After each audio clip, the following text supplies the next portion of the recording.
thrillers invade Blue Star. A single father and his saintly daughter, with a demon hunting system, bravely conquer copies, striking fear into evil spirits. Chapter 1: The thrilling game begins. The world of the thrilling game is about to commence. All players, prepare yourselves for the impending terror.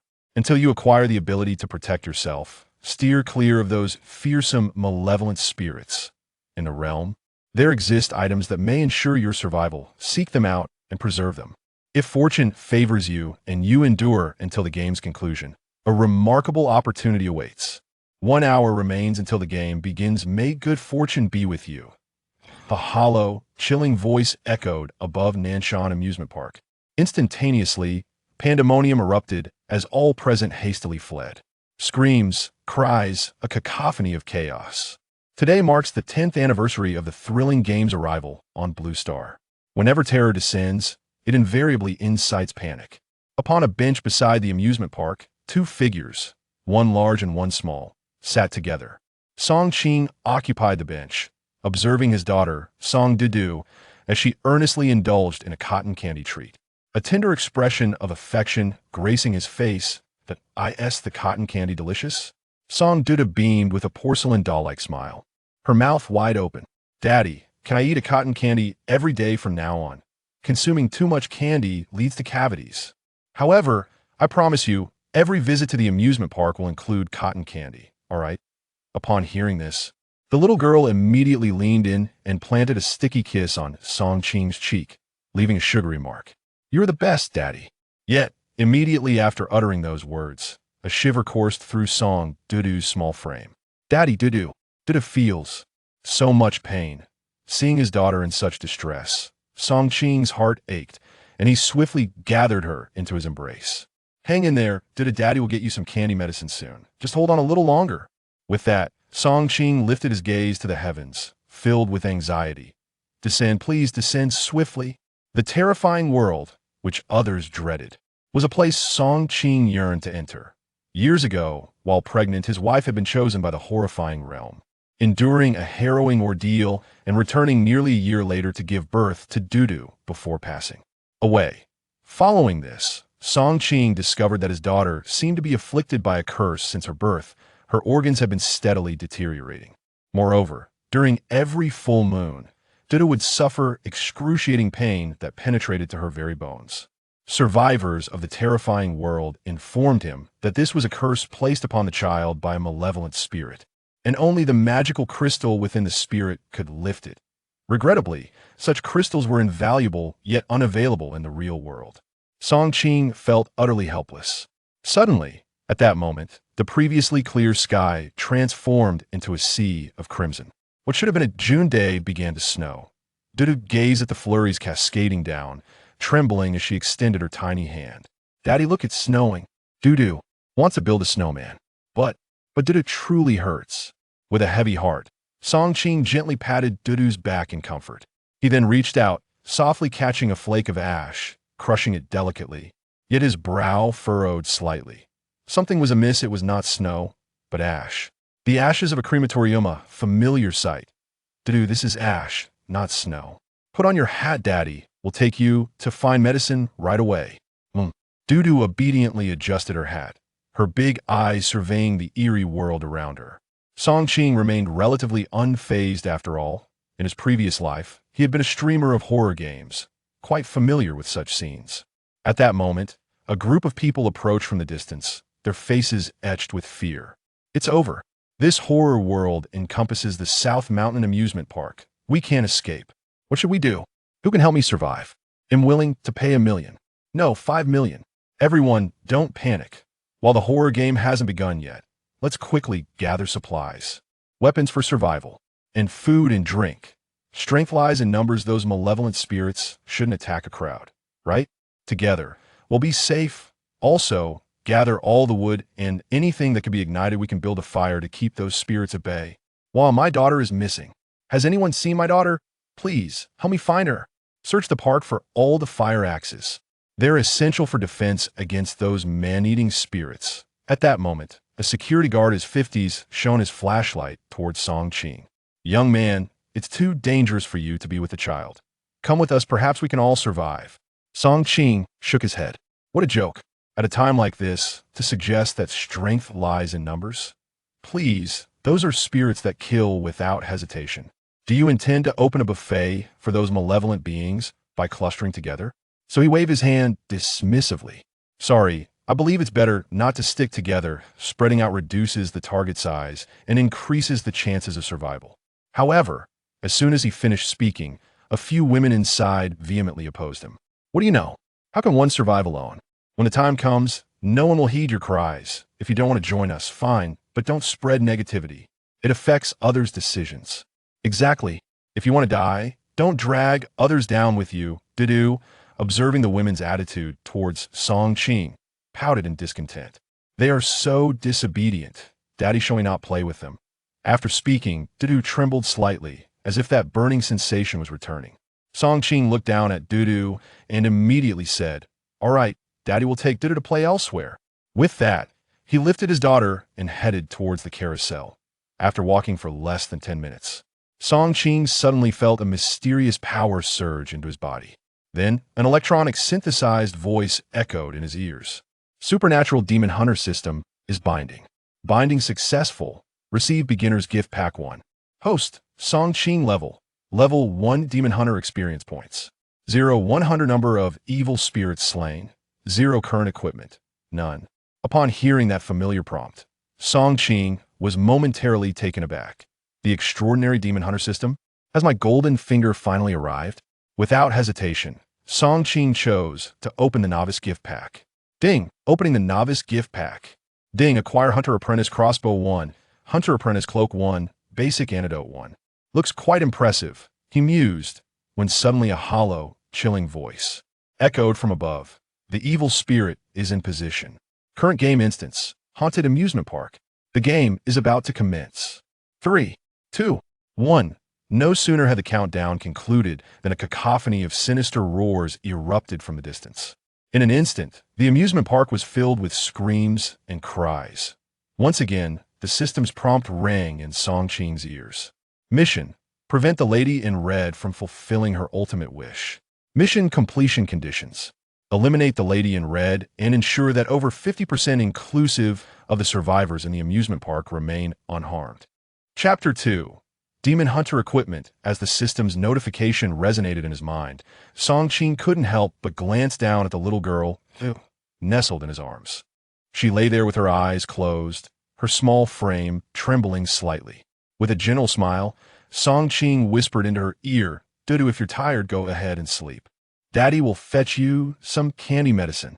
Dudu nodded faintly and soon fell into a deep slumber against his shoulder. To shield Dudu from the cacophony surrounding them, Song Qing retreated into a structure known as the Fairy Tale Kingdom. During this time, he took the opportunity to familiarize himself with the profession of a demon hunter. The demon hunter is a unique vocation specifically tasked with combating malevolent entities. They possess not only immunity to certain mental intrusions inflicted by these sinister beings, but also strength and perception that far exceed that of an ordinary human. However, it is a misconception to regard demon hunters as the natural bane of evil spirits. Conversely, these malevolent entities will actively target the hunters. The thought that their strength and speed surpass ordinary humans by several multiples is indeed impressive. Song Qing felt a surge of astonishment as he raised his arm, acutely aware of a formidable power coursing through him. Truly powerful, he mused, a single punch could surely fell a bull. Eagerly, Song Qing retrieved the 2 pieces of equipment provided by the system. Although the hand crossbow was merely a novice weapon, it was a ranged tool, allowing him to avoid close-quarters combat with the malevolent entities. He was aware of his immunity to certain mental damages. However, the physical attacks from these entities were equally terrifying. Soon, with a slight mental nudge, information about the hand crossbow materialized in his mind.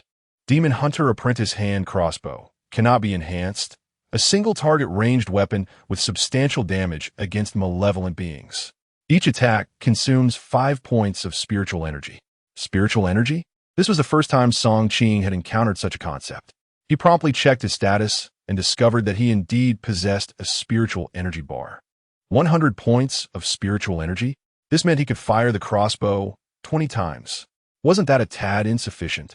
In 3 days, there would undoubtedly be more than 20 malevolent entities in this park. Could it be? Realization dawned upon him. Spiritual energy regenerates on its own, albeit at a rate of 1 point per hour. However, slaying malevolent entities would yield varying amounts of spiritual energy replenishment. Thus, as long as he continued to hunt these entities, he would have an inexhaustible supply of spiritual energy. With this thought, Song Qing began to affix the hand crossbow to his arm while retrieving the other piece of equipment, the Demon Hunter Apprentice cloak. The cloak was remarkably heavy, akin to a blanket, crafted from a delightfully soft fabric that felt wonderfully comforting to the touch. Apprentice Demon Hunter's cloak cannot be enhanced, a common piece of armor that can withstand the mental assaults of malevolent spirits. Usage does not deplete spiritual energy. Active skill. Invisibility consumes spiritual energy to render the user invisible, evading the pursuit of malevolent spirits, consuming 10 points of spiritual energy per minute. A wave of exhilaration surged through Song Qing's heart. Invisibility. What a wondrous artifact. However, the substantial consumption of spiritual energy each minute renders it a resource to be utilized solely in dire situations. Nevertheless, the fabric provides ample warmth. It would serve well to keep Dudu cozy. With a deft motion, Song Qing secured the cloak around himself, enveloping Dudu within its folds. He then retrieved the final item given by the system, a basic antidote. Basic antidote, capable of healing low-level poison inflicted by malevolent spirits, with a slight restorative effect against mental harm. Better than nothing, at least it qualifies as a means of survival, its utility undeniably irreplaceable. At this moment, Song Qing felt liberated from his previous anxieties. He drew back the curtains and beheld the sky, now a ghastly crimson.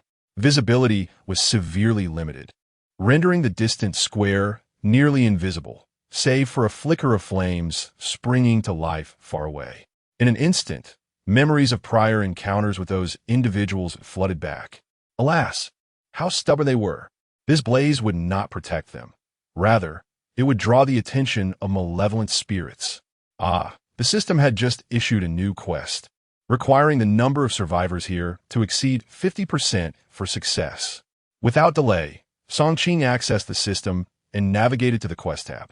Main quest: prevent the woman in red from fulfilling her ultimate desire. Current progress: 09. Current number of survivors: 184. Instantly, he extracted several vital pieces of information. Firstly, there were currently 184 survivors, with no casualties thus far. Secondly, the progress indicator of 09 might signify quest milestones or items to be located within the quest. Song Qing surmised that this likely represented the number of minor bosses within the quest rather than any specific items. After all, his system was the extraordinary Demon Hunter system. He was meant to hunt malevolent spirits, not merely survive through quests. However, Song Qing acknowledged the importance of seeking quest items and clues. Who could say what crucial hints or functions might be hidden within? It could very well influence the successful completion of the final quest. Having previously exploited bugs in games, leading to failure in quests, he recognized his own potential as the greatest bug within this game. With this thought in mind, Song Qing resolved to first head to the small square to disperse the crowd. He did not wish for these individuals to be annihilated by malevolent spirits. As he lowered the curtains and prepared to depart, a sudden scream echoed from below. Malevolent spirit! The spirit is coming. Run! Soon! A heavy footfall echoed from the direction of the staircase. Song Qing once again drew the curtains aside. Downstairs, a group of more than 10 individuals scattered in a panic. Not far behind them, a figure emerged. An elderly man, clad in a tattered tank top, wielding a kitchen knife, and wearing a pair of plastic slippers, pursued them. However, as the old man surged forward, a string of something spilled forth from his belly. To Song Qing's surprise, the old man exhibited not fear, but a certain exhilaration. He gently pushed open the window, raised his right hand, and aimed the crossbow at his target. Just as he was about to pull the trigger, he suddenly noticed some information materializing above the old man's head. LV1 Evil Spirit, the most primitive malevolent being bloodthirsty, with low lethality, sluggish movement, and keen sense of smell. Special ability, exposure to light incites a frenzy, amplifying strength and speed fivefold. Chapter 3. The awakening of Dudu. Upon discovering the information regarding this malevolent spirit, Songqing suddenly experienced a moment of clarity. It dawned on him that the system indeed allowed him to examine the attributes of monsters. Without hesitation, he pulled the trigger. Whoosh! A flash of silvery light streaked across the air. The malevolent spirit fell to the ground, and a cloud of smoke erupted from its wound. Ding! Level 1 Malevolent Spirit killed 1. Experience gained 5. Spirit power gained 4. Hearing the notification, Songqing furrowed his brow. Why was there no magic crystal? Was it perhaps due to the low level of the spirit? However, as he glanced down at the crossbow in his hands, a satisfied smile crept across his face. Indeed, what a remarkable weapon. It had effortlessly dispatched a lowly malevolent spirit. The damage was quite impressive. Yet, he remained oblivious to a peculiar occurrence. A faint purple glow from the smoke released by the malevolent spirit subtly infiltrated Dudu's forehead. After vanquishing the spirit, Songqing immediately attuned himself to his surroundings, searching for any additional threats. Soon, he detected the presence of numerous malevolent spirits approaching from the east. The east? Damn it! It's the small plaza. Songqing hastily cradled Dudu and sprinted downstairs.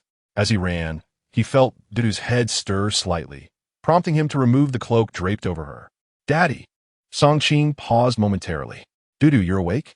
The little one nodded her head. Yes, I just felt so comfortable, and then I woke up. Songqing was taken aback. Suddenly felt comfortable? Could it be the cloak? Dudu touched the cloak, but shook her head. It's not the cloak. It felt as if something entered my head. At her words, Songqing's heart raced in alarm. He quickly patted Dudu's head, finding her to be completely normal. Just then a thought struck him. He focused his mind and immediately noticed some prompts appear above Dudu's head. LV1 Saint. A cute child who unexpectedly awakened after absorbing malevolent energy. Saint, the best partner for demon hunters, can purify the mental harm caused by malevolent spirits and heal injuries. Skill, spirit power aura within a radius of 1 meter. Can double the spirit power recovery of teammates. Would you like to form a team? Songqing was momentarily dumbfounded. What on earth? His daughter had become a saint? This was simply incredible. Could it be due to her illness? A wave of joy surged within him as he contemplated asking the system if it could assist in curing his daughter. At that moment, a notification echoed in his mind. The current Saint's body is being scorched by poisonous flames. To achieve complete healing, one must reach level 30. Become a Saint Envoy. Awaken the exclusive skill Holy Light Baptism, which can dissipate on its own. Upon hearing this, Songqing couldn't help but frown slightly, immediately questioning in his mind. Must one truly reach level 30? Can't magic crystals also provide healing? Hunting malevolent spirits can alleviate her suffering, and acquiring the magic crystals from high-level bosses may temporarily quell her ailments. Upon hearing the system's response, Songqing let out a deep sigh. It seems I am destined to level up alongside my child from now on. With this thought, Songqing silently invoked a team formation. Beep. Team formation successful. Current teammate, Song Dudu, LV1 Saint. Experience sharing, loot sharing, and aura sharing activated. After a series of notifications, Songqing glanced at Dudu once more. Dudu was staring in astonishment at her hands, then lifted her gaze to observe herself. Daddy, I feel like I love you just a little bit more. Songqing noticed an increase in his spiritual energy recovery rate as well. His 99 points of energy had remarkably transformed into 100. He couldn't help but hold his forehead. My dear, I'm sorry, but it seems I'll have to take you monster hunting from now on. A smile spread across his face as he watched his adorable daughter gesturing animatedly with her fingers. Daddy feels the same way about you, Dudu. With that, the father and daughter duo hurried towards the square. Before they reached their destination, Songqing felt a wave of intense heat rolling towards them. Dudu curiously peeked ahead and suddenly pointed toward the garden. Daddy, there are monsters over there. Songqing nodded gently, choosing not to rush in, but instead to observe from a distance. Fortunately, The game had just begun, and the malevolent spirits had only recently been unleashed. Thus their numbers were limited. Moreover, these were the weakest of spirits, lacking even the capacity for mental assault. A small group could easily handle these low-level foes. However, upon nearing the square, Song Qing was met with a different sight. A throng of approximately 100 people had gathered in a clearing at the center. They appeared to be in a state of panic, their minds frayed. Upon witnessing the bloodied and mutilated spirits, both men and women could only cry out in terror. They pressed towards the center, desperate to evade the grasp of the malevolent spirits. Stronger men were even pulling women aside to push their way into the inner circle, leaving the women helpless, save for their desperate cries and curses. The scene was chaotic, with the spirits roaring from behind a wall of flames, clearly fearful of the fire. Witnessing this, Song Qing felt a wave of disappointment wash over him. Their courage is so feeble, he lamented. Daddy, should we help them? Song Qing sighed softly. Of course we should help, but not just yet. They are paralyzed by fear. Only when they witness blood will they find the strength to rise again. Dudu, grasping the situation with a hint of understanding, quietly retrieved 2 lollipops from her pocket. Daddy, let me share one with you. As she offered the lollipop, a smile of pure happiness graced Song Qing's face. It had been so long since he had seen his daughter's joyful expression. Approximately 20 minutes later, certain areas of the fire's circle began to extinguish. Consequently, unrest ensued. A malevolent spirit, sensing an opportunity to breach, lunged fiercely towards the extinguished sections. The malevolent spirit has arrived. The crowd, terrified, huddled together, each person screaming and weeping. Yet, not a single soul dared to step forward and confront the malevolent spirit. How? A malevolent spirit, clad in tattered security attire, opened its maw, filled with disarrayed, jagged teeth, and unleashed a deafening roar towards the crowd. With claws outstretched, it lunged at the throng of people. In the face of this fiend, the crowd dispersed with remarkable swiftness, akin to a school of sardines encountering a shark in the ocean. At that moment, a flash of silver illuminated the sky. The malevolent entity suddenly twisted at its waist, rendering its lower half immobile, leaving only its upper body to continue its relentless assault on the terrified onlookers. Witnessing this scene, the crowd experienced a chilling wave of terror, each individual screaming as they sought refuge. Suddenly, something plummeted from the heavens and crashed to the ground with a resounding thud, illuminated by the flickering flames. One could see a long-handled fire axe lying on the ground. At that moment, a man's voice echoed from beyond the flames. Is there anyone brave enough to wield the fire axe and vanquish this malevolent spirit? Chapter 4. The courage born of desperation. The crowd stood in stunned silence, bewildered by the sudden appearance of the axe. Yet, it was not long before voices began to emerge. Who dares to do this? This is a malevolent spirit. If we fail to vanquish it, we shall be doomed. Indeed, this creature holds a grudge. Let us not provoke it further. Brother, have you acquired some sort of tool? Please assist us. Yes, be a good Samaritan and help us eliminate this malevolent spirit. Do not leave us in half measures. Disappointment washed over Song Qing as he observed the crowd, none willing to take action. Despite his efforts to lower the difficulty, fear of retribution from the malevolent spirit rendered them paralyzed. Alas, these people are beyond salvation. He then glanced at the little girl in his arms, and with a resigned tone, remarked, My dear, let's take our leave. Daddy, perhaps you should frighten them a bit? Song Qing paused, momentarily perplexed by Dudu's suggestion. Sensing his confusion, the little girl beamed with a hint of mischief. Remember, Daddy, when I used to dislike meat, you often warned that the wolf grandmother would take away the children who would eat their meat? A flash of realization struck Song Qing as he slapped his forehead. How could I have forgotten that? Dudu, you are indeed my brilliant little assistant. With that, he affectionately kissed Dudu on the cheek, revitalized by her cleverness. He began to survey the nearby, wandering malevolent spirits before addressing the crowd, encircled by flames. Forgive me, but I have little interest in those incapable of self-preservation. Allow me to offer you some guidance. Over there, 3 malevolent spirits lurk, approximately 20 meters from you. You should see them shortly. And over there, 5 more. a bit farther away at around 100 meters. Your light has already pointed the way for them. Oh, and beyond the river, there are a dozen or so. Although they are numerous, the river should provide a barrier. Yet they will likely see your light. Just as Song Qing was about to continue his directions, the nearest flame extinguished. A howl erupted as the malevolent spirit, realizing the fire had vanished, lunged toward the crowd. Instantly, chaos ensued once more. True to Song Qing's prediction, 3 malevolent spirits surged into the circle of flames. Faced with these grotesque and terrifying entities, the crowd scattered in panic. Yet none dared to resist.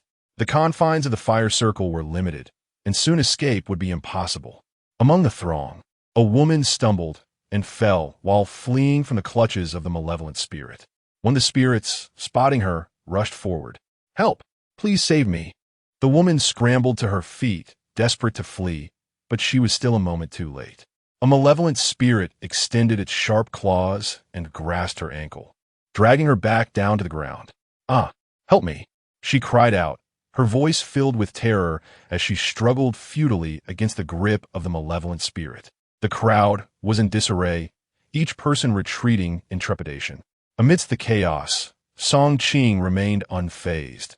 She covered Dudu's eyes and addressed the assembly. "Are you still unaware of the power of resistance? At this moment, the malevolent spirit is at its weakest. It can undoubtedly be vanquished. The axe lies before you, strike it. And this woman may yet survive." Her voice resonated like an incantation, penetrating the ears of every onlooker. Finally, Song Qing's words bore fruit. A young man stepped forward, seized the axe from the ground, and aimed a decisive blow at the creature's head. Crack!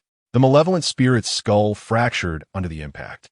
Yet, contrary to expectations, it did not succumb, but rather grew more frenzied, launching itself at the young man, who instinctively recoiled a step back. "Continue. Strike again," Song Qing urged once more. Gritting his teeth, the young man gripped the fire axe and swung it repeatedly at the spirit. Witnessing this display, the surrounding crowd, with eyes aflame, surged forward, unleashing a flurry of kicks. At last, the malevolent spirit lay still, granting the group a momentary respite. However, the threat was far from over. 2 more spirits were still in pursuit. Just as it seemed disaster would strike, Song Qing raised her right hand. Whoosh! 2 bolts from her hand, crossbow, swiftly dispatched the distant spirits. Ding! You have slain a level 1 malevolent spirit 1. You've gained 5 experience points. You gain 3 spirit power. Ding! You have slain a level 1 malevolent spirit 1. The crowd stood in stunned silence, their eyes brimming with envy. Incredible! He took down 2 in an instant while we struggled to defeat just 1. They marveled. So such formidable tools exist. Song Qing approached, cradling Dudu, and gently patted the young man's shoulder. "Well done." The young man's face flushed crimson.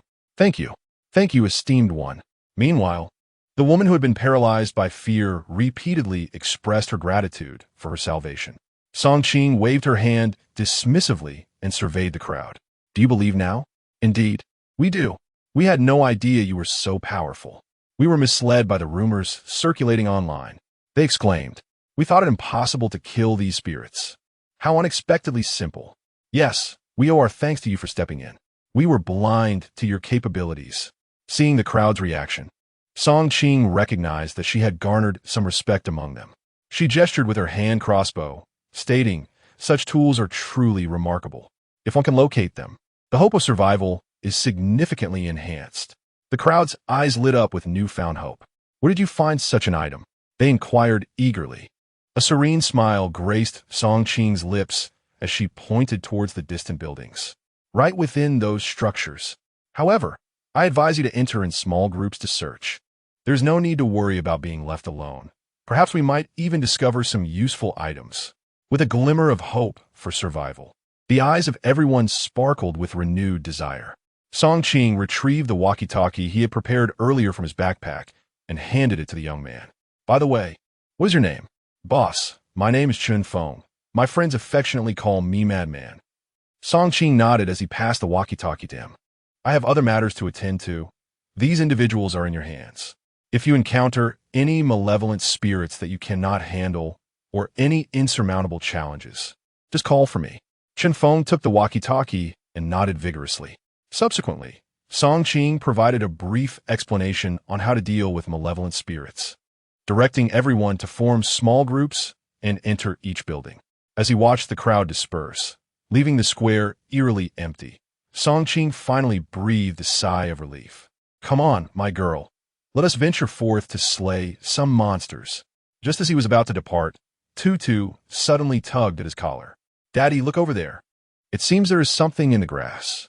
Song Qing paused, glancing in the direction she pointed, and indeed, something flickered with a faint light. After confirming that no malevolent spirits lurked nearby, he cautiously approached the patch of grass. To his surprise, he discovered a small iron box nestled within. What is this? He retrieved a dagger and gently pried open the box, only to find a single piece of paper inside. Upon examining the note, Song Qing was instantly filled with excitement. It is a clue. Chapter 5. The Little Girl in Red Plot Clues. The Missing Girl. In the amusement park, several nefarious individuals are intent on capturing the poor little girl. Fortunately, she has a good friend to protect her, though that friend requires the eyes of a monster to activate. It is imperative to locate her before the midnight bell tolls, or else. Upon reading the contents of the note, Song Qing couldn't help but furrow his brow slightly. The clues revealed several issues: the arrival of several villains, likely high-level malevolent spirits, the appearance of a little girl, whose protection became the survivor's mission, and the urgent need to find the monster's eyes before midnight. As Song Qing glanced at the time, he was momentarily taken aback. Was it already 10 o'clock? It felt like mere moments ago that they had entered around 2 in the afternoon. It seemed they were indeed affected by the rules of this horror game world. At that moment, Dudu, hearing Song Qing's words, began to look around. I can't see the little girl. Daddy, where is she? Song Qing shook his head. Daddy doesn't know, but I do know of a place where we might find her. Daddy, where can we find her? In the security monitoring room. At the mention of this, Dudu's excitement was palpable. Then let's go. Song Qing looked down at Dudu's exuberant expression, somewhat astonished. My dear, aren't you scared at all? She shook her little head. Not scared. I think it's really fun. Well, it seems you truly are my daughter, having inherited my genes. With that, Song Qing playfully pinched Dudu's cheek. All right, let us set off for the monitoring room. The father and daughter embarked on their journey to the monitoring room. Along the way, they effortlessly dispatched the malevolent spirits they encountered, facing no significant challenges. However, it was peculiar that none of these spirits possessed eyes upon their defeat. How strange, why are there no eyes? Song Qing pondered. It appeared that the task outlined in the note was not as straightforward as it seemed. At that moment, a sudden system notification echoed in Song Qing's mind. Survivor met with misfortune, count 1. Survivor met with misfortune, count 1. The repeated notifications caused Song Qing to frown. He hadn't anticipated that someone would fall so soon. They had only just begun an hour ago. We need to hurry and find everyone. He picked up the walkie-talkie to inquire about Lu Feng's situation.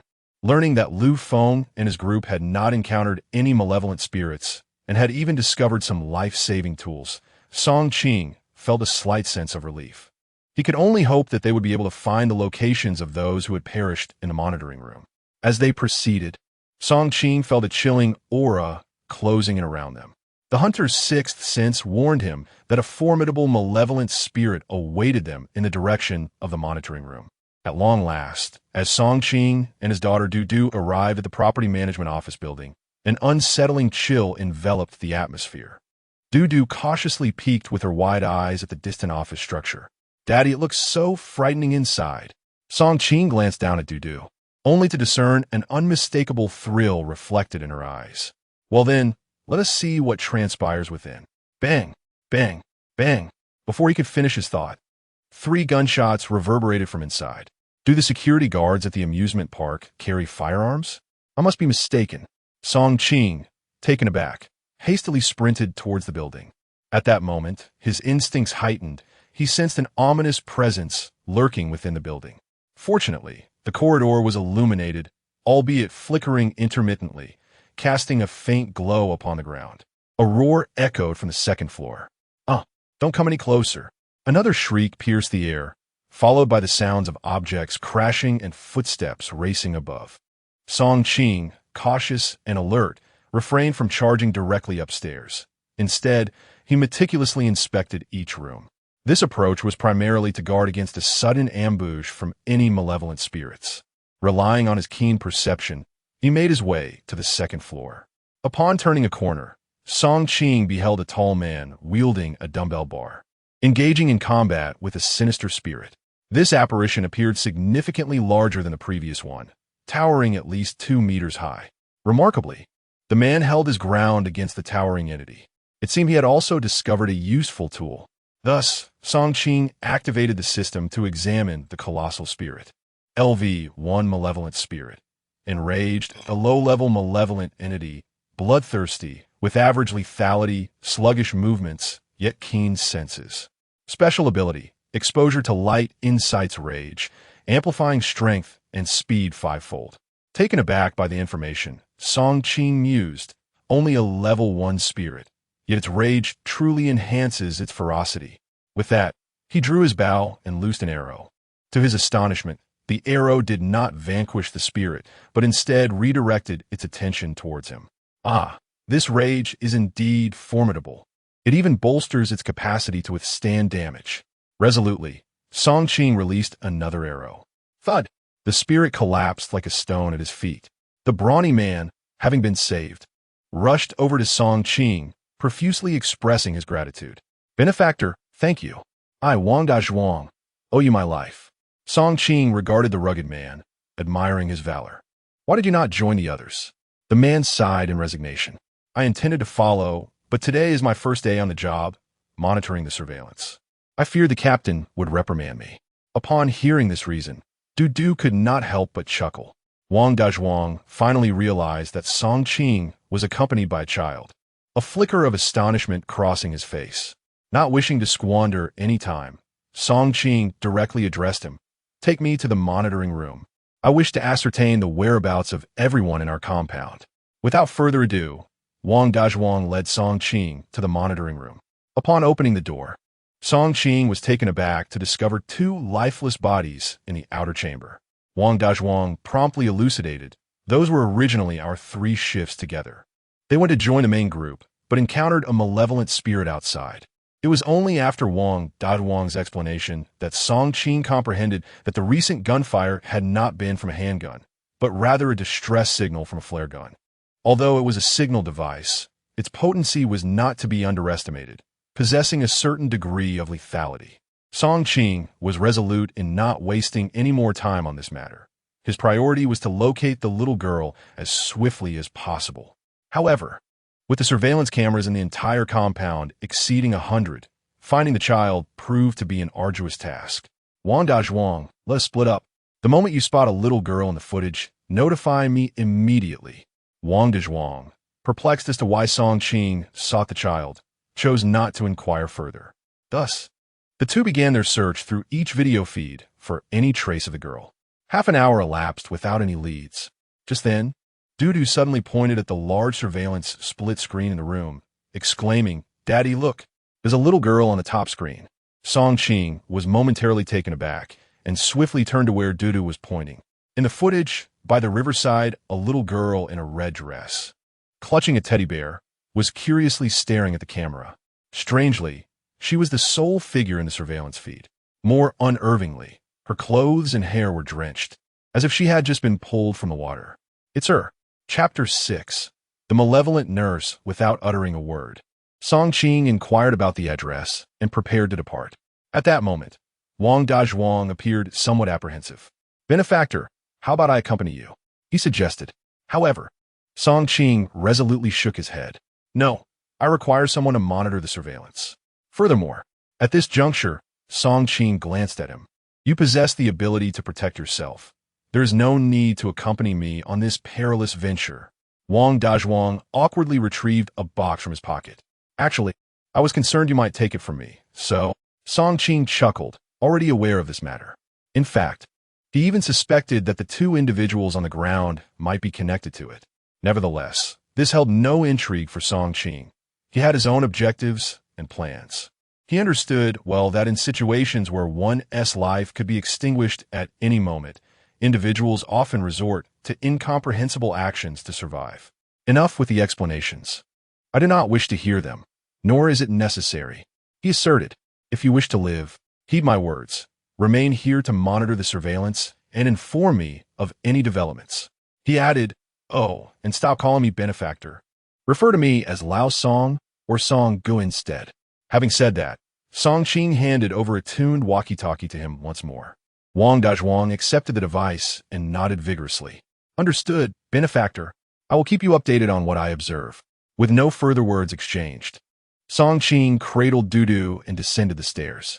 According to the surveillance feed, the little girl was approximately several hundred meters away from the property management office. To prevent any harm from the malevolent spirit, Song Qing needed to locate her without delay. Although he was reluctant, as the child appeared quite frightening and he was concerned about alarming Dudu, he had no choice but to grit his teeth and seek out the girl. Having transformed into a demon hunter, Song Qing found his strength significantly amplified. He sprinted the few hundred meters without feeling the strain. Before reaching the riverbank, the walkie-talkie on his shoulder crackled with Wang Dazhuang's voice. Song Gu, that little girl has headed toward the fairy tale kingdom. She's vanished. Song Qing furrowed his brow. Fairy tale kingdom? Indeed, this is bad, Song Gu. Something seems to be emerging from the water. It's a malevolent spirit. A malevolent spirit. Wang Dazhuang's voice grew high-pitched with fear. Without a moment's hesitation, Song Qing pivoted and raced toward the fairy tale kingdom. Within 2 minutes, he spotted the malevolent spirit that Wang Dazhuang had described, emerging from the water. The spirit was tall, drenched, clad in a tattered dress, and wielding a surgical knife. Upon seeing the spirit's appearance, Song Qing instantly recognized it. This was none other than the nurse's uniform from the medical office in the park. At that moment, Dudu suddenly pointed toward a distant location and exclaimed, Daddy, look, that little girl over there is watching us. Song Qing turned around and immediately spotted a little girl dressed in red, clutching a teddy bear while gazing intently at him. The moment he met her eyes, an unsettling chill ran down his spine. Her eyes were mere black voids, devoid of any semblance of humanity, creating an eerie visage. Suddenly, the girl let out a giddy laugh, a sound that, while charming, only intensified the sense of dread. Dudu, don't look. Concerned that Dudu might be frightened, Song Qing swiftly covered her eyes. He then utilized the system's capabilities to assess the nurse's condition. LV-5 Malevolent Spirit Nurse, a malevolent entity, bloodthirsty, preferring surgical instruments or syringes as weapons, with average lethality, swift movement, and keen senses. Special ability, possesses precise throwing skills, fond of wearing stockings. Upon reading the final line regarding this malevolent spirit, Song Qing's composure faltered as he glanced at her. Indeed, she was clad in white stockings. Whether they enhanced her lethality was uncertain, but it was likely they increased her attack speed. Next, he turned his attention to the little girl. LV-1 Malevolent Spirit Girl. Age 6, fond of plush teddy bears, introverted, with a strong curiosity. Special ability. The series of question marks and the simplistic description left Song Qing somewhat exasperated. It felt as though it conveyed nothing substantial. In that moment, the malevolent nurse began to approach the little girl, an uncanny smile spreading across her face. What was she up to? She hardly appeared benevolent. Just as he thought this, the girl seemed irresistibly drawn to the nurse, giggling as she ran toward her.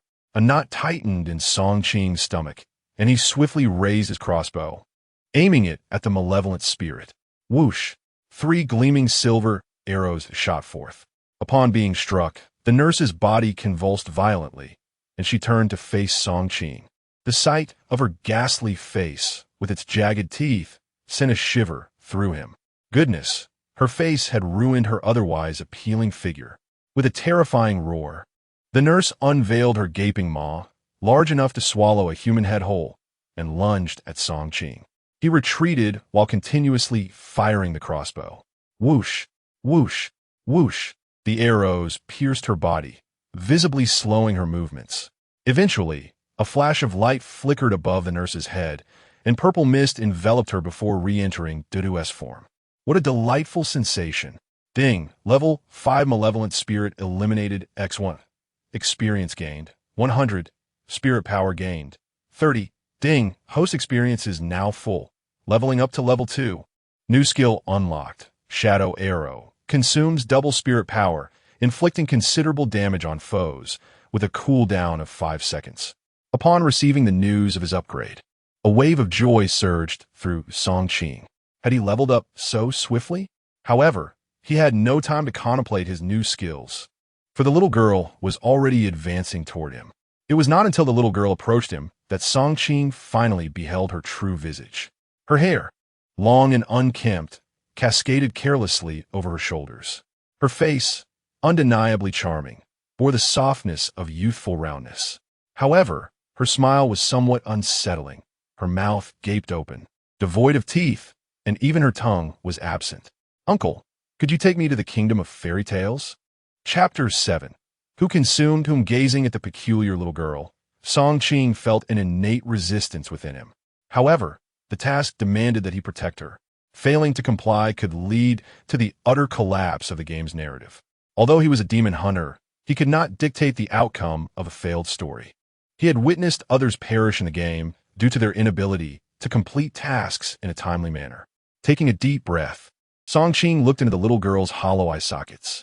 Very well, I shall escort you, he relented. It was as if they were merely playing house, despite the danger looming nearby. Thank you, uncle. My name is Giorgio.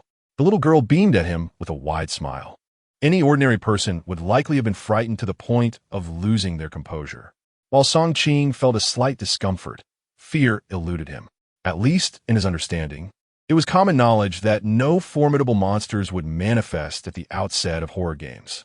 What puzzled Song Qing, however, was the clue on the note he found, which indicated that he needed to locate the girl before midnight. Had he truly accomplished this task so effortlessly? What would follow? Yet, he remembered another requirement from the mission, to find the monster's eyeball. Thus, he approached the disheveled nurse spirit, parting her unkempt hair. What he beheld was still a pair of empty eye sockets. What the? Where are the eyes? This cannot be a jest. He hastily retrieved the note from his pocket, scrutinizing it anew. Only then did he realize that the task specified the need for the monster's eyeball to awaken her friend. A monster? It appeared that this nurse was not the malevolent spirit he had presumed. But what of her friend? Just as he was about to inquire, he noticed Giorgio cradling her teddy bear, bouncing excitedly toward the distant fairy tale kingdom. Following her closely, Song Qing took the opportunity to reflect on the enhancements he had gained. Most notably, he was thrilled to have acquired the skill Shadow Arrow. Although it consumed double the spiritual energy, it was still a skill, albeit its efficacy remained a mystery to him. Furthermore, his spiritual energy capacity had doubled from 100 to 200. As he diverted his attention back to the exuberant Giorgio, he couldn't shake the feeling that something was amiss. Dudu, peeking curiously at the little girl, gently inquired, "Daddy, does Giorgio want a lollipop?" Song Qing was momentarily speechless, feeling a mixture of exasperation and admiration for Dudu's fearless spirit. It's not ideal for children to indulge in sweets. Perhaps she should refrain. However, as soon as he spoke, Giorgio halted and turned to him. "Uncle, I want a lollipop." Sighing in resignation, Song Qing rubbed his temples. Very well. Watching Dudu produce a lollipop from her embrace, Giorgio's face lit up with delight. "Thank you. Your name is Dudu, right?" Dudu blinked and nodded. "Yes, I am Dudu. And I'm 4 years old." "I am 6, Giorgio replied proudly. As Giorgio accepted the lollipop, a radiant expression of joy illuminated her face. This scene was entirely captured by Wang Dazhuang in the surveillance room, sending a chill down his spine. What on earth is Brother Song up to? Why is he conversing with thin air? And why is he giving her a lollipop? In that moment, Wang Dazhuang felt as though the surveillance room was teeming with unseen presences, prompting him to grip his signal gun tightly. He accompanied Giorgio to the foot of the fairy tale kingdom, where the little girl gleefully approached and touched the Mickey Mouse statue at the entrance. It had been ages since she last played here. Turning to Song Qing, she asked, "Uncle, may I invite my good friend to join us?" Upon hearing this, Song Qing felt a surge of delight. Could it be the friend mentioned in the mission? He nodded promptly, "Of course."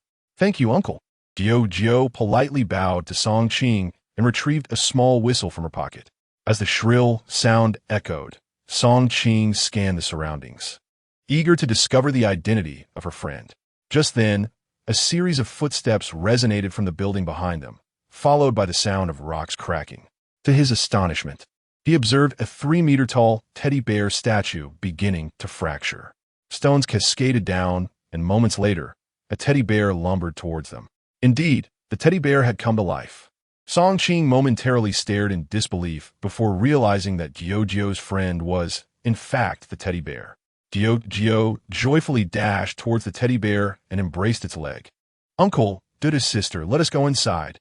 The teddy bear lifted Jiao, who waved at Song Qing and Dudu, looking at Dudu in his arms. Song Qing noted her face was alight with excitement. How could this girl be so audacious? Nonetheless, he nodded and followed them into the fairy tale kingdom. As they walked, the contents of a note lingered in Song Qing's mind. The mission stated that a monster would come to capture Jiao, and thus far, they had encountered only one.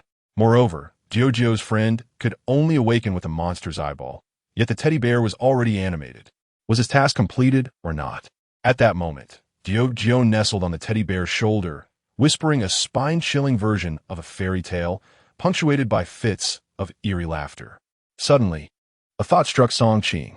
The note mentioned that the death knell would toll at midnight. Could it be that the task's completion was contingent upon the tolling of the bell at that hour?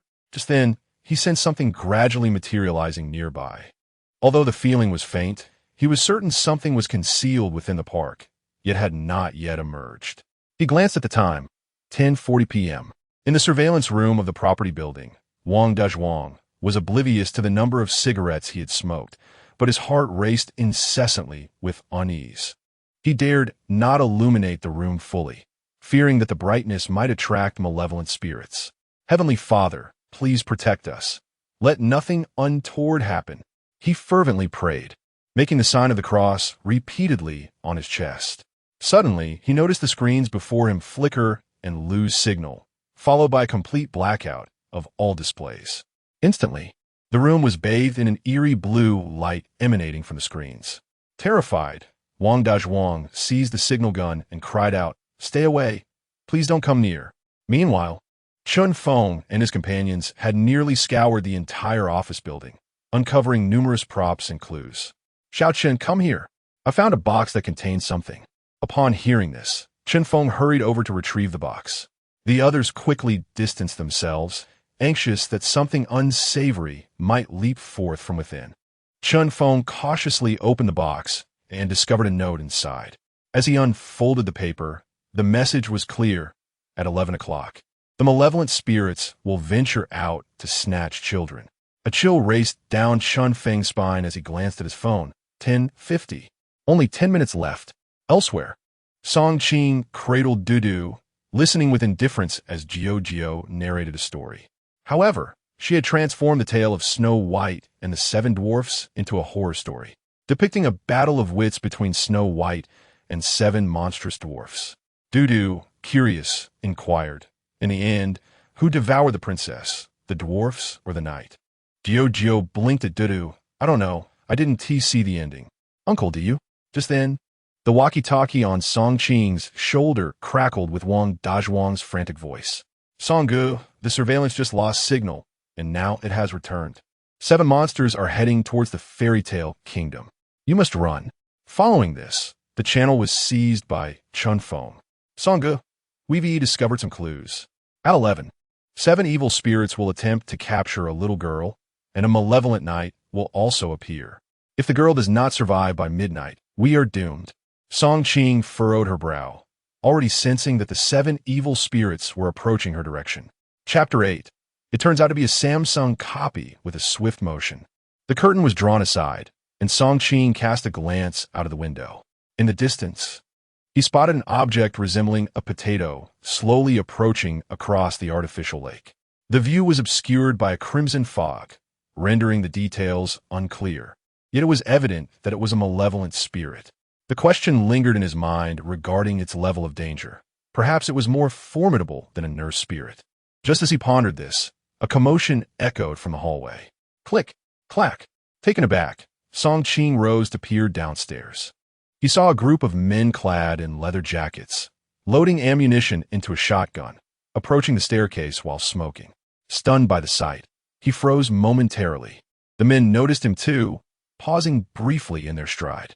The leader scrutinized Song Qing from head to toe before lowering his cigarette and saying, "Why haven't you left yet? This place is perilous. You should leave at once." Before Song Qing could respond, the men behind him murmured, "Brother Long, why not take him along as bait? It could be useful." A chuckle followed. "Hey, a little friend.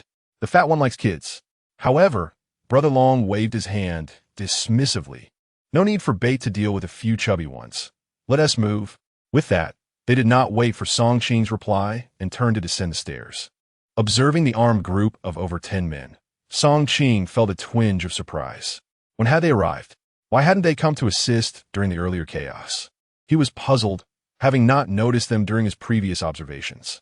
Suddenly, he recalled that certain areas of the amusement park lacked surveillance. It dawned on him. They were part of a specialized team tasked with clearing horror game instances. How had he crossed paths with them? Had he not taken the time to learn about such companies, he would have been unaware of their existence.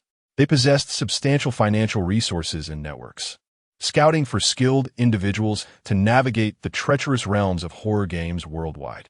These individuals were formidable, many of them seasoned players who had faced such games multiple times.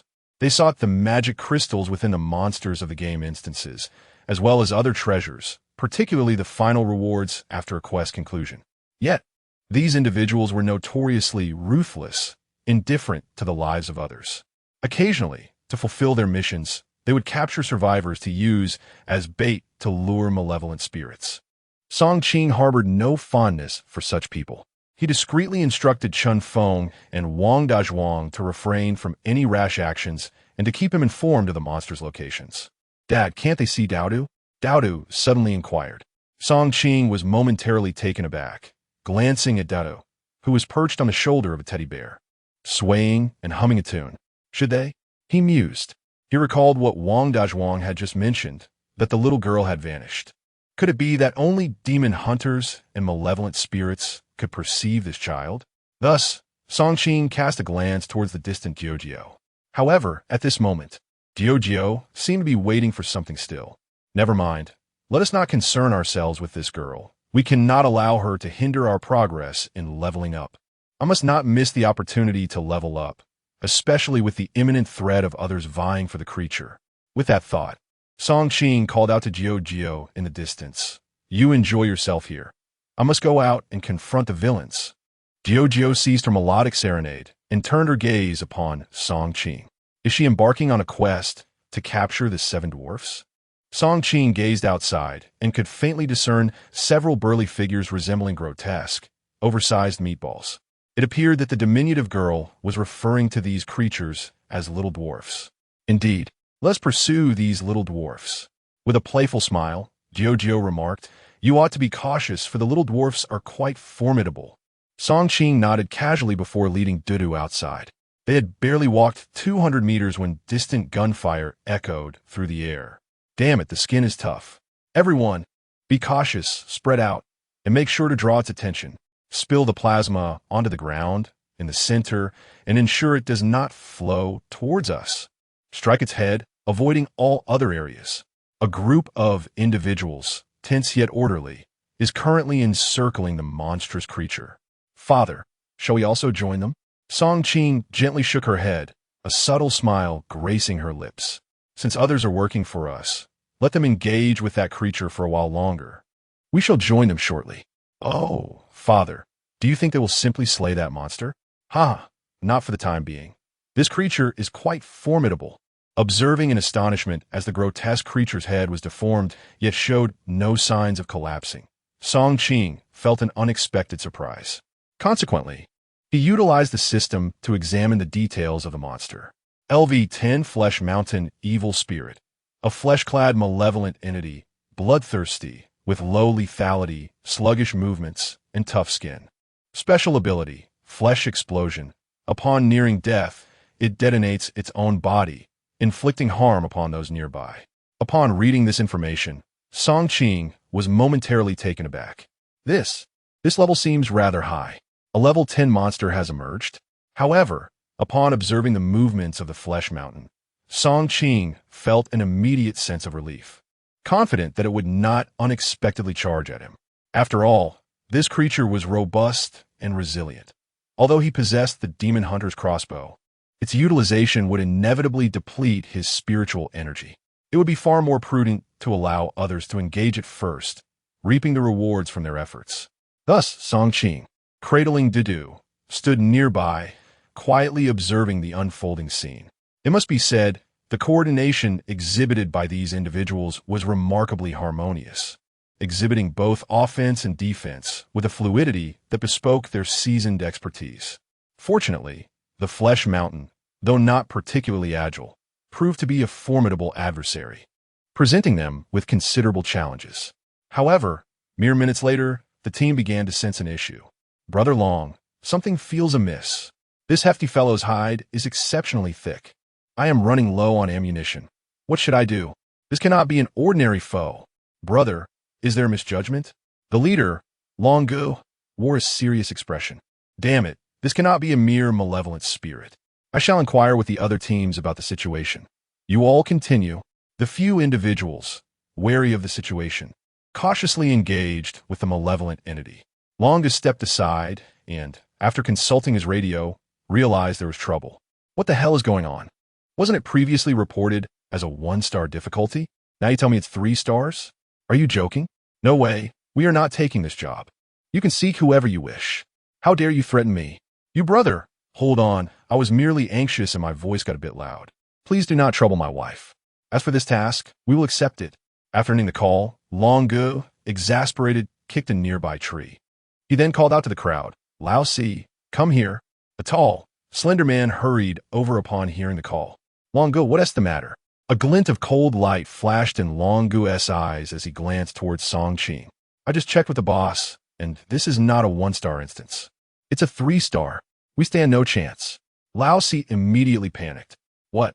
3 stars? The mortality rate for a 3-star instance is as high as 90%. Our equipment is inadequate. Long Gu, what should we do? What is there to panic about? While a 90% mortality rate is indeed high, we possess experience. That 10% chance is all that matters. Long Gu, do you have a plan? Long Gu looked towards Song Qing.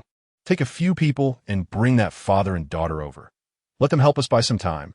Lao Si instantly understood the operation and nodded, leading a few individuals towards Song Qing. At that moment, Dudu wriggled out from Song Qing's embrace. Daddy, they seem to be coming for us. A faint smile appeared on Song Qing's lips. Indeed, they likely cannot handle it and wish to pass the burden to us. My dear, could you act a bit frightened? Dudu grinned, revealing her adorable little tiger teeth. Daddy, I know how to do this. I am a master of playing house. Chapter 9. A single arrow to obliterate the Flesh Mountain of evil spirits Old Fourth, accompanied by a few others, obstructed Song Qing's retreat, advancing with his hand gripping the gun's handle. Brother, aren't you afraid of the monsters while alone with a child? Song Qing understood the implication, revealing a hint of helplessness. To be honest, how can I not be afraid?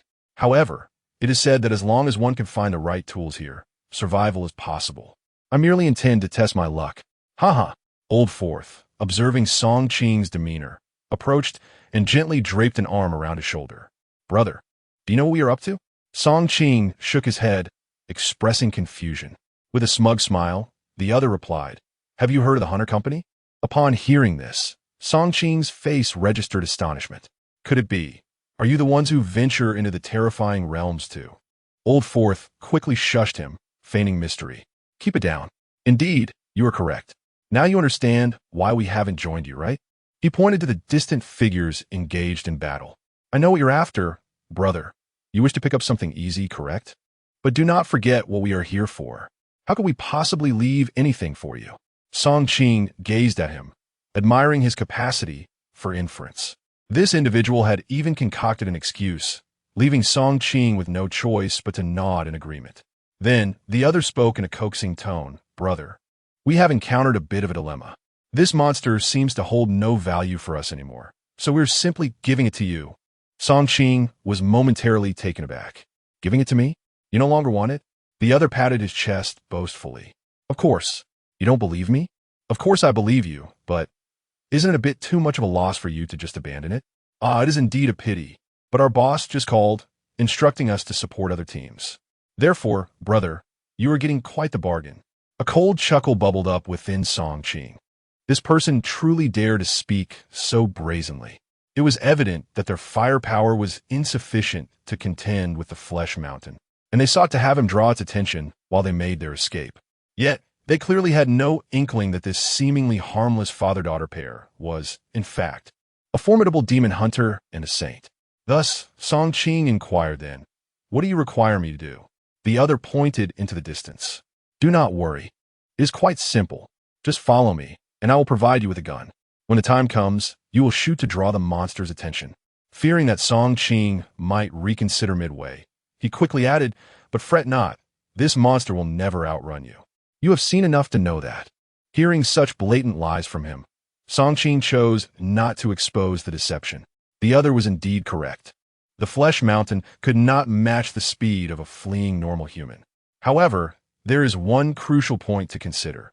This behemoth exhibits no signs of physical exhaustion. Once it has identified a target, it relentlessly pursues that target until it is reached. The adversary exploits Song Qing's ignorance of these creatures' attributes. Yet, in his quest to cure Dudu's ailment, Song Qing had already thoroughly researched the characteristics of familiar monsters. Although the situation with this behemoth is somewhat unique, it bears enough resemblance to be recognizable. Lao Si, concerned that Song Qing might waver, took him by the arm and urged him to follow as they moved away. "Come on, once we arrive, you will see that the matter is quite simple."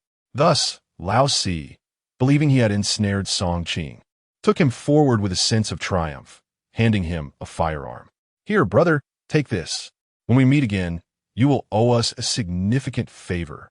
At that moment, Lao Si exchanged glances with Long Go, and after a mutual understanding, he called out to the crowd, "All right, cease fire. Deliver this hefty fellow to our brother here. We must take our leave." With that command, everyone lowered their weapons. Lao Si gestured to Song Qing, "Brother, it's your turn." Without hesitation, Song Qing raised the gun and fired. Bang! The shot struck the behemoth's head. A large caliber bullet could fell an elephant with a single shot, yet upon hitting the behemoth, it merely left a hole. Although Song Qing had observed the scene from a distance, the reality of the situation still left him astonished. Long Gu and the others, witnessing Song Qing's blunder, wore smiles of amusement. "Brother, it's in your hands now. Farewell." With that, Long Gu leisurely lit a cigarette, meticulously packed his gear, and beckoned the others to depart. As anticipated, the behemoth redirected its focus, charging towards Song Qing with wild abandon. In its hand, a dilapidated kitchen knife appeared capable of inflicting a severe wound. Despite its rusty appearance, Song Qing had no doubt that the behemoth could cleave a person in two with a single stroke. He stowed his hunting rifle while surveying the terrain, then sprinted towards a side path, leading the behemoth along. After all, given the presence of Long Gu and his companions, Song Qing feared potential retaliation for monopolizing the spoils. While he was not averse to eliminating a few individuals, he was mindful of his mission, which required a survival rate of at least 50%. Thus, he refrained from engaging just yet. Meanwhile, as Long Gu and the others prepared to regroup and evade, a sudden thought struck him. "Lao Si, do you think that hefty creature might be on the verge of being dispatched by us, allowing that young man to reap the benefits?" Lao Si paused. "That should not be possible, considering this is a 3-star dungeon, and we've been at it for quite some time without much reaction from that massive beast."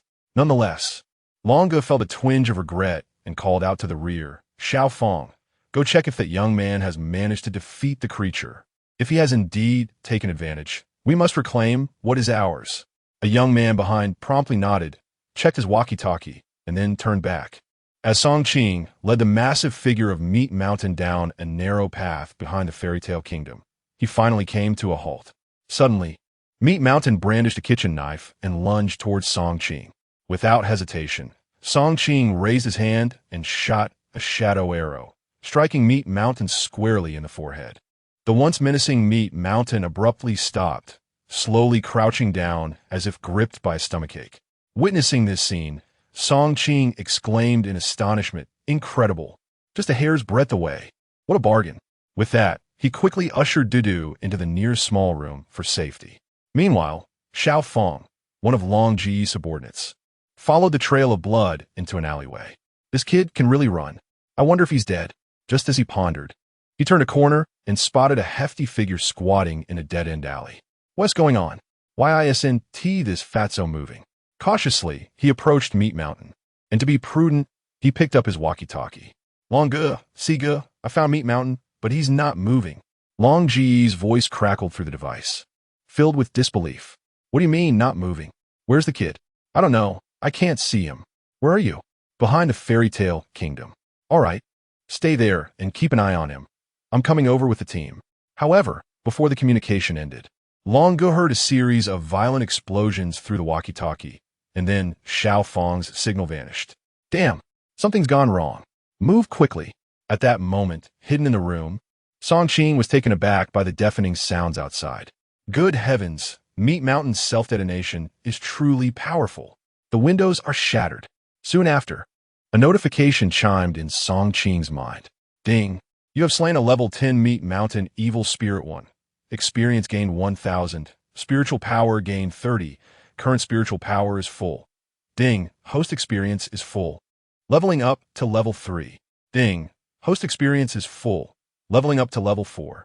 Overjoyed, Song Qing exclaimed, 1,000 points of experience for just one? What a windfall. No wonder a level 10 Meat Mountain appeared so soon. It's a creature for gaining experience. It seems I cannot allow the remaining Meat Mountains to fall into their hands. Chapter 10.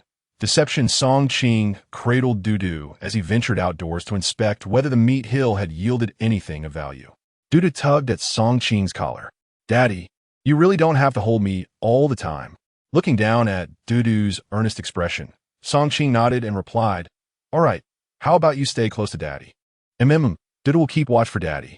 Unable to resist Dudu's adorable demeanor, Song Qing planted a gentle kiss on her cheek. You truly are Daddy's little darling. Dudu wants to be Daddy's bulletproof vest. Daddy can't bear to have Dudu as a vest. Now let us go. You stay right in front of Daddy and don't wander off. Dudu nodded seriously, her eyes blinking as she scanned the surroundings. Observing the filth strewn about following the meat hill's explosion, Song Qing frowned. He carefully made his way to the largest mound of meat left behind, treading on clean patches. With a stick, he delicately prodded the mass and was suddenly delighted to uncover a shiny object. Could it be a magic crystal? With that thought, Song Qing donned a pair of disposable gloves and retrieved the item from the pile. Evil Spirits, a secondary item from a horror game. Hearing the system's notification, Song Qing felt a twinge of disappointment.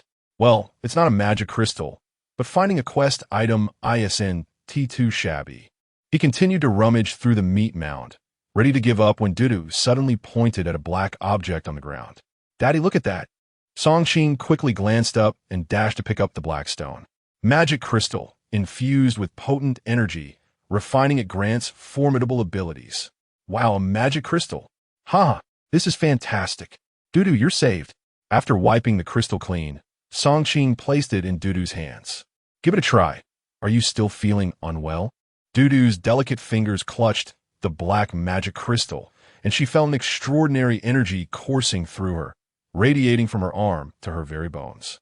Though the toxic fire that gnawed at her insides usually flared during the full moon, it still inflicted discomfort at other times. Over the years, Dudu had gradually learned to endure this pain through sheer will, yet it remained quite arduous. However, as this wondrous energy flowed into her bones, it was as if a refreshing rain had extinguished the toxic flames within. Dudu gazed at the magic crystal in her palm with excitement and nodded vigorously at Song Qing. I don't feel unwell anymore, Daddy. Fine. Hearing his daughter's words, Song Qing breathed a sigh of relief, a long-lost smile gracing his face. That's wonderful, truly wonderful. He then checked Dudu's condition once more, only to discover that she remained at level 1. It appeared that the meat hill could not be relinquished to them. They needed to act swiftly. Thus, hand in hand, they departed the alley. Unbeknownst to the two, there lay a man, barely clinging to life, inside a nearby trash bin. After a span of several minutes, Long Gu arrived at the alley with a cohort of followers. Long Gu, Xiao Fong, is in the trash bin. One of the underlings was the first to spot Xiao Fong, prompting the group to hastily extricate him from his filthy confinement. Covering his nose in disgust, Long Gu instructed those nearby, revive him. His subordinates employed various methods, pinching his acupressure points and splashing cold water, until finally, Xiao Fong regained consciousness. Upon opening his eyes and meeting the gazes of Long Gu and the others, memories of the recent explosion of the meat mountain flooded back, nearly bringing him to tears. What on earth transpired? Start from the beginning, Long Gu commanded. After rummaging through the remains without finding anything, he grew increasingly irate. Xiao Fong promptly recounted the scene he had witnessed. Upon hearing Xiao Fong's account, Long Ji's fury was palpable. Damn, just when I feared the worst. It has come to pass. Where is that brat? Xiao Fong helplessly shook his head. I didn't see him when I arrived. He must have already fled. Long Gu, what should we do? Should we pursue? Long Gu roared in response. Of course we must pursue. What if that brat has taken the demon crystal? Lao Si immediately directed his attention to a young man with black-framed glasses within the crowd. Haven't you already breached the surveillance here? Check where that kid has gone. The bespectacled man nodded and began operating a tablet he had on him. Moments later, he looked up at Long Gu and said he headed towards the river, likely making for another hefty target. Long Ji's expression shifted to one of astonishment. What is this kid's background? Does he dare to approach? Is he not afraid of us? At that moment, Lao Si quietly suggested, Long Gu, do you think he has been feigning ignorance all along? Perhaps he has known the fat one was done for, and is merely waiting to seize our opportunity? Long Gu narrowed his eyes, a glint of malice flashing within. Damn it, no one has ever dared to take what belongs to me. He must learn that my possessions are not for the taking. With a grand gesture, Long Gu rallied his followers and led them out in pursuit. Meanwhile, Song Qing and his daughter Dudu concealed themselves beneath a willow tree not far from the river, observing in silence. In the distance, a group was fiercely assaulting another meat mountain demon. Daddy, when will we make our move? Song Qing, unfazed, waved his hand dismissively. Patience. There is ample time. Let them wear down the meat mountain's health a bit more. A few minutes passed, and it became evident that the distant group was running low on ammunition. Big brother, we're out of bullets. I have none left either. Xiao Wang, take this hefty target and circle around over there. We'll resupply. Complying with the order, Xiao Wang nodded and raised his weapon, delivering a shot to the meat mountain's head. Roar! The meat mountain immediately redirected its pursuit towards Xiao Wang's direction. Song Qing revealed a charmingly mischievous smile. Say, my dear daughter, let us depart. With that, he swiftly carried Dudu and dashed towards the direction of the meat mountain. The small Wang in front appeared to possess considerable stamina, moving at a remarkable speed. I thought to myself, if I run ahead for a bit, I can rest up front and then continue once the chubby one catches up. Hee hee, I truly am a little genius. With this thought, Wang's legs moved with such agility that he disappeared from sight in less than a minute. Little did he know that just as he reached the bend ahead, the meat mountain, which had been pursuing him, suddenly halted and collapsed to the ground. Notification: Slain level 10 meat mountain, evil spirit 1. Experience gained, 1000. Spirit power gained, 30. Current spirit power is full, seeing the meat mountain preparing to self-destruct. Song Qing hurriedly took Dudu behind a tree for cover. 3, 2, 1. A tremendous explosion resonated. The meat mountain's body instantaneously obliterated everything within a 5-meter radius, scattering flesh and debris in a shocking display. Song Qing expertly approached the site, swiftly retrieving the magic crystal and the evil spirit's eye before racing off with Dudu towards their next destination. Chapter 11. A direct assault. Long Gu, accompanied by a group of panting comrades, hurried to the spot where Song Qing had just appeared. Upon arrival, they found a cluster of individuals staring wide-eyed at Xiao Wang. Where's the fat guy? Where's the monster? Xiao Wang, looking utterly helpless, glanced back and stammered, I don't know. One moment we were running, and then he just vanished. The squad leader, upon hearing this, scratched his head and turned to Long Gu. Brother Long, we must go find him now. Sensing Long Ji's brewing anger, The group quickly ushered Xiao Wang towards the direction the others had fled. As they approached a turn, they were met with a gruesome sight. A puddle of shredded flesh lay on the ground. Long Ji's brow twitched, finally grasping the gravity of the situation. That kid is no ordinary foe. He aims to rob us. Suddenly, Lao Si recalled a pressing concern. Brother Long, I believe there might be a serious issue. Long Gu turned to him. What is it? Lao Si hesitated, then continued. Earlier, Lao Wu mentioned that the monster's condition seemed better than the one we faced before. The one who took down that creature is formidable. At this revelation, Long Gu furrowed his brows deeply. That kid is definitely problematic. There's no way he could have effortlessly defeated that monster alone. Whispers began to circulate among the group, and Long Ji's expression grew more intense. He quickly retrieved his walkie-talkie, activating the public channel. All teams, report your current status. Static crackled through the device.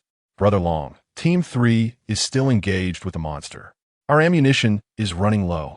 Team 4 has one injured brother, but the others are fine. We still have the monster under control. Team 5 is on the verge of defeating the monster. Brother Long, give us 10 more minutes. Listening to the reports, Long Gu breathed a sigh of relief. Everyone, pay close attention. Keep a firm grip on your monsters. If anyone loses theirs, I will hold you accountable. After ending the communication, Long Gu urged his companions, let us head to the nearest location. With a clatter, the group promptly followed Long Gu towards the next team's position. Meanwhile, Song Qing and her daughter had arrived at the site of Team 3. Having heard Long Ji's voice clearly over the walkie-talkie, Song Qing pondered, it seems they have discovered us. She then glanced at the time. Time flies. It's almost midnight.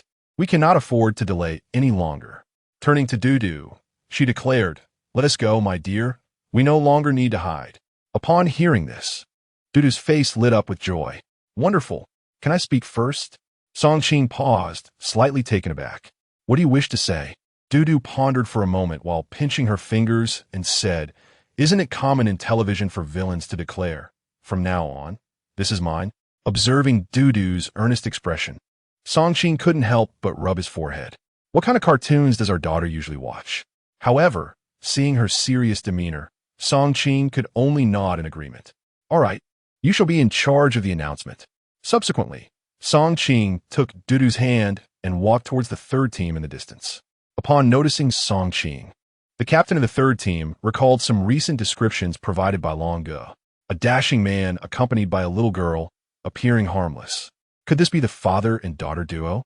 Just as he was about to speak, the charming little girl beside the man suddenly placed her hands on her hips and addressed the crowd with a sweet voice. Hey, you bad guys up ahead. From now on, this is our invincible Thunderbolt team's territory. The onlookers were momentarily stunned by Dudu's adorable demeanor before erupting into laughter. What a cute little girl. Ha! Is she trying to charm us to death? The invincible Thunderbolt team?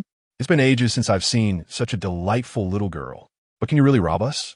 One couldn't deny that her lines were well delivered, though the bravado was lacking. The captain of the third team displayed a smug smile and addressed those around him. Send a few to deal with that plump one. He has got something valuable. Block him. By the time he spoke, the crowd had already encircled them. Dudu, feeling disregarded, stamped her foot in frustration. You shouldn't underestimate me. My dad is incredibly formidable. After saying this, she looked up at Song Qing. Right, Dad?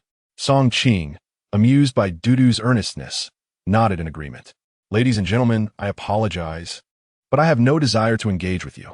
Therefore, that evil spirit is mine to handle. I will let you off this time. The captain of the third team burst into laughter. You're killing me. You should listen to what you're saying. What gives you the right to speak to us like that? Others joined in the mockery. Ha, Brother Wu. Perhaps this kid can communicate with spirits. Indeed, so fierce and audacious. She might know something after all. Alas, it's unfortunate for her. She could have encountered anyone else but us. A group dedicated to dealing with sinister creatures. What bad luck for her. Song Qing glanced at the time. You have quite a lot to say. I'd rather not waste time with you. Shall we make this quick and painless? The captain, Brother Wu, instantly lost his smile, aiming his gun at Song Qing. Kid, you must be unaware of your predicament. With a resigned sigh, Song Qing gently lifted Dudu and shouted towards the crowd. 10. Oh, Are we counting down now? Ha ha. 9. Where does he get his courage? 8. Du échouer that kai. Upon seeing Song Qing's serious demeanor, fifth brother immediately abandoned his jesting intentions and signaled to the crowd with a glance. Then, a man concealed in the shadows unhesitatingly pulled the trigger. Bang!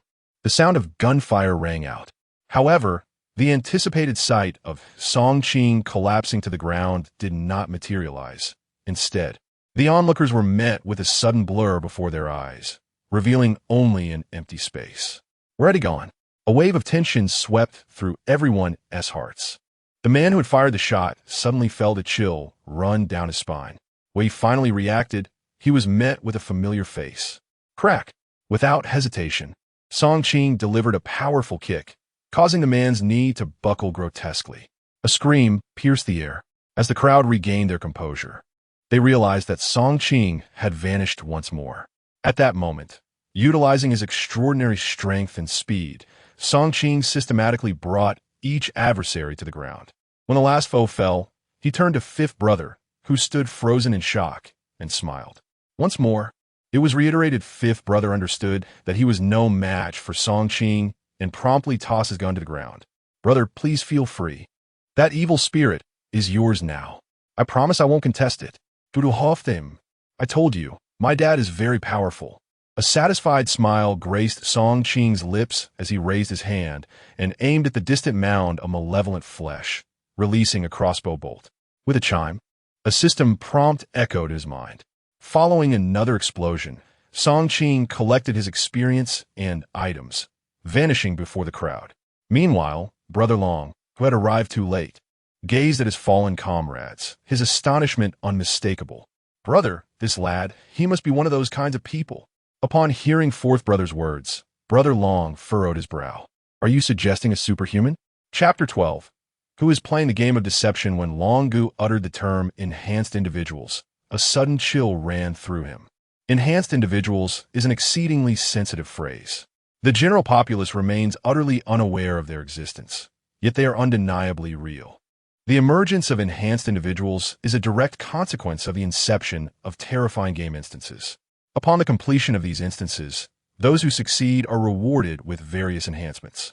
Among them, individuals who acquire extraordinary strength, rare mental abilities, or other enhancements become highly sought after across various domains. Numerous large corporations and conglomerates eagerly recruit these individuals into their ranks for training.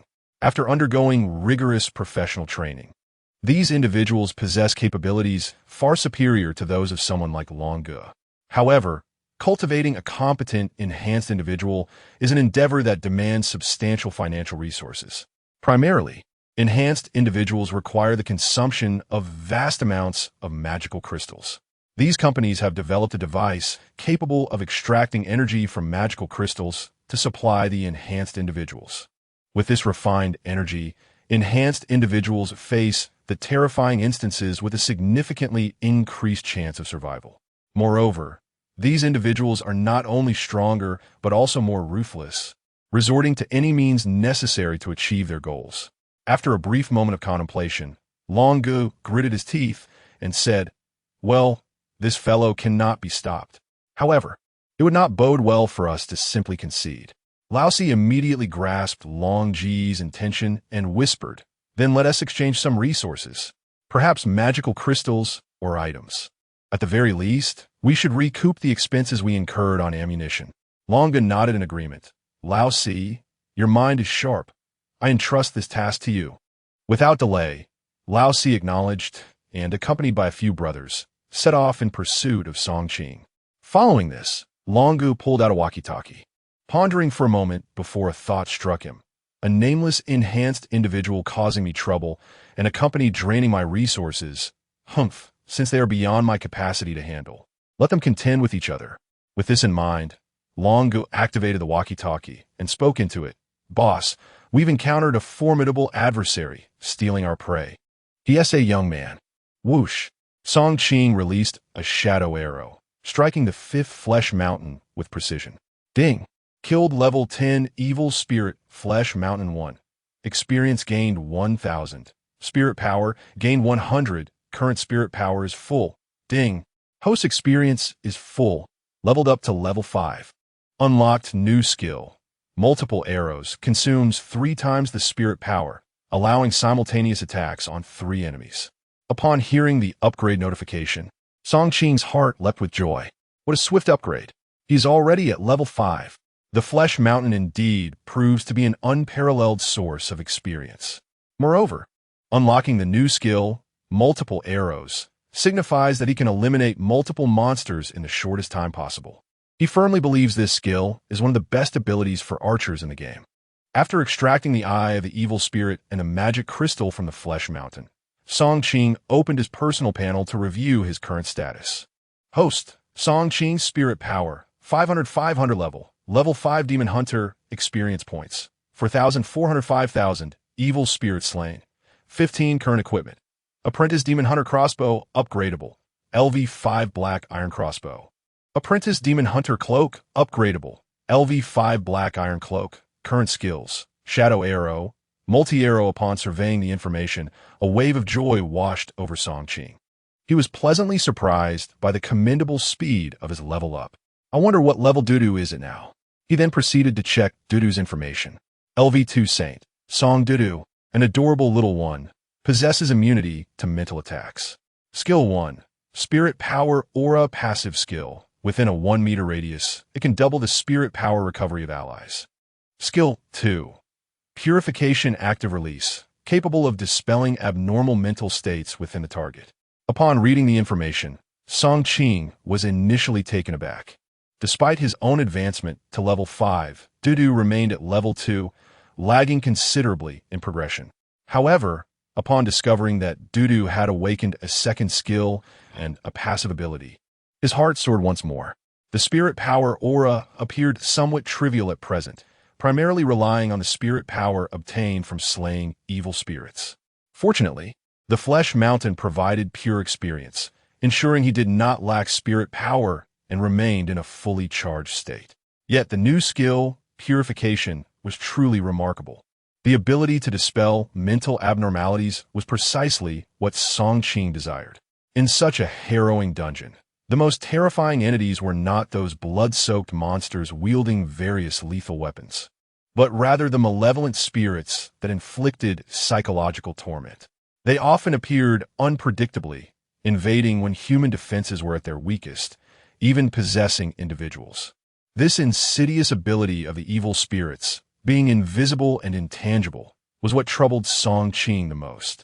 What delighted him further was Dudu's immunity to mental attacks, alleviating his worries about her safety. At that moment, Song Qing suddenly sensed someone pursuing him from behind. He quickly gathered his thoughts, scooped up Dudu, and vanished around the nearest corner.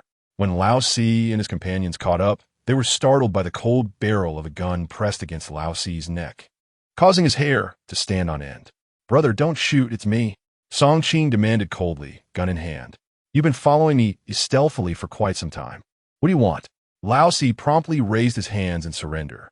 "Big brother, you've misunderstood. I came to inquire about your haul. Spare me the circumlocution. Speak the truth." Song Qing, unwilling to squander time, swiftly seized the opponent's firearm before finally relinquishing his own. Lao Si turned around, a sycophantic smile adorning his face. "My brother, the situation is as follows. Our boss greatly admires your capabilities and wishes to propose a collaboration.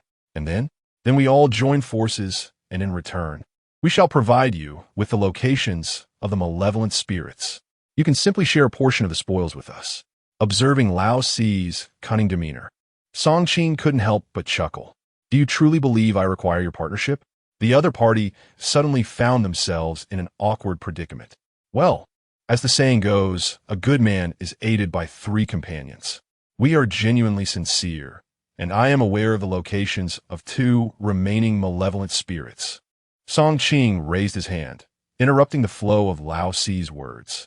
"Return and inform your boss that I appreciate his goodwill, but he should abandon such fanciful dreams of empty-handed gains." Lao Si watched as Song Qing's figure faded into the distance, feeling disheartened. How could this fellow be so impervious to reason? What does he mean by empty-handed gains? Initially, it was he who was attempting to achieve that. After vanquishing the 6th beast, Song Qing glanced at the 6 orbs nestled within his pouch, exhaling a sigh of relief.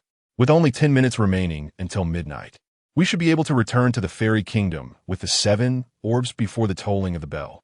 However, at that moment, a cacophony of gunfire erupted in the distance. In an instant, Song Qing comprehended the situation. Damn it, they are attempting to steal the monsters. How infuriating. Without delay, he and Dudu hastened towards the sound of gunfire.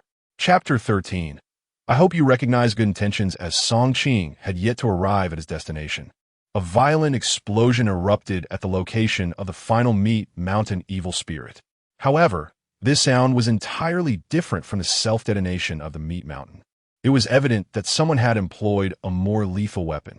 How could they be so determined to thwart my acquisition of these precious eyes? With a slight furrow in his brow, Song Qing clutched Dudu tightly, intent on retrieving all the items before the meat mountain perished. At that moment, Dudu suddenly pointed towards a nearby shade of trees. Daddy, there seems to be something over there. Whenever Dudu claimed to have spotted something, it usually led to a valuable clue. Although numerous leads had been uncovered along the way, most were not particularly significant, yet they provided Song Qing with ample hints. Stopping in his tracks, Song Qing followed the direction indicated by Dudu, and indeed, he discovered a small iron box. Gently opening it, he found a piece of paper inside. Snow White will appear in the fairy tale castle once the bell tolls. The 7 dwarfs will attempt to prevent Snow White's resurrection. Find the critical items on them. The prince will slay anyone who stands in his way. He will ride forth to the castle to kiss the princess. Once kissed, all shall forever become part of the fairy tale. As he perused the note, Song Qing couldn't help but stroke his chin in contemplation.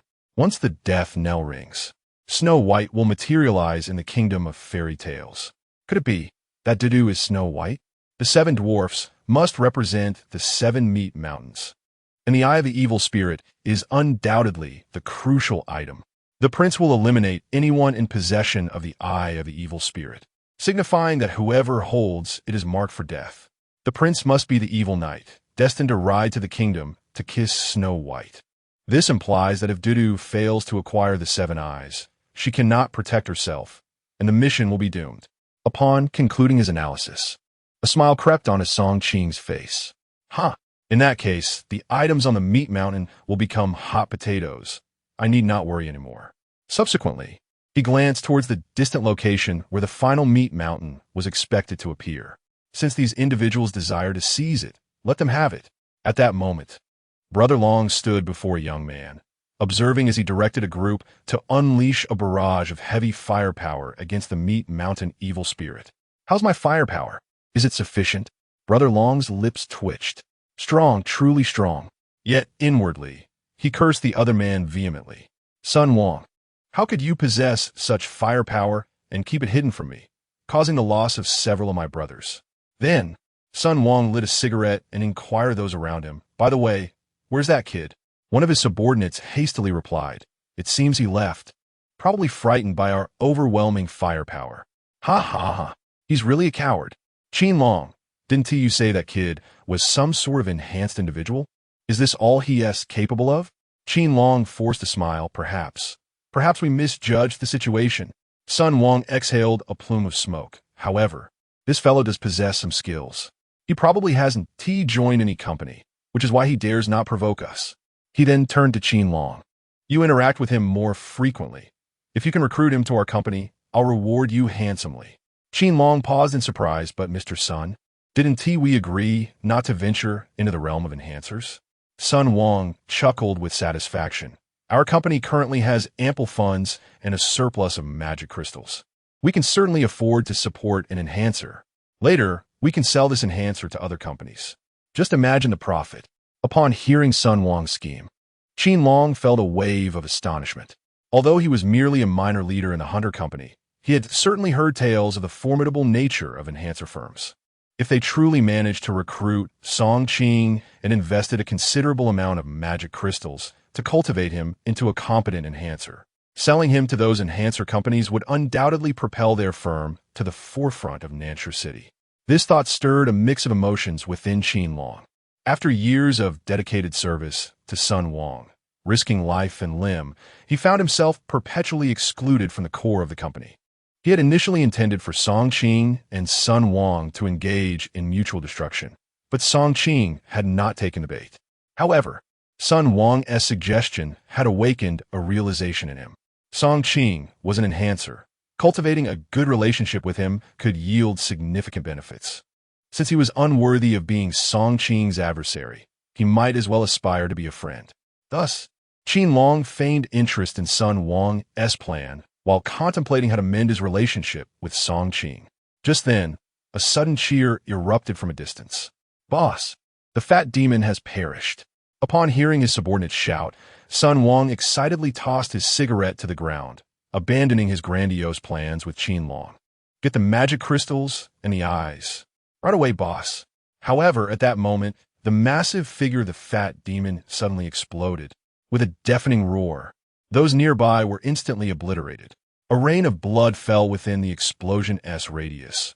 Bodies lay strewn about, and the air was filled with horrific screams. The smile on Sun Wang's face froze in shock. "What is happening?" A subordinate clutching his severed arm cried out, "Boss, the fat demon, it exploded." Qin Long quickly grasped the situation, feeling a surge of joy mingled with sorrow. "Fourth brother, what are you waiting for? Take the men to manage the scene. Get the injured brothers out of here." "Yes." Then, Qin Long turned to Sun Wang, his expression grave. "Boss, the 3-star dungeon may be more challenging than the 1-star dungeon."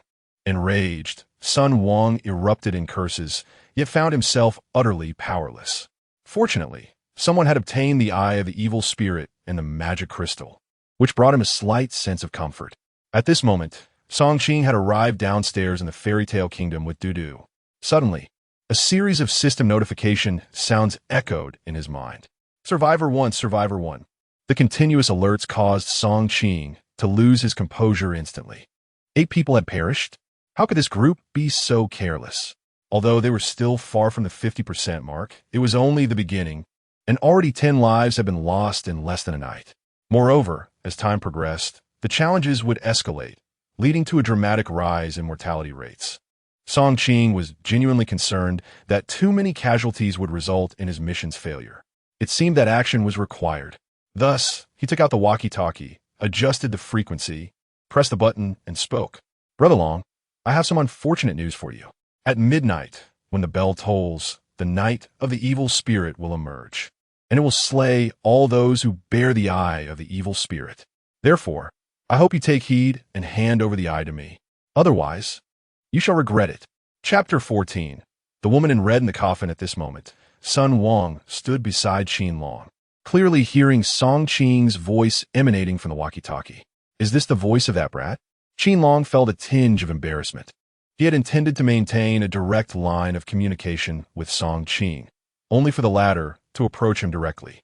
"Mr. Sun, it's him," Sun Wang remarked, raising an eyebrow as he retrieved the walkie-talkie, tuning into the same frequency. "You truly have the audacity to show yourself, having pilfered so much from me. Yet you dare to brazenly demand more? What do you think you are?" Then, a cold voice crackled through the device. "Did I even address you? Foolish dog. After so many of my brothers have perished, you still have the gall to challenge me? What are you, really?" With that, the surrounding individuals listened intently, stifling laughter as they anticipated Sun Wang's response. Infuriated by Song Qing's tirade, flames of rage ignited within Sun Wang. "I'm the boss of Qin Long. Who are you to question my worth? If you desire the eye of the evil spirit, come and take it yourself." Soon, Song Qing's voice returned. "Huh, I won't come to you. After midnight, you will come crawling to find me. Oh, by the way, I'll be waiting in Fairy Tale Kingdom. At that point, it won't be a free service to resolve your troubles." With that, Song Qing abruptly severed the communication, rendering Sun Wang's frantic curses futile. "How dare he threaten me? That brat is truly courting death. Everyone, listen up. Whoever takes him down, I shall reward them handsomely after we leave."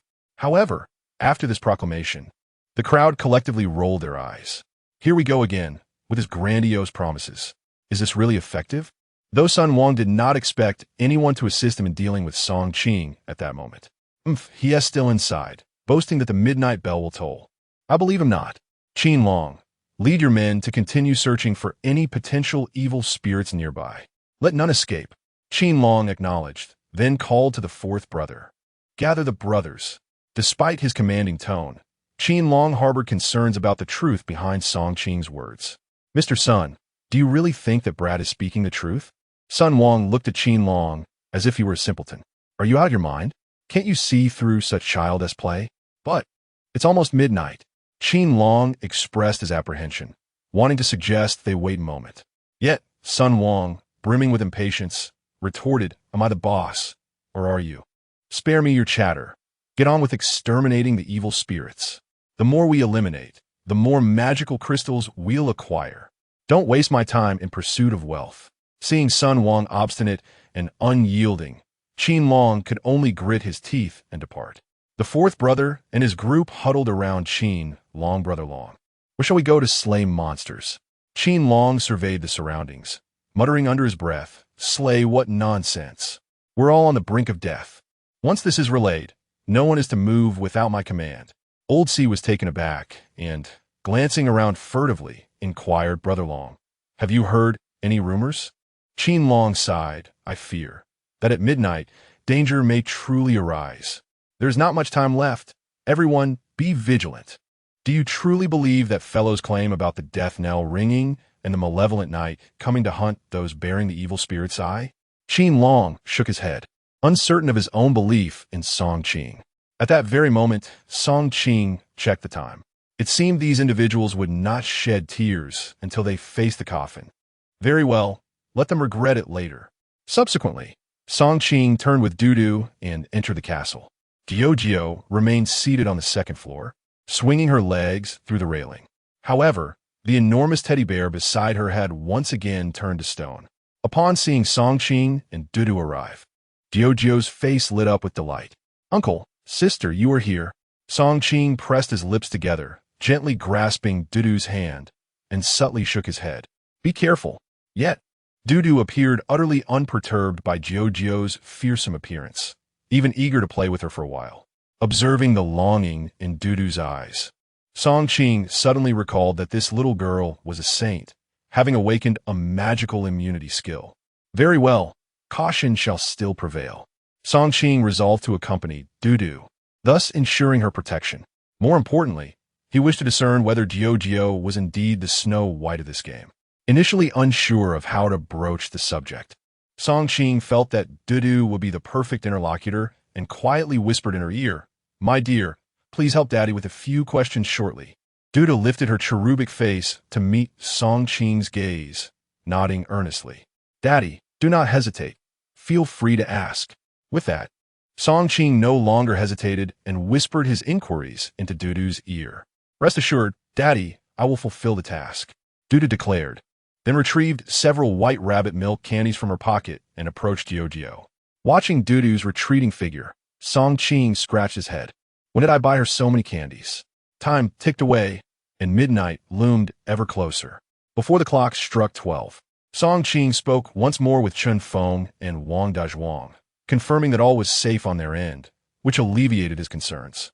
After all, Chun Feng's group comprised half the population of the entire park. As long as they were safeguarded, even if all the hunters perished, Song Qing's mission would not be deemed a failure. Of course, it was unlikely that all the hunters would meet their demise. Otherwise, they could hardly be called hunters. With only a few minutes remaining, Song Qing anxiously glanced at Dudu, only to find the two little girls engrossed in a lively discussion about delectable treats and delightful sights. Surely not, my dear. Can you truly accomplish the task? Song Qing felt a wave of melancholy wash over him, prompting him to seek answers in person. Just as he rose to his feet, he was startled to hear Jiao suddenly call out, Mom. At that moment, Song Qing was taken aback. Mom? Jiao's mother has also arrived? A sudden thought crossed his mind about the red-clad woman he was tasked to eliminate by the system. In an instant, Jiao stood up and dashed toward the upper floors. Song Qing quickly followed suit, bringing Dudu along. The fairy tale kingdom's building boasted 7 stories, each adorned with distinct fairy tale scenes. However, as Song Qing and Dudu ascended the stairs behind Jiao, they noticed the familiar cartoon characters and settings had vanished. In their place, the decor resembled that of a deep, ancient castle. Observing the surroundings, Song Qing furrowed his brow, growing increasingly cautious. Finally, upon reaching the top floor, he found the seventh-floor room reminiscent of a dilapidated palace. At the heart of this desolation lay a coffin, silently positioned, adding an aura of dread to the already haunting chamber. The palace was chilled by a biting wind that whistled through the glassless windows, emitting eerie howls that sent shivers down one's spine. The coffin's lid lay ajar, revealing a woman dressed in red, her face adorned with exquisite makeup, lying serenely inside. She possessed striking beauty and an elegant figure, suggesting she had once enjoyed a life of considerable comfort. Song Qing's eyelids twitched. He had no doubt that the woman in the coffin was indeed Jiu's mother, the red-clad figure. He recalled that the system's objective was to eliminate this very woman. Yet, Song Qing sensed that the task would not be as straightforward as it appeared. After all, only a few hours had elapsed since the beginning of the instance, and the night had yet to unfold, with the instance lasting 3 days. Drawing from his years of gaming experience, he understood that this mission would undoubtedly be more complex than it seemed. Consequently, he utilized the system to assess the red-clad woman within the coffin. Jiu's mother, age unknown, abilities unknown, currently deceased, cause of death, excessive longing. Chapter 15. The arrival of the malevolent knight upon encountering the information regarding the woman in red. Song Qing's immediate reaction was the realization that she embodied the figure of the woman in red. However, that was not the case at present, as the information indicated that she was the mother of Jiu, not the woman in red herself. It was impossible to eliminate her now, for her current state was that of death. One cannot extinguish the life of a being already departed. This is a matter of logic. Nonetheless, she would inevitably transform into the woman in red.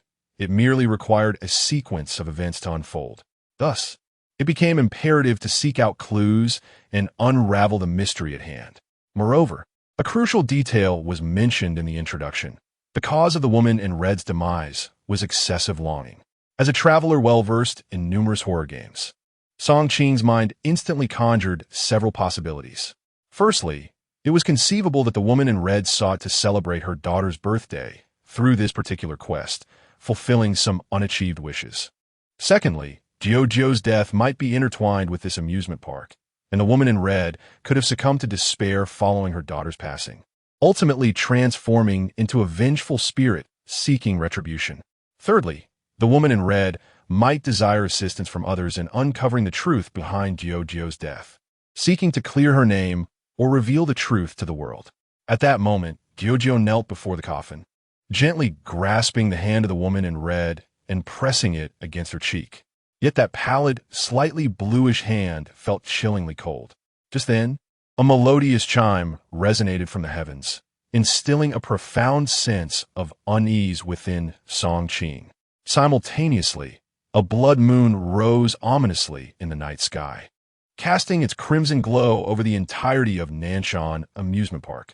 In the southwestern corner of the park, outside the adventure house, Sun Wang and his companions rested after vanquishing all the malevolent spirits within. Suddenly, a tolling bell startled everyone. "Mr. Sun, look, the blood moon has descended," someone exclaimed, pointing towards the moon and prompting everyone to gaze skyward. At that moment, Qin Long, who was reporting to Sun Wang, recalled the warning Song Qing had previously imparted. Damn it, could it truly be as he said?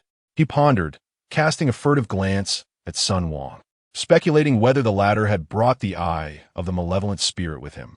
If what Song Qing indicated was accurate, and the malevolent knight would eliminate all who bore this item, he would undoubtedly hasten to distance himself and his subordinates from Sun Wang. As for aligning with Song Qing, Qin Long felt it was not yet the opportune moment. He would wait until Song Qing had weathered this crisis. Fourth brother, instruct the others to remain vigilant.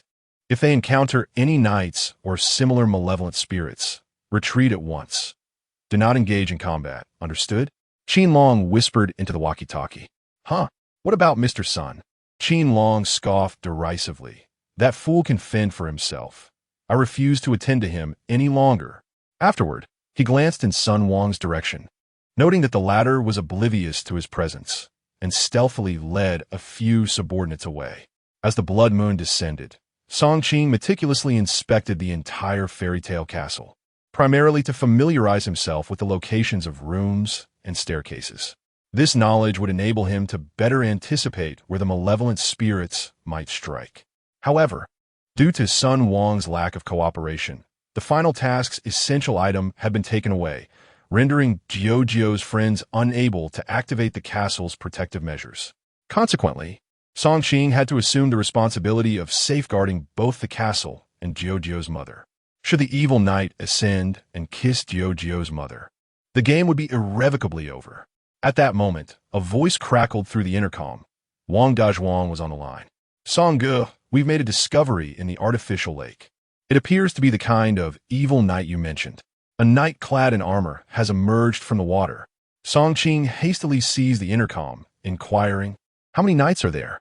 Just one. Huh? One? Are you certain? Are there no others? No, only one. Song Ge, look at this. All right, I understand. Keep observing and inform me of any developments immediately. Understood. After the communication ended, Song Qing let out a deep sigh, worry creeping into his heart for Sun Wang and his crew. Suddenly, the intercom crackled again. "Brother, it's Qin Long." A distinct sound of hooves echoed as a steady rhythm approached the adventure house. One of the nearby subordinates suddenly spotted a towering figure emerging from the crimson haze. Upon recognizing the man atop the steed, the knight raised his long sword and waved it gently in his direction. Instantly, a chilling power seized the subordinate's mind. In the next moment, he stood up, his eyes transformed into a blood-red hue. "Kill!" he bellowed, drawing his dagger and lunging at his companions. A piercing scream erupted, and chaos ensued among Sun Wang's men. Someone's been possessed. The declaration ignited turmoil, followed by gunfire, as they frantically attacked the distant evil knight. The subordinate under the knight's control had already been turned into a sieve by the barrage of bullets, yet the relentless onslaught failed to inflict any harm upon the knight. With every swing of the knight's sword, another companion fell under his spell, becoming a minion of the evil knight. The slain would subsequently rise again, joining the ranks of the knight's followers to pursue those still living. As he witnessed his numbers dwindle, Sun Wang finally succumbed to panic. "Damn it! Run!" In an instant, the crowd scattered, fleeing from the knight's relentless pursuit. Despite the knight's leisurely pace, he effortlessly kept pace with them. The malevolent knight swung his sword once more, causing Sun Wang's loyal subordinate to suddenly convulse violently. In a frenzied motion, he drew the long knife from his waist and struck at Sun Wang. The blade descended, and blood gushed forth from Sun Wang's arm. "Ah, have you lost your mind?" Sun Wang exclaimed, clutching his wounded arm and fleeing some distance away. We glanced back. He was horrified to discover that his once loyal follower had transformed into a murderous fiend. When the world is happening, where has Qin Long gone? Gritting his teeth against the pain, Sun Wang fired 2 shots, eliminating his own subordinate while desperately seeking answers. At that moment, the walkie-talkie clipped to his waist crackled to life, and Qin Long's voice emerged. "Sun Wang, it appears that you are having quite a rough time." Enraged by Qin Long's tone, Sun Wang retorted, "What did you just say? If you have the guts, say it again. Don't forget, your family is still in my grasp." "Oomph. Wake up, Sun Wang. You are barely holding on to your own life and still have the audacity to threaten me. Given that you have aided me in the past, I will offer you a chance to survive." Upon hearing Qin Long's words, Sun Wang glanced down at his wounded arm and, suppressing his fury, replied, "Fine, what do you want? If you save me, I will ensure you are well rewarded once we are out of this mess." "Huh, Sun Wang, you truly never miss an opportunity to issue empty promises. Regrettably, I am uncertain about my own survival, so I require something tangible." "Damn it, fine. What do you want?" 100 magic crystals. I will save you." "What? 100 magic crystals? Are you insane? Do you realize what that amount signifies? Just look at how many of your brothers remain. Do you believe your life is worth less than 100 magic crystals?" Sun Wang, witnessing more of his comrades fall under the control of the malevolent knight, felt a wave of despair wash over him as he contemplated his own fate. Gritting his teeth, he finally conceded, "Very well. I accept your terms." "Excellent. Come to the fairy tale kingdom. I shall await your arrival."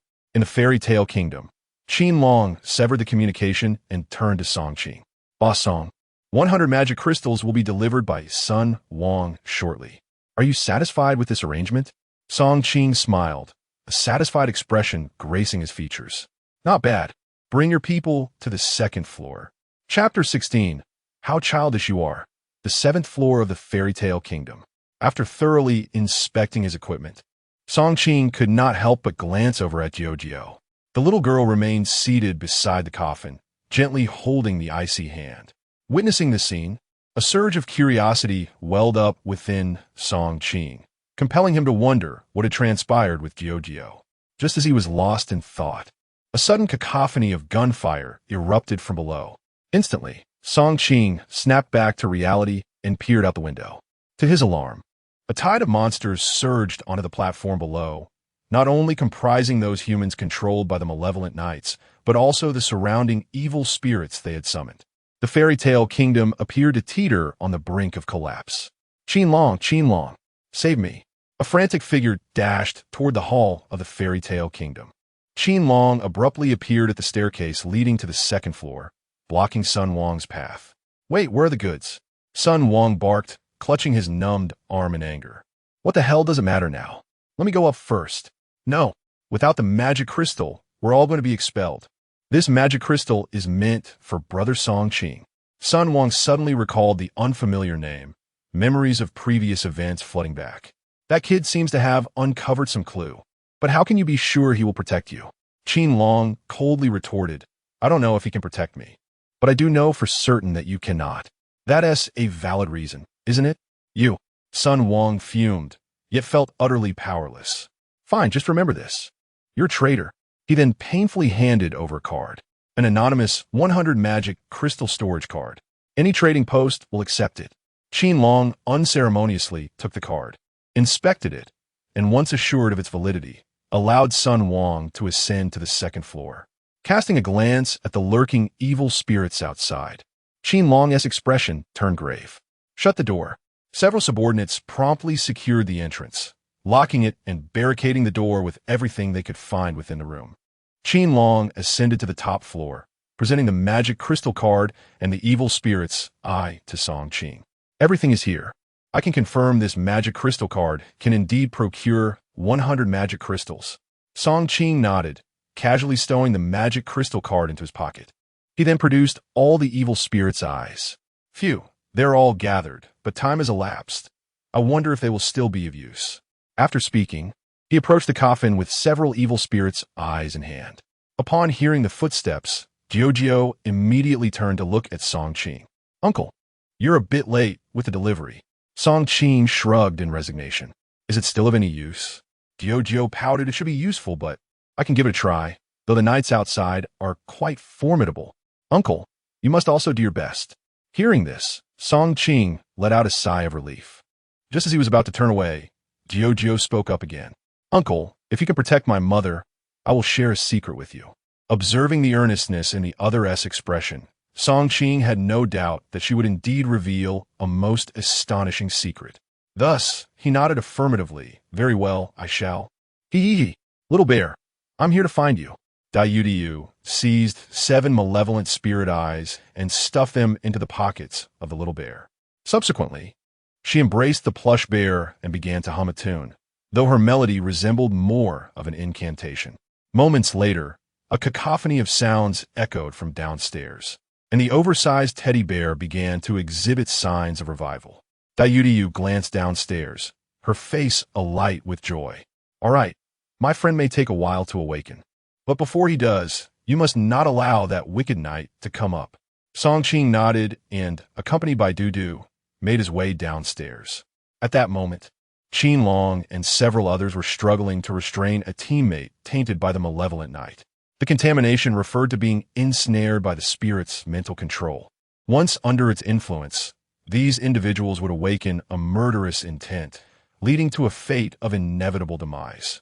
Damn it! Hurry, hold him down and seize his blade. Do not let him harm you. It took several individuals to finally subdue the contaminated comrade on the ground. These were brothers who had fought side by side for a long time, making each person's life significant to the others, though they were prepared for death. The gravity of such situations often proved unbearable for some. Sun Wang stood aside, directing his men to bandage wounds while observing the struggle to restrain their afflicted comrade. "Hey, what are you doing? He is already contaminated. Do you intend to keep him around? Be careful, or we might end up dead ourselves." Upon hearing this, those nearby erupted in anger, encircling him. "This is our brother who has fought alongside us. How dare you utter such words again? You scoundrel! Do you believe I won't end your life? If you harm my brother, I'll be the one to take you down." Despite the surrounding hostility, Sun Wang remained unperturbed. "What? Am I not allowed to speak? Am I wrong in my words? Can any of you cure him? In the end, it will be a bullet that takes him away." Sun Wang's words rang true. None possessed the means to save him, and ultimately, they would have to eliminate their own brother. Just then, a sweet voice resonated from the upper floor. "Who says he cannot be saved? I can." This declaration sent a ripple of astonishment through the crowd as they turned towards the staircase. There stood Song Qing, accompanied by a porcelain doll-like little girl on the second-floor landing. "You cannot be so naive as to believe the words of a mere child, can you? This is just child's play," Sun Wang retorted sarcastically, provoking the ire of those around him. Upon hearing this, Dudu's expression hardened, and with hands on her hips, she approached him. "Did you just say I was playing house? You must apologize immediately." Sun Wang, captivated by Dudu's adorably defiant face, couldn't he help but smile. "Little girl, are you certain you're not merely playing house? Children must not tell lies." "I am not lying. I can indeed heal that uncle." Upon uttering this declaration, the surrounding crowd wore expressions of astonishment. "Impossible. I have never heard of a child possessing such abilities. Indeed, this little girl can't be more than 4 or 5 years old. How could she possibly have such remarkable powers? Absolutely impossible. There exists a type of enhanced individual capable of purifying contamination, but it requires a significant amount of enhancement stones to cultivate. The average person simply cannot achieve this." "Exactly. Only a select few super conglomerates can afford to nurture such enhanced individuals. How could you be one of them?" As the crowd speculated, only Sun Wang understood the rarity and might of those who could purify contamination. Suddenly, an idea struck him, and he turned to Du, saying, "Little one, if you claim you can heal him, how about we place a wager?" Duda looked at him and immediately nodded. "Sure. What shall we wager? How about this? If I lose, I will give you a complete set of Disneyland tickets, along with an entire collection of Barbie dolls. How does that sound? But if you lose, your father must return my belongings to me. All right?" Upon hearing this, the crowd cast disdainful glances at Sun Wang, believing he was taking advantage of the little girl's ignorance regarding the value of magic crystals. Just as they were about to inform Dudu of the crystal's worth, she suddenly spoke up.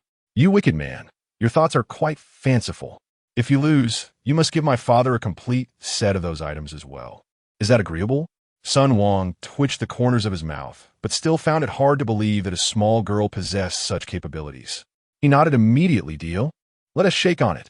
Dudu shot him a glance. "You're so childish." Chapter 17. Do not steal the monsters. Although he was subjected to mockery, Sun Wang remained unfazed. In his view, Dudu was utterly incapable of fulfilling this wager. At least in his understanding, there had never existed a 4 or 5-year-old enhancer. To become an enhancer, one must first endure the excruciating pain of marrow cleansing, a trial that ordinary individuals could scarcely withstand, let alone this 4 or 5-year-old girl before him. Sun Wang harbored no belief that she could endure such agony. Song Qing, with her arms crossed, observed quietly. As if the matter held no significance for her, she showed no concern that Dudu might fail.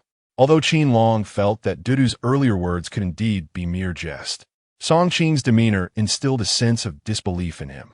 Could it be? Could this little girl truly purify these tainted comrades? The thought ignited a surge of excitement within him. Dudu leisurely produced a lollipop from her pocket and popped it into her mouth, her steps slow as she approached the youth who was incessantly biting at his companions. "Oh, this person looks quite terrifying. You all better hold him down. Do not let him bite me." Qin Long hurried over, assisting in restraining the frenzied teammate. "Fear not. I shall not allow him to bite anyone. With a nod, Dudu then gently placed her hand on the man's forehead. In that instant, a miraculous scene unfolded. The previously raging teammate fell silent, and everyone instinctively gasped in astonishment, their faces lighting up with joy. Qinlong exclaimed, "It worked. It truly worked." The teammates beamed, watching as the veins on the neck of the tainted youth gradually receded, resembling a peacefully sleeping infant. Upon witnessing this, Sun Wang's smile abruptly froze. How? How could this be possible? Just then, Dudu suddenly stood up and announced to the crowd, "All done. He has recovered." At her words, the crowd erupted in fervent expressions of gratitude. Qinlong, brimming with excitement, bowed deeply towards Dudu, exclaiming, "Thank you. Thank you, little one." Dudu flashed a smile, revealing her adorable little tiger teeth, and mimicked Songqing's gesture by waving her hand dismissively. "No problem, just a small thing." Laughter erupted among the crowd. Yet Sun Wang remained with a face full of dismay, muttering, "Impossible. He hasn't woken up yet. Wake up." Before he could finish his sentence, the man lying on the ground suddenly opened his eyes. "What happened to me? Long ago, why am I here?" At this moment, Dudu extended her hand towards Sun Wang. "You lost. Hand over the items." Sun Wang, with a quick shift of his gaze, began to play tricks. "Little one, I was just joking with you. Why did you take it so seriously?"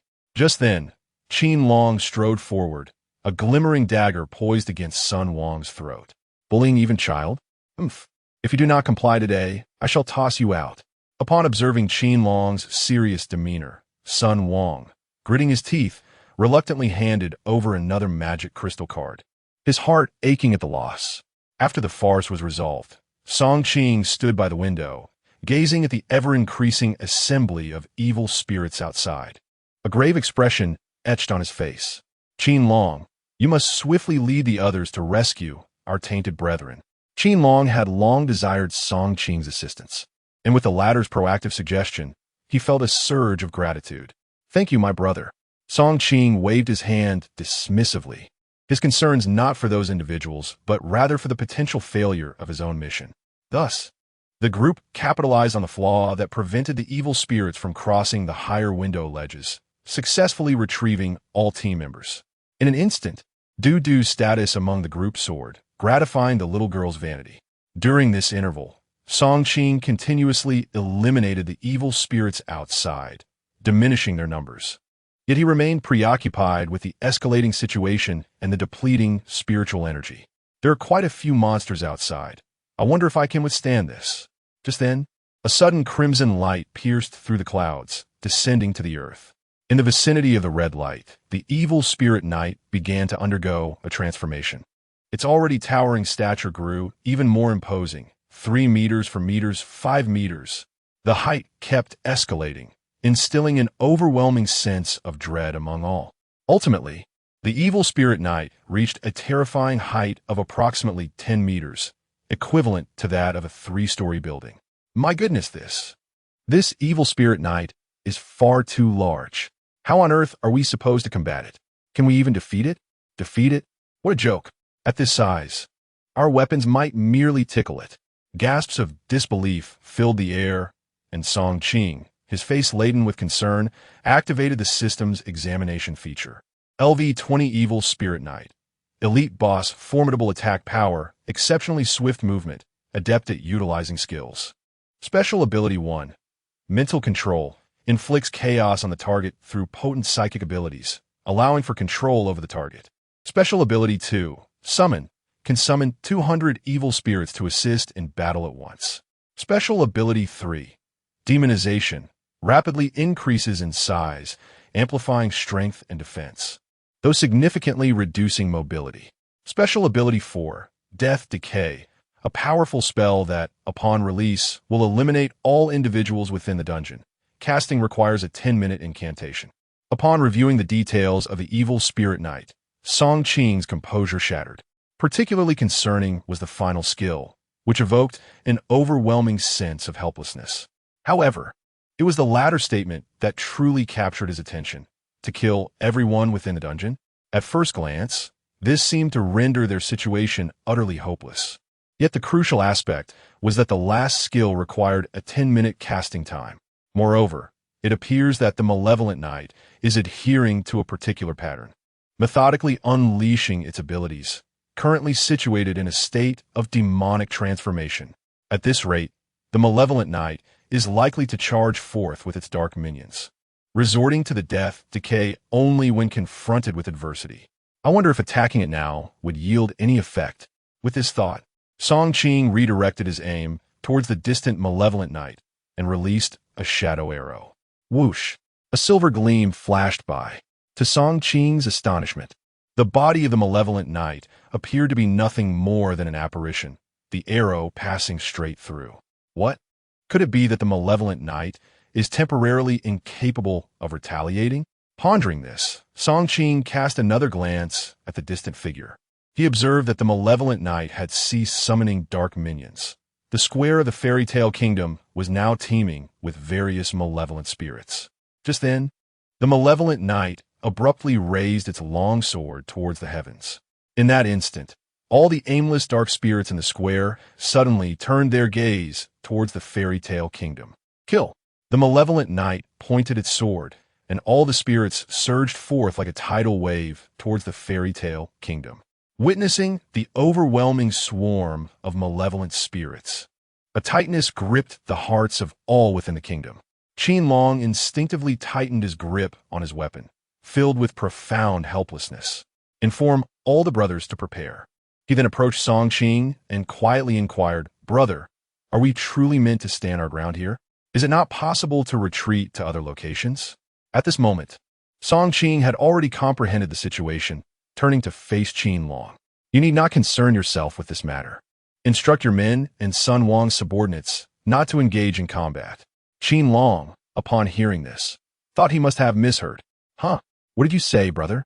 "I said you all should simply observe for now.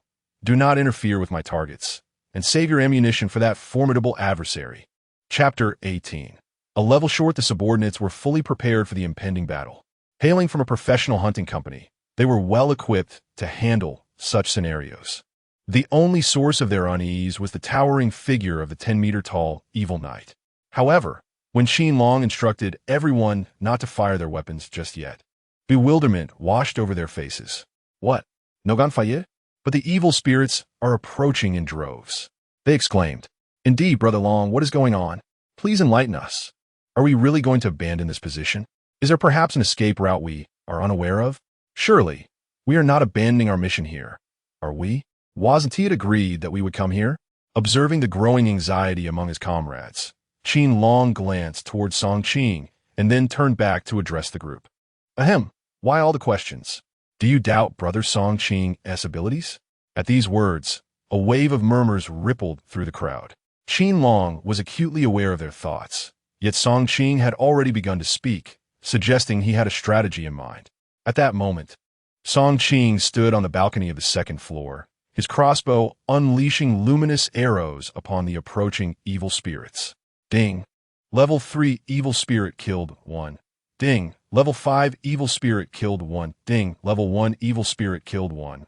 The system notifications echoed in his mind, yet Song Qing maintained an expression of stoic resolve, each bolt finding its mark with precision. His decision to engage in this manner stemmed from a personal motive. He needed to level up to confront the evil knight. Since the onset of this ordeal, the number of evil spirits he had dispatched was relatively low, thus his level had only barely reached 5. A level 5 demon hunter against a level 20 evil knight boss. The outcome was self-evident. Therefore, Song Qing required ample experience. This was the rationale behind his choice not to engage the evil spirits immediately, but to allow the knight to summon more minions. As he observed the evil spirits collapsing one by one before the entrance, his aim grew increasingly refined. Ding! Hostess' current experience is full, leveling up to level 6. Upon hearing this announcement, a flicker of hope ignited within Song Qing as he continued to expertly wield his crossbow, taking down the malevolent entities. The sight of 200 evil spirits summoned by the knight, mingling with others that had wandered in, sent shivers down the spine of onlookers. Fortunately, the system boasted a reward mechanism for slaying monsters.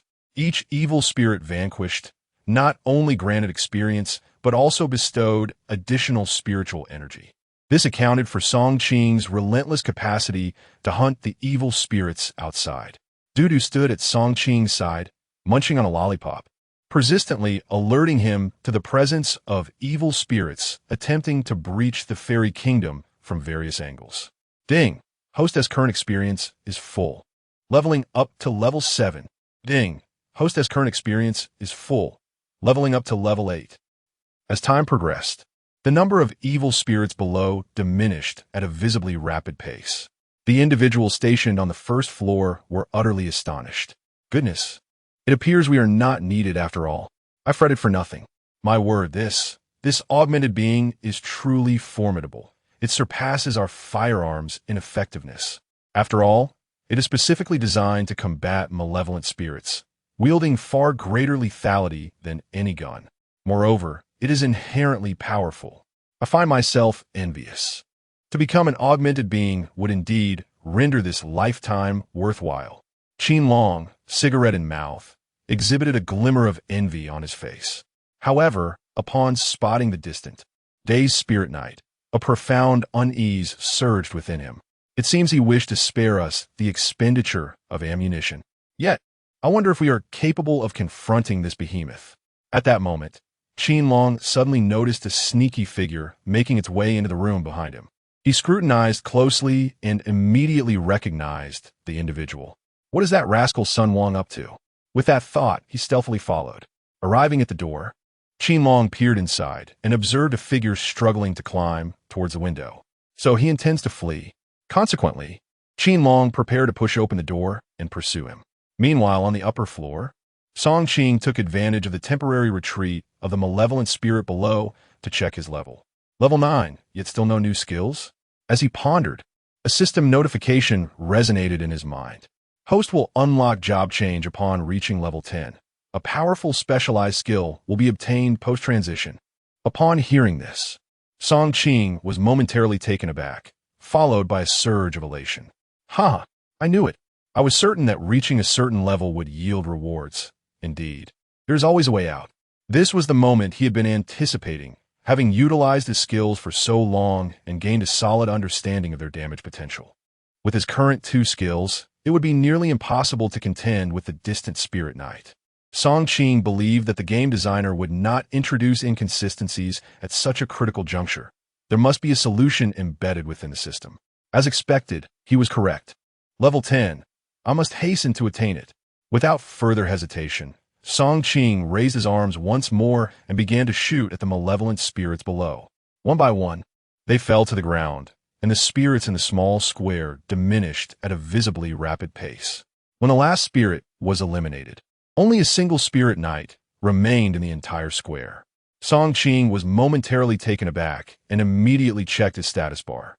Host, Song Qing Spirit Power, 5,7,900 level. Level 9 Demon Hunter, experience points, 68,680 100,000 number of malevolent spirits slain. 15 current equipment. No way.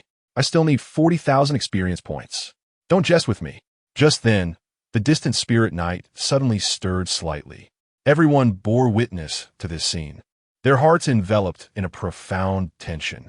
Behold, the malevolent knight approaches. Prepare yourselves, everyone. It is coming. It is truly nearing. Quickly, inspect the ZY on the road. In an instant, chaos erupted on the scene. Qin Long dashed up the stairs, breathless, glancing at Song Qing. Brother, the malevolent knight is upon us. Should we not launch an offensive now? Song Qing remained silent, raising his hand to release an arrow towards the distant malevolent knight. Yet, the arrow merely pierced through its form, failing to inflict any harm. Could it be that, suddenly, a recollection of the malevolent knight's description surged in Song Qing's mind? I understand now. He then lifted his gaze again towards the approaching malevolent knight, which halted as it neared the gates of the fairy kingdom, reaching out to touch the entrance. Witnessing this bizarre behavior, Qin Long stood in stunned silence. What would this mean? Meanwhile, Song Qing's brows furrowed in realization. It intends to annihilate us all, then ascend. What? Qin Long, utterly astonished, looked incredulously towards the floor below.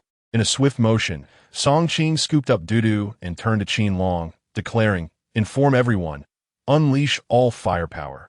Not a single bullet shall remain.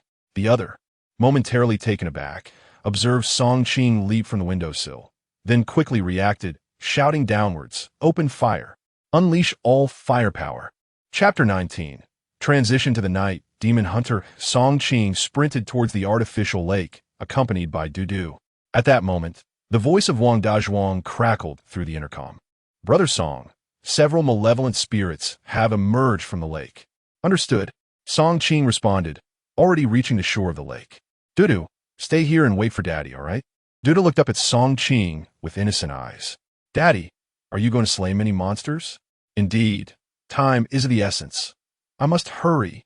With that, Song Qing set Dudu down and swiftly drew his crossbow, releasing a flurry of bolts into the distance. The silver streaks of light flashed as several malevolent spirits were dispatched in an instant. As Song Qing stood by the lake, his gaze fixed on the water surface, he was prepared to unleash a bolt at the first sign of any malevolent spirits. However, the number of spirits surfacing from the artificial lake was disappointingly sparse, hardly enough to engage. Frustrated, Song Qing grabbed the intercom again to inquire with Wang Dazhuang about any areas where malevolent spirits might be congregating. Observing Song Qing's anxious demeanor, Dudu shook her head. "Why doesn't Daddy ask if I can help? It seems I must lend a hand." With that, Dudu began to chant an unfamiliar incantation. Moments later, a radiant glow enveloped her hands, which she gently placed behind Song Qing. The next instant, the lake began to bubble as if boiling, prompting Song Qing to instinctively take a step back. "Dudu, be careful," he exclaimed, swiftly scooping her up in his arms. Yet, Dudu erupted into laughter. "Daddy, don't be afraid. I conjured this." Caught off guard, Song Qing was about to voice his confusion when a sudden realization struck him. He slapped his forehead in disbelief. "Heavens, I completely forgot you possessed such abilities." Dudu beamed with pride as she gazed at her father. "See, Daddy, you shouldn't always think of me as a burden. I am quite capable." Song Qing chuckled heartily and affectionately kissed her cheek. "Yes, my dear daughter. You shall be my comrade from now on." Afterward, Song Qing checked Dudu's stats and was astonished to discover that she had reached level 5. What thrilled him even more was the awakening of a new skill. Skill 3. Luring Trap can deploy a trap within a 100-meter radius that attracts all malevolent spirits, excluding bosses, within that range. The effect lasts for 5 minutes, with a cooldown of 2 hours. Upon reading the details of this skill, an exhilarating joy surged through Song Qing. It was the perfect complement to his abilities. No longer would he have to worry about leveling up. Unable to contain his excitement, he planted another kiss on Dudu's cheek. Let the adventure begin. Just moments ago, as Song Qing conversed with Dudu, malevolent spirits emerged from the river, drawn forth like bees to nectar. Upon witnessing these sinister entities, Song Qing wasted no time and raised his arm. Whoosh! A multitude of spirits fell at the riverbank, and his experience points steadily increased. Ding! The host's current experience is full, leveling up to level 10. Notice, the host must undergo a job change before continuing to gain experience. A surge of excitement coursed through Song Qing's heart. A job change. Please select a new profession. Night Demon Hunter, Light Demon Hunter.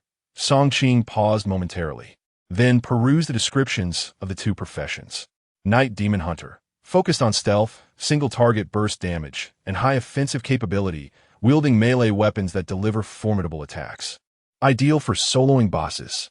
Light Demon Hunter possesses powerful area attack skills, excels in range combat, boasts superior mobility, and wields ranged weapons with significant splash damage.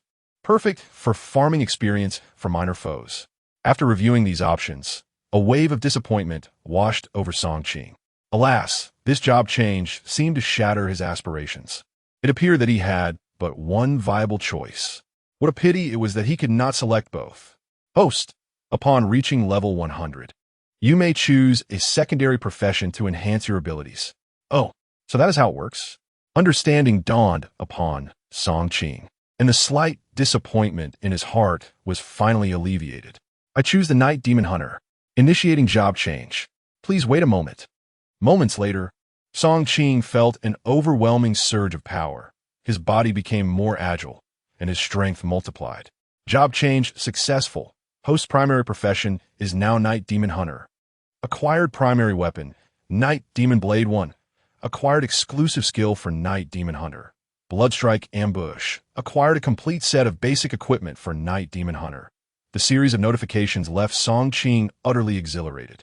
Malasia Wudnas. It turns out reaching level 10 is the true turning point. This is where the game truly begins. He swiftly examined his primary weapon. Night Demon Blade. LV1. Upgradable. Enhanceable. Basic equipment for Night Demon Hunter, possessing powerful armor-piercing capabilities, inflicting substantial damage on malevolent spirits. Without delay, Song Qing unsheathed the Night Demon Blade. In his hand appeared a pitch-black short dagger, measuring 50 centimeters in length, exquisite yet evoking a sense of foreboding. Next, he quickly glanced at his specialized skill, Bloodstrike Ambush. LV1 specialized skill, consuming 500 points of spirit energy, unleashes a lethal 10-hit combo on the target, with each strike inflicting double the damage of the previous one, ignoring enemy armor, possessing a 10% chance to execute the target, not exceeding level 20 of the host, with a cooldown of 5 minutes. Upon seeing this skill, Song Qing could hardly contain his excitement. My goodness, is it truly this powerful? A mere 10% chance to execute the enemy? Does this mean I have the opportunity to eliminate the malevolent knight in an instant? At this thought, a surge of excitement coursed through Song Qing's heart. He quickly glanced at the time. Phew, there are still 2 minutes left. It should be sufficient. With that, Song Qing, accompanied by Dudu, sprinted towards the fairy kingdom.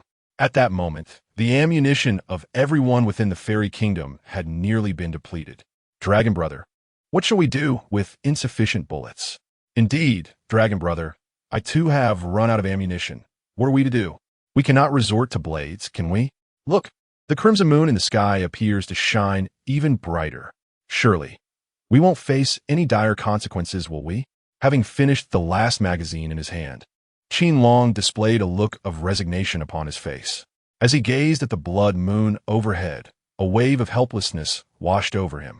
He silently lit a cigarette and placed it between his lips, softly addressing Lao Si. It seems we may not have a chance left. If anyone wishes to leave, now is the time. Lao Si was momentarily taken aback. Dragon Brother, go ahead. I shall remain here in silence.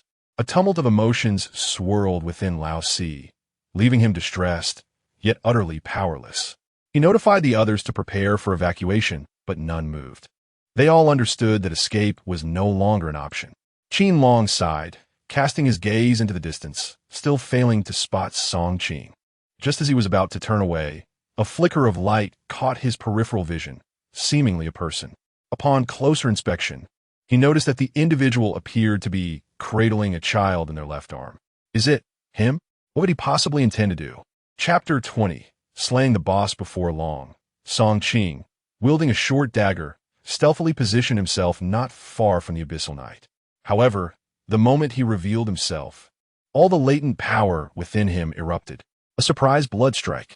The skill of a night hunter was unleashed with sudden ferocity, his form darting like a stream of light towards the back of the Abyssal Knight's head. Just as Song Qing's body approached the Abyssal Knight mid-air, the foe unexpectedly turned. Locking eyes with him, it was a strikingly handsome face. Little one, are you planning to strike me? The words seemed to emerge from the depths of an abyss, piercing straight to the heart. The onlookers from the fairy tale kingdom were filled with despair upon hearing the Abyssal Knight speak. It's over. It's not the corruption of the abyssal spirit we fear, but the fact that it can articulate. The Abyssal Knight has spoken. Damn it. This 3-star dungeon is indeed formidable. We are doomed. Initially, we thought we had latched onto a powerful ally, but it seems the ally is faltering first. The Abyssal Knight is about to retaliate. Everyone flee. In an instant, chaos erupted among all those within the building. On the 7th floor, Gio leaned against the window, peering down below, her mouth agape in excitement. Mommy, it seems Duda's sister might come play with me soon. After speaking, she glanced back at the coffin. To her astonishment, the woman clad in a white evening gown slowly rose from within. She exuded an air of elegance as she gently lifted Gio to gaze outside. That man is quite formidable. Upon hearing the woman's words, Giorgio turned her head to look at her. So, Mommy, does that mean he won't die? That he can't stay to play with me? The woman, however, shook her head, a tender smile gracing her face as she cupped Giorgio's cheeks. Of course not. Though he is powerful, he is still no match for a knight. Yay, that's wonderful. By the way, I wonder if Little Bear has awakened yet. Just as she spoke, a roar echoed from below. Giorgio's face lit up with joy, and she dashed to the railing, shouting down at the teddy bear. Little Bear, go teach that knight a lesson for me. Roar. At that moment, Song Qing had already crossed the point of no return, his eyes filled solely with lethal intent. Attack? I shall take your life. In the next instant, Song Qing's form vanished from the air. The Abyssal Knight sensed an imminent threat and immediately halted its ultimate move. As it prepared to evade, a dagger shimmering with a ghostly light appeared at the back of its neck. Boom! The blade of the Dark Knight Demon Blade, imbued with immense power, pierced directly into the Abyssal Knight's massive head. Swish, swish, swish. 9 consecutive strikes, each blow more ferocious than the last. The Abyssal Knight found itself unable to evade, enduring all 9 slashes. At that moment, the Abyssal Knight suddenly felt as if it could withstand Song Qing's assault and prepare to counterattack. The long sword was unsheathed, poised to withstand Song Qing's final strike, intending to pierce through its opponent. Alas, it underestimated the extraordinary nature of Song Qing. Moreover, it remained oblivious to the fact that Song Qing's surprise blood strike possessed the potential for a lethal blow. With a swift thrust, the final strike plunged deeply into the opponent's neck. In the next moment, a system notification echoed in Song Qing's mind, triggering surprise blood strike execution ability. Ding! Slain level 20 Evil Spirit Knight Boss 1. Gained experience points 100,000. Gained spiritual power 200. Gained 3 unidentified equipment. A series of notifications ignited a wave of exhilaration within Song Qing. Is this truly possible? A 10% chance to activate the execution mechanism. And I triggered it on my very first attempt, haha, on the second floor of the Fairy Tale Kingdom. Qinlong was so astounded by the scene outside that he dropped his cigarette, his eyes wide with disbelief. Not only he, but everyone around was equally astonished. My heavens, what on earth is happening outside? If I'm not mistaken, he just vanquished the evil spirit knight boss. Is this still a human being? How incredibly formidable. It was then that Qinlong noticed a hole burned in his shirt from the cigarette and immediately shouted to the crowd. Brothers, the crisis has been averted. No need to flee. Upon hearing this, those who had yet to make their escape paused in their tracks, erupting into applause. Meanwhile, on the upper floor, Giorgio suddenly pointed towards the ground and exclaimed, Mom, look, that uncle has slain the wicked knight. Upon hearing Giorgio's words, the woman swayed slightly before rushing downstairs to witness the scene, her eyes filled with incredulity. How astonishing was that an ordinary person could defeat an evil spirit knight. This individual was far from ordinary. Tears glistened in her eyes, as if recalling a poignant memory. Giorgio, could you help me invite him up? Giorgio turned to the woman and, with a beaming smile, nodded enthusiastically. Of course, no problem. With that, Giorgio stepped onto a small stool by the window and leaped down. In the small plaza below, Song Qing collected the equipment, materials, and clues dropped by the evil spirit knight. The onlookers gazed at him with expressions of envy and astonishment. Qinlong was equally bewildered, unable to comprehend the extraordinary capabilities of Song Qing. Among the crowd, Sun Wang was particularly stunned. He had witnessed the entire spectacle clearly. Song Qing, cradling a child, had soared 10 meters into the air, executing a series of 10 strikes that ultimately felled the evil spirit knight. Though he had only ventured into a few 3-star instances, he was acutely aware of the formidable nature of the monsters within. The boss-level evil spirits were especially powerful, capable of inducing suffocating dread. Countless individuals, including many exceptionally strong enhancers, had perished within those encounters. Despite the absence of a personal company in the realm of enhancement, Sun Wang's fervor for the industry propelled him to conduct extensive research. The recent performance of Song Qing has undeniably demonstrated the prowess of a 1-star enhancer, perhaps even exceeding that threshold. While a one-star enhancer may seem modest, in comparison to those lacking any rank, they are akin to deities. The cultivation of a one-star enhancer necessitates the expenditure of thousands of magical crystals, which underscores the formidable nature of Song Qing's abilities. Contemplating this, Sun Wang gently stroked his chin, lost in thought. Who are Song Qing and that little girl of his? Such strength. How splendid it would be if they could join my company. As he pondered how to persuade Song Qing to bring his daughter into his organization, he suddenly felt a tug at his clothing. Whirling around, he was met with the sight of a little girl in a red dress beaming at him. However, her wide grin, stretching to the roots of her ears, startled him, causing him to forget his previous thoughts. With a shriek, he bolted away. The onlookers, witnessing Sun Wang's abrupt retreat, exchanged bewildered glances. Is he unwell? What was that about? They murmured. He must be envious of their capabilities. In the crowd, Song Qing, cradling Dudu, was about to depart when he noticed a figure lounging atop a stone pillar on the distant steps. Uncle, my mother is looking for you. Can you come over? Dudu called out. Song Qing was momentarily taken aback, but quickly grasped the situation. All right, let us ascend. Chapter 21. The pact with the lady in red. Upon the unexpected approach of the lady in red, Song Qing felt no surprise. On the contrary, he was eager to engage her in conversation. While he held no hopes for her assistance in his quest, he believed he could subtly glean some information. Upon reaching the top floor, he beheld the lady in red, adorned in an elegant white evening gown. When she turned to see Song Qing and the little creature in his arms, a flicker of astonishment crossed her face. I hear you sought me out? What is it you wish to discuss? Song Qing inquired directly as he approached her. The lady in red nodded. Indeed, time is of the essence, so I shall not beat around the bush. I have something to propose. I am of the same mind. Please express any requests or inquiries you may have, and I shall do my utmost to accommodate them. Very well.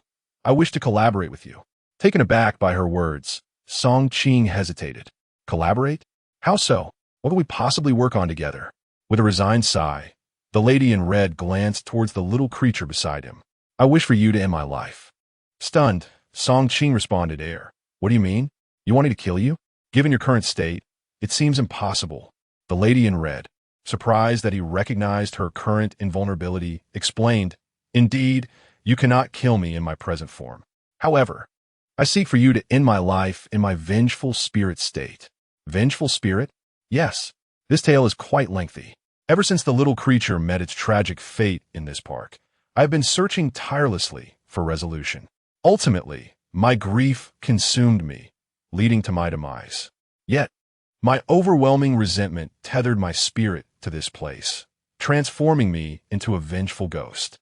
She then recounted her experiences following her death. Essentially, the lady in red had no desire to become a vengeful spirit, but her intense anger forced her into that state. For years, she had fought against the malevolent spirit within her, but her power was too feeble to resist its possession. Thus, she wished for Song Qing to eliminate her in her vengeful form, allowing her to retain a fragment of her soul and, in turn, be eternally united with her daughter. Through their conversation, Song Qing also learned another crucial detail. Within the realm of the game, various spirits and specters were categorized by hierarchy. The lowest tier comprised the malevolent spirits they frequently encountered, which lacked significant mental influence. Above these malevolent spirits were the vengeful spirits, which possessed formidable psychic attacks, thereby rendering them more potent than their physical counterparts. According to the Lady in Red, beyond the vengeful spirits existed even higher ranks, such as ghost generals and ghost kings. Curious, Song Qing posed further questions regarding these hierarchies. He soon grasped that even among these entities, there were levels of distinction. Each 100 levels represented a new tier, while every 10 levels were subdivided into stars. For instance, the malevolent knight that Song Qing previously vanquished was classified as a 2-star malevolence. Upon grasping this, Song Qing slightly furrowed his brow and remarked, "So this is the case. However, resolving your predicament would still pose considerable difficulty. According to your account, the level of the vengeful spirit has indeed reached a staggering 100. Yet, the woman in red discerned a glimmer of hope in his words. Does that imply you are willing to assist? I can offer my help, but your cooperation is essential. Absolutely. However, shortly, the vengeful spirit will reemerge, and I will be unable to contain it. That is of little concern. For now, it has yet to manifest. I need to inquire about several matters. Certainly, feel free to ask. Without hesitation, Song Qing posed all the questions he had in mind, primarily focusing on the potential encounters with malevolent entities and their respective levels. Although the woman in red did not possess answers to every query, she conveyed all the information she knew with utmost clarity. Through this dialogue, Song Qing acquired valuable knowledge pertinent to his needs. Is there anything else you wish to ask? The woman in red glanced at the moon outside, a note of worry evident in her voice. It is coming soon. Song Qing shook his head. I cannot think of any further inquiries at the moment. However, the information you have provided is largely sufficient. Upon hearing this, the woman in red sighed in relief. That is wonderful news. By the way, you must remember, do not worry about my demise. I cannot perish. Song Qing nodded nonchalantly, replying understood. Rest assured, I shall ensure your demise. However, upon uttering this, he felt an odd sensation. Subsequently, the woman in red glanced affectionately at Jiao, who was gleefully playing with Du, a tender smile gracing her lips. There's one more matter I wish to ask of you. Understanding her implication, Song Qing nodded. I will take good care of Jiao. The woman in red's expression transformed into one of gratitude. Thank you. Song Qing interrupted. I'm afraid you've misunderstood. I can assist in looking after Jiao, but it will not be without compensation. The woman in red paused briefly before nodding. Mr. Song, please feel free to articulate your demands. Over the years, you must have accumulated a significant amount of magic crystals within this realm. I require those crystals. Are you referring to this? In response, the woman in red produced a jet black orb from her pocket. Upon seeing the orb, Song Qing was momentarily taken aback. Magic crystals, treasures originating from terrifying realms, are highly coveted in the outside world. Yet, many remain unaware that magic crystals are also categorized by levels. They are classified from 1 to 9 based on the amount of energy contained within. The only crystals commonly found in the market are of the first rank, while those of a second rank or higher are likely confined to the inner circles of affluent conglomerates. Although the first and second grade magic crystals are both derived from malevolent spirits, they differ significantly in value. Most second-grade magic crystals originate from 5-star malevolent spirits, each possessing an extraordinary worth. According to the circulation classification in the black market, one second-grade magic crystal is equivalent to 1,000 first-grade magic crystals. The crimson-clad woman presented a second-grade magic crystal, astonishingly rare. As Song Qing received the crystal and gently caressed it, a surge of excitement coursed through him. How many of these do you possess? He inquired. The crimson-clad woman shook her head in resignation, replying, I don't have many of these magic crystals, merely a little over 10. I acquired them during hunts of those malevolent spirits, but they hold little value for me. Thus, Song Qing proposed, very well in exchange, I shall protect Jiao, and you will relinquish all the magic crystals to me. Agreed. Following this, the crimson-clad woman provided Song Qing with an address where she had concealed her stash of magic crystals. After solidifying their agreement, Song Qing glanced at her and remarked, By the way, I haven't yet asked her name. The crimson-clad woman hesitated before responding, and Wenjun. Song Qing was momentarily taken aback, immediately recalling the shocking news that had reverberated throughout Nanshan City over a decade ago. You are the Wenjun who fell for the roller coaster? Instead of answering, the crimson-clad woman suddenly let out a piercing scream of anguish, and her form began to shift. In the next instant, Song Qing sensed an ethereal aura emanating from her, as her entire visage became obscured by her flowing hair. Subsequently, the crimson-clad woman turned and vanished without a trace. Chapter 22. This person is quite annoying. Upon returning downstairs, Song Qing was immediately encircled by Qin Long and his companions. Brother Song Qing, we are eternally grateful for your timely rescue. We owe you our lives, they declared, bowing deeply, their faces etched with sincerity. Observing this scene, Song Qing smiled gently and waved his hand dismissively. All right, there is no need for such formality. My actions were not solely for your benefit, but also for my own salvation. Then, turning to Qin Long, he inquired, by the way, Brother Long, might you assist me with something shortly? Without hesitation, Qin Long nodded in agreement. Of course, just say the word, and if it's within our capacity, we shall oblige. Song Qing chuckled. Rest assured, I will not impose upon you without due compensation. I intend to reward you appropriately. Upon hearing this, Qin Long's expression soured as he waved his hand dismissively. Brother, are you treating us like outsiders? I, Qin Long, have a certain reputation in Nanshur City. Your words are tantamount to a slap in the face. Several others echoed his sentiment. Indeed, Brother Song Qing, initially we were blind to your worth. Consider it an apology. Yes, you saved us once. Helping you with a small favor is only natural. Right, Brother Song Qing, feel free to ask us anything. Watching the fervor of the group, Sun Wang felt an intense displeasure. He pushed through the crowd, exclaiming, what is happening here? Do not forget who you are working for. You are on a mission with me. Did I say you could assist him? He then approached Song Qing, a smirk dancing on his lips. Brother Song Qing, don't you think this is rather inconsiderate? I am their employer. If you have matters to discuss, shouldn't you consult me first? Song Qing, fully aware of Sun Wang's intentions, coldly retorted, consult you? Are you saying that I should regard you? Sun Wang's expression darkened at Song Qing's response. What do you mean? Are you truly attempting to seize my people? If so, do not say I did not warn you. Upon our exit, I will seek arbitration from the Hunters Guild. You will end up losing everything. Upon hearing this, Qin Long stepped forward, seizing Sun Wang by the collar. Listen here, son. This is our matter.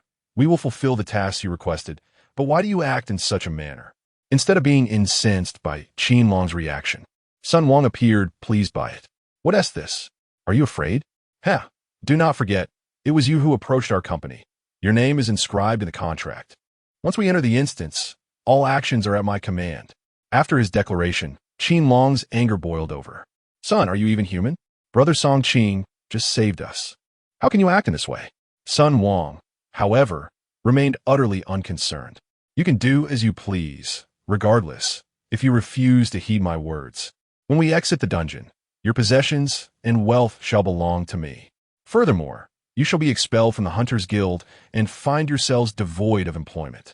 Standing silently to the side, Song Qing remained quiet, while Du, beside him, gazed up innocently. Daddy, this person is so wicked. Song Qing chuckled. Yet a nefarious thought began to brew within him. Indeed, would Du desire to punish this villain? Upon seeing the smile on Song Qing's face, Du immediately sensed the unspoken plan and hurried over. Daddy, quickly tell me, what does Du need to do? Song Qing leaned in to whisper his scheme into his daughter's ear. After hearing her father's proposal, Du's cherubic face radiated excitement. Hee Daddy, this bad guy is in for it now. Hey, my dear, we must not reveal our intentions too soon. Rest assured, yet Du felt there was still something amiss.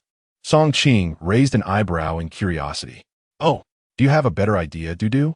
Nodding vigorously, Du leaned in closer to whisper her improved plan to Song Qing. Upon hearing his daughter's suggestion, Song Qing furrowed his brow. No, that would be too dangerous. After all, he is an adult. Just then, Jiu grinned widely from the side. I can protect little sister Du. Song Qing was taken aback, observing the eager expression on Jiu's face. You? The other party nodded earnestly. Uncle, do not forget, I am a ghost. Song Qing hesitated momentarily. You can control him?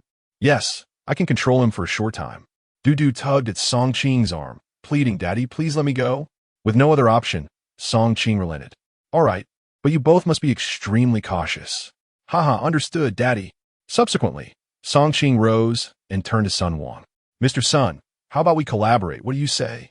Upon hearing Song Qing's proposal, Sun Wang's face broke into a cunning smile. Collaboration means we must all contribute, and the spoil shall be divided according to our efforts. Mr. Song agrees to this, correct? Song Qing nodded. Indeed, you speak truthfully. So what do you propose? Haha, so now we see how you intend to collaborate. Thus, Song Qing spoke up. My plan is to have Qin Long and a few brothers accompany me to tackle the next boss, as I need to concentrate intently.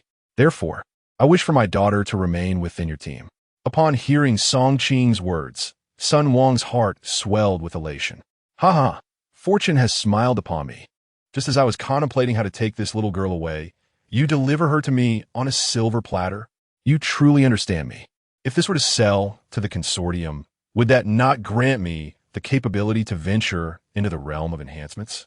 He could not help but glance at Dudu's porcelain-like cheeks, his excitement barely contained, yet he feigned calmness as he spoke. "Ha! Brother Song Qing, it's surprisingly simple. No worries, just take it over.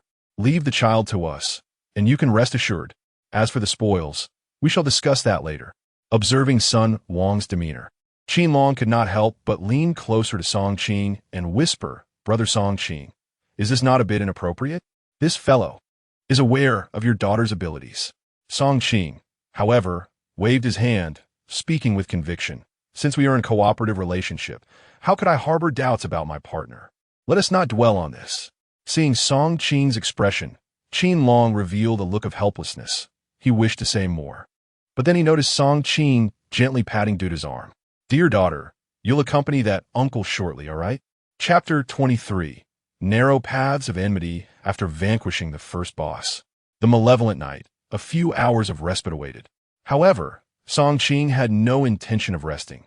Rather, he aimed to meticulously strategize for the ensuing game. Earlier, the enigmatic woman clad in red, and Wen Jun, had elucidated the general content of the 3 levels within the terrifying amusement park.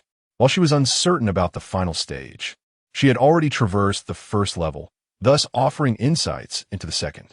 The second level remained a reimagined fairy tale, that of Cinderella. Naturally, the theme of this horror game dungeon was still steeped in terror, making it impossible for a fairy tale with a happy ending to unfold. Throughout the dungeon, all participants would assume various roles dictated by the game's rules. They might find themselves as attendants at the ball, esteemed guests, or even as members of the Prince's Guard, among other characters. This time, players were tasked with devising means to thwart Cinderella's pumpkin carriage from reaching the ball venue, thereby sabotaging the event. Failure to do so would result in total annihilation. Moreover, within this game, they were obliged to heed the commands of various higher-ranking entities portrayed by malevolent spirits. Disobedience would lead to expulsion from the game, a fate that was exceedingly grim, ranging from dismemberment to a gruesome demise. This mission featured 3 pivotal bosses, a swarm of crows, a treant, and a witch. To successfully navigate these challenges, players needed to locate the requisite task items, thus ensuring their passage through the mission. However, Song Qing had no intention of pursuing this route. After all, defeating the previous boss had granted him substantial experience points and several unidentified pieces of equipment. Opting for the item collection method would hinder his enjoyment of slaying monsters and leveling up. Therefore, he resolved to delegate this task to Qin Long and his companions. Even if he did not eliminate the boss himself, as long as Qin Long's group procured all the necessary items, they would still be able to progress through the second level. Seizing the opportunity during their break, Song Qing led Qin Long to a secluded spot and succinctly outlined their forthcoming endeavors. When the game commences, you will be responsible for locating these items: a glass slipper, a golden gown, and a crystal tiara. As for the rest, leave it to me. Upon hearing this, Qin Long and the others were astounded. "Brother, do you know how to clear the levels?" Song Qing nodded affirmatively. "Indeed, I am aware of the items for the second level, but the true challenge lies in the third level that follows. Therefore, you must assist me in securing these items for the second level." Seeing that Song Qing had not withheld information, incredulity washed over their faces. It was crucial to note that while the horror game world might present numerous similar dungeons, the tasks within them were invariably distinct. With unwavering confidence, Song Qing asserted his understanding of the current task, suggesting that he must possess a crucial clue. Qin Long, thumping his thigh, exclaimed, "Brother Song, rest assured that we will ensure this matter proceeds without a hitch." After assigning all responsibilities, Song Qing took Dudu to seek out Chen Feng and Wang Dazhuang. The system had mandated that Song Qing include a stipulation in the task of hunting the red dress woman. requiring that the number of surviving players exceed 50%. The ordinary players, who were utterly defenseless, became Song Qing's primary concern. Upon Song Qing's arrival, Wang Dazhuang exhibited an excited demeanor, especially upon hearing that he would soon be taken to a safe location, expressing his gratitude profusely. However, upon reaching the gathering place of Chun Feng and the others, an unpleasant incident unfolded. Everyone, please quiet down. Is it worth causing such a ruckus over a mere item? Let us not forget that survival is our utmost priority. Chun Feng shouted from a raised position, attempting to quell the chaos. Yet, several individuals immediately rose in opposition. Chun Feng, do you really believe yourself to be the leader among us? On what grounds do you allocate these spoils? One shouted, indeed, these spoils should be entrusted to the strong. Who do you think you are? Let us settle this in the arena. The victor claims the prize. Amidst the standoff, several individuals clutched tightly an object resembling a long knife.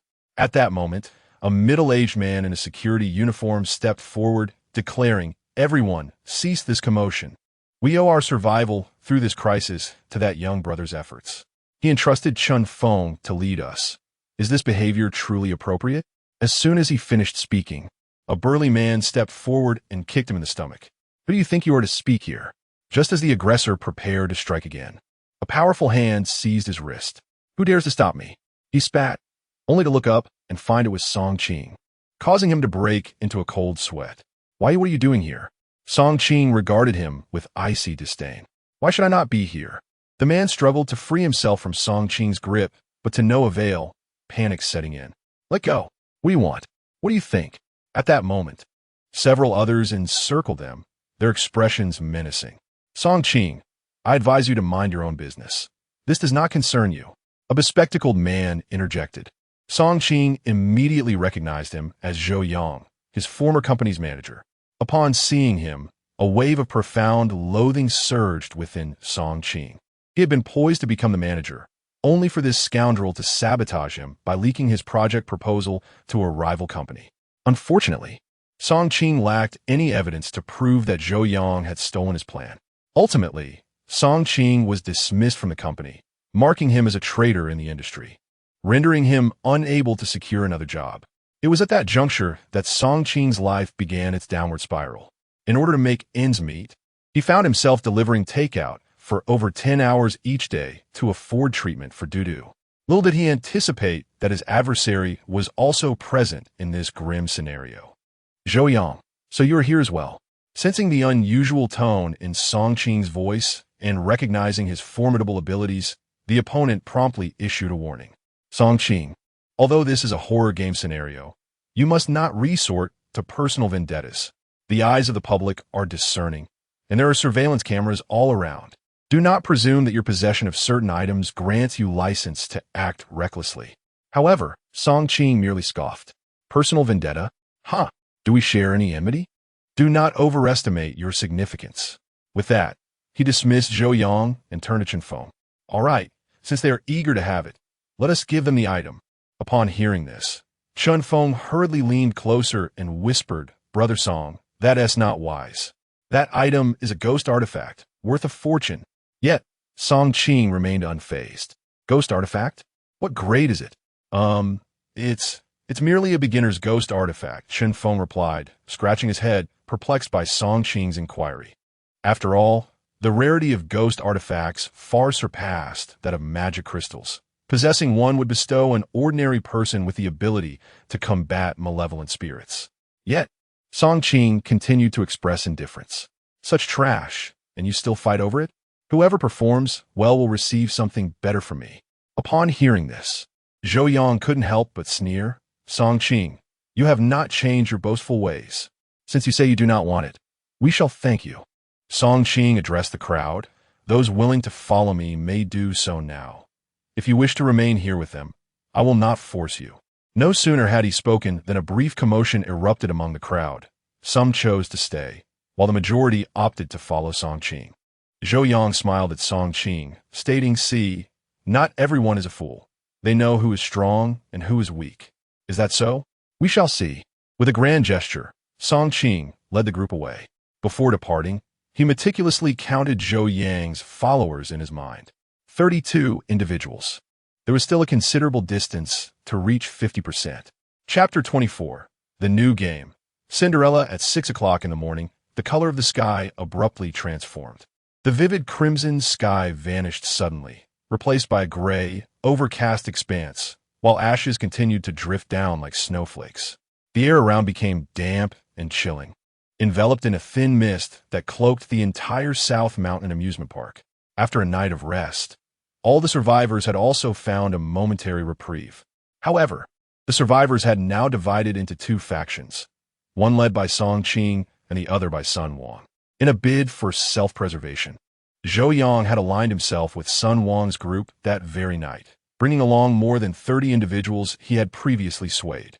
As the survivors gradually awoke and gazed at the scene outside, they instinctively tightened their thin garments against the morning chill. The first night had finally passed. Just as they were reflecting on their fortune, an all-too-familiar, hollow, and frigid voice resonated from the sky. "I did not expect you to be fortunate enough to survive. But the game has only just begun, and the upcoming challenges will be even more intriguing. The second game has been meticulously prepared for you. Cinderella, I hope you enjoy it. In this game, you shall assume different roles, and each must adhere to the rules. Those who defy my commands will have a random part of themselves extracted as punishment. Now let us commence. Everyone draw your new identities." As the voice faded, darkness enveloped everyone, and they found themselves in a small, dim room. Moments later, a contraption resembling a lottery box appeared within the confines of the space. "Come forth and draw the roles you will play in this game. Be mindful, the specters in this game possess absolute authority, while they cannot slay you at will. Those who fail to comply will be expelled and similarly punished." Amidst the panic, everyone could only fervently wish for a suitable role. Yet, only Song Qing understood that within this game, the primary characters would be portrayed by the specters, while the survivors would largely be relegated to minor roles. At that moment, Sun Wang boldly approached the lottery box. "Allow me to go first," he declared, reaching in to draw a black card. Upon revealing it, a broad smile illuminated his face. "I'll draw my role. You may continue." He concealed his identity, wearing an air of mystery as he regarded the others. With no choice but to comply, the rest of the group stepped forward, one by one, to draw their designated identities. "Ah, I've drawn a role as a ball attendee. How delightful!" exclaimed one. "I'll become a villager. I wonder what advantages that brings. I'm part of the Princess Guard. How splendid. What does being the witch's assistant entail? Is there really a witch?" As everyone received their roles, Song Qing approached the lottery box, holding Dudu closely. Dudu extended her delicate little hand and grasped a black card from the lottery box, while Song Qing also retrieved the card. Upon opening it, Dudu was momentarily taken aback. "Daddy, I want to stay in the village," she declared. Song Qing smiled gently and playfully pinched her cheek, saying, "It's all right, my dear. Remaining in the village is quite delightful." He then opened his own card. "The Princess Guard. It seems I shall find a way to address the troubles ahead." After speaking, Song Qing fastened the new equipment, the Cloak of Night, around Dudu with utmost seriousness. "My darling, go forth. Soon, I shall have to part ways with you. This cloak will protect you." The Cloak of Night not only possessed the ability to render its wearer invisible, but also offered a measure of protection. Dudu gazed earnestly at Song Qing and reassured him, "Daddy, you need not worry. Dudu can take care of herself." Just then, Diogeo, clutching a teddy bear, giggled lightly. "I will protect my sister." At that moment, Qin Long approached with several companions. "Brother Song Qing, I drew a villager too. I wonder what you received?" Song Qing candidly revealed his role. "That is splendid. I shall entrust Dudu to your care." Qin Long nodded affirmatively. "Worry not. My brothers and I will certainly safeguard her." Song Qing expressed his contentment with a satisfied hum. By then, nearly everyone present had drawn their respective roles. In the next moment, all light in the dim room vanished. After a brief period of blindness, as the surroundings brightened once more, it became apparent that everyone had donned their characters' props and costumes. They found themselves in the locations befitting their roles within the dilapidated village. Just as the crowd stood bewildered, a sudden chime of a bell resonated from the village entrance. "Gather round, all villagers. Assemble at the village entrance." Amidst astonishment and anxiety, the crowd made their way to the entrance, and upon seeing a figure beneath the grand tree, realization dawned upon them. No wonder Sun Wang had been grinning so brightly. It turned out he was portraying the village chief. Oh no, we must now heed his commands. Surely, this rascal won't lead us astray?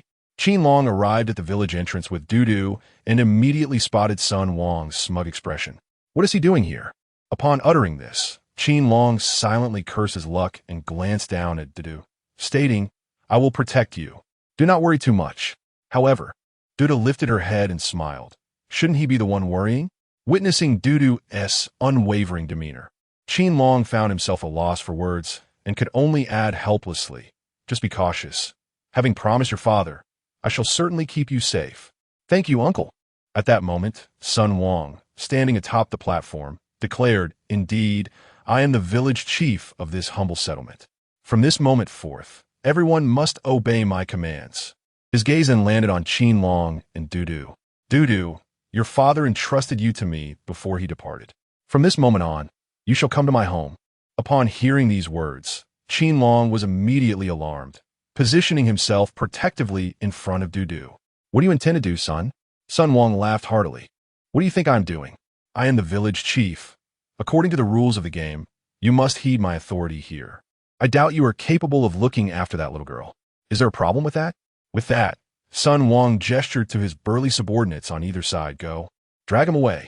If he dares to resist, deal with him according to the rules. Two robust villagers rolled up their sleeves and advanced towards Qinlong. However, Qinlong stood his ground, unwavering as a mountain, blocking Dudu's path. Get out of my way. One of the villagers shouted at Qinlong and reached for his shoulder. Yet, Qinlong's strength prevailed, flinging him aside effortlessly. The other villager, seeing this, drew a club and prepared to confront Qinlong suddenly. A sweet little girl's voice interjected. Uncle Qin, thank you for protecting me. I think I'll go find the village chief. At this, Qinlong halted his actions immediately. Dudu, what are you saying? He is a bad person. However, Sun Wang was elated by Dudu's response. Ha, little one, it seems you remember our agreement. Come here. Dudu turned to Qinlong. Then you mustn't make things difficult for Uncle Qin. All right? Sun Wang stroked his chin, a sly grin forming. That depends on how cooperative you are. Hee. Dudu blinked her adorable eyes and nodded earnestly. The teacher's said to be a good child, so I will definitely listen to the village chief.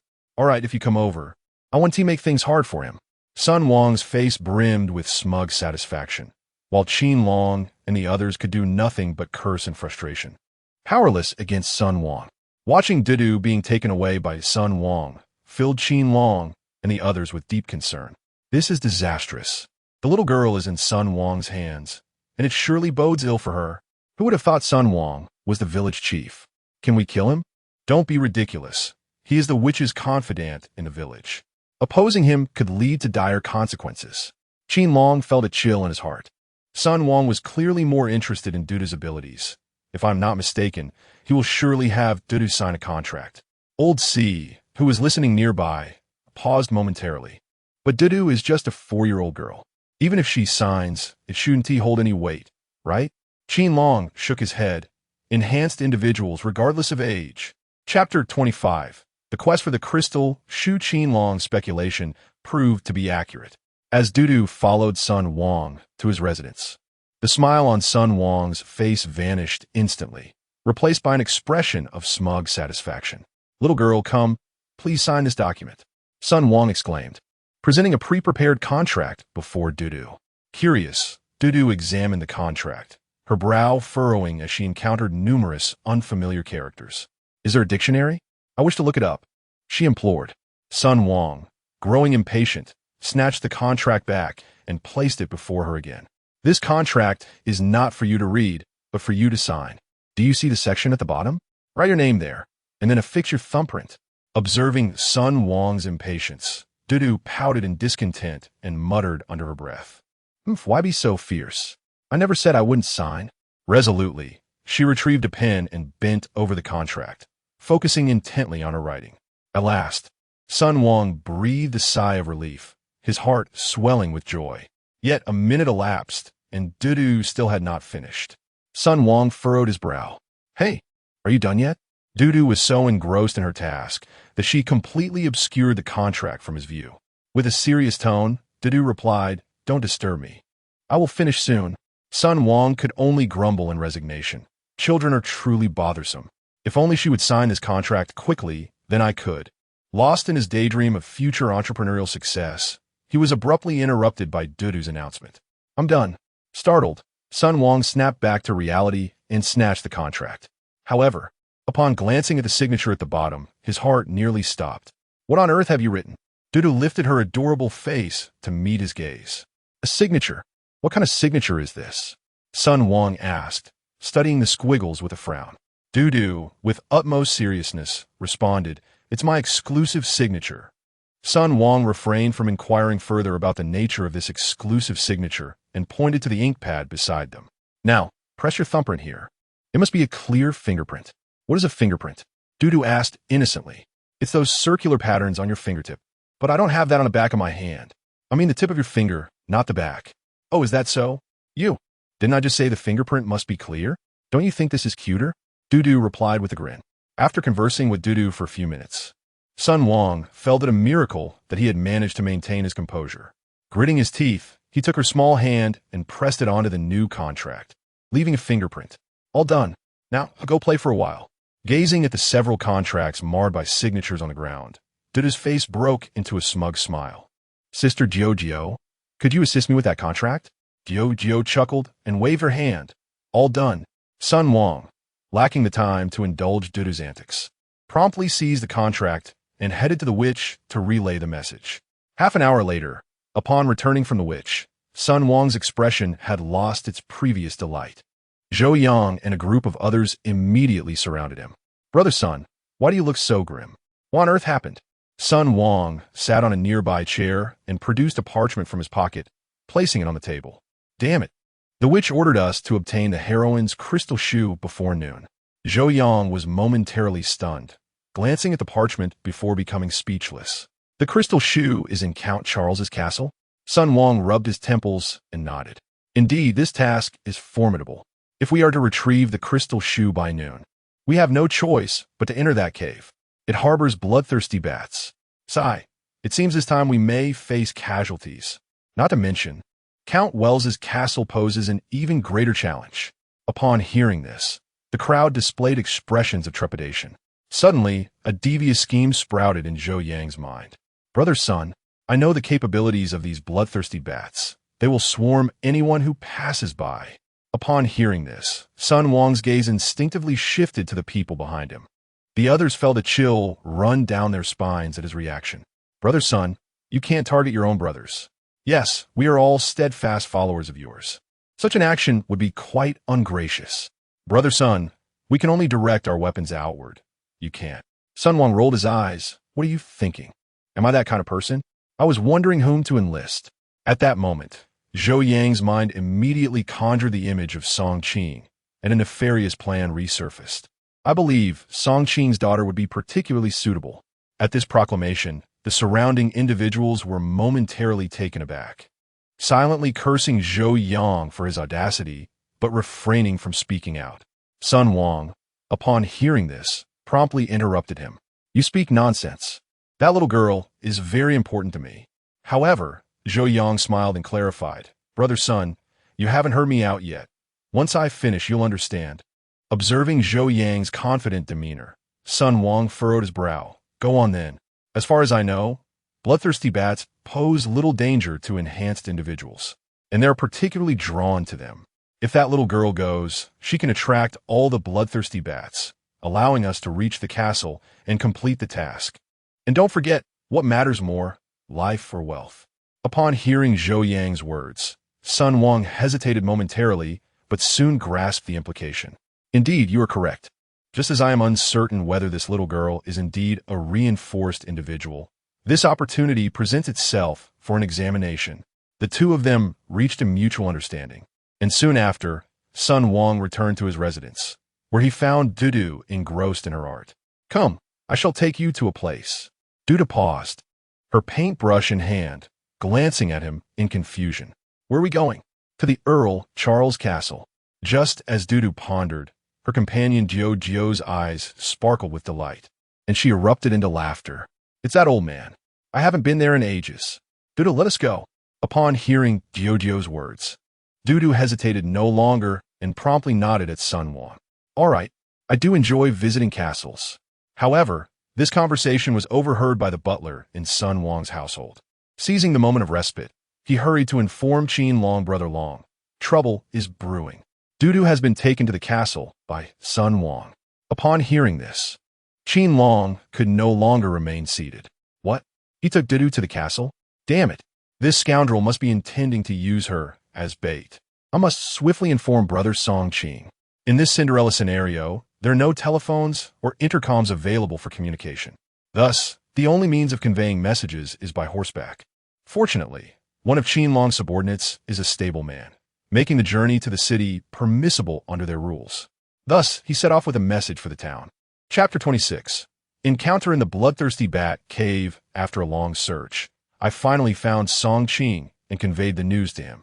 Upon hearing it, Song Qing was momentarily taken aback, then promptly inquired whether it was Dudu's own decision to go.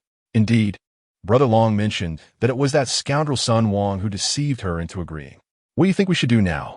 However, to the surprise of my companion, Song Qing merely smiled faintly upon learning of the situation. Since Dudu had willingly agreed, there was nothing to worry about. Thank you for bringing me this news. The messenger, witnessing Song Qing's reaction, grew anxious. Brother Song Qing, you can't genuinely believe Sun Wang is a good person, can you? That fellow is solely motivated by greed. Your girl has been led to such a perilous place. Her safety is in jeopardy. Yet, Song Qing simply chuckled softly, assuring him there is no need for concern. I believe Dudu will manage these matters adeptly.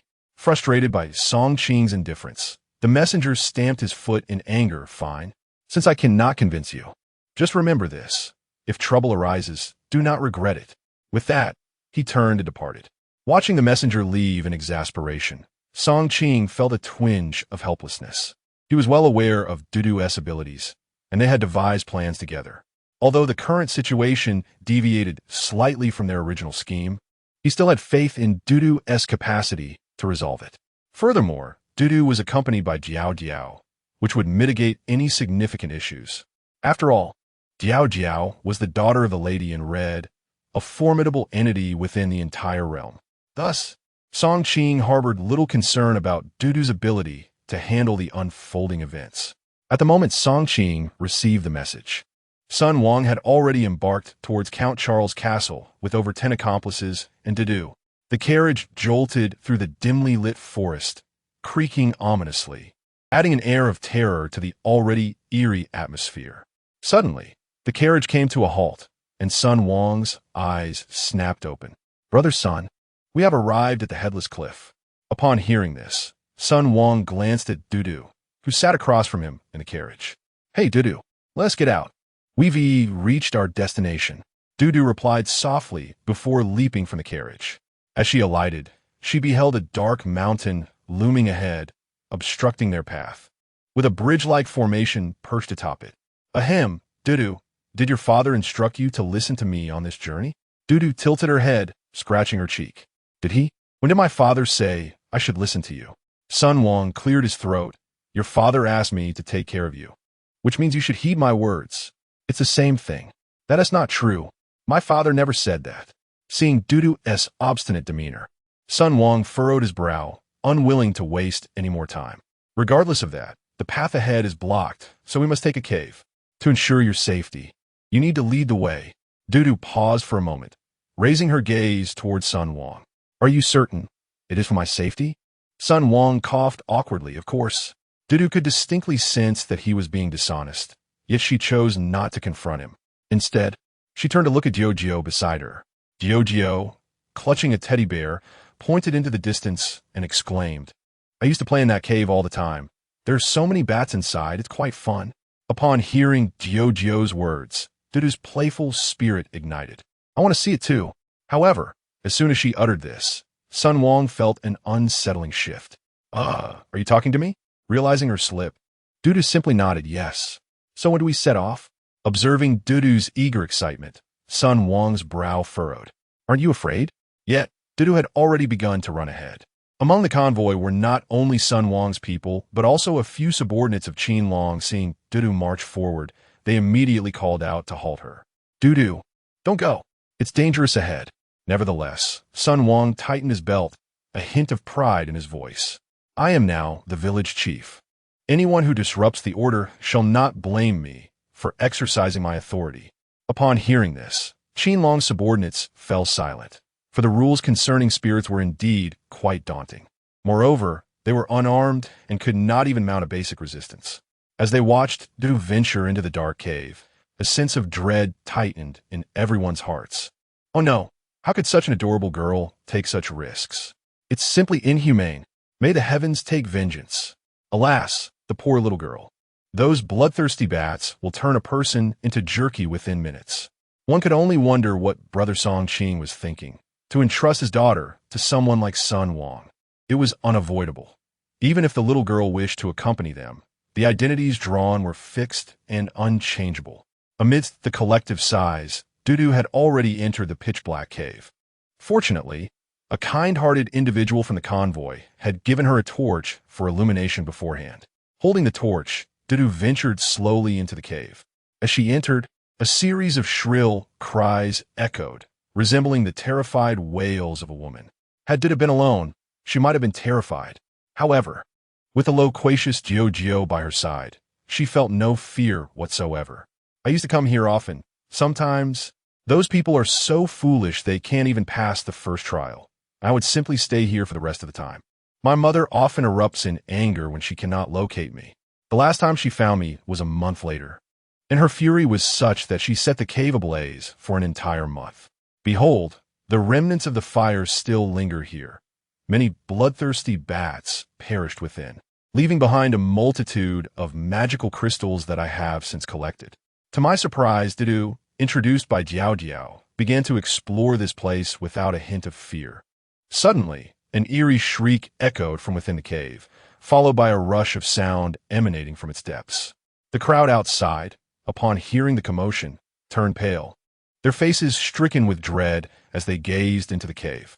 It was over. The bloodthirsty bats were drawing near. Oh, the poor little girl. Her father must be filled with regret upon learning this. Words fail me. No one can rescue her now. Amidst the crowd, Sun Wang furrowed his brow. A mixture of helplessness and sorrow etched across his face. Had I known you were speaking falsehoods, I would have personally dealt with you. This remark was directed at Zhou Yang, who had initially suggested the idea. Upon hearing such a menacing statement, Zhou Yang nodded vigorously. Brother Sun, rest assured, I guarantee this matter 100%. She is an enhanced individual. Even if she were to perish, the magical crystals could revive her. Noticing Zhou Yang's resolute expression, Sun Wang discreetly retrieved his mobile phone.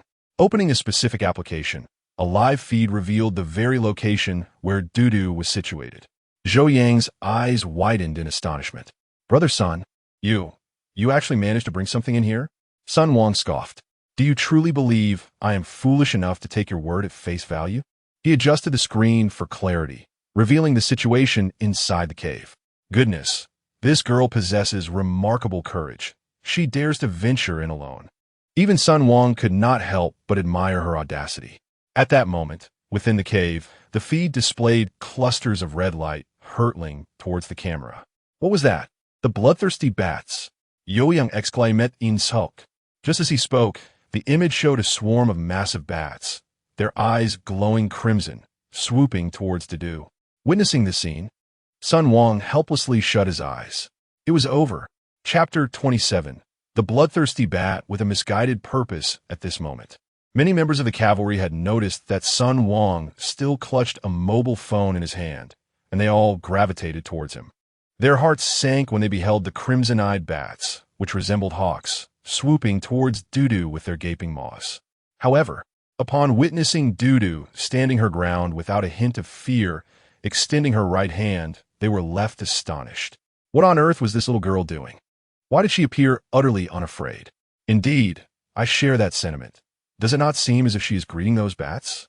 Goodness, it truly appears that way. Listen, she seems to be saying, "Good morning, Mr. Bat, Mrs. Bat." My heavens, could she possibly believe she is merely playing house? Alas, poor child. She will likely soon cry out in agony, and I cannot bear to witness such a thing. Just as they lamented the imminent demise of the adorable little girl, the bats on the screen suddenly halted, as if they had collided with an invisible barrier. Unbeknownst to the onlookers, Dudu had merely picked up Diogio's teddy bear. Upon catching the scent of the plush toy, the bloodthirsty bats froze, as if they had encountered an exceedingly terrifying creature. Diu stut nervi. Pride radiating from his face as he addressed Dudu. How about that? My teddy bear is formidable, isn't it? Dudu could not help but beam at him. It truly is amazing. Subsequently, a delightful idea seemed to spark in her mind as she called out to the bats attempting to flee, "Come back." To everyone's astonishment, the fleeing bats indeed halted mid-flight. "It is far too dark in this cave. Could you possibly make your eyes shine brighter to illuminate my path?" As soon as the words left her lips, the bloodthirsty bats fervently began to emit light from their eyes. In an instant, the cave was aglow, resembling a chamber adorned with crimson bulbs. Despite the atmosphere being exceedingly peculiar, the sincerity of the bats was unmistakable. Astonishingly, these bloodthirsty creatures willingly assumed the role of illuminating guides, flying ahead of Dudu. Outside the cave, onlookers struggled to believe their eyes. Wasn't it said that bloodthirsty bats would drain a person to jerky?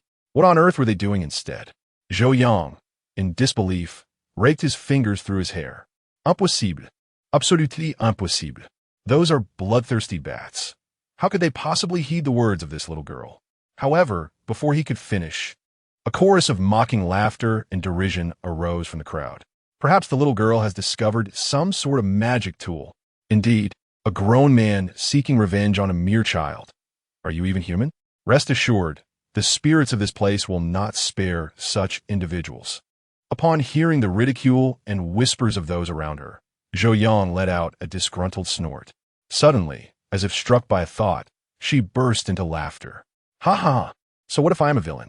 That little girl will meet her demise regardless." The moment these words escaped her lips, those nearby were momentarily taken aback. Yet Zhou Yang seemed indifferent to her own musings, speaking candidly.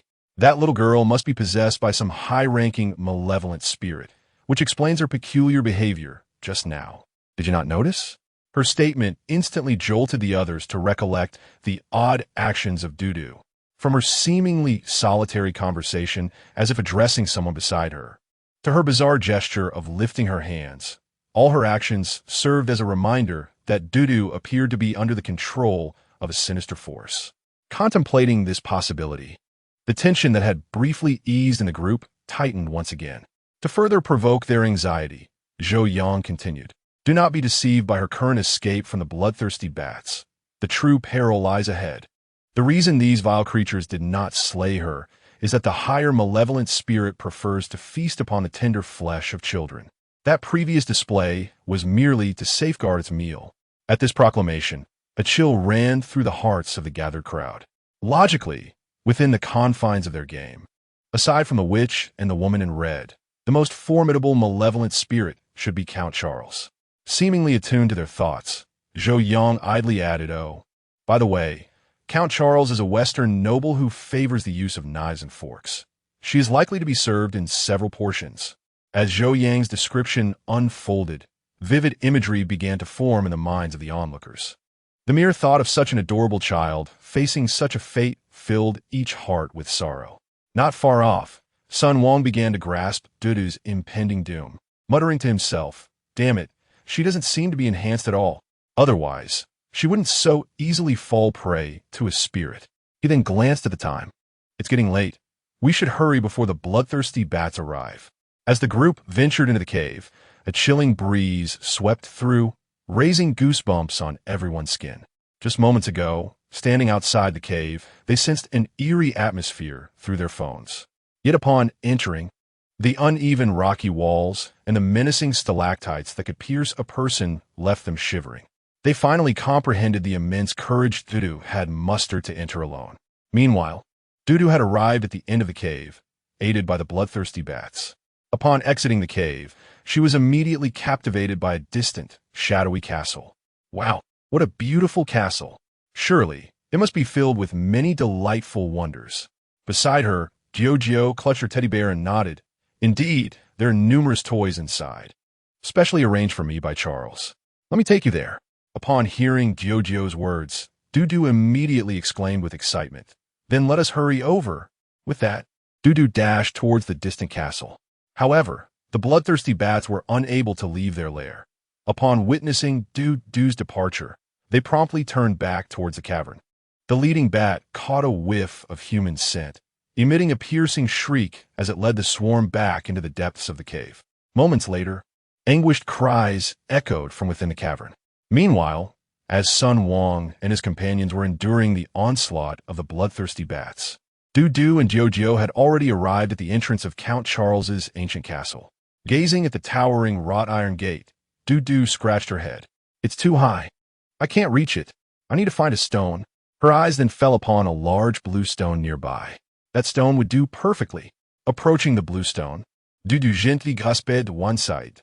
To her astonishment, with a slight exertion of her delicate arms, the heavy blue stone, weighing several hundred pounds, was effortlessly overturned. After a few rolls, Dudu positioned the blue stone beneath the grand iron gate. Standing atop the stone, she reached out and gently pressed the doorbell. To her amazement, this seemingly abandoned castle, which appeared to have stood for at least a few hundred years, emitted a melodious chime. It has been ages since we had visitors. Please come in. A deep voice, reminiscent of someone standing just behind her, resonated. Subsequently, the grand door before Dudu swung open. Still holding the long-extinguished torch, she cautiously approached the hall of the castle. Creak. The castle door opened to reveal a man clad in a gray suit. Strangely, he possessed only half a head.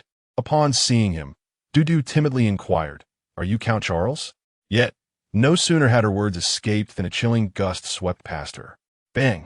The door slammed shut. Instantly, all the lights in the room dimmed.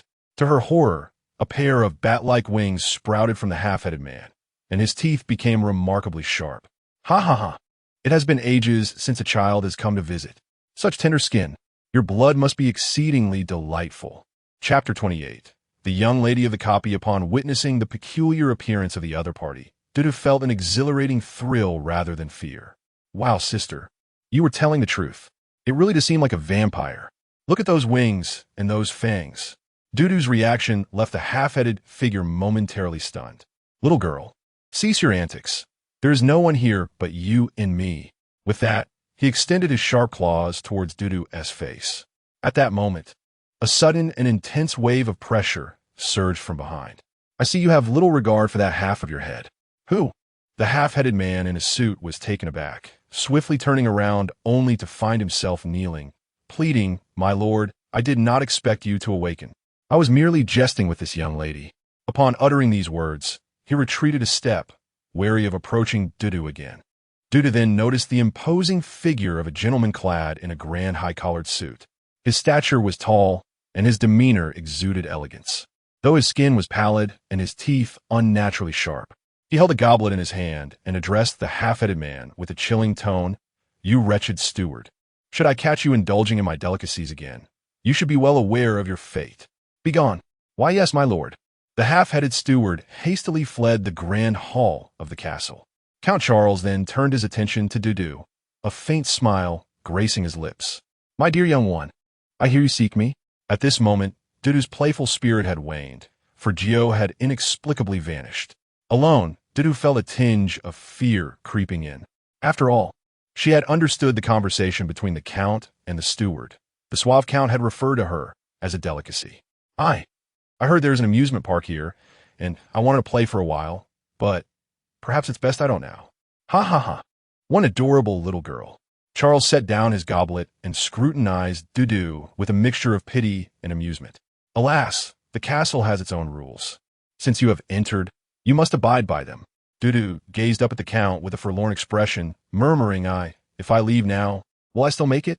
Seeing her dismay, the count could not help but burst into laughter once more. "Leave? No, no, no. You shall not depart today. You must complete your task before you may exit. However, given your charm, I shall grant you an additional gift." With that, the count produced a key from his pocket. "You were already tasked to come here, but it seems your companion is presently engaged with my little pets. So I believe it is only fitting that I entrust this task's item to you." Dudu was taken aback. "What item? Ah, are you not aware? The crystal shoe of Cinderella. Such a significant artifact." Suddenly, Dudu recalled how Song Qing had emphasized the importance of this crystal shoe when recounting the task props to Qinlong. She had not anticipated discovering such a crucial item immediately upon her departure. Observing Dudu in contemplation, Charles poured himself another glass of crimson blood wine. "Enough. I am merely informing you of a rule. This is not a multiple-choice question. There are no options for you." With that, Charles downed the blood wine in one gulp and placed the glass before Dudu. "Do you see this cup? If you can fill it with your own blood, I shall consider your task complete." Upon hearing this, Dudu was instantly terrified and burst into tears. "I refuse to undergo bloodletting. I want to go home. I want my father." Wailing, Dudu turned to flee, but Charles was swifter, grasping her firmly. "Ah, Arun. Little girl, there is nowhere to escape, but fret not. My cup is not very large, merely requiring half of your blood." Saying this, he drew his knife, preparing to slice open Dudu's wrist. In that moment, Charles sensed someone standing in his peripheral vision. "Old man, how dare you bully my sister? Today, I shall pull out all your teeth." Upon hearing the childish voice, a cold sweat trickled down Charles's back. "And Miss, how did you arrive?" Dudu did not respond, but tossed her teddy bear to the ground and approached Charles with a large pair of iron pliers. "Open your mouth." "No, miss. I did not know she was your sister. By the way, when did you acquire a sister?" "I said, open your mouth. Please spare me, miss." No." A cacophony of anguished screams echoed from the castle. Outside, in the graveyard, the butler with half a head shuddered at the sounds emanating from within. It had been ages since the Count had encountered a child. This time, she was likely doomed. What a pity, such tender flesh and exquisite blood.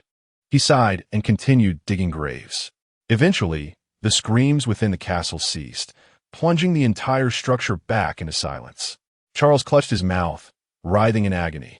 Several bloodied teeth, along with remnants of gums, lay gruesomely on the ground. Dudu dropped the pliers, dusted off her hands, retrieved her teddy bear, and took Dudu's hand. "Sister, come. I shall take you to the amusement park upstairs." Dudu wiped her tears and finally managed a smile.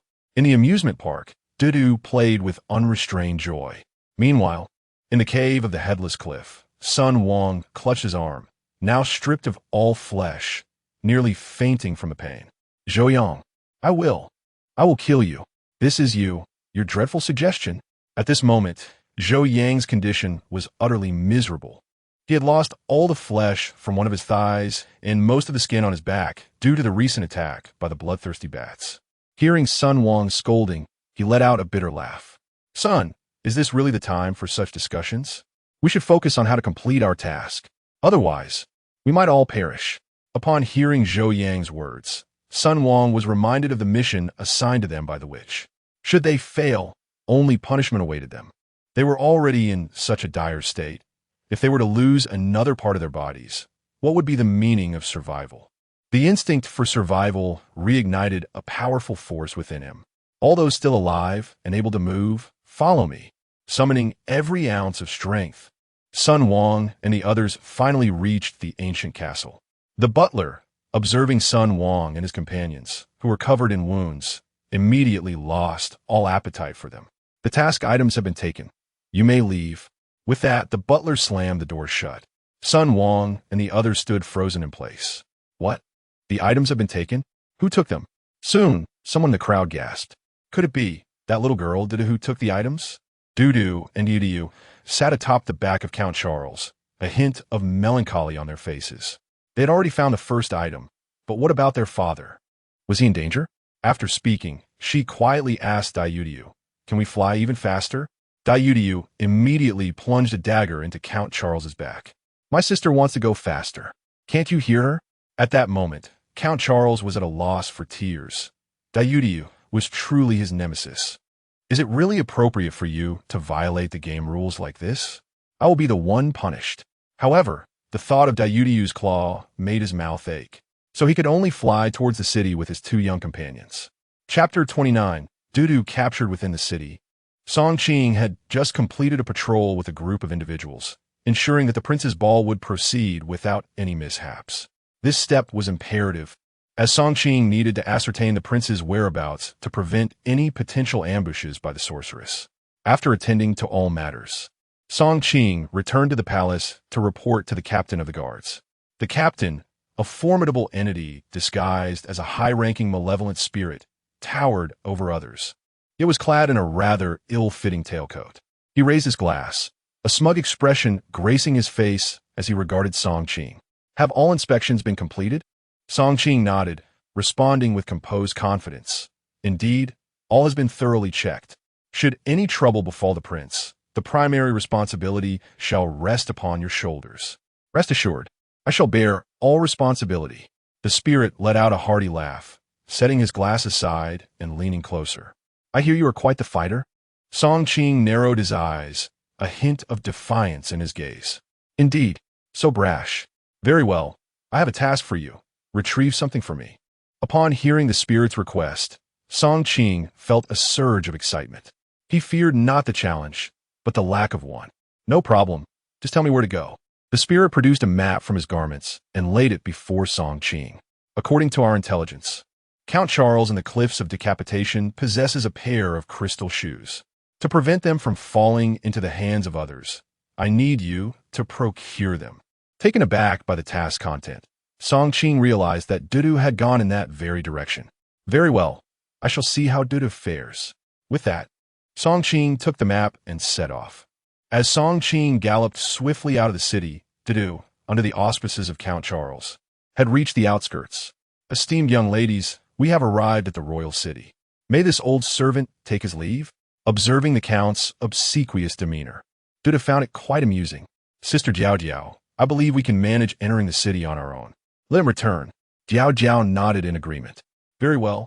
You may go, but should you dare to bully my friends again, do not blame me for burning down your castle. Igrigalles, I assure you such an incident will not recur. Then you may leave."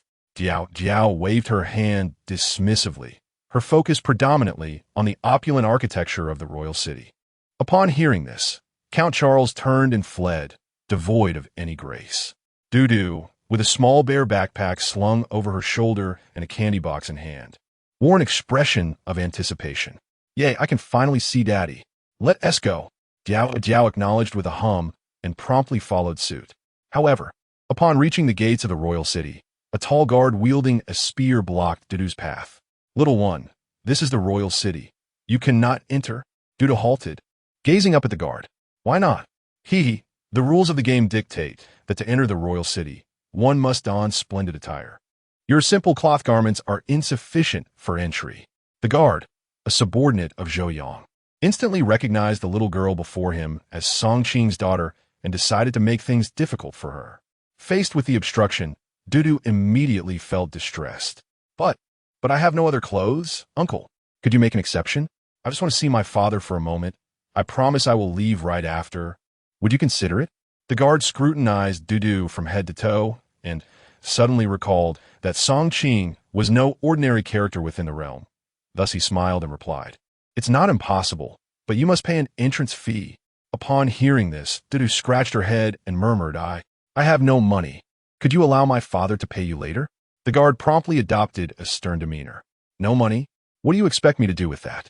I have no time to accompany you inside to find your father." Just then, several patrolling guards noticed the commotion and hurried over. "It's Dudu." Spotting the patrolling guards, Dudu leaped with joy. "Uncle, I know you. Could you help me cover the entrance fee? I will have my father reimburse you shortly, all right?" The patrolling guard was momentarily taken aback. "Entrance fee? Since when has there been an entrance fee here?" The gate guard, puffed up with pride, shot a disdainful glance at the patrolling guard. "I am currently the commander of the gate guards. If I say there is a fee, then there is one." The patrolling guard, incensed by such arrogance, retorted, "This is a violation of the rules." However, the gate guard, unfazed, pointed to a notice nearby. "Violation of the rules? Huh, what a joke." The notice clearly states that the entrance fee is subject to the discretion of the gate guards. "What? Do you have an objection?" The patrolling guard, resigned, glanced at Dudu's hopeful expression and asked, "All right, how much do you require?" I have funds available. As he spoke, the patrolling guard produced a bank card and handed it over. This card contains 200,000. Surely that suffices for the entrance fee, does it not? However, to his astonishment, the gate guard remained indifferent. Please, this is a quest realm. You think to transact with outside currency? What are you thinking? Damn it. What do you want then? 10 magic crystals. Upon hearing this, the patrolling guard gasped in disbelief. What? 10 magic crystals? Are you insane? Ha ha, poor wretch. If you lack funds, do not pretend. With that, the guard turned his attention back to Dudu, his lips curling into a feigned smile. Little one, it is not impossible for you to enter the city, but how about this? Let me take a look inside your little bear backpack. If there are valuable items, I might just make an exception. As soon as he finished speaking, the patrolling guard stepped forward and seized the gate guard. Are you not human? Are you really trying to rob child? The soldier, seized by an unexpected grip, swiftly thrust his assailant away, exclaiming, What do you think you are? Do you believe I won't have you removed from this place immediately? Upon hearing these words, the patrolling soldier fell into a state of alarm, compelled to silence himself. Observing the soldier's aggressive demeanor, Dudu, with a hint of resignation, removed her backpack and unzipped it. As the zipper parted, a pair of resplendent blue crystal high heels emerged, leaving the soldier momentarily stupefied. He abruptly snatched the bear-shaped backpack from her grasp. This is... Before he could finish his thought, the patrolling soldier also stood frozen in disbelief. Dudu, isn't this the enchanted crystal shoe meant for the mission? Wasn't it in the possession of that vampire count? How did it end up in your hands? With a glimmer of hope, Dudu ventured towards the city, inquiring, with this item, can I finally meet my father? The soldier, taken aback, suddenly conceived a treacherous idea and called out to Dudu, Halt! Dudu shuddered and came to a stop, casting a pitiful glance in his direction. Uncle, I've given you the crystal shoes. Please let me see my father. I beg of you. The patrolling soldier's face reflected astonishment at her plea. No, this item is far too vital to relinquish. Yet, before he could finish, the soldier unsheathed his sword with haste. Do you dare question me? I could have you arrested for disturbing the peace at this very moment. It must be noted that rank held significant power. The soldier was the captain of the gate guards, several levels above the ordinary patrolling soldier, leaving the latter with no recourse.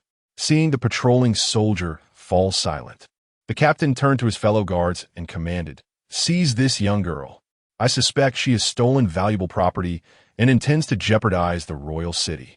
In an instant, 2 guards apprehended Dudu. No, the crystal shoes were a gift from the count. Dudu protested. A gift? What nonsense is this? The captain retorted. Take her away to the dungeon. We shall determine her fate later. Before the watchful eyes of the crowd, Dudu was taken away. The patrolling soldier, frantic with worry, dashed off to find someone to inform Song Qing of Dudu's capture. Chapter 30.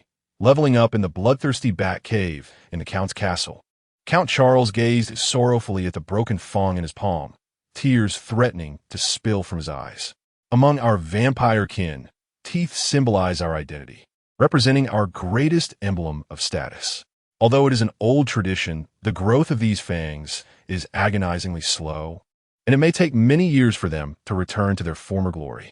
As he sat in his chamber, lamenting over his teeth, a sudden surge of powerful energy jolted Charles from his reverie.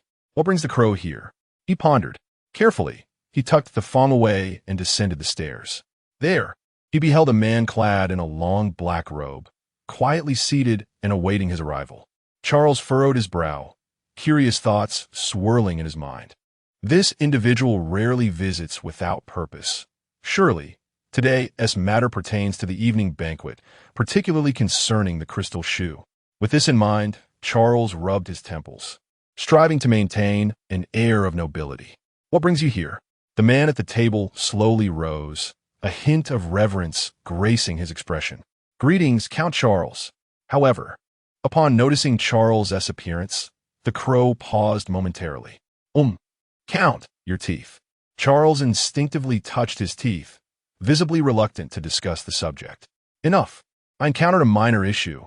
Now, please tell me why you are here. The crow immediately adopted a serious demeanor. Count, I have been sent by the witch. Charles nodded slightly. What does she require of you? I am here to collect the props. The crystal shoe? Indeed. I apologize, but according to the rules, I cannot hand over the props to you. The crow's brow knit in concern. This is a prop meant for the queen. Is there a problem with me retrieving it? Upon hearing the crow's tone and attitude, Charles abruptly turned, his eyes flashing with crimson light. Are you attempting to instruct me? In an instant, the room was filled with an ominous chill, an overwhelming pressure rendering the crow unable to lift his head. I apologize, Count. It is my attitude that is at fault. Please forgive me. Charles scoffed coldly. Return to the witch and inform her that I do not require her oversight in my affairs. Otherwise, do not blame me for the consequences. Now leave. Though humiliated, the crow felt a surge of anger within, yet dared not resist. After all, Charles was a high-level dark spirit, while he was merely an ordinary one, separated by an entire echelon. Over the course of extensive development, the supernatural had established a rigid hierarchy. Each major realm contained 100 levels, further divided into 3 tiers representing distinct statuses. Those from 1 to 3 stars were deemed low-level, 4 to 6 stars categorized as ordinary, and those exceeding 6 stars recognized as high-level. These 3 tiers not only signify malevolent spirits, but also vengeful ghosts, ghost generals, and positions of even higher equivalents. The Raven, having recently surpassed the 40th level, has merely ascended to the status of an ordinary malevolent spirit, a far cry from the formidable Charles. After departing from Count Charles's castle, Raven's frustration grew with every thought, yet she could only return to inform the witch. After all, the witch possessed a status that was on par with Charles, making it more prudent to let her handle these troublesome matters. Meanwhile, Charles let out a resigned sigh, gazing out at the ominous clouds, and said, Miss To-Do, this is as far as I can assist you. I hope you refrain from extracting my teeth again. At the execution cliff, Song Qing surveyed the distant, shadowy mountains, tightening his grip on his weapon. Vampires, here I come. With that declaration, Song Qing leaped from his steed and advanced towards the cave. Upon entering, he immediately sensed a perilous aura emanating from within. Could it be the blood-sucking bats? Not far into the cave, the pungent scent of blood assaulted his senses. Why is the stench of blood so overwhelming? It seems a battle has occurred here. Due to his bond with Dudu, Song Qing could perceive her condition. Although he was unaware of her whereabouts, her status remained quite favorable, thus alleviating his concerns. He cast his torch to the ground, illuminating the mottled bloodstains beneath him. Crouching, he gently touched the remnants. Fresh blood? It appears it hasn't been long since it was spilled. Just as he prepared to rise, a piercing scream echoed from the depths of the cave. Suddenly, a swarm of bats seemed to rush towards him. In the dim light of the torch, Song Qing beheld countless red glimmers soaring from the darkness. Blood-sucking bat, a lowly, bloodthirsty creature proficient in swarm attacks, swift in motion, and adept at flight, becoming even more agile in dark environments. Special ability, capable of launching a death swarm attack, relentless and abundant in number. Upon witnessing the system's notification regarding their vast numbers, a satisfied grin spread across Song Qing's face. One impressive bounty of experience points. TSK, TSK, TSK. Excellent. Without hesitation, he returned his Night Demon Blade to the system's repository and retrieved the Hunter's Apprentice crossbow. I hope to swiftly reach level 100 and unlock a secondary profession. Otherwise, acquiring potent area attack skills will be exceedingly troublesome. Having checked his equipment, the blood-sucking bats had already approached. Their shrill cries pierced the air, akin to metal scraping against glass. Their numbers were staggering, with red eyes forming a lengthy crimson line. As he beheld the vast swarm of blood-sucking bats, Song Qing's mind raced with calculations of the experience points awaiting him. Come fort. Upon finishing his words, Song Qing swiftly pulled the trigger towards the bloodthirsty bats, situated a dozen meters away. Whoosh! The gleaming silver arrows soared into the swarm of bats, and an array of notification sounds resonated in his mind. Ding killed a level 5 bloodthirsty bat one. Ding killed a level 8 bloodthirsty bat one. His fingers danced deftly, and his legs moved nimbly, constantly evading the assaults of the relentless bats. Under his formidable onslaught, The ground soon became littered with the carcasses of various bloodthirsty bats. Although these were merely low-level creatures, the experience gained was scant. Yet for Song Qing, every bit of flying meat, or rather, bloodthirsty bat, was still meat. Just as he reveled in the exhilarating hunt, Count Charles in the ancient castle sensed an inexplicable attack on his beloved pet. Bang! This wretched crow dares to slay my little companion. Butler! At Charles's furious shout, the butler, with half a head, promptly approached him. My lord, how may I serve you? You must immediately go to the bat cave and teach that crow a lesson. The butler was momentarily taken aback, an expression of disbelief crossing his face. My lord, what on earth has transpired? It has the audacity to kill my pet. It is utterly unforgivable. Bring it back at once. The butler quickly comprehended the situation and nodded with conviction. That cursed crow. I sensed something amiss about it just moments ago. Fear not, my lord. I shall swiftly attend to this matter. With that, the butler raced towards the direction of the bat cave. Chapter 31. The two forces, a thrilling hunt lasting several minutes, elevated Song Qing's level to 11. However, it also imparted a crucial understanding. Prior to his class change, slaying monsters for experience felt as trivial as a child's play. Beyond level 10, each upgrade demanded an immense amount of experience, leading Song Qing to feel that being a warlock was quite formidable. After all, after such a prolonged assault on the bloodthirsty bats, he had only managed to attain a single level. Alas, what I truly need now is the mass attack skill of a light demon hunter, gazing at the distant, dense swarm of bloodthirsty bats. A sudden wave of fatigue washed over Song Qing. Although the damage inflicted by these creatures was negligible, their overwhelming numbers posed a significant threat. A single bite from each bat in this massive horde could indeed become perilous. As his stamina waned, Song Qing opted to reduce his movement frequency, striving to enhance his shooting rate instead. Minutes slipped away, and the corpses of the bloodthirsty bats nearly filled the cave before him. At that moment, he sensed a more formidable evil spirit emerging from the far end of the cavern. Could it be a boss? The thought sparked a flicker of joy within him. After all, bosses yield far greater experience. Without hesitation, he proceeded forward while continuing to eliminate the incessant waves of bats. Upon entering the cave, the steward immediately felt an intense aura of death. This morbid presence emanated from the essence released following the demise of an evil spirit. Hiss! Is that raven out of its mind? Does it not fear the Countess' wrath? Yet, I am no match for the raven. What if it decides to strike me? With that thought, the steward instinctively slowed his pace. No, if this slaughter continues, the Count will surely be displeased. Resolutely, he hastened his steps. Just as he reached the middle of the cave, the menacing raven suddenly vanished. Huh? Has it fled? The steward looked ahead, puzzled, only to be suddenly engulfed by an overwhelming presence from behind. Please don't kill me. Mr. Raven, let us speak civilly.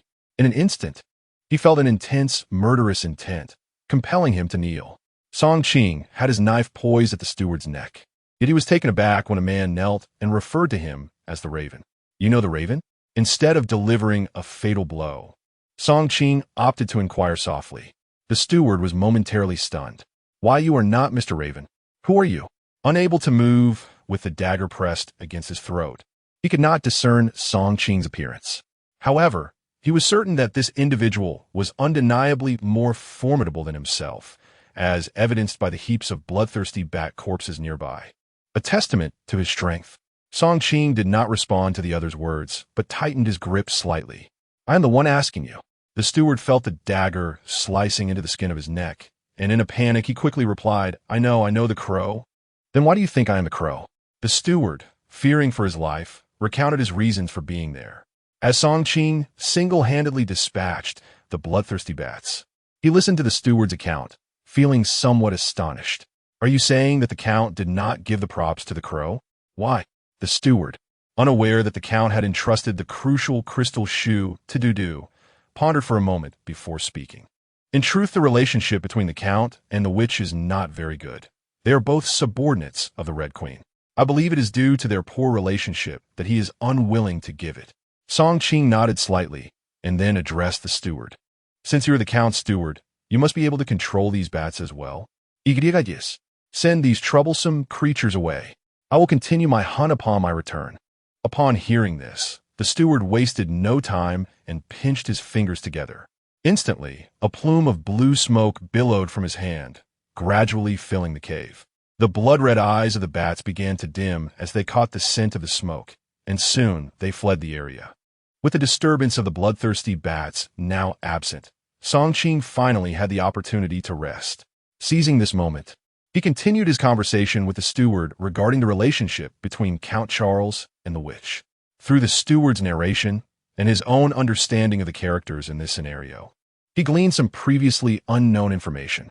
For instance, the red-clad lady, and Wen Jun, was entirely different before and after being possessed by the vengeful spirit. Prior to the possession, and Wen Jun had been cultivating her own power, with the vampire Count Charles serving as one of her aides. After the vengeful spirit took hold, the red-clad lady nearly dominated all the monsters within the scenario, though she possessed some significant flaws. For example, she could not remain in Wen Jun's body for extended periods, only manifesting during critical moments. Additionally, despite her unmatched power, which reached the level of a vengeful spirit, allowing her to overpower all the monsters in the scenario, each of her attacks required an immense expenditure of energy derived from those who entered the scenario. Upon learning of the red-clad lady's weaknesses, Songqing devised a strategy of his own. Determined to obtain the crystal shoe, he urgently commanded the steward, "Take me to the ancient castle now. Do not attempt any tricks." Upon hearing this, the steward felt an overwhelming surge of joy.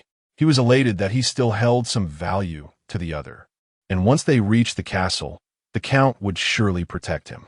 As for the other's intentions, it was of no concern to him. Thus, he eagerly nodded in agreement and, accompanied by Songqing, traversed the Bat Cave until they arrived at the ancient castle of the Count. Upon reaching the castle, the steward gestured towards the entirely blackened edifice, proclaiming, "This is the castle of Count Charles. He resides within. Shall I fetch him for you?" Songqing nodded, choosing not to enter the castle, for it was indeed the domain of another, and prudence was paramount. Although he and Wen Jun shared a cooperative relationship, Charles was, in essence, a subordinate of Wen Jun. Yet, one could never be entirely certain that the other would not seek to eliminate him, as the chasm between humans and supernatural beings is insurmountable. Within a mere 5 minutes, Songqing suddenly sensed a formidable danger creeping upon him. Abruptly, the sky above darkened with ominous clouds, and the windows of the castle swung open, releasing a swarm of bloodthirsty bats that surged forth, aiming directly at Songqing. Chapter 32. Unfamiliar Encounters. Count Charles was genuinely enraged this time. Had the butler merely informed him that a raven had slain his beloved pets, he might have calmly discussed matters of compensation. However, upon discovering that it was, in fact, a human who had mercilessly ended the lives of his thousands of small companions, he felt an unbearable sense of humiliation. How could a noble vampire count endure such indignity, especially at the hands of a mere human? Moreover, Charles sensed that today was destined to be a day of torment, fraught with calamity. His morning had begun with a grievous misjudgment, offending a creature named Gio, which resulted in the loss of several teeth. Following that, the raven returned, exhibiting an infuriating indifference towards him. Just when he thought his misfortunes had reached their peak, another human dared to bully him. Do they think I am a mere sickly cat because I do not roar like a tiger? Consequently, Charles resolved to teach this ungrateful human a lesson. With a piercing shriek, he unleashed the bloodthirsty bats that dwelled within his castle. After all, if the adversary could effortlessly dispatch his thousands of small pets, he could not afford to be complacent. Having attained his current status and power was no trivial feat thus. He initiated his assault by sending his pets to harass the foe, intending to strike decisively afterward. However, as the swarm of bloodthirsty bats lunged toward the human, they were met with a sudden volley of crossbow bolts. One by one, the bats fell to the ground. Witnessing his fallen minions, Charles felt a pang of sorrow. How dare he retaliate? With that, he flared his cloak and surged towards Songqing, enveloping himself in a swarm of bloodthirsty bats. Yet, Songqing remained unfazed. skillfully retreating while engaging the oncoming horde. The shortcomings of the light demon hunter's area attack skills became painfully evident, especially in such an expansive space, rendering him nearly powerless against the bats. Stop! Stop! With nowhere left to retreat, Song Qing raised his hand in a desperate plea. From the swirling black mist above, a rough voice emerged. Having slaughtered so many of my pets, do you think you can simply call for a halt? Today, I shall drain every drop of your blood. Following this declaration, several sharp claws emerged from the darkness, lunging for Song Qing's neck. In that critical moment, however, Song Qing swiftly drew a dagger from behind his back. He growled, and in an instant, his figure vanished. Charles, cloaked in shadows, felt a sudden chill creep upon him. Ambush blood-piercing 10 strikes. With a series of swift thrusts, the keen blade pierced through Charles's body. A cry of agony escaped his lips as he grasped the gravity of the situation. Each strike inflicted greater damage than the last. By the fourth strike, he was already on the verge of collapse, sensing that the next blow could very well be his end. Enough! If this continues, he may indeed kill me. Who is this individual, truly? Could he possibly be a high-level hunter? Yet, that seems implausible. What purpose would such esteemed hunters have in a low-level dungeon? What advantage could offer him? Charles, wary and cautious, summoned his will and ignited a portion of his own essence, transforming his body into a wisp of black smoke that vanished instantaneously. As Song Qing's fifth strike missed its target, he promptly retracted his blade in pursuit of Charles' whereabouts. Enough, lad. Who are you, really? When Charles reappeared, he found himself atop the ancient castle, 100 meters away. He scrutinized Song Qing closely, only to discover that he could not fathom his opponent at all. The more he observed, the greater the sense of threat he felt. Song Qing stood with his hands clasped behind his back, a faint smile gracing his lips. I am someone you cannot afford to provoke. Boy, do not be too arrogant. This is my territory. Do you not fear for your life? Upon hearing these words, Song Qing erupted into laughter. What a joke. You are barely able to protect yourself, yet you threaten me? Do you truly think you can intimidate me? Standing atop the roof, Charles was engulfed in frustration. What manner of individuals had he encountered today? A mere girl was manageable, especially since she was a friend of the Red Queen's daughter. The Crow-esque demeanor towards him was also quite troubling. After all, it was a servant of the witch, and now was not the time to sever ties. Thus he bore it. However, now an enigmatic and powerful human had emerged, daring to confront him directly. This was nothing short of the utmost humiliation.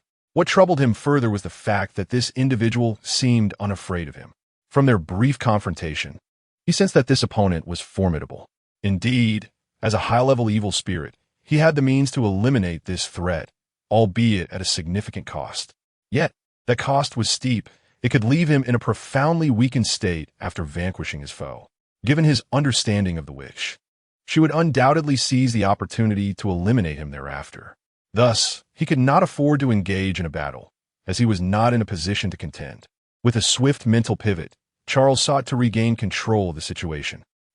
Lad, do not overestimate your position. The task's artifact is in my possession. Should you fail to complete the task, you too shall perish. Upon hearing this, Song Qing laughed once more. I believe you are mistaken. I have no intention of completing this game through obtaining the artifact. Charles was taken aback, his heart racing. What? You do not plan to complete this game through acquiring the artifact? Then how do you intend to succeed? With a nonchalant gesture, Song Qing sheathed his dark blade. By eliminating the 3 major bosses, I can equally dismantle this game. Are you not aware of the rules? In that moment, Charles began to grasp Song Qing's ambition, but remained skeptical of his capabilities. Tentatively, he inquired, This is simply impossible. How could you possess such strength? You must understand, the witch's 2 subordinates are far from weak. Song Qing merely smiled. Am I then destined to embrace a vegetarian existence? To entertain an extreme hypothetical.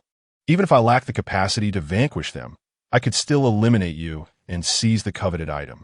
Charles, at last, began to show signs of unraveling. You, young man, are you truly resolved to proceed in this manner? The item lies in my possession, and it is not assured that you can defeat me. Noticing that his intimidation tactics had failed to unsettle Charles, Song Qing couldn't help but furrow his brow slightly. Engaging in a life-and-death struggle with the opponent would undoubtedly spell disaster for him, as the adversary's level exceeded the limits of what he could comprehend. At that moment, the sound of galloping hooves echoed in the distance. Brother Song Qing, Brother Song Qing, it's dire. Dudu has been captured. Upon hearing this, Song Qing was momentarily taken aback and turned to look behind him. There, he saw Qin Long panic-stricken, wielding a long knife to fend off the dwindling swarm of bloodthirsty bats while racing towards him, shouting fervently. Chapter 33. Collaboration with the vampire upon receiving the news. Song Qing was nearly rendered speechless. What? What did you say? What has happened to Dudu? His daughter was the very essence of his heart, and the news of Dudu's capture nearly sent him into a frenzy. Qin Long tightened his grip on the reins, swallowed hard, and hurriedly spoke. It is said that she was apprehended for stealing a highly significant prop, the crystal shoe. At this revelation, Song Qing paused, turning to glance at Count Charles, who was perched atop the roof. The crystal shoe prop was not in your possession? Upon hearing the news of Dudu's capture, Charles was momentarily taken aback, and after observing Song Qing's reaction, he scrutinized him. You're the father of that little girl? Song Qing furrowed his brow slightly. Indeed, I am Dudu's father. Did you give her the crystal shoe? Charles finally exhaled in relief. So, it was all a misunderstanding. I had no idea you were the father of that little girl. You should have mentioned it earlier. With that, Charles touched the wound on his chest, which had been pierced with a hint of frustration. Song Qing fixed his gaze intently on him. What exactly transpired? Speak quickly. Charles sighed and recounted the events as they unfolded, of course, crafting a plausible excuse for the incident involving his tooth being pulled by Dudu. Song Qing displayed little interest in the matter of Charles's lost tooth. However, he was quite astonished to learn that Dudu had ventured to the royal city with an authentic crystal shoe. Brother Song, I believe we should swiftly rescue her. Yet, Song Qing felt a surprising sense of calm, as the systems team panel revealed that Dudu was currently in good spirits. Charles pondered for a brief moment before realizing a highly advantageous condition for himself. Although he was not heavily involved in the affairs beyond the cliff of decapitation, he had some connections with the Lord of the Royal City. If he provided a token, the Lord would certainly extend him a favor. Moreover, he felt assured that Dudu's companion, Diogeo, would surely turn the tide in their favor. Thus, he was determined to seize this opportunity. With a smile gracing his face, he turned to Song Qing and said, I believe I can assist you with this matter. Upon hearing this, Song Qing regarded him with suspicion, instantly aware of Charles's ulterior motives. Nevertheless, in his desperation to rescue his daughter, he steeled himself and inquired, What are your terms? Charles cleared his throat twice, offering an awkward smile. Naturally, there are conditions. You must agree to assist me in obtaining the soul lantern from the witch, and I shall help you. Song Qing was momentarily taken aback. The soul lantern? Yes, this item may hold no value for you, but it is immensely significant to us spirits. The soul lantern is a ghostly artifact that the witch uses to collect the soul energy of those who perish within the dungeon. If I can acquire this artifact and refine its power, I should be able to transcend the boundaries of a vengeful spirit. Upon hearing Charles's words, Song Qing couldn't help but let out a cold laugh. What makes you think I would assist you? Cough, cough. We are indeed from the same faction. Your assistance would also benefit you. Gazing at the cunning and shrewd Count Charles, Song Qing shook his head in resignation. Firstly, we are not from the same faction. I merely have a cooperative relationship with Wenjun. Secondly, I may not possess the capability to eliminate the witch. Moreover, do you take me for a fool? Dudu is right by my daughter's side. She is certainly safe. As for you, dreaming of pulling off a scheme without any effort is quite naive. Faced with Song Qing's exposure of his ulterior motives, Charles's face flushed with embarrassment.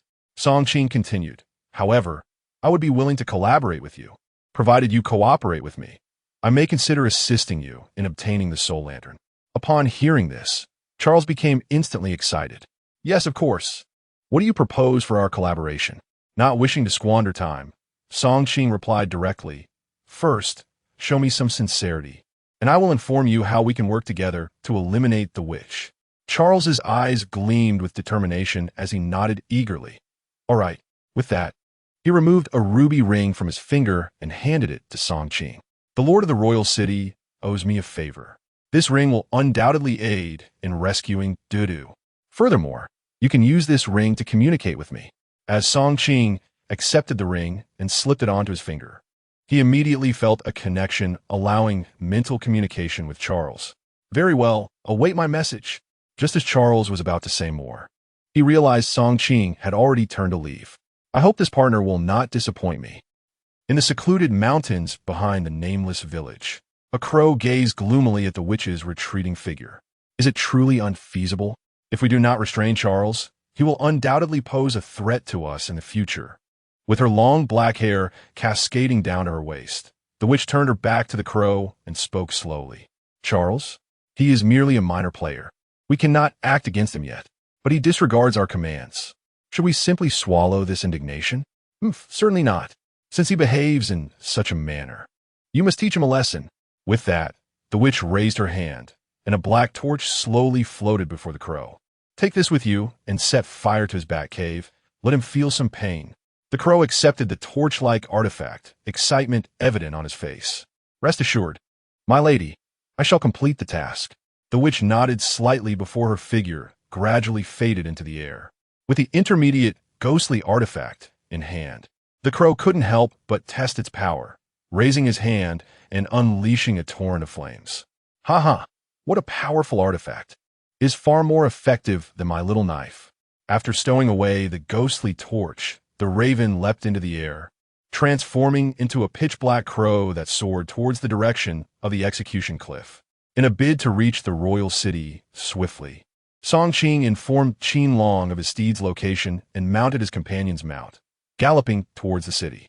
However, as he arrived at the bat cave, he was immediately enveloped by an intense heat emanating from within.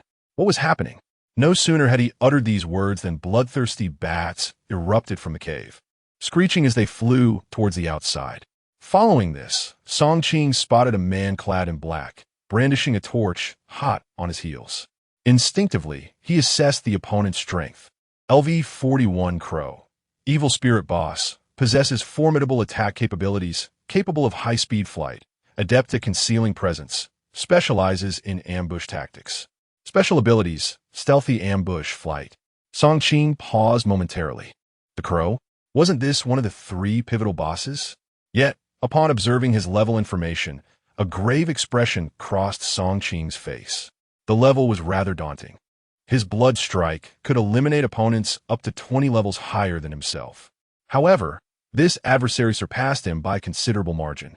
As he pondered, the crow also noticed Song Qing outside the cave, exhibiting a hint of surprise before becoming somewhat exhilarated. An isolated, enhanced human? I never anticipated such a fortuitous encounter today. With that, the figure approached Song Qing. Chapter 34. The Hunt for Crows. Although the enhanced ones possess formidable abilities and are adept at combating the supernatural, frequently hunting down specters for various artifacts, their power also renders them a favored delicacy among these very entities. In the eyes of the crow, encounters with enhanced ones in a 3-star dungeon are exceedingly rare.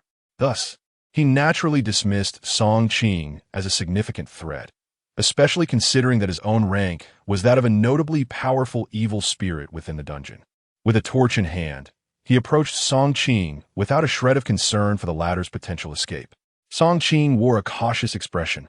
After all, the adversary's level was considerably higher, and his strongest skill would hardly stand a chance against him. Furthermore, given the crow's ability to fly, fleeing would be futile. Nevertheless, he remained composed, gently rubbing the ring on his right hand. Youngster, judging by your attire, you must be one of the royal city escort. What brings you here? The crow stood before Song Qing, a playful smile gracing his face. He could indeed strike, but according to the game's rules, he needed to fabricate a charge against Song Qing to justify his actions. Maintaining his dignity, Song Qing replied, I am a member of the Royal City Guard. I have no obligation to report my mission to you. The crow, unfazed, leaned in closer and remarked, Oh? You refuse to cooperate? TSK. Are you aware that in this game, you cannot defy the orders of an evil spirit? Is that so? Yet I recall that characters in the game must adhere to a hierarchy. I am of the Royal City Guard, while you are merely a subordinate of the village shaman. By rank, you lack the authority to command me." Upon hearing this, the crow erupted into hearty laughter. "You are indeed no ordinary individual, knowing of the shaman. However, if you naively believe that your role provides you with protection, you are sorely mistaken." As the crow moved behind Song Qing, he gently patted the latter's shoulder, lowering his voice to continue. "There is another rule that I suspect you are unaware of. If an evil spirit inadvertently kills a human, the most they face is a punishment from a game, with the penalized being an evil spirit of a higher rank. Thus, even if I were to accidentally slay you, my punishment would be minimal, while you would lose your life." With that, the crow laughed once more. "By the way, I am inherently benevolent, so I shall grant you a chance. Hand over your knife, and I might consider sparing you." Hearing the crow's words, a bitter laugh welled up within Song Qing. The crow's intentions were blatantly clear: disarm him, making it all too easy to eliminate him. However, Song Qing was not intimidated. Rather, he regarded the crow with a newfound confidence. "And what if I refuse?" The crow's smile vanished in an instant, replaced by a sinister glint in his eyes, glowing with an eerie red light. Sharp black feathers sprouted from his arms. "Then I shall kill you." As the words fell, the surrounding air was instantly suffused with a rich scent of blood, and a chilling wind began to howl ominously. The figure of the crow vanished before Song Qing in an instant. With a grave expression, Song Qing brandished the dark night blade before him, extending his consciousness to vigilantly survey the area. Yet, the crow's formidable power exceeded his own by a considerable margin. He could sense the essence of his adversary permeating the atmosphere around him. Damn, such swiftness! Although Song Qing refused to yield, he could not help but feel intimidated by the overwhelming capabilities of his foe. This extraordinary speed was beyond his capacity to contend with. His opponent could effortlessly eliminate him. Suddenly, a sharp intent to kill surged from behind, prompting Song Qing to swiftly evade. However, his movements were still too slow. The crow's form gradually materialized in the air, a dagger piercing into Song Qing's shoulder. "Heh, kid, your stubbornness seems rather unwise," the crow taunted, twisting his wrist as blood spurted from Song Qing's wound. "Does it hurt? Come on, say something fierce for me. I do enjoy your rebellious spirit. It gives me a sense of conquest." To his surprise, Song Qing chuckled softly. "I never imagined you possessed such a twisted sense of humor. TSK, TSK. By the way, I have something to share with you." The crow, not in a rush to kill Song Qing, decided to toy with him as a cat does with a mouse. "All right, I'm all ears for your final words. Feel free to leave a last message. If I'm in a good mood, I might just relay it." Song Qing sighed slowly, raising his right hand to reveal a ruby ring adorning his middle finger. "Villains often perish through their own verbosity. I find your prattle rather excessive. If I were in your position, I would swiftly eliminate my opponent instead of rambling on." The crow froze upon seeing the ring, his attention diverted from Song Qing's words. "Where did you acquire that ring?" He recognized the ring. It was inconceivable that the miserly Count Charles would bestow such a significant item upon a mere human. A thought flashed through the crow's mind. Could this individual have dispatched that fellow? Yet he quickly dismissed it, unable to believe that any human could vanquish Charles. Despite his disdain for Charles, he was still wary of his power. Then, an unsettling notion struck him. Could it be that he gifted you?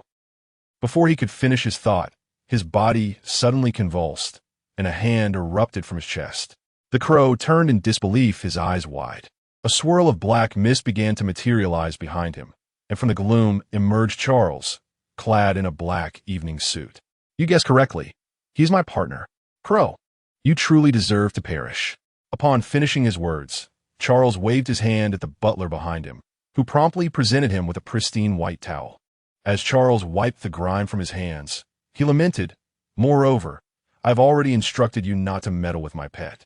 Why do you persist in disobeying? Setting fire to it is utterly reckless." Subsequently, Charles cast the towel onto the ground and addressed Song Qing. "This individual is now your responsibility. Expedite the process and do not jeopardize our collaboration."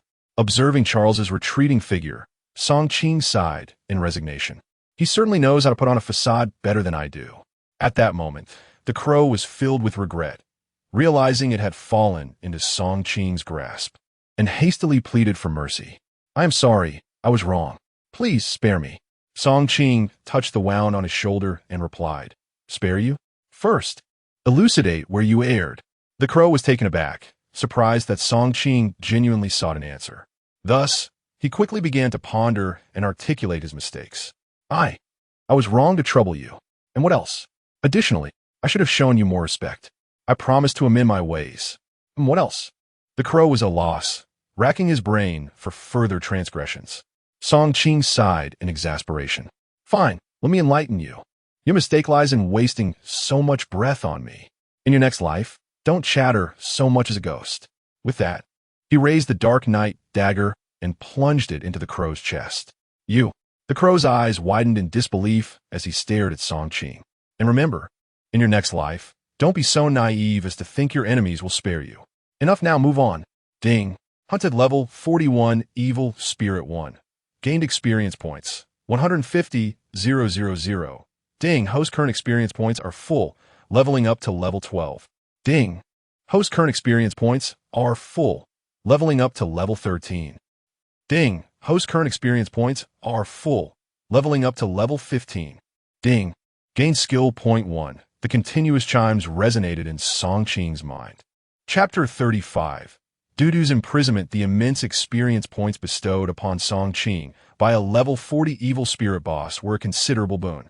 However, the absence of the crow's equipment and magic crystals, which had been confiscated by Charles, cast a shadow over this achievement. At this moment, Song Qing had finally discerned Charles's powers, yet he remained curious as to why his adversary had refrained from delivering a fatal blow during their last encounter.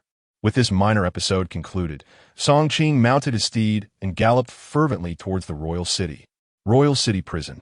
Dudu stood before a chair that towered over her, her face a mask of distress as she gazed at the warden behind the desk. "Uncle, I truly did not steal the items. They were a gift from the Count." Yet, the warden merely scoffed. "Child, do you take me for a fool? Such a pitiful lie. A noble vampire count would entrust such significant items to a mere girl? Huh, who would believe that?" Dudu fervently defended herself, but the warden remained unconvinced, nearly bringing the little girl to tears. "I am not lying. Everything I say is the truth." At that moment, a guard stationed at the city gate interjected, addressing the warden, "Sir, this little girl, as father, has slain numerous evil spirit brethren. You must not show mercy."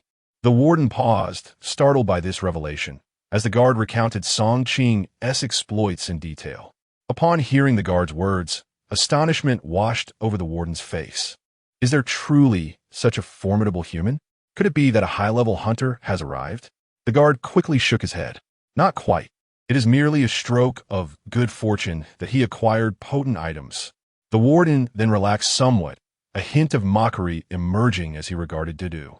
"Little girl, I did not expect you to have such a father. Since you have fallen into our grasp, you must bear the consequences of your father's hands being stained with the blood of my kin. This grudge shall now rest upon your shoulders." Dudu felt a surge of fear, her eyes brimming with tears as she faced this injustice. The guard, witnessing her reaction, felt a surge of satisfaction. Envisioning a chance to impress Sun Wang, he continued to stoke the flames, pointing at Dudu. "Warden, this girl is no ordinary child. She possesses certain abilities." "What abilities?" The warden, intrigued, considered the girl before him, who hardly appeared to be older than 4 or 5, and seemed far from a strengthened individual. The guard, well-versed in Dudu's capabilities, promptly revealed her secret. "It appears this little girl possesses such powers. She cannot be allowed to remain." With that, the warden commanded a few nearby guards, "Bring her to the lowest cells. She shall be delivered to the octopus monster." "Yes, warden." Subsequently, a guard gave Dudu a shove. "Move along." Dudu, tears nearly spilling over, pleaded, "I am not lying." "Woo woo woo." The sight of her weeping only incited laughter from the warden and the surrounding evil spirits. "Little girl, do not be so naive. Are you still unaware of whom you have offended? At this juncture, it would be wise to enter and patiently await your punishment. Perhaps a sweeter tongue might lessen your torment." Upon hearing the guard's words, Dudu wept even more fiercely. Witnessing her tears, The guard felt a surge of delight, contemplating how he would relay this gratifying news to Sun Wang. Others might not comprehend the significance of the lowest tier of the prison, but as a city guard, he was well aware.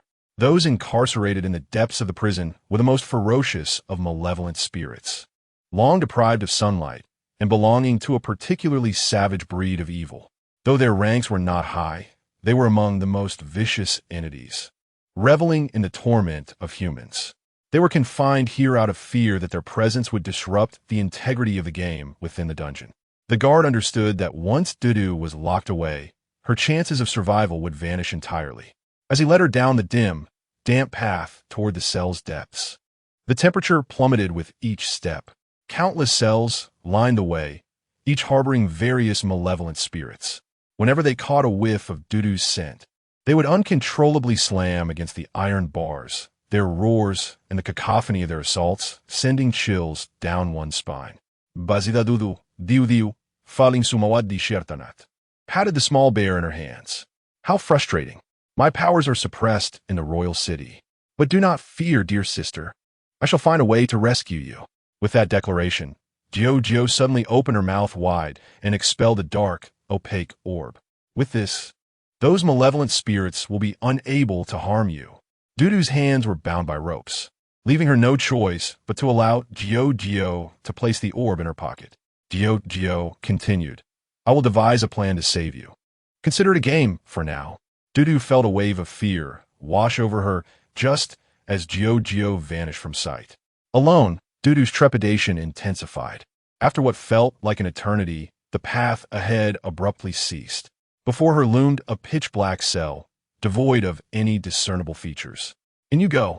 The prison guard roughly shoved Dudu into the innermost cell. Bang! As the door slammed shut, she immediately heard the rustle of movement within. At that moment, sinister laughter echoed around her. What delectable prey! It has been ages since we beheld such fresh fare. Oh, it seems the warden intends for us to feast today. What day is it? Is there a celebration? They have sent us such a lovely and appetizing young girl. Terrified by the sight of spirits that were either eyeless or had gaping mouths, some even adorned with blood, Dudu cried out, Please, don't eat me. Woo-woo. Yet, the more she wept, the more elated the surrounding spirits became, each one growing bolder in their malevolence. One of the female spirits reached out towards Dudu's face. However, just as her fingertips were about to make contact, a cough resonated from the depths of the cell. The malevolent entities were instantly startled, their bodies trembling in fear, silencing their conversations. The female spirit swiftly withdrew her hand, hastily retreating into the crowd. At that moment, the room was filled solely with Dudu's sobs. Subsequently, the sound of chains dragging across the ground echoed. A beam of light pierced through the prison door, allowing Dudu to discern the source of the noise. Before her stood a man covered in tentacles, his body oozing with a foul slime, his eyes glimmering with a ravenous hunger. The sight of him sent shivers through all the malevolent spirits. They trembled in terror at the octopus creature, for within this cell, they were all mere prey to him. This creature was the most dangerous among all the spirits in the prison. Although its rank was not particularly high, it was ferocious enough to include even evil spirits in its diet. It was immensely powerful and served as a crucial subordinate to the red-clad woman, feared even by the warden, who could only confine it to the lowest levels of the prison. Oh, how long has it been since I've seen such tender prey? It seems the warden remembers me. A tentacle, stained with blood, reached out towards Dudu's face. Witnessing this scene, the malevolent spirits could only sigh in resignation. Such exquisite and delectable sustenance seemed beyond their grasp. However, there was a silver lining. Once the octopus creature had feasted, it would temporarily refrain from targeting them. In a nameless village, on the mountainside, Sun Wang and a few key figures knelt on the ground, pleading with the shamaness. At that moment, the shamaness had just received the devastating news of her most loyal subordinate, the crow, being slain, stirring a tempest within her heart. Nearby, several malevolent spirits urged her, shamaness, why not simply eliminate these weaklings? Consider it revenge for Brother Crow. The shamaness remained silent for a prolonged moment, until an idea abruptly surfaced in her mind. She then tiptoed over to Sun Wang and Zhou Yang. Killing you is quite simple, but I have conceived a more fitting game that will allow you to continue living. Would you like to hear it? Sun Wang and Zhou Yang exchanged glances and promptly knelt, exclaiming, "We are willing, shamaness. Whatever conditions you propose, we shall accept." The shamaness nodded in satisfaction, then squatted before Sun Wang, her sharp nails lifting his chin. "Offer yourself as a sacrifice, become my servant, and I shall bestow upon you immense power. I guarantee your eternal life in this realm." Sun Wang and his companions broke into a cold sweat upon hearing this. Was this not still a death sentence? However, the shamaness continued, "Alternatively, I could kill you, extract your souls, and refine them, causing your essence to dissipate." It seemed there was no real choice to be made. While Sun Wang hesitated, Zhou Yang immediately bowed his head. "I am willing." The priestess nodded in satisfaction, saying, "Very well. I shall bestow upon you power and grant you immortality. But you must assist me in fulfilling a certain task." Zhou Yang immediately lifted his gaze towards the priestess and inquired, "What task?" "Capture that girl named Dudu. I wish to make Song Qing regret her actions." Chapter 36. Pleading to be a servant within the confines of the prison, Dudu sobbed in fear, her cries echoing through the dark space. Yet, the surrounding malevolent spirits reveled in her despair, their laughter growing louder with each tear she shed. The face of the octopus monster was etched with a cruel grin, as he contemplated how to dispose of the frightened girl before him. Just as his tentacle grazed a single strand of Dudu's hair, a surge of powerful energy abruptly severed his appendage, akin to a sudden electric shock. My hand!" The octopus monster howled in agony as the severed tentacle fell to the ground. The surrounding demons were struck dumb by the spectacle. What just happened? How did Octopus Brother's tentacle get severed? It felt like an electric shock. Is there electricity here? No, I distinctly sensed a formidable force. Could it be this little girl? The demons exchanged bewildered glances, quickly turning their attention to Dudu. At that moment, the octopus monster retrieved the severed tentacle with his remaining limbs, acutely aware of the lingering, potent energy that resonated within it. Recognition of this familiar force cast a look of terror across his face as he incredulously stared at Dudu, his lips trembling slightly. Who are you?" Dudu, too frightened to respond, continued to wail for her father, overwhelmed by her surroundings. Observing her tears, a flicker of anger ignited within a few of the malevolent spirits. "This little girl clearly refuses to cooperate. Octopus Brother, allow me to deal with her." A demon, covered in green moss, licked his lips and reached out toward Dudu. In an instant, a tentacle adorned with suction cups swiftly twisted and decapitated him. "Did I permit you to move?" The dying demon looked at the octopus monster in shock. "Octopus Brother, I was trying to help you." With a cold gaze, the octopus monster replied, "Unneeded." He then expelled a pool of green liquid from his suction cups, dissolving the unfortunate demon. The remaining spirits exchanged glances, bewildered by the octopus monster's palpable fear of the little girl. "Octopus Brother, she is merely a human child. Why protect her so fiercely?" "Indeed, the green moss demon was merely trying to assist you. Isn't this a bit heartless?" Another chimed in. "Could it be that this girl possesses some remarkable background?" Though they feared the octopus monster, the spirits knew that if he continued to alienate himself, they could unite against him. The octopus monster shot a cold glare at the crowd. "Are you all fools? I am powerful enough to have a tentacle severed in an instant. Yet you still dare to approach her?" Suddenly, his eyes widened as he pointed at Dudu's bulging pockets, questioning her further. "Little girl, do you happen to have a pearl in your pocket?" Upon seeing Dudu still weeping, the octopus creature swiftly inquired. "Please stop crying. I assure you, I shall not harm you. Could you kindly answer my question?" At this moment, Dudu, exhausted from her tears, nodded softly amidst her quiet sobs. The octopus creature repeated its earlier question, and without hesitation, Dudu revealed the pearl from her pocket. However, as she unveiled it, an overwhelming surge of power erupted, sweeping through the vicinity. The malevolent spirits, sensing an impending doom, erupted into cries of anguish, wails, and pleas for mercy within the confines of the cell.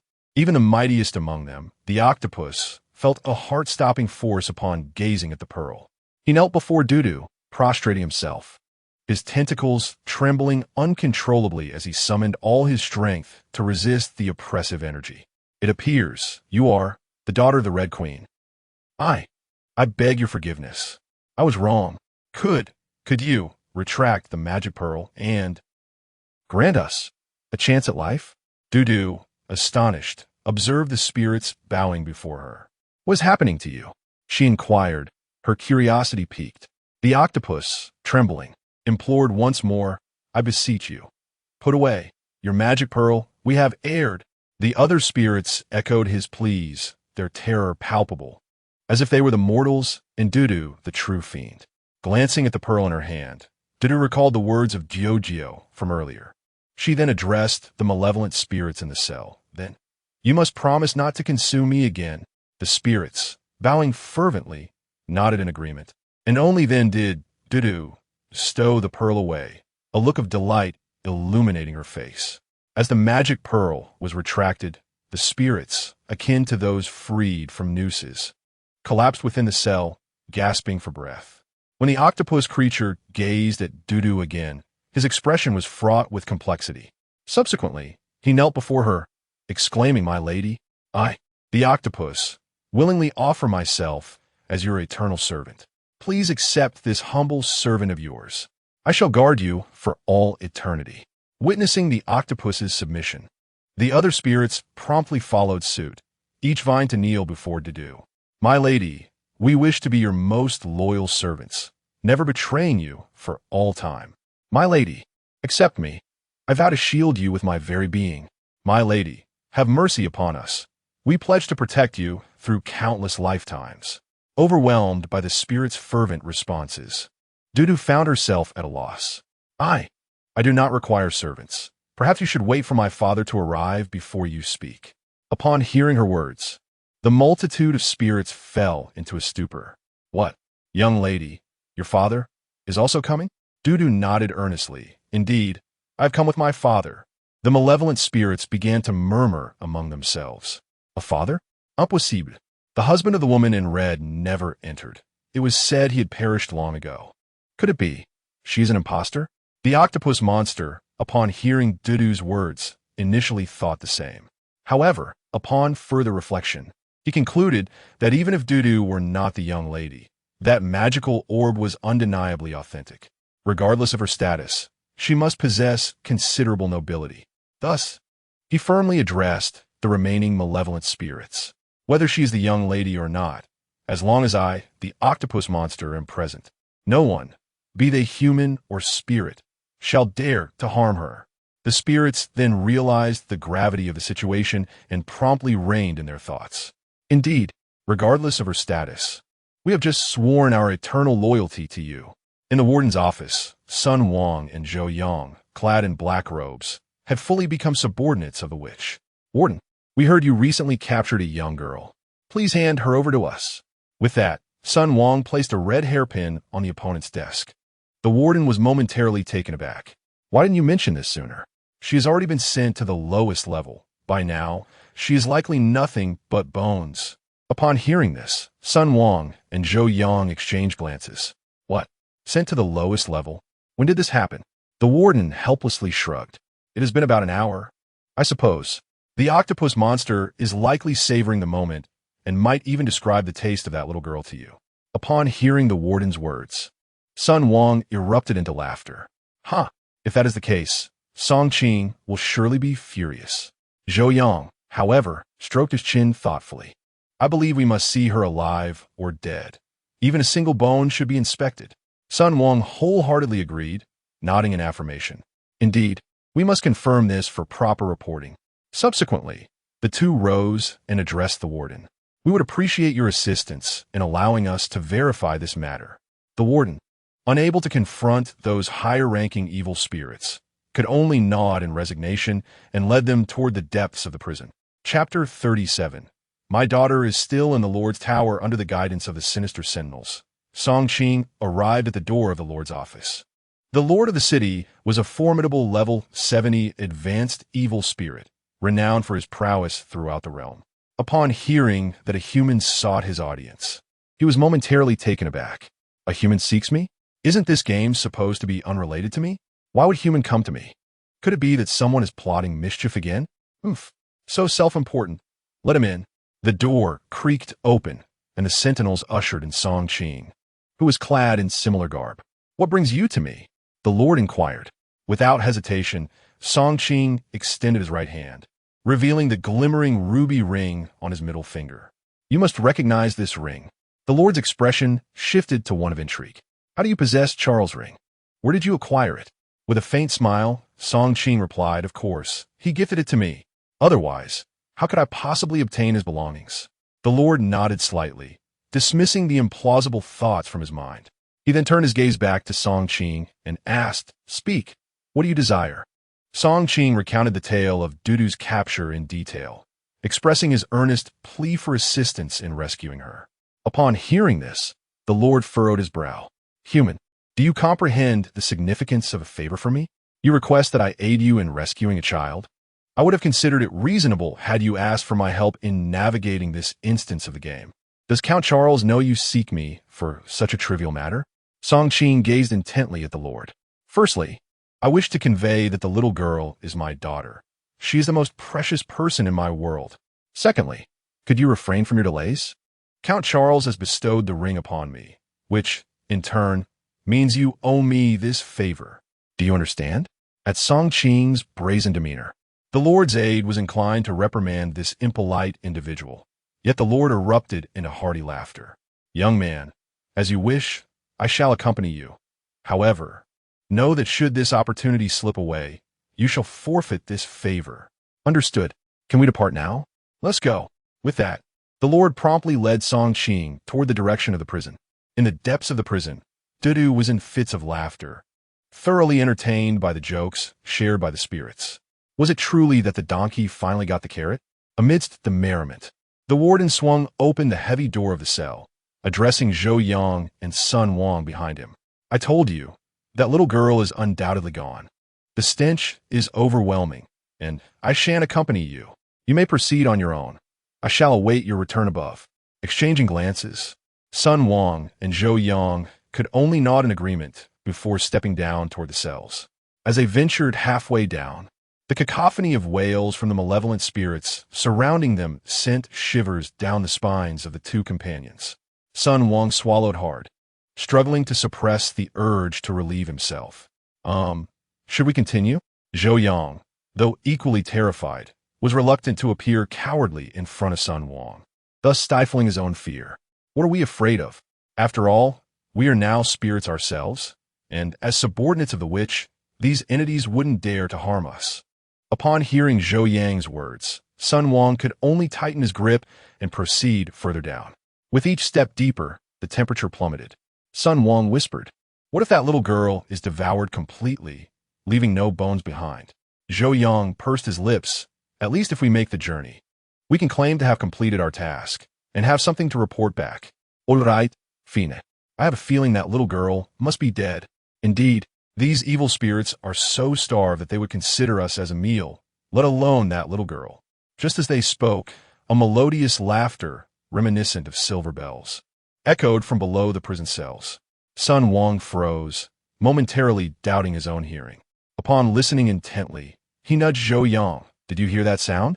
Zhou Yang was equally unsettled by the laughter. Why, yes. Do you think it could be that little girl's heavy resentment transforming her into a vengeful spirit? As soon as he finished speaking, Sun Wang's body involuntarily shivered. Do not say such things.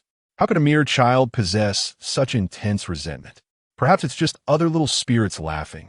Yes, let's not frighten ourselves further. We should hasten to check things out and then leave. With that, they quickened their pace. At last, Sun Wang and Zhou Yang reached the lowest level of the prison. The previous laughter had ceased, and the cell was engulfed in darkness, devoid of any light, rendering them unable to see anything. With a sudden spark, a flint ignited, illuminating the surroundings. It felt as if the temperature around them had risen several degrees. Gradually, the scene within the cell became visible. The vast chamber was filled with dozens of various malevolent spirits, their presence instilling a profound dread. Sun Wang's previously suppressed urge to relieve himself surged back with a vengeance. Zhou Yang's expression grew grim as he glanced at Sun Wang and softly asked, "How should we approach this?"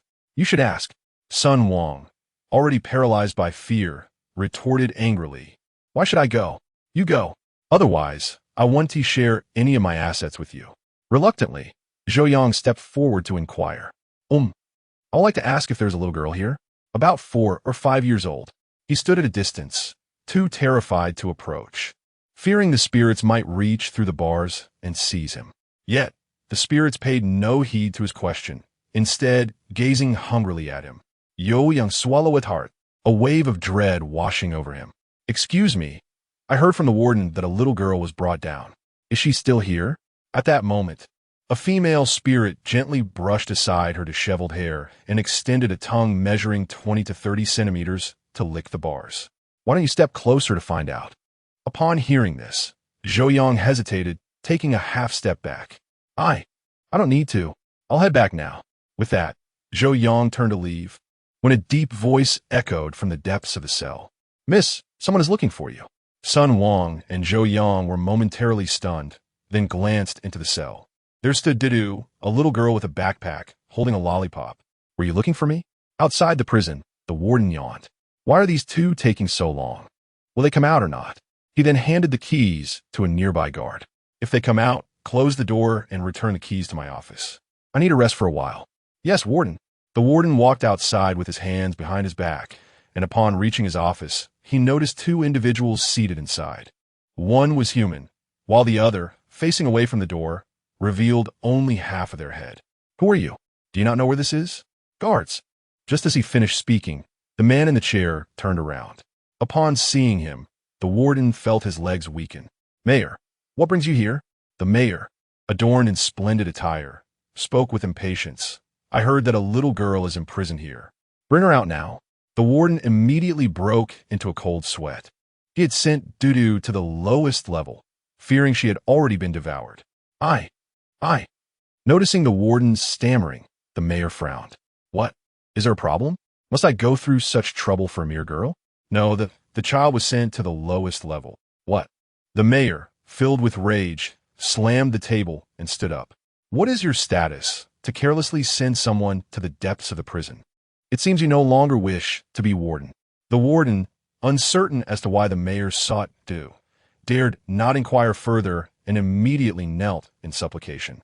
"Please spare me, mayor. I shall not dare again." At that moment, Song Qing suddenly spoke up. "Let us check below first. My daughter is still there." Chapter 38 Waves of Rescuers. Upon hearing Song Qing's words, the warden scrutinized him closely, a flicker of disdain arising within him. Nevertheless, he chose to disregard Song Qing and instead turned his attention to the lord of the city. "My lord, you must be aware that the lowest level houses the octopus monster."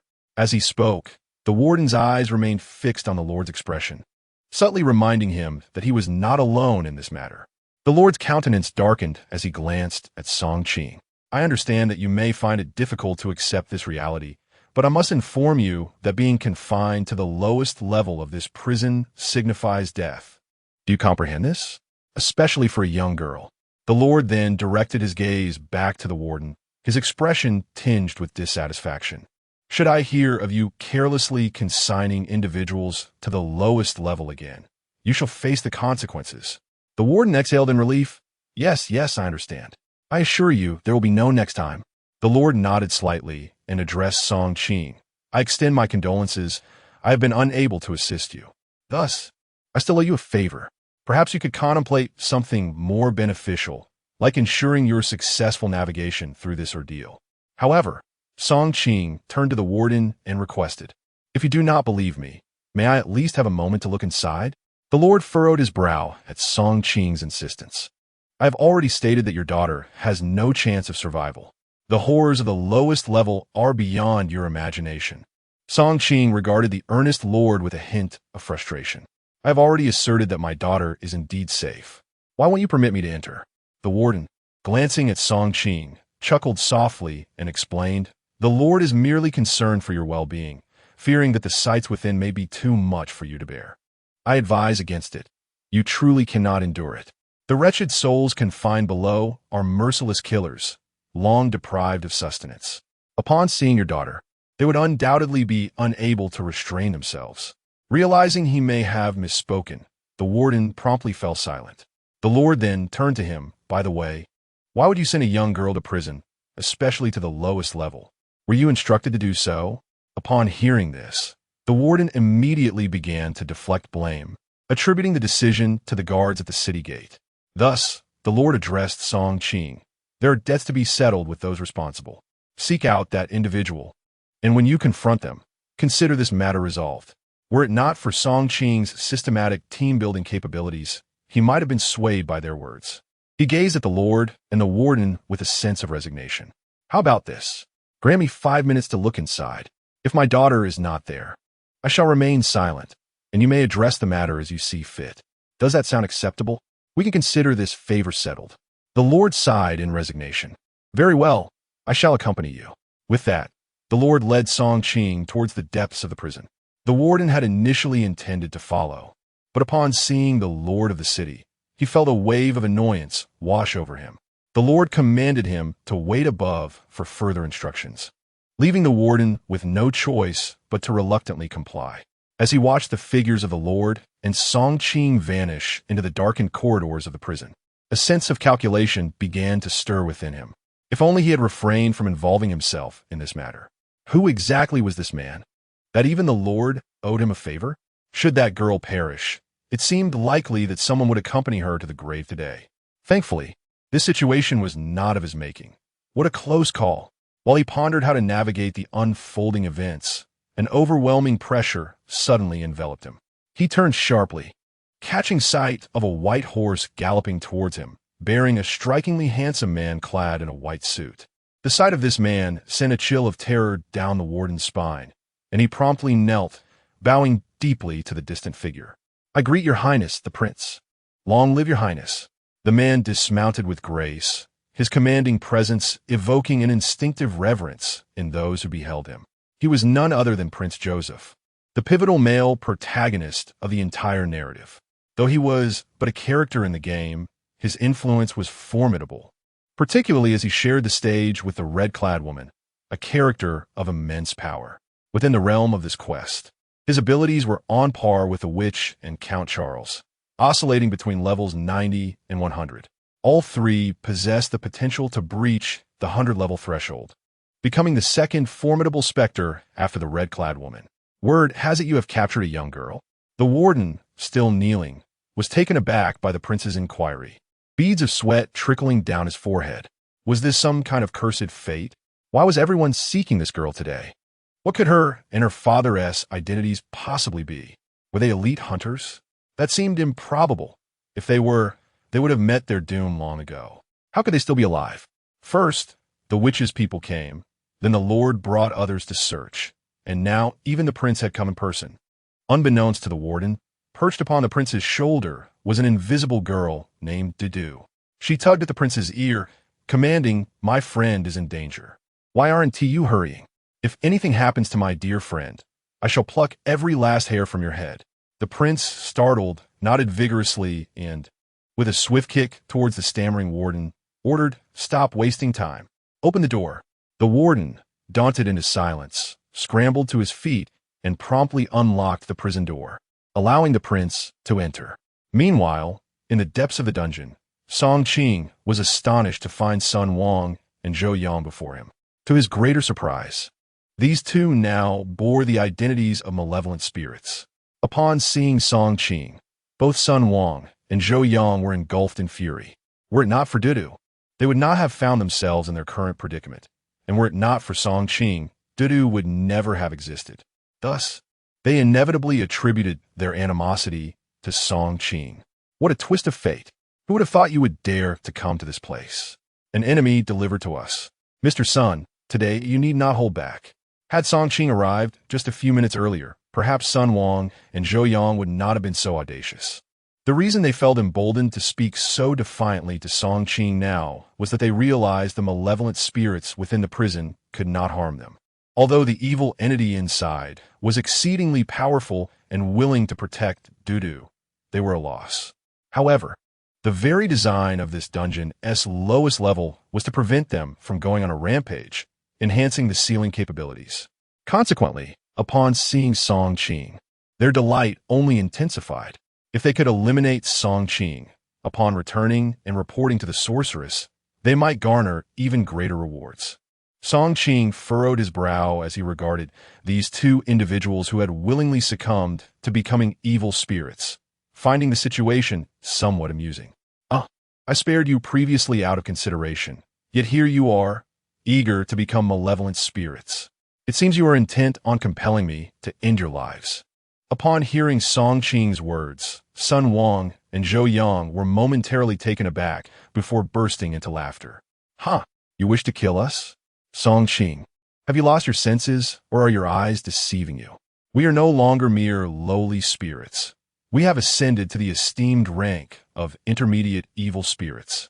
Take note, Song Qing had already discerned their rank, which was a power obtained at the cost of their very lives, rendering them stronger than ordinary evil spirits. However, what of it? He took a step back and called towards the entity within the prison. Dudu, do not be afraid. Your father is here. Dudu had long ceased to be afraid within the confines of the prison, and upon seeing Song Qing, she waved her hands excitedly. Daddy, I knew you would come to rescue me. Song Qing smiled and reassured her. Rest assured, your father will always protect you. With that, he turned and addressed the direction behind him, saying, I wish to call in that favor. Chapter 39. The endless call for help. The lord of the city found himself in a rather helpless predicament, resembling little more than a henchman summoned by Song Qing. It was not his desire to be in such a position, hence he cast a look of mild resentment towards Song Qing. Firstly, let me clarify that I am not your subordinate. Do not treat me with such disdain. Secondly, to squander a favor on such insignificant characters. Do you not realize the insult I feel? As another figure emerged from the shadows, both Sun Wang and Zhou Yang were momentarily taken aback. Well, Song Qing, I must commend your audacity for bringing someone along. He scoffed. What sort of assistance could one of your standing possibly procure? Let us forego further discussion and conclude this matter swiftly. Thus, Sun Wang and Zhou Yang disregarded the Lord's authority and approached Song Qing with determination. Observing their reckless behavior, Song Qing could not suppress a chuckle. I truly fail to comprehend how you two have survived this long, displaying such reckless bravery. Turning his gaze to the Lord, he continued, Rest assured, utilizing this favor is not intended to belittle you. In truth, Song Qing's concern did not stem from the fear of being outmatched by Sun Wang and Zhou Yang, but rather from a sheer joy of having a high-ranking ally resolve his troubles, an experience he deemed invaluable. Moreover, with Dudu now safely ensconced in the prison and appearing in good condition, he felt justified in expending that favor. Upon hearing Song Qing's words, the Lord exhaled a resigned sigh. If Count Charles were to learn of how frivolously you have squandered his favor, he might very well be driven to fury. With that, the Lord withdrew a dagger from his pocket, but reconsidered, placing it back. It seemed unnecessary to wield a blade against such trifling adversaries. Thus, he decided to proceed without it. Sun Wang remained utterly arrogant, paying no heed to the Lord's presence. However, Zhou Yang suddenly sensed something amiss. Wait, you just claim to know Count Charles. Who exactly are you? The Lord, donning gloves, cast a disdainful glance at Zhou Yang. Who am I? What relevance does that hold for you? The dead require not know too much. As he spoke, a cold glint flashed in his eyes, and he thrust his hands forward with great force. The air around them seemed to be siphoned away, and before Sun Wang and Zhou Yang could react, their bodies were propelled uncontrollably forward, caught firmly by the Lord's grip around their necks. In that moment, panic set in as they realized the gravity of their predicament, and they struggled desperately to free themselves from the Lord's grasp. However, as the pressure intensified, they found it increasingly difficult to breathe, their strength waning. Witnessing this, Sun Wang immediately began to plead for mercy. Meanwhile, Zhou Yang clawed at the Lord's hand, striving to articulate his words. Please, do not kill us. We are confidants of the witch. As he spoke, he struggled to roll up his sleeve. As his entire arm was revealed, the lord of the city immediately ceased his exertion, exclaiming, "You are truly affiliated with the priestess? Damn it!" With that, he unceremoniously tossed Sun Wang and his companion to the ground. Witnessing this, Song Qing was momentarily taken aback. What does this mean? The lord clapped his hands, removed his gloves, and discarded them on the ground, stating, "The priestess's confidence, I have no desire to entangle myself in trouble. Apologies, but I cannot assist you." With that, he turned to leave. Song Qing felt a wave of frustration and grasped the lord's arm, inquiring, "Why?" "They are merely two scoundrels who have sworn fealty to the priestess." The lord pivoted, pointing at Zhou Yang's tattooed arm. "The significance of that totem tattoo is profound. The priestess has bestowed her power upon them, making them essentially a part of her. Do you comprehend?" As he watched the lord depart, Song Qing sighed in dejection. "It seems I must take matters into my own hands." Meanwhile, Sun Wang and Zhou Yang were filled with exhilaration, astonished that they had become the priestess's confidants. What an honor it was! Even the lord dared not lay a hand on them. It appeared that no one could thwart their plans to eliminate him now. This is exhilarating. Let's not waste time. Let's strike directly. Sun Wang and Zhou Yang exchanged triumphant glances, their faces adorned with smug smiles. And they drew their knives, advancing towards Song Qing. Resigned, Song Qing unsheathed his own blade. "Damn it, I must inform Count Charles about this favor. You shall forever owe me for this."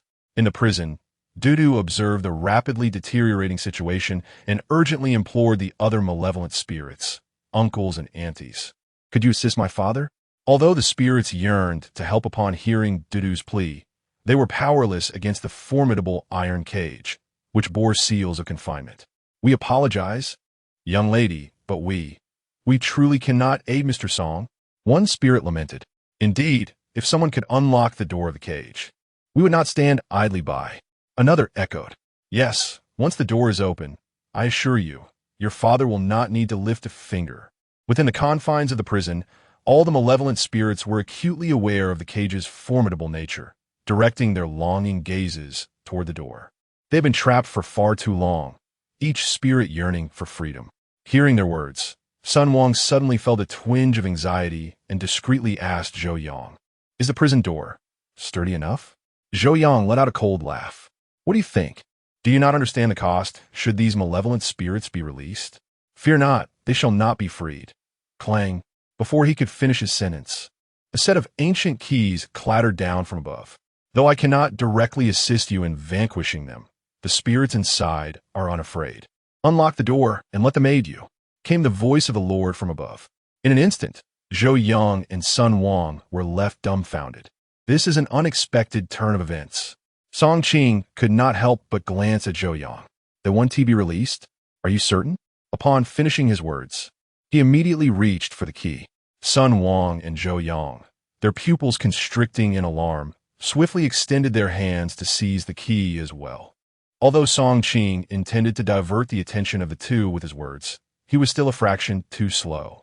He managed to grasp one end of the key, while the other end was firmly held by Sun Wang, whose grip on the key radiated a chilling intensity in his gaze.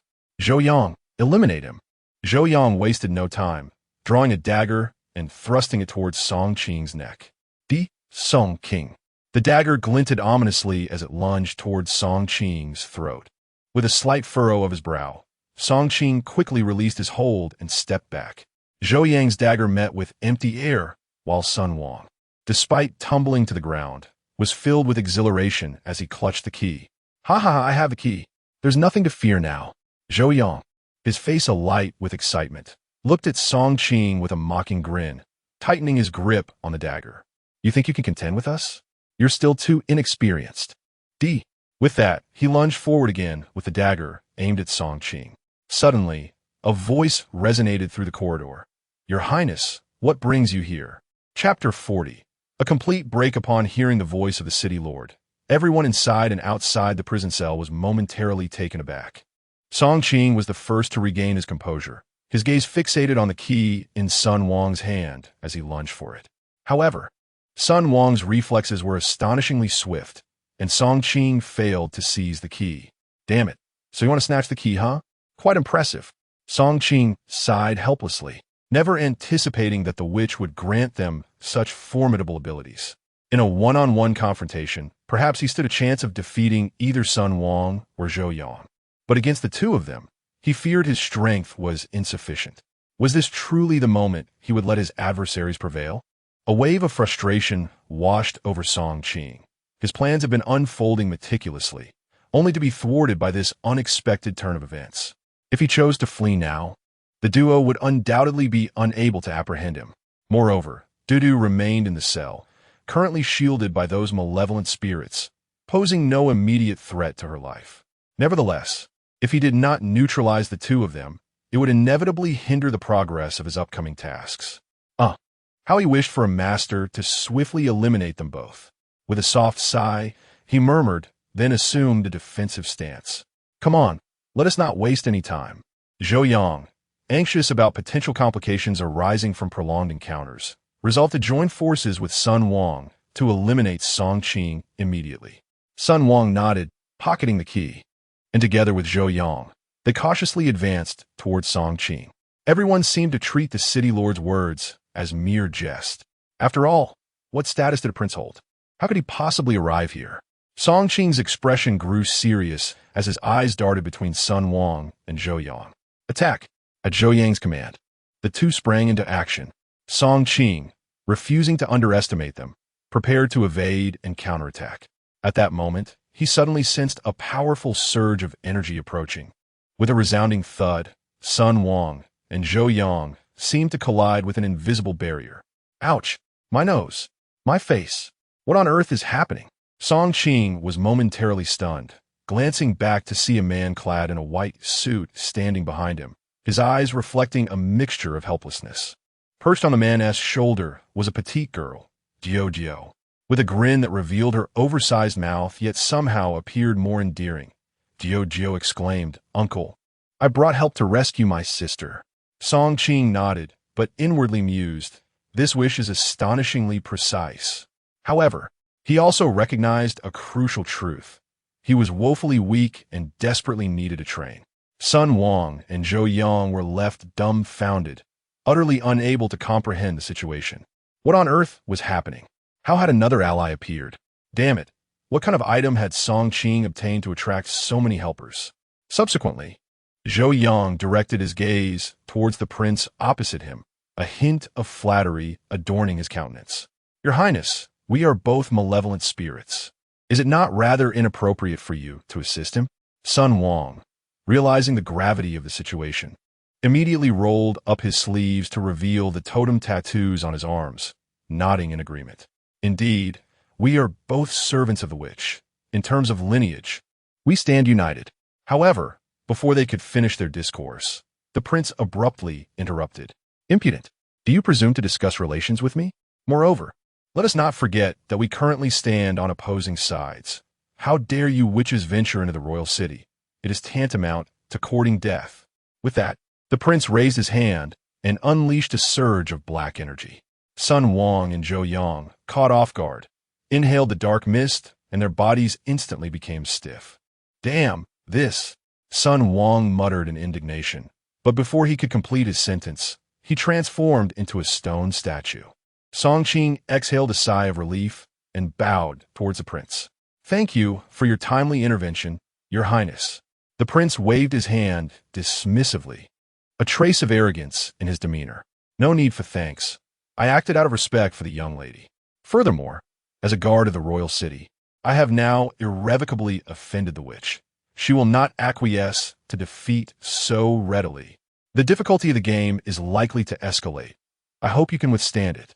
With those words, the prince turned and departed, as if he had accomplished a task of great significance.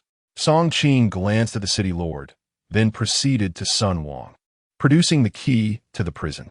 With a click, the door swung open, and Du was the first to dash out, joy radiating from her face as she leapt into Song Qing's embrace. Daddy, Song Qing lifted Du, planting à qui son archique. Y apologies, Du. It is I who failed to protect you. Du shook her head, a smile illuminating her features. I knew Daddy would come, so I waited for you. With a blissful smile, Song Qing held Du close, while those around them looked on with envy. At that moment, the city lord's voice resonated from behind. The prince just shared something with me that I believe you ought to know. Song Qing turned to face him while still cradling Du. What is it? The city lord sighed, gesturing towards the stone statues of Sun Wang and Zhou Yang. To slay Sun Wang and Zhou Yang would signify a formal declaration of war against the witch. This is precisely why I refrained from assisting you in their demise. However, now, well, you ought to tread carefully. If I am not mistaken, the witch is likely preparing her retaliation against you. Be ready for battle, and swiftly acquire another crucial artifact, the golden silk garment, to mitigate the power of the red-clad woman. Otherwise, even with Charles and the prince joining forces, victory in this game is far from guaranteed. With that, the city lord turned and departed from the scene. After absorbing the information, Song Qing's eyes shimmered with solemnity. The city lord's words held true. At this juncture, the game had irrevocably evolved into a conflict. Suddenly, Song Qing was struck by a realization. Damn it, we must urgently evacuate the villagers. If I am not mistaken, the priestess intends to force them into sacrificial servitude. At that moment, a tentacled man approached.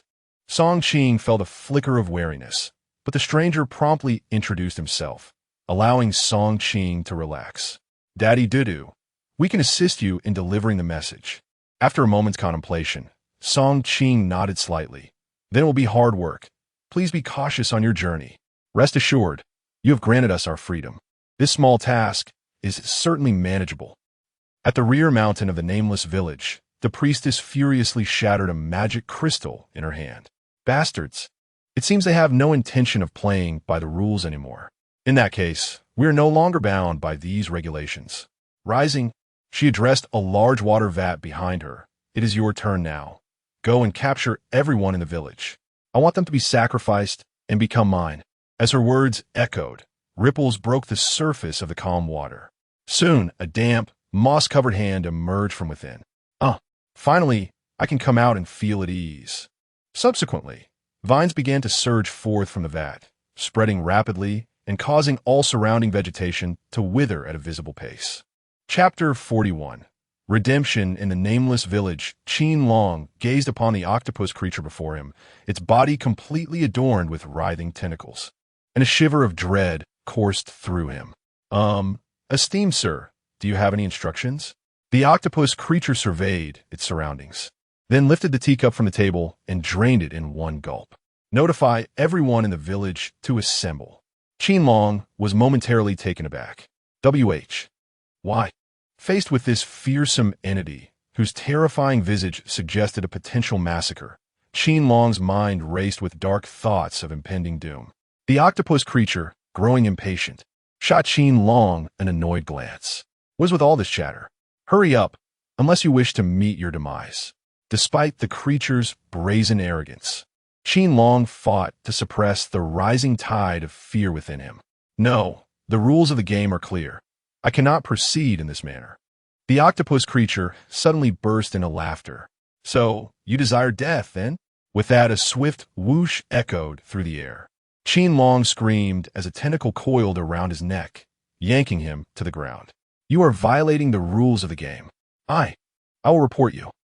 The octopus creature approached him, towering over him with an imposing presence. I am sent by Song Qing.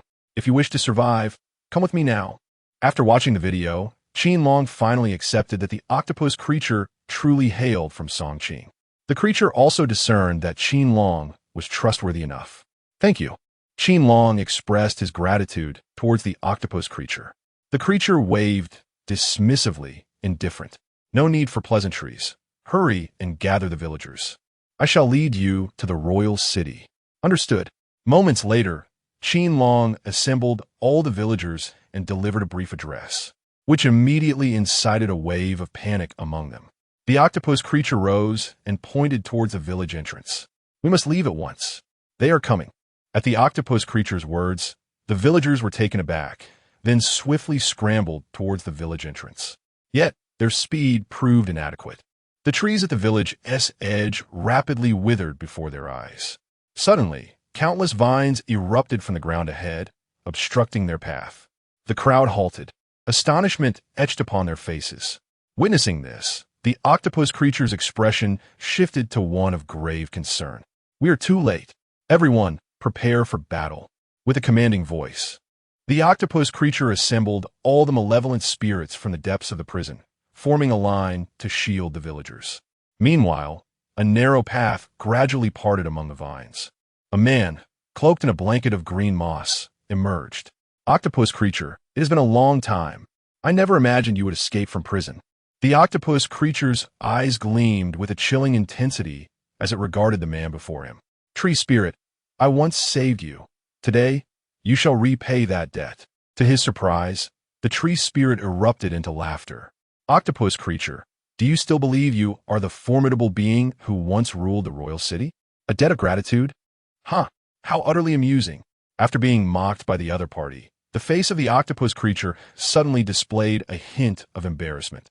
"So, you intend to confront me today, do you?" No, it is not a confrontation, but rather a warning to you. Do not meddle in our affairs, or you shall meet a most dreadful fate." Upon the words of the tree spirit, the surrounding vines began to grow wildly. A cold glint flashed in the eyes of the octopus creature. "Charge at me." In a cave on the back mountain of an unnamed village, at its deepest point, a translucent ice coffin lay, exuding a gentle mist. A witch clad in black knelt not far from the ice coffin. "Your Majesty, there seems to be a slight issue with the script." The lady in red within the ice coffin gently sat up, revealing a discontented expression. "What issue?" The witch helplessly recounted the matter. Upon hearing this, the lady in red's face immediately displayed her displeasure. "How could you have managed such a debacle?" The witch knelt on the ground, feeling quite wronged. "It has always been someone causing trouble." "Who?" Your daughter." Upon hearing the witch's words, a cold smile appeared on the lady in red's face. "It seems she is still reluctant to relent, wishing to compete with me. In that case, there is no need for pretense. Spare the villagers for now. Inform that song. His name is Song Ching. Yes, him. Have him fetch the items for their release. 1 item for 10 individuals, until they are all redeemed. If they refuse to abide by the rules, then let there be no mercy." "Understood." The witch, relieved of a great burden, immediately relayed the message to the tree spirit. Following a fierce battle, the octopus creature and its companions finally recognized the disparity in strength between themselves and the tree spirit. At that moment, the octopus creature was already covered in wounds. "Tree spirit, show some mercy. If you proceed this way, you shall regret it." The tree spirit chuckled mockingly. "Humans are merely our sustenance. You have fallen so low as to ally with this fodder. How should I even begin to describe your intellect?" Faced with the tree spirit's derision, the octopus creature helplessly lowered its head. The tree spirit ceased its idle chatter, and countless tree spikes lunged towards everyone. In an instant, those confined within the cage found themselves utterly powerless to resist. "It's over. We are completely finished. Woe is me. I do not wish to die. Save me." "Why? Despite our earnest performance, must we still face death? Why?" Just as everyone believed their demise was imminent, the tree spirit suddenly frowned and waved its hand. "Damn it, why does that old hag always interrupt me at such critical moments?" Subsequently, the tree spirit retracted all its vines, coldly gazing at all within the enclosure. A bunch of useless wretches. I now announce that you need not die." For the time being, upon hearing this, everyone thought they had misheard. "What? We need not die?" As the crowd pondered in confusion, the tree spirit extended its vines and ensnared Qin Long. "I shall grant you an opportunity. Go to the royal city and inform Song Ching that 1 item can be exchanged for 10 individuals. I shall await him in the dark marshes. The deadline is 3 o'clock this afternoon." Upon finishing, Qin Long was cast out from the vine prison. The vine cage woven by the tree spirit emitted a dense green mist before vanishing into thin air. In the royal city, upon hearing Qin Long's words, Song Ching's brow furrowed in concern. It seems that what one fears most inevitably arrives. Alas, we were a step too late. Qin Long, visibly anxious, implored, "Brother, what shall we do next?" Song Ching, pondering deeply while stroking his chin, replied, "First, you must return and assure him that I will retrieve the item. Urge him not to act rashly. Qin Long hesitated, but there are over 100 people in the village. Can we possibly gather that many items? Song Qing gently patted Qin Long's shoulder. Do you doubt my capabilities? Upon hearing this, Qin Long felt a sense of reassurance wash over him. Very well. I shall return to inform him. After bidding farewell to Qin Long, Duda looked up at Song Qing. Father, are we truly going to search for the items? Song Qing smiled and replied, Seek items? No, no, we're not searching for items. We are seeking a person. And who might that be? Count Charles. Chapter 42. Why the urgency to act. Charles Castle. Count Charles gazed at Song Qing with a face full of resentment. For Song Qing had just posed an exceedingly absurd question. This is a secret realm I have painstakingly cultivated over many years. Could you consider another approach? Song Qing abruptly interrupted him. Time is of the essence. Do not forget. We had an agreement. I would assist you in obtaining the soul lantern. Do you not wish to ascend to the rank of a malevolent spirit? Ultimately, Charles was swayed by Song Qing's words. Gritting his teeth, he replied, Very well, I shall trust you this once. Follow me. He led Song Qing to a basement within the castle. Upon opening the door, a formidable wave of energy surged forth. This secret realm houses hundreds of malevolent spirits. Is this truly so vital to you? Song Qing smiled and nodded emphatically. Absolutely crucial. Charles could only nod in return, his heart aching with distress. What Song Qing desperately lacked were experience points and levels. Spirits of a higher level were beyond his capability to vanquish, while those of a lower level yielded insufficient experience. Initially, he had contemplated abandoning his plans for advancement, until he learned from Jiao that Charles had been nurturing his vampire clan. These vampires, steeped in blood for ages, possessed formidable levels, yet lacked any combat experience. Upon receiving this revelation, Song Qing immediately recognized that these vampires represented a rare opportunity for him to level up. Thanks to Jiao's timely information, he was spared from taking unnecessary risks. Surveying the ominous room before him, Song Qing beckoned to do. Let's proceed, my daughter. Yes. Father, let us go. The father and daughter stepped into the chamber, teeming with malevolent spirits. Once inside, Song Qing illuminated the room, and instantly, he was met with the sight of a multitude of vampires fixated upon him. Ah, splendid. They appear to be of high quality. Utilizing the system, Song Qing assessed the vampires and discovered their levels hovered around 30. However, each vampire exhibited sluggish movements, possessing virtually no combat prowess. Indeed, they were the ideal training adversaries. Without hesitation, Song Qing brandished his Nightblade and charged forward. With a single strike, he swiftly dispatched a level 30 malevolent spirit. Ding! Level 30 malevolent spirit defeated. Experience gained, 10,000. A satisfied smile spread across Song Qing's face. So effortless. Let the real endeavor commence. After a brief trial, Song Qing no longer squandered time. The Nightblade, akin to the Scythe of Death, relentlessly harvested these vampires. As time slipped away, the corpses of the vampires accumulated upon the ground, and Song Qing's experience points steadily rose. Ding! Host experience points are full, leveled up to level 16. Ding! Host experience points are full, leveled up to level 17. At last, upon reaching the illustrious 20th level, the final vampire in the room succumbed to the ground. Transformation, LV1 skill.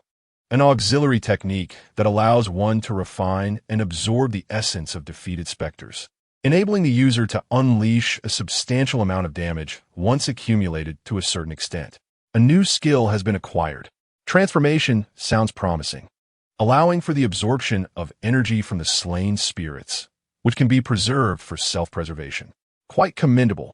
Previously, a promise was made to Charles to hand over all the magical crystals contained within the vampires. Hence, Song Qing merely absorbed the energy from the vampires present in the chamber. After the absorption, he sensed a modest orb within himself, which was presumably the essence stored by the transformation skill.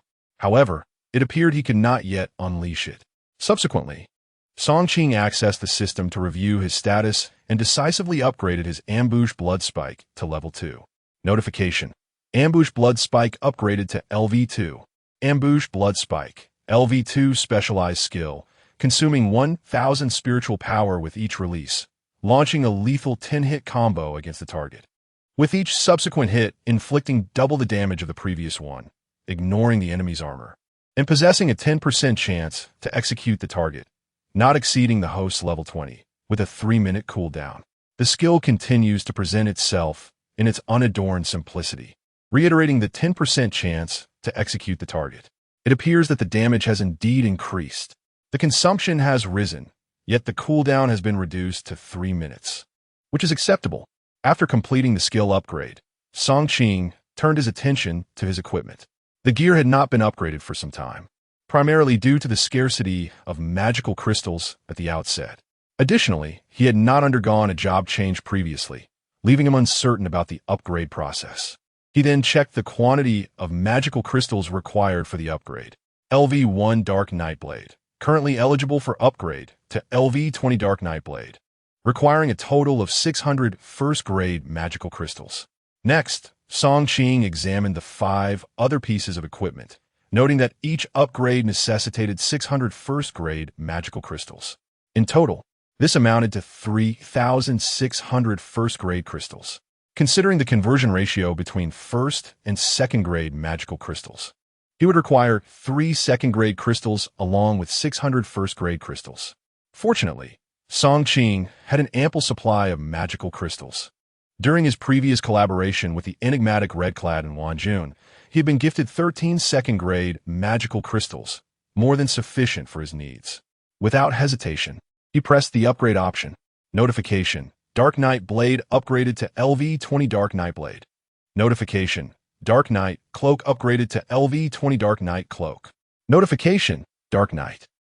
Following a flurry of notifications, Song Qing's equipment and skills have been successfully upgraded. It was time to proceed. In the shadowy marshes behind the nameless village, with less than 10 minutes remaining until 3 o'clock in the afternoon, the group awaited the arrival of Song Qing to deliver them from their plight, yet no news of his arrival had surfaced. Everyone's hearts were in turmoil as they gazed at the distant figure of the tree spirit, now taking on a human form, leaving them in a state of uncertainty. What shall we do?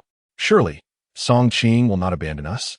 The hushed whispers among the crowd only intensified the already palpable tension. At that moment, Qin Long found himself at a loss as to how to navigate the unfolding situation.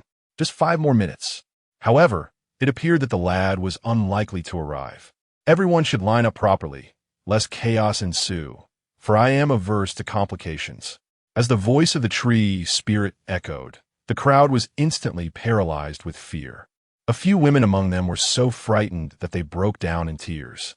Observing their panic, the tree spirit erupted into laughter. Who will be the first? Upon hearing the tree spirit's words, the crowd began to stir restlessly. Qin Long stepped forward from a throng. The time for the rules has not yet arrived. You cannot act in haste. The tree spirit sneered. Rules? I'm the rule. With that, he pointed towards the crowd. Just as he seized a girl who was already in tears, poised to strike, a voice suddenly rang out from a distance. Why are you so eager to act before the time has come? In an instant, the crowd turned their gazes towards the forest path through the swamp, where father and daughter appeared, reigniting a flicker of hope amidst their despair. Chapter 43. Counterattack. Upon hearing Song Qing's voice, the treant inwardly cursed. The more one wishes to avoid something, the more likely it is to occur. Damn it. Subsequently, the treant rose and approached Song Qing. Upon witnessing the father and daughter, the crowd felt a flicker of hope rekindle within them. Qin Long immediately addressed the gathering, proclaiming, "Now that Brother Song Qing has arrived, there is no need for fear. We shall surely escape this instance alive." Nods of agreement rippled through the crowd as they turned their gazes towards Song Qing. The treant carelessly discarded the girl onto the ground, its eyes glinting with malice. Well, I did not expect you to acquire those items in such a brief span. It seems you possess some capabilities. Come now, 1 item in exchange for 10 lives. Choose wisely. Take the item first. With a smile, Song Qing casually extracted a box and deliberately tossed it before the treant. Take it. The contents lie within. Seizing the moment, Song Qing swiftly examined the treant's information. Treant, LV90, boss-level malevolent entity, capable of absorbing the vitality of plants for its own use, summons vines for attack, exhibiting formidable power and swiftness. Special Ability 1, Vine Whip, wields thorny vines to assault opponents, causing a tearing effect. Special Ability 2, Resilient Bark Armor, grows bark to shield itself. Special Ability 3, Vine Frenzy, consumes its own vitality to summon additional vines for assaulting foes. As Song Qing scrutinized the treant, it became increasingly agitated by his demeanor. Do you realize you're courting death, kid? This is a transaction. Why fuss over trivialities? Just answer. Do you want it or not? Enraged by Song Qing's audacious attitude, the treant commanded a vine to coil around the box on the ground. Yet, just as the vine was about to open the box, the treant sensed something amiss. Click! The moment the box opened, it appeared that some mechanism had been triggered. At that instant, Song Qing swiftly unsheathed his shadow blade and lunged at the treant. Caught off guard, the treant had focused its attention on the box's mechanism and barely reacted in time to evade. Boom! A blinding explosion erupted, sending flames soaring into the sky. The treant's vine was shattered into several pieces, causing beads of sweat to form on its brow. Damn it, kid, you're seeking death. With that, the treant hurriedly employed its remaining vines to counter Song Qing's assault. However, Song Qing was no longer the same, having upgraded his equipment and skills. His power had significantly increased. With a fierce shout, Song Qing unleashed a surprise blood stab. 1 slash, 2 slashes, 3 slashes. His attack speed had more than doubled, and his damage to the treant was immensely greater. Just 3 strikes in, the treant sensed the gravity of the situation. He had already summoned his resilient bark armor to fend off the enemy's assaults, yet Song Qing's 3 strikes effortlessly pierced through his defenses. Damn, why is my bark ineffective? The treant felt a surge of panic, desperately trying to create distance from Song Qing while enduring excruciating pain. However, a slight smile graced Song Qing's lips as he realized that his skills could bypass the opponent's armor, rendering the treant's defenses utterly futile. Without hesitation, he closed the gap and continued his relentless onslaught. Once again, 2 strikes penetrated the treant's bark, and at this moment, the creature was truly alarmed. Who the hell are you? Song Qing's smile widened faintly. I'm merely a survivor. What of it? Damn, you are certainly no mere survivor. You must be a high-level hunter. With that, the treant hastily unleashed several vines to intercept Song Qing while swiftly retreating into the distance. Thus unfolded the scene of Song Qing, cradling Dudu in one arm and wielding his blade in pursuit of the treant. All onlookers were left in stunned silence. My goodness, how is brother Song Qing so formidable? Qin Long could scarcely believe his eyes. After all, they were in a 3-star dungeon, facing a notably powerful boss in the treant. Not only did Song Qing hold his ground, but he was actively pursuing the creature. Absurd. This is utterly ridiculous. Why are you all still standing there? Run now. Yes. Yes, run. Quickly flee. Brother Song Qing has given us this remarkable opportunity. Let us head to the royal city. In an instant, everyone took advantage of the moment to dash towards the royal city. The treant lamented. Although his vines were formidable, once Song Qing closed in, he could no longer capitalize on his strengths. Now, he could only evade Song Qing's relentless attacks, unable to inflict any meaningful damage. As Song Qing drew nearer, the treant gritted his teeth and fled deeper into the shadowy marsh. Vines obstruct him. With a fierce roar, the treant commanded, causing countless vines to sprout from the ground around him.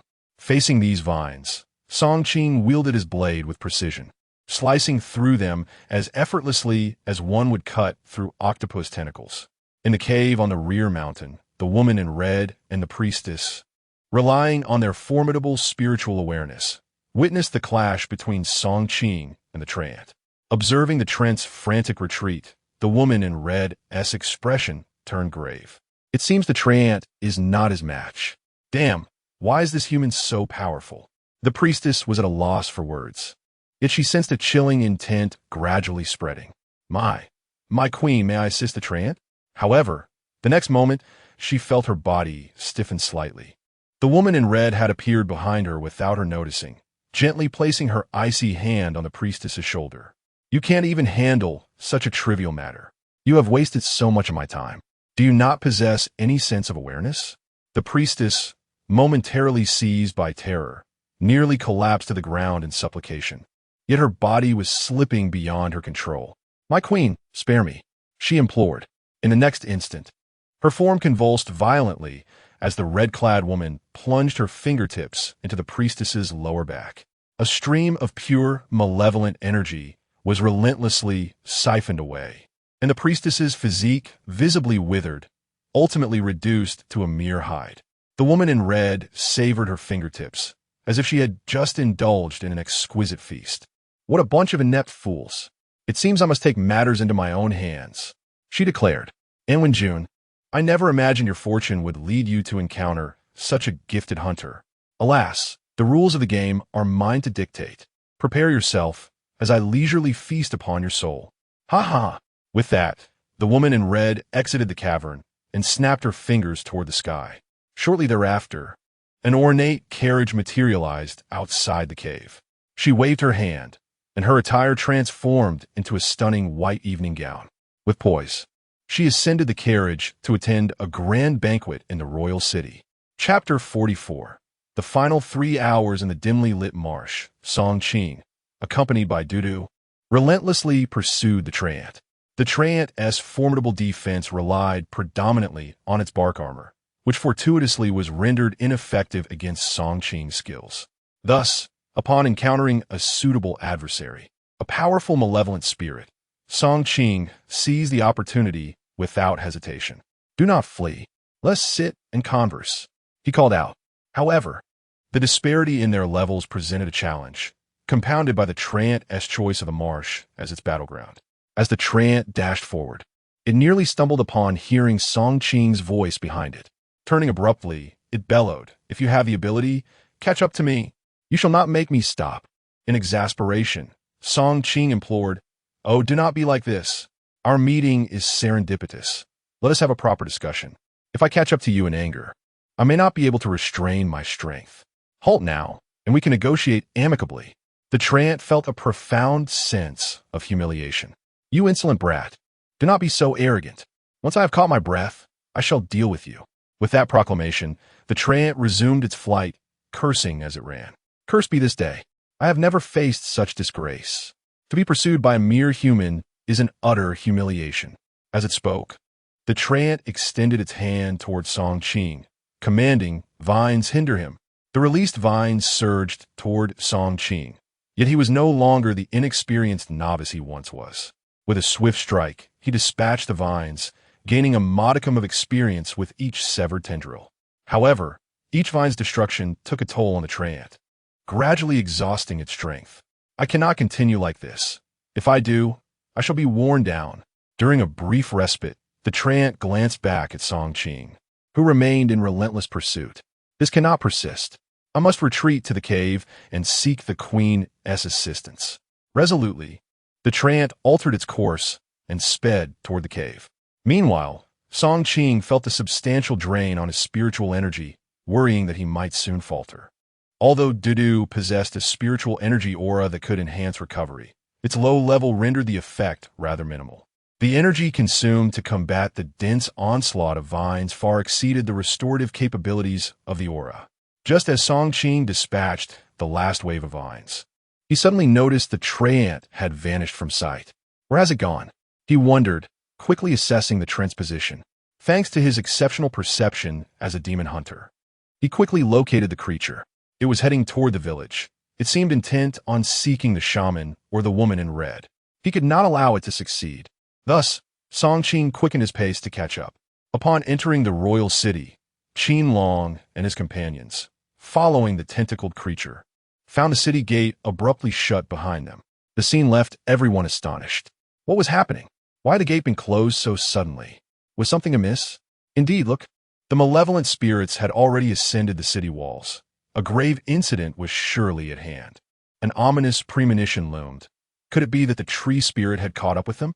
At that moment, Qin Long, equally perplexed, grappled with a particular enigma. How was it possible for Song Qing alone to pursue and vanquish the top bosses of the dungeon? The foes possessing no means of resistance whatsoever? It was utterly absurd. Suddenly, the tentacled creature leading their group halted abruptly, glancing towards the outside of the city.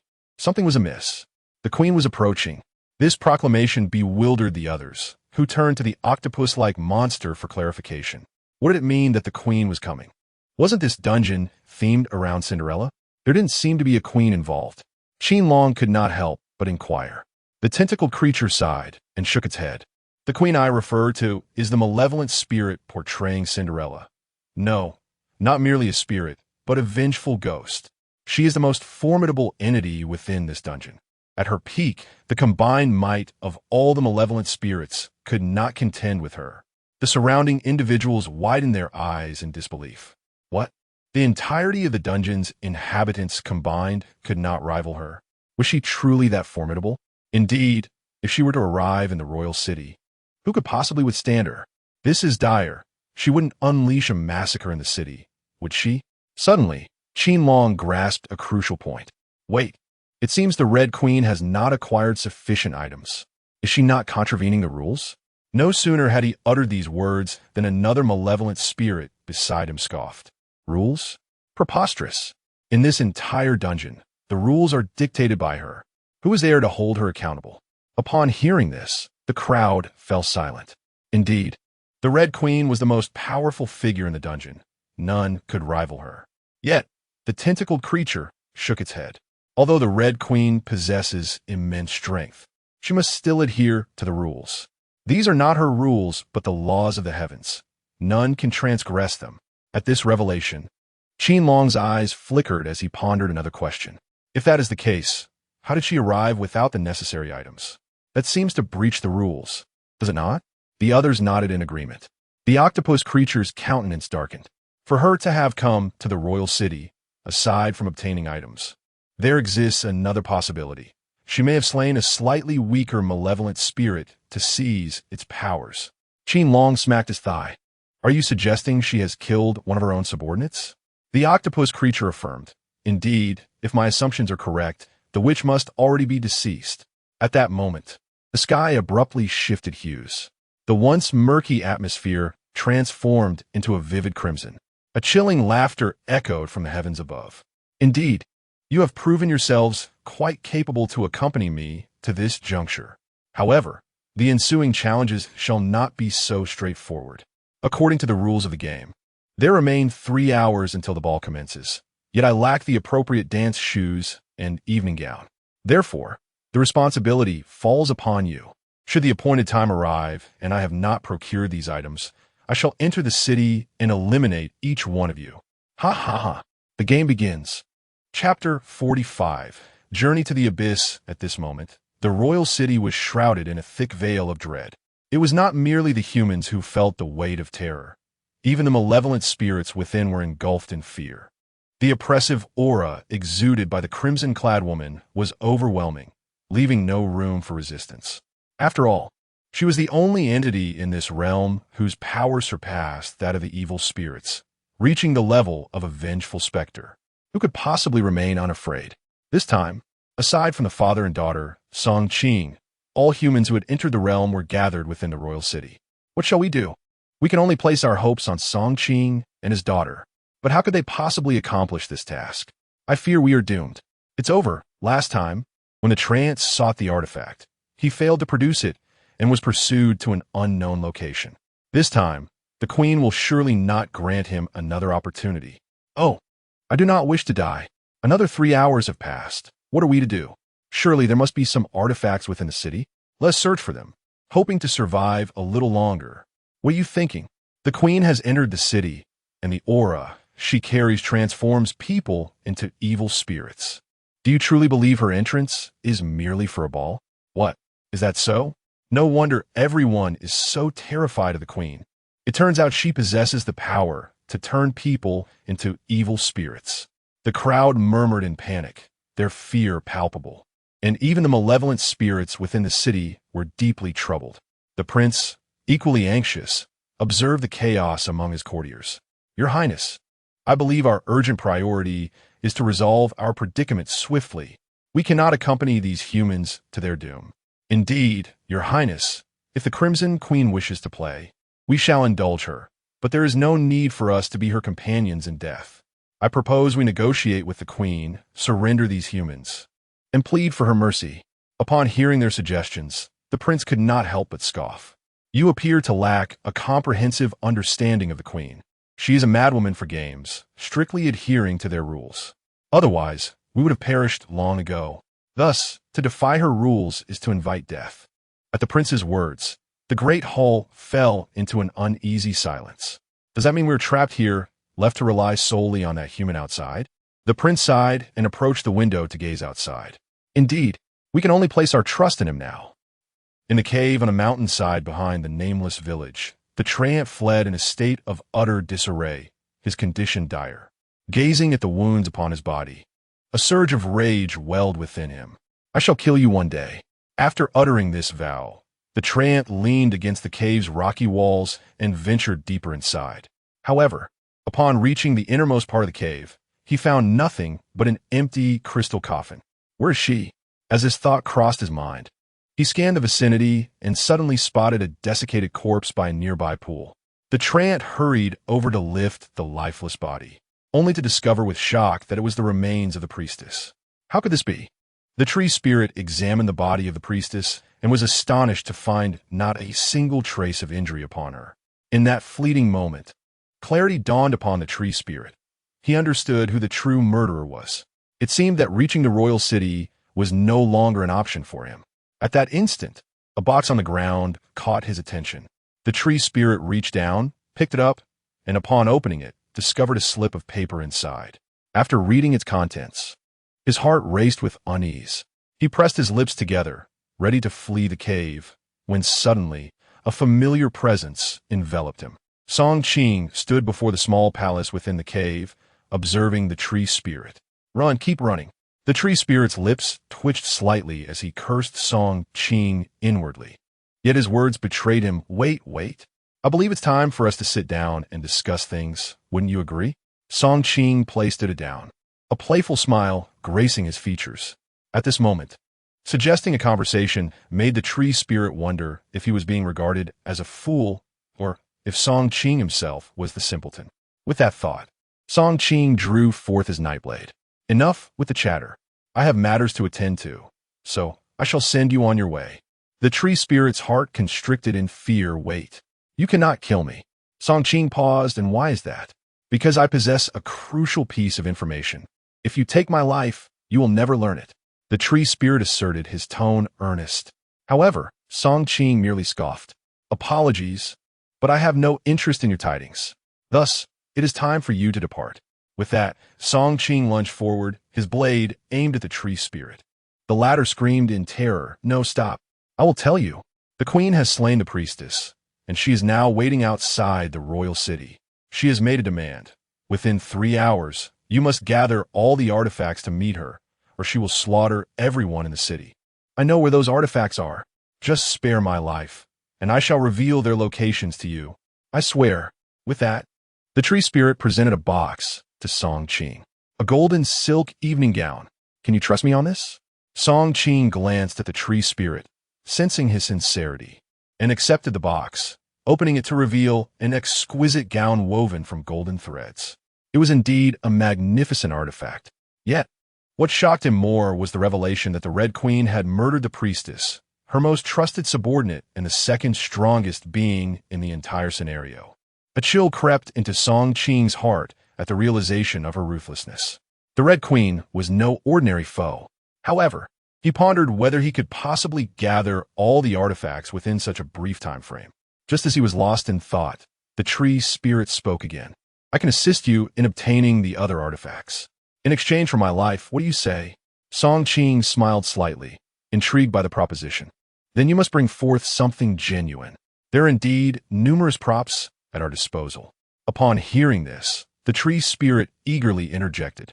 "I am aware that the other props are relatively easy to locate. However, there is one exceedingly significant item, the crown, of which I know the whereabouts. Do not keep me in suspense.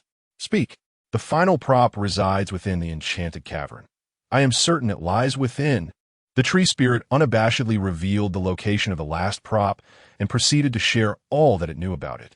After listening attentively, Songqing felt assured of the tree spirit's honesty and nodded in agreement. Very well. Lead the way. Thus, the tree spirit promptly set off towards the entrance of the cave, guiding the way to the enchanted cavern. Meanwhile, outside the royal city, within a carriage, the Red Queen set down her mirror, her face betraying a look of disdain. This fool is truly naive, unaware that he has been sold. It is fortuitous that the tree spirit will take care of him for me. Otherwise, he would undoubtedly become a most troublesome nuisance. With that, she stretched languidly and cast a smile at her reflection in the mirror. And when June, this time, you shall face utter defeat. Chapter 46. Conspiracy in a lair. The lair was not far from the village, nestled deep within the mountains behind. After traversing the forest, the tree spirit pointed towards a cavern that resembled the gaping maw of a colossal beast. There lies the lair. Songqing nodded and extended his consciousness, immediately sensing a formidable presence emanating from within the cave. He turned to the tree spirit and inquired, "You are not intentionally leading me here to ambush me, are you?" The tree spirit hastily shook its head. No, no, no. How could I dare? Rest assured, I shall remain by your side and will not act recklessly. Songqing replied. You had better do so. He then glanced down at his daughter. My dear, are you afraid? Dudu initially shook her head, but then, feeling somewhat disingenuous, gave a slight nod. A little bit. Songqing chuckled heartily. Fear not, for your father shall protect you. Everything will be fine. Duda nodded and followed her father into the cavern. As they stepped inside, a series of chilling wails echoed, unsettling their spirits. The further they ventured, the lower the ceiling became, requiring Songqing to crouch at times to proceed. After walking approximately 100 meters, he suddenly sensed a large wave of malevolent spirits rushing towards them. The tree spirit, eager to demonstrate its usefulness, exclaimed, Be cautious. There are evil spirits ahead planning an ambush. Allow me to handle this. However, just as the tree spirit prepared to act, it felt a tug at its collar. No need for that. I can manage this myself. In moments that demanded experience, Songqing would not allow anyone else to intervene. He returned his night demon blade and equipped his secondary weapon, the night crossbow. Though it lacked the piercing power of the night demon blade, the crossbow still possessed the capability to launch triple bolts, making it ideal for harvesting lower-level evil spirits. Whoosh! The silvery bolts flew forth like a swarm of locusts towards the cavern. The oncoming malevolent spirits fell to the ground before they could draw near. Ding! Killed a level 10 evil spirit X1. Gained 1,000 experience points. Gained 20 spirit power as the notifications rang out. Songqing suddenly realized that the spirit power he had expended while pursuing the tree spirit was gradually being replenished. After a moment of contemplation, he understood the reason. Each shot from the crossbow consumed 5 points of spirit power, and even with the multi-arrow feature, it amounted to no more than 15 points. Conversely, the spirit power rewarded for slaying an evil spirit typically hovered around 20 points, with some even reaching 30. Thus, he was finding himself with an increasing reservoir of spirit power.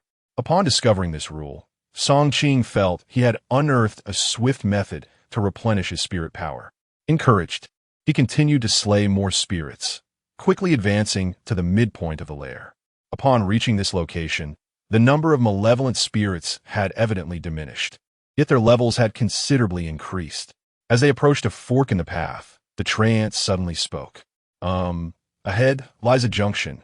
Perhaps we should part ways? This could expedite our progress. Hearing the treant's suggestion, Songqing pondered little and pointed towards a cave teeming with spirits. I shall take this path. You head that way, but do not even think of fleeing. I can capture you at any moment. The treant chuckled awkwardly. How could I? I'm a being of my word. Best keep it that way.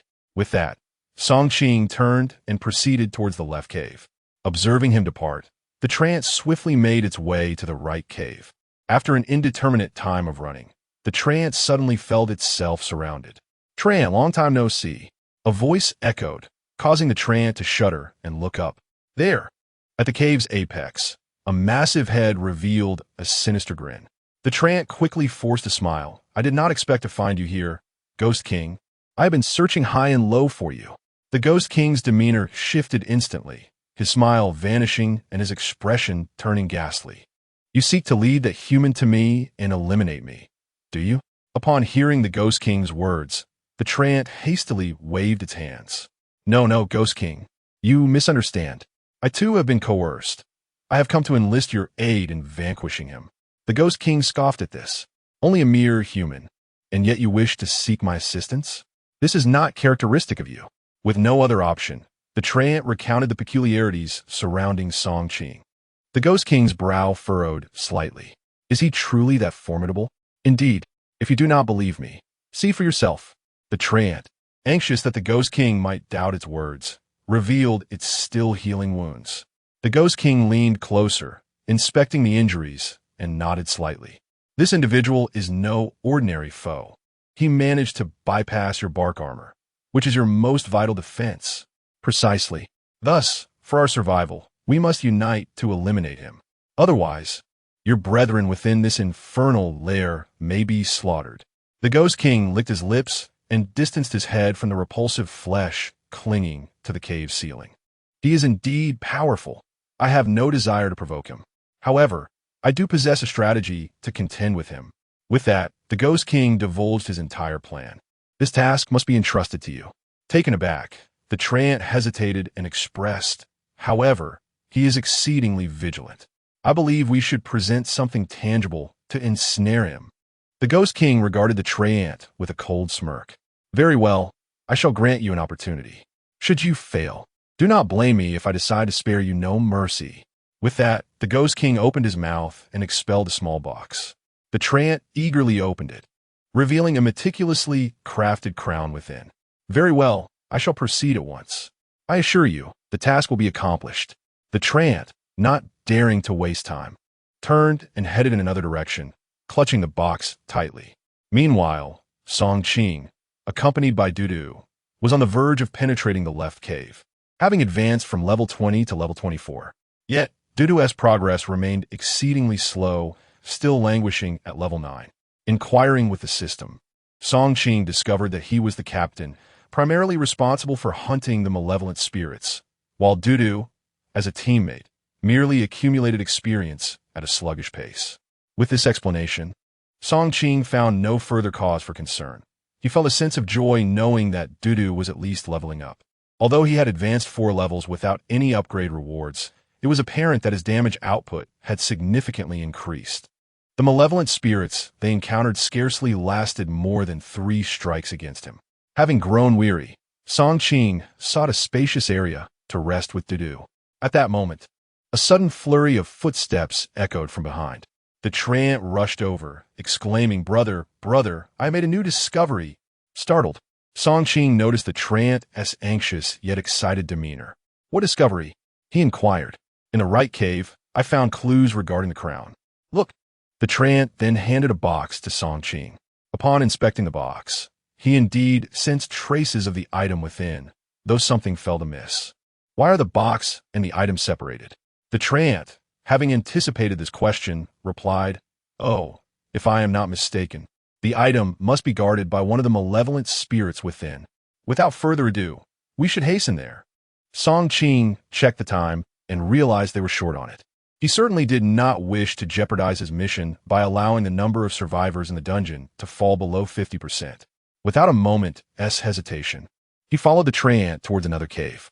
Soon, they arrived at a particularly eerie corner, with a Trant pointed inside, stating, "The clues to the item were discovered here." Nodding, Song Qing extended his consciousness and indeed sensed the item within.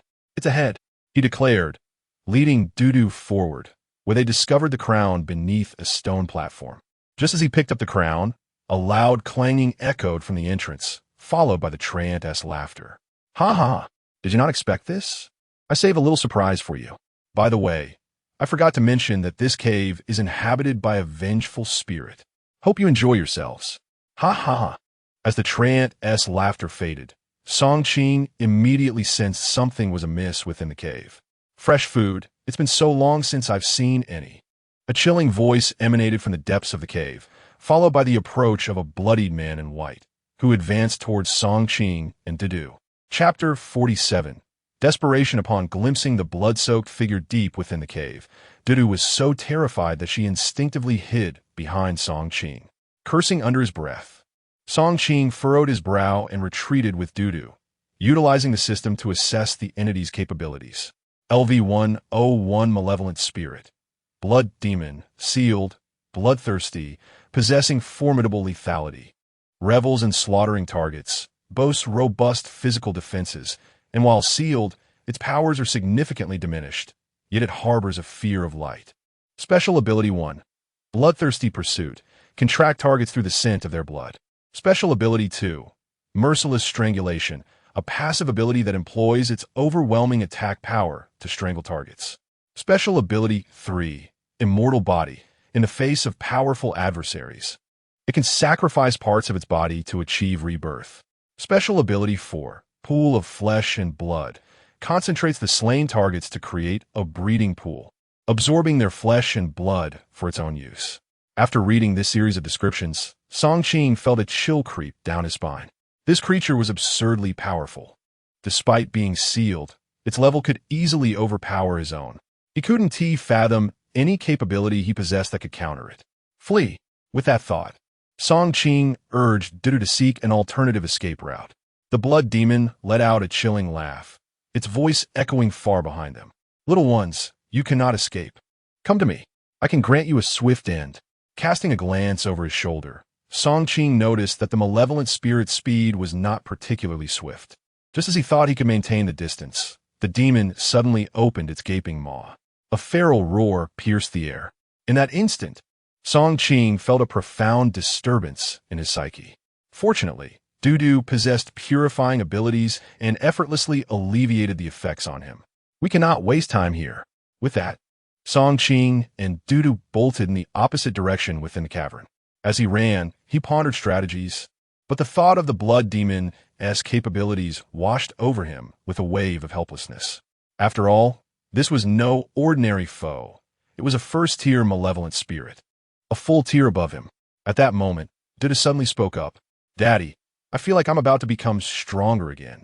Song Qing paused momentarily. He could only see Dudu's level, but not her experience bar. However, the fact that she could sense the rhythm of her impending upgrade indicated that she was merely a hair's breadth away from leveling up. Thus, he scrutinized Dudu closely.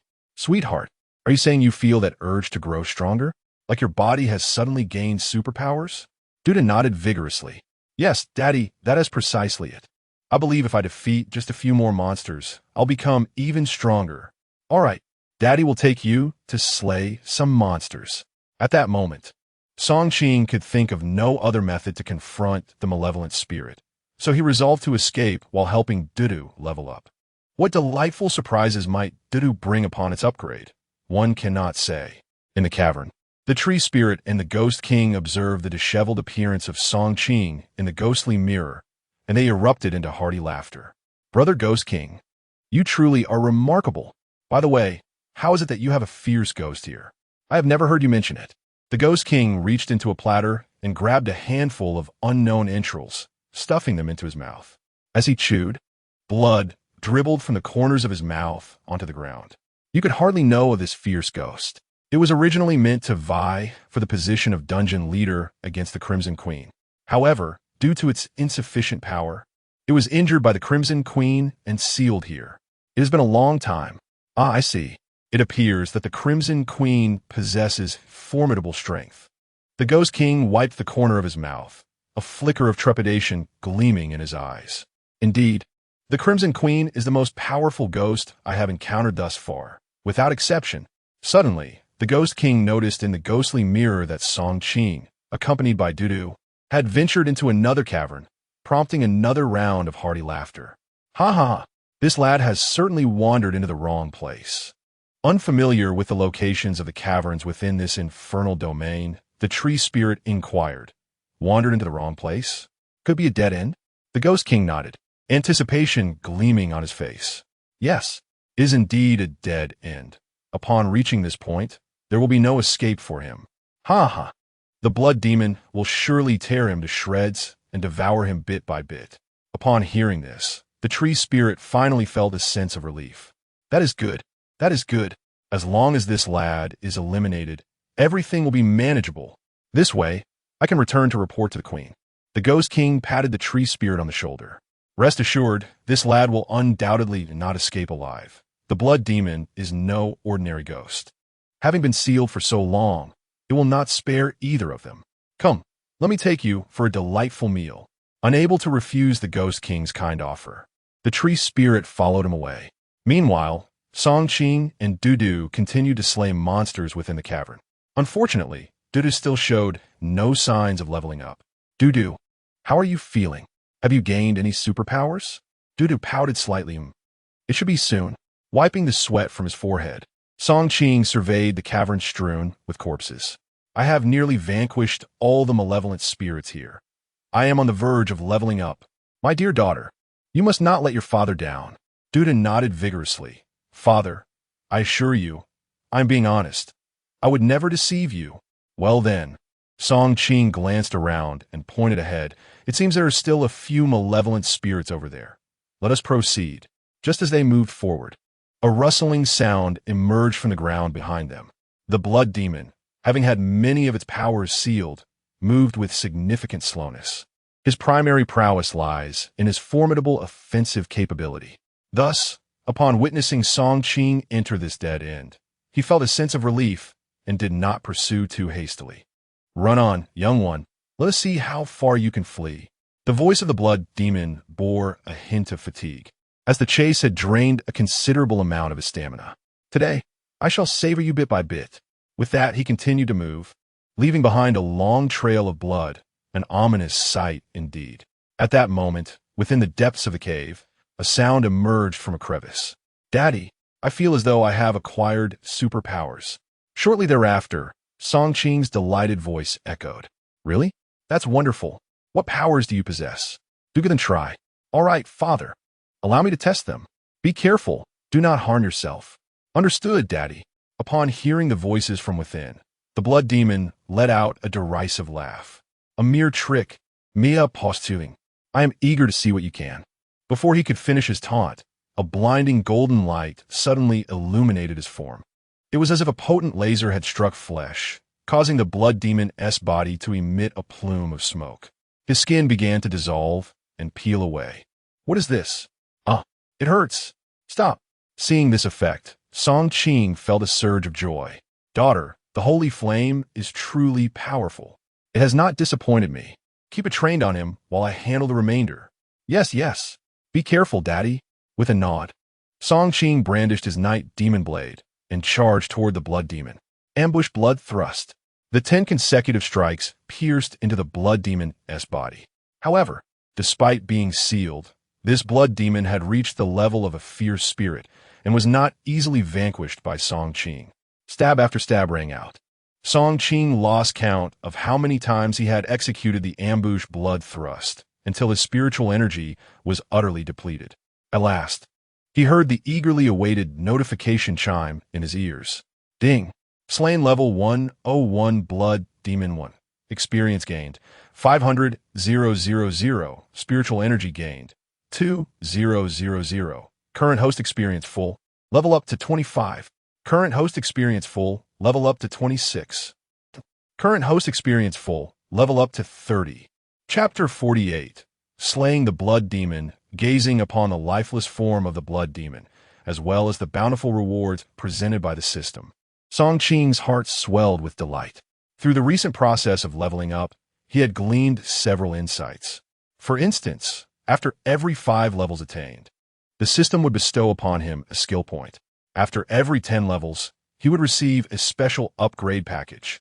Furthermore, with each 10 levels ascended, the experience required for subsequent upgrades would increase significantly. Having comprehended these details, Song-Ching approached the corpse of the blood demon once more, observing the remains. Now reduced to a charred mass by Dudu's newly acquired skill, Sacred Flame, he could not help but exhale a sigh of relief. Had it not been for Dudu's upgrade and the resultant skill, it was likely that both he and his daughter would have met their end here.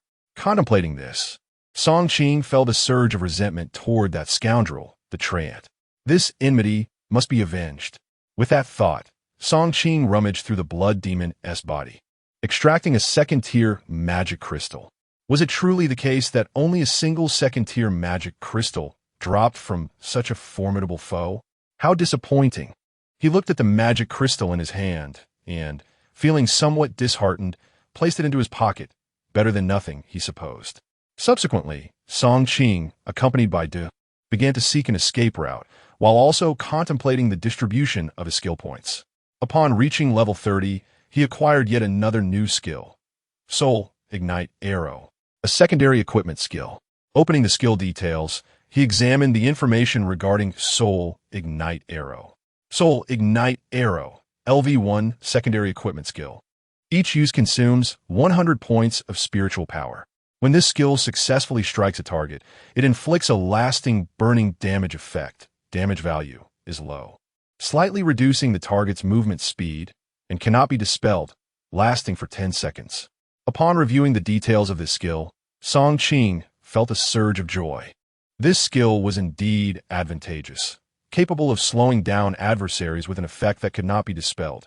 However, the damage was minimal, and he could not afford to squander his remaining 2 skill points on it.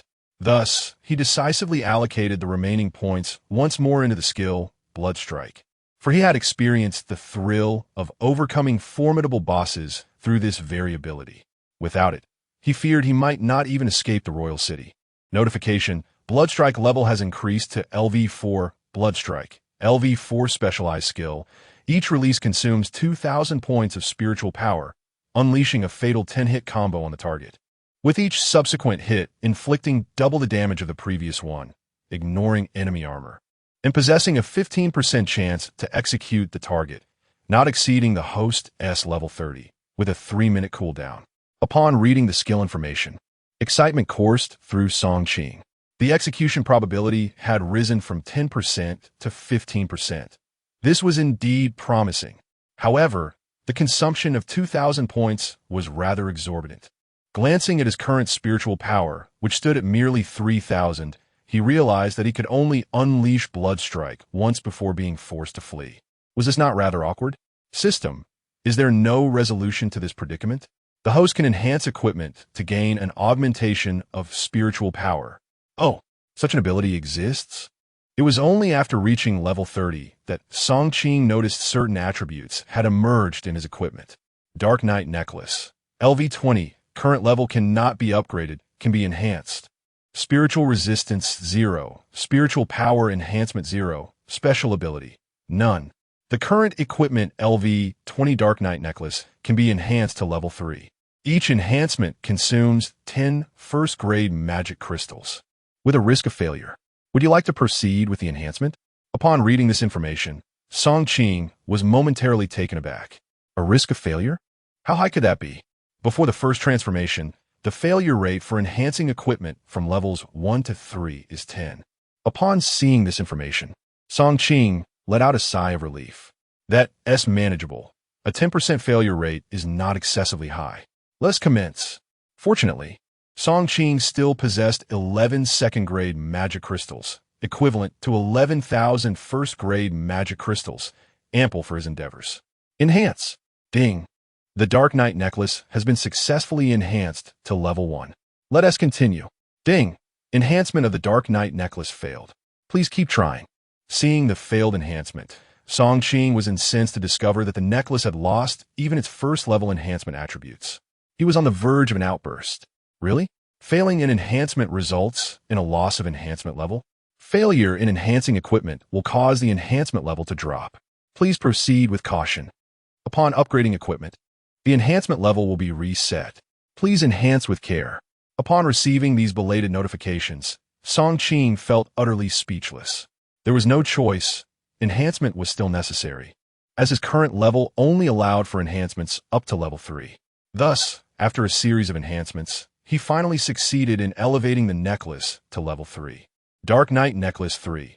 Level 20. Current level cannot be upgraded or strengthened. Mental Resistance 30. Spirit Value Bonus 30. Special Ability, none. Subsequently, Song Qing glanced at his spirit value, which had indeed increased from 3,000 to 3,900. Alas, how distressing. Just 100 points short. System. Is there any method to directly enhance the spirit value? Apologies, host. Aside from leveling up and strengthening equipment, there are currently no other means to increase spirit value. Upon hearing the system's response, Song Qing could only sigh in resignation. It seems I must indeed level up.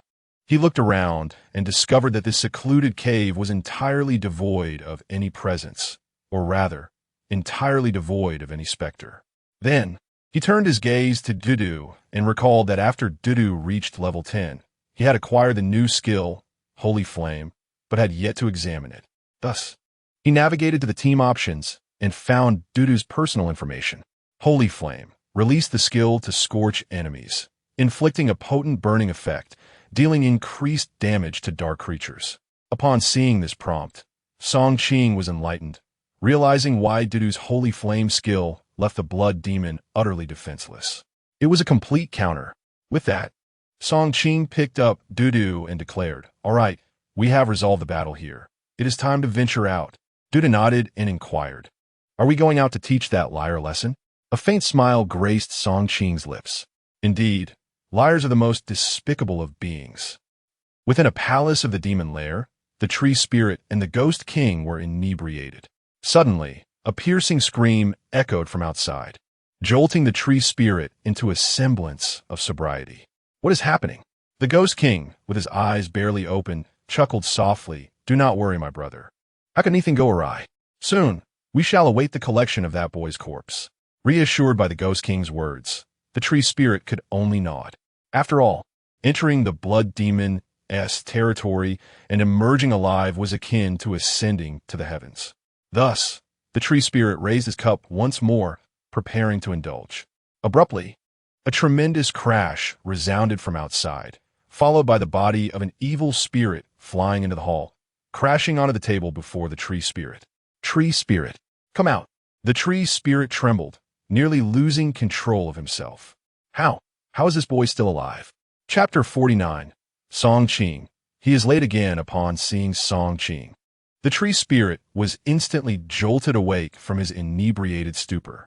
He found himself questioning whether he had indulged in excess, leading to a mere hallucination. After all, the sealed entity in that location was a formidable ghost, second only in power to the Scarlet Queen within the entire instance. Although it remained confined, its strength was still immensely potent, warranting the presence of the Ghost King and numerous minions to guard it. Yet, how had it managed to survive? A chill of dread crept down the tree spirit's spine as he awkwardly rose and forced a smile at Song Qing. That was all a misunderstanding. It has nothing to do with me. It was the Ghost King who compelled me to do this. Meanwhile, the Ghost King, thoroughly intoxicated, remained blissfully unaware of the betrayal unfolding beside him. However, there was no way Song Qing would let this slip. He promptly aimed his hand crossbow at the tree spirit. "You had better cooperate. I can grant you a swift end, or else you shall rue the day." The sight of the crossbow sent the tree spirit into a frenzy of panic. No. I was coerced. This truly has nothing to do with me." He attempted to flee but quickly realized that every escape route was blocked by Song Qing. Feeling the weight of impending doom, he immediately adopted a supplicating tone, begging for mercy. Song Qing merely scoffed, glancing at the time. "You've wasted enough of my time with your prattle. Yet, out of mercy, I've allowed you a few extra minutes to live. Now, I shall send you on your way." As his words echoed, Song Qing's figure vanished from the tree spirit's sight. This time, Song Qing was more powerful than before, his form more elusive. A piercing scream escaped the tree spirit's lips as he collapsed to the ground. Song Qing swiftly gathered the various equipment and items that the spirit had dropped. Unexpectedly, he discovered a small booklet among the spoils.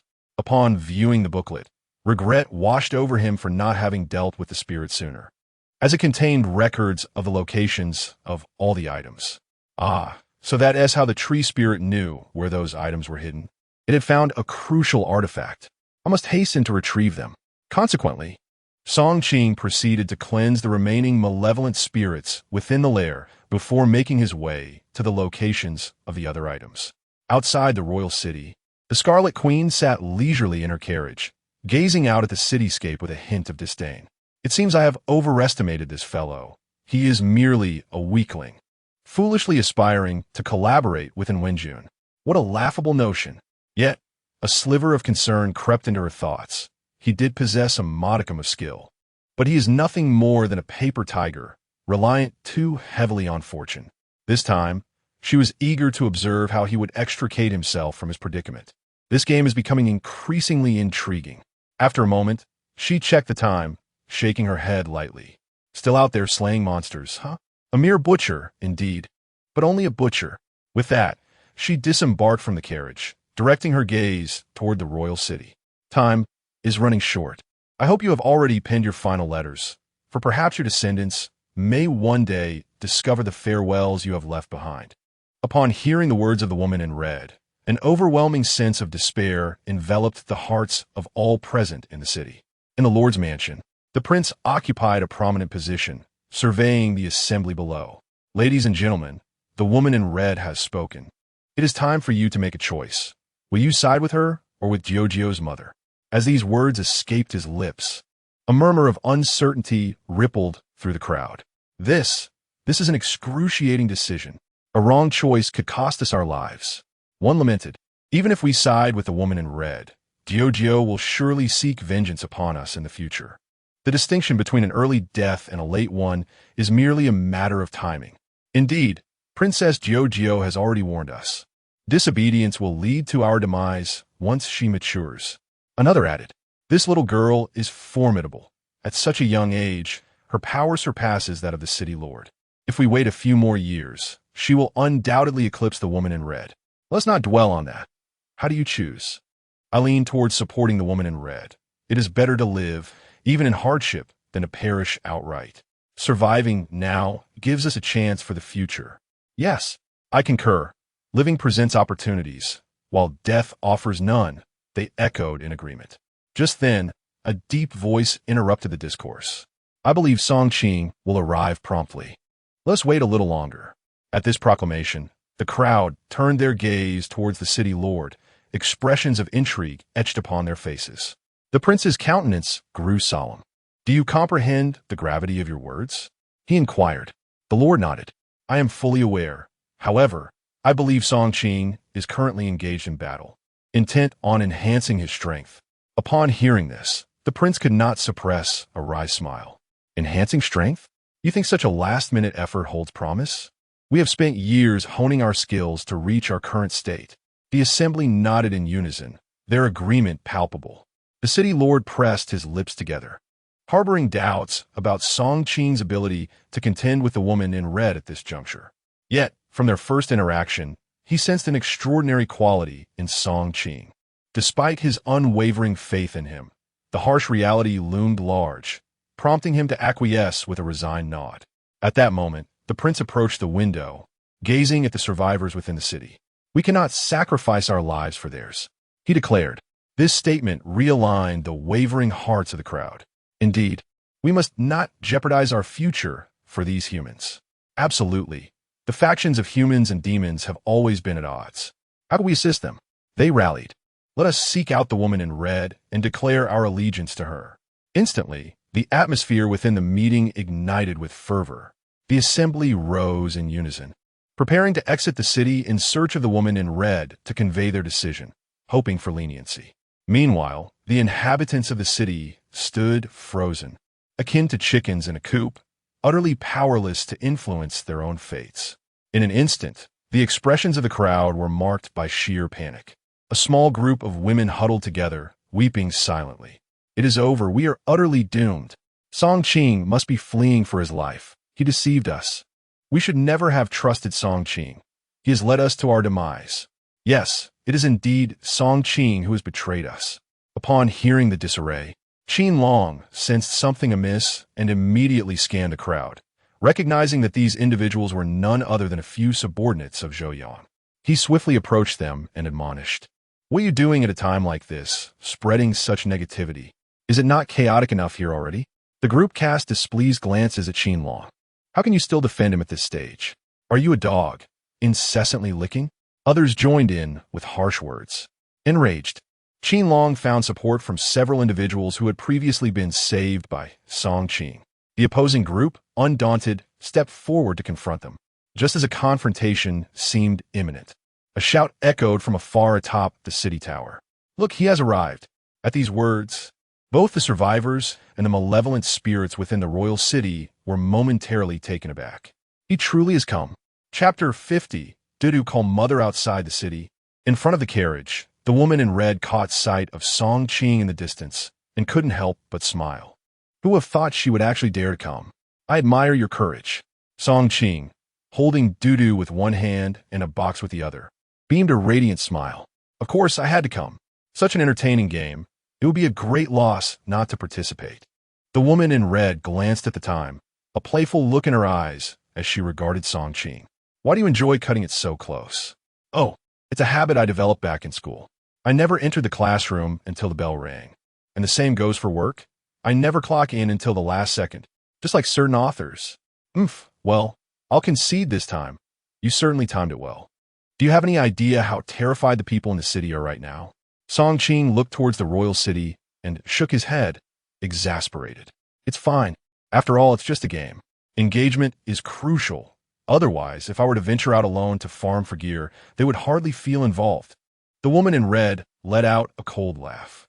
"After killing so many of my subordinates, do you truly believe you have a chance of surviving here?" Song Qing gazed at the woman's exquisite features and smiled. "Why do you say that? Since I dare to come here, it is, of course, to survive, unless you wish to end the game." Upon hearing this, the woman in red burst into hearty laughter. "All right, show me what you brought." Song Qing tossed the box towards her, and with a graceful gesture, she summoned it into her hands. As the box opened, a glimmer of coldness flashed in the woman's eyes upon seeing its contents. "You are playing with fire." Saying this, she discarded the box onto the ground. At that moment, the battlements of the royal city were crowded with people and malevolent spirits, all intently watching the scene unfold between Song Qing and the woman in red. A collective tension gripped their hearts as they witnessed a head tumble out of the box. "Damn, what on earth is he doing? Is he trying to provoke the woman in red? This is dreadful. How can we continue now? That head looks so familiar. If I'm not mistaken, it belongs to the blood demon." The crowd turned to the prince, who sighed in resignation and briefly recounted the fierce battle between the woman in red and the blood demon. After listening to the prince, everyone gasped in disbelief. How is this possible? Prince, are you saying that human killed a powerful spirit?" The prince shook his head. "The blood demon's strength may no longer match that of a formidable spirit, but it is certainly far greater than mine." At this revelation, the crowd was even more astounded. The woman in red's eyes glinted with murderous intent. "Do you realize you are playing with fire?" Song Qing chuckled. "I have no particular hobbies. I simply enjoy playing with fire." "Very well, foolish creature. If that is the case, you shall perish." With that, the woman in red raised her right hand, preparing to strike at Song Qing. Upon witnessing the initial movement of the woman in red, the prince instinctively closed his eyes, overwhelmed by a sense of impending doom. As this thought echoed in the minds of the onlookers, their hope dissipated entirely. At that moment, the ominous crimson clouds that had gathered in the sky began to disperse once more. The lord of the city, with a slight twitch at the corner of his mouth, pointed shakily into the distance, exclaiming, "Prince, look, the young princess has emerged." Startled, the prince opened his eyes and beheld the sight of Song Qing leading the child, Jiao, into view. How had the little princess manifested? From behind Song Qing appeared a little girl clad in a pink dress, Jiao. However, she was no longer the disheveled child of before. Her wounds had vanished, and her tangled hair had transformed into two charming pigtails that swayed adorably as she moved. The moment the woman in red laid eyes on Jiao, a sharp pain pierced her mind. How did you manage to bring her forth?" Song Qing glanced down at Jiao, then back at the woman in red, and suddenly proclaimed, "And Wen Jun, your daughter is now able to accompany me through the instance." Upon the utterance of these words, the woman felt the sealed soul within her begin to writhe in agitation. You must not shout. Take her away from me." Observing the woman's agonized expression, Song Qing allowed a smile to grace his lips and gently urged Jiao, "Call her mama." with obedient enthusiasm. Gio shouted towards the woman in red, "Mama, get lost." The woman in red shrieked, collapsing to the ground while clutching her head. The simple utterance of "Mama" made her feel as though her head would explode, her visage contorting into a grotesque expression. Seizing the moment, Song Qing charged forward, brandishing his long knife towards the woman in red. On the city ramparts, the spectators grasped the unfolding situation instantly. The prince, witnessing Song Qing's audacity, felt a jolt of surprise. Was this individual always so courageous? Although Qin Long's strength paled in comparison to the malevolent spirits, a smile crept across his face as he observed Song Qing's actions. He had always been a beacon of hope. From this moment forth, I shall not waver again. With unwavering resolve, Song Qing propelled himself towards the woman in red. This was his final opportunity. Should he fail to vanquish her now, his own life would be forfeit. Thus, he could not afford even the slightest misstep. As the dagger pierced the woman's chest, a piercing scream erupted from her lips, followed by a surge of black mist that began to billow forth. Without hesitation, Song Qing continued to strike relentlessly at the woman in red, each blow infused with the formidable power of his enhanced assault, threatening her very existence. At that moment, she found herself ensnared in a dual predicament, one of Song Qing's fierce onslaught and the other of her own encroaching peril. On the other hand, it was the presence of Gio, brought by Song Qing, that stimulated the remnants of Wenjun's soul sealed within her. The woman in red had to suppress Wenjun, otherwise she would entirely lose control of her own body. At that moment, she finally sensed the impending danger. Song Qing's power was evidently somewhat sinister. The damage inflicted by each successive strike increased exponentially, and the woman in red could no longer withstand it. "You little brat, you are quite ruthless. I will ensure your demise here," she exclaimed, and with that, her body convulsed violently before collapsing motionless to the ground. Instantly, a red mist surged forth from Wenjun's body, mingling with the black smoke before vanishing from sight. Song Qing furrowed his brow slightly and promptly halted his blade. As the woman in red departed from this vessel, the malevolence etched on Wenjun's face began to fade gradually. A violent fit of coughing erupted, and Wenjun slowly opened her eyes. Upon witnessing her awakening, Song Qing could not help but breathe a sigh of relief. "Phew, I thought I had killed you." And Wenjun smiled, albeit with a hint of shyness. Could you possibly get off me first?" Song Qing was taken aback, only then realizing the rather intimate position they were in, lying closely together. Chapter 51. Song Qing's thoughts within the royal city. Sentiments were mixed. Some rejoiced while others lamented. Although Song Qing's stratagem had succeeded in driving away the scarlet-clad woman, it had also incurred her wrath.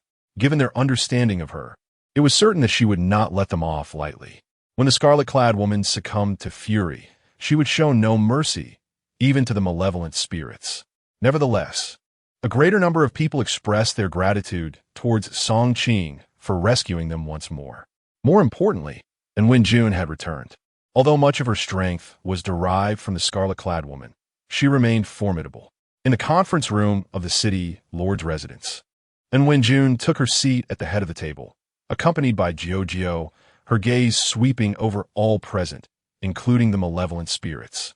The current instance of the dungeon was not yet concluded, thus we must not lower our guard. The scarlet-clad woman will undoubtedly seek to retaliate against us. Our priority now should be to unite in our resistance against her. Otherwise, we shall face the grim fate of being annihilated by her. The expressions of the assembly grew grave, and Wenjun turned her attention to Song Qing, continuing to address the group. This conflict transcends mere demon and human opposition. We are now bound together in our struggle against the scarlet-clad woman. I owe my freedom from her control to Song Qing, for which I extend my heartfelt thanks." Song Qing waved his hand with a smile. "It's nothing. We are merely helping one another." Yet, Wenjun shook her head in response. "It is different. You have resurrected my daughter, and I must express my gratitude properly." Seeing in Wenjun's sincerity, Song Qing hesitated, responding, This seems rather inappropriate." Gio looked up at Song Qing, her face beaming with joy. "Uncle, thank you for saving me." Didn't you mention wanting to acquire the rights to manage the dungeon? At this pronouncement, a profound silence enveloped the room. Qin Long, standing behind Song Qing, felt as though his heart might cease at the mention of dungeon management rights. Such rights were known to only a select few. In essence, dungeon management rights equated to possessing a private dungeon, granting the owner absolute control over it. The various items produced within the dungeon could be utilized at will. More importantly, all malevolent spirits within the dungeon would be compelled to obey the owner. Of course, the owner could also utilize valuable items acquired from other dungeons to nourish the spirits within. As these spirits grew stronger, they could assist in forging even more powerful ghostly artifacts, creating a mutually beneficial relationship. However, the inherent enmity between humans and spirits rendered the notion of sitting together to discuss such matters quite far-fetched, especially when it was the weaker human faction proposing to seize the rights of a dungeon, a notion bordering on the absurd. Yet, Qin Long was aware that, in this vast world, there existed individuals capable of possessing dungeon management rights, albeit they were exceedingly rare. After all, not to mention the formidable nature of the spirits involved. Simply entering a dungeon was an endeavor fraught with peril. Surviving unscathed is already the aspiration of all, and acquiring an artifact or a ghostly instrument would be akin to striking gold. However, relinquishing the rights to the dungeon would signify an acknowledgement of their own inadequacy by the ghostly clan. As anticipated, before Song Qing could utter a word, dissent arose immediately from the assembly. How ludicrous! Who do you think you are to claim the rights to the dungeon? Dream on. I oppose this. Soon, others joined in the chorus of objections. I too dissent. We are a 3-star dungeon. Why should we cede our rights? Our ghostly kin have yet to secure even one instrument for each. Indeed, such an insolent demand should remain unspoken. Otherwise, I fear no ghost present would acquiesce. This touches upon our dignity. It is utterly unacceptable. I firmly oppose this. The hall erupted into cacophony, with all who spoke voicing their disapproval. Song Qing became the target of their ire, yet remained unfazed, wearing a slight smile as he glanced at Jiao. Jiao, how could you reveal your uncle's thoughts? Jiao, however, responded earnestly, I believe such trivial matters should pose no issue. Hearing this, Song Qing couldn't help but chuckle. At that moment, and Wenjun lifted Jiao on her lap and surveyed the assembly.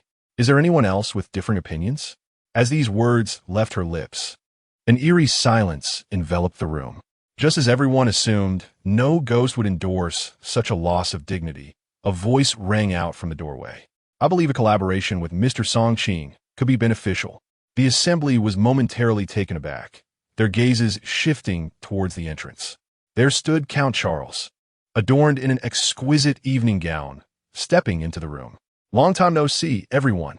As Count Charles entered, the faces of all present shifted with unease, watching as he took a seat opposite Song Qing. At this juncture, the previously silent prince finally spoke. May I inquire why Count Charles believes it is feasible to transfer the dungeon's rights to Song Qing? Does he possess some extraordinary abilities? This question struck a chord with many who were still undecided. After all, the situation within the dungeon had become exceedingly precarious, particularly with the Red Lady now divided. Shouldn't Wenjun's faction emerge victorious, those who sided with her would undoubtedly reap significant benefits. Conversely, those who oppose her would find themselves scrutinized during the reckoning. Of course, all of this hinged upon Wenjun's potential triumph. Should the Red Lady prevail, however, matters would become dire. She could eliminate every soul within the dungeon at will, enhancing her own power, having completely severed ties with Wenjun and free to pursue her desires without restraint. Thus, everyone finds themselves without options. Yet unwilling to offend Wenjun, they can only await Charles's pronouncement. Charles glanced at Song Qing, a smile gracing his features as he spoke. What would you think if I were to say that Brother Song Qing holds the hope of resurrecting our ghostly kin? Upon the utterance of these words, an eerie silence enveloped the room. Each individual came to a profound realization, how Wenjun's daughter, Jiao, had returned to life. The prince, being one of the more senior members in this narrative, suddenly recalled a crucial detail. Unless he had acquired all the necessary artifacts, A collective gasp escaped the crowd as they turned their gazes towards Song Qing. Simultaneously, a revelation dawned upon Qin Long. He had been pondering why Song Qing never presented the artifacts when handing them over to the malevolent spirit.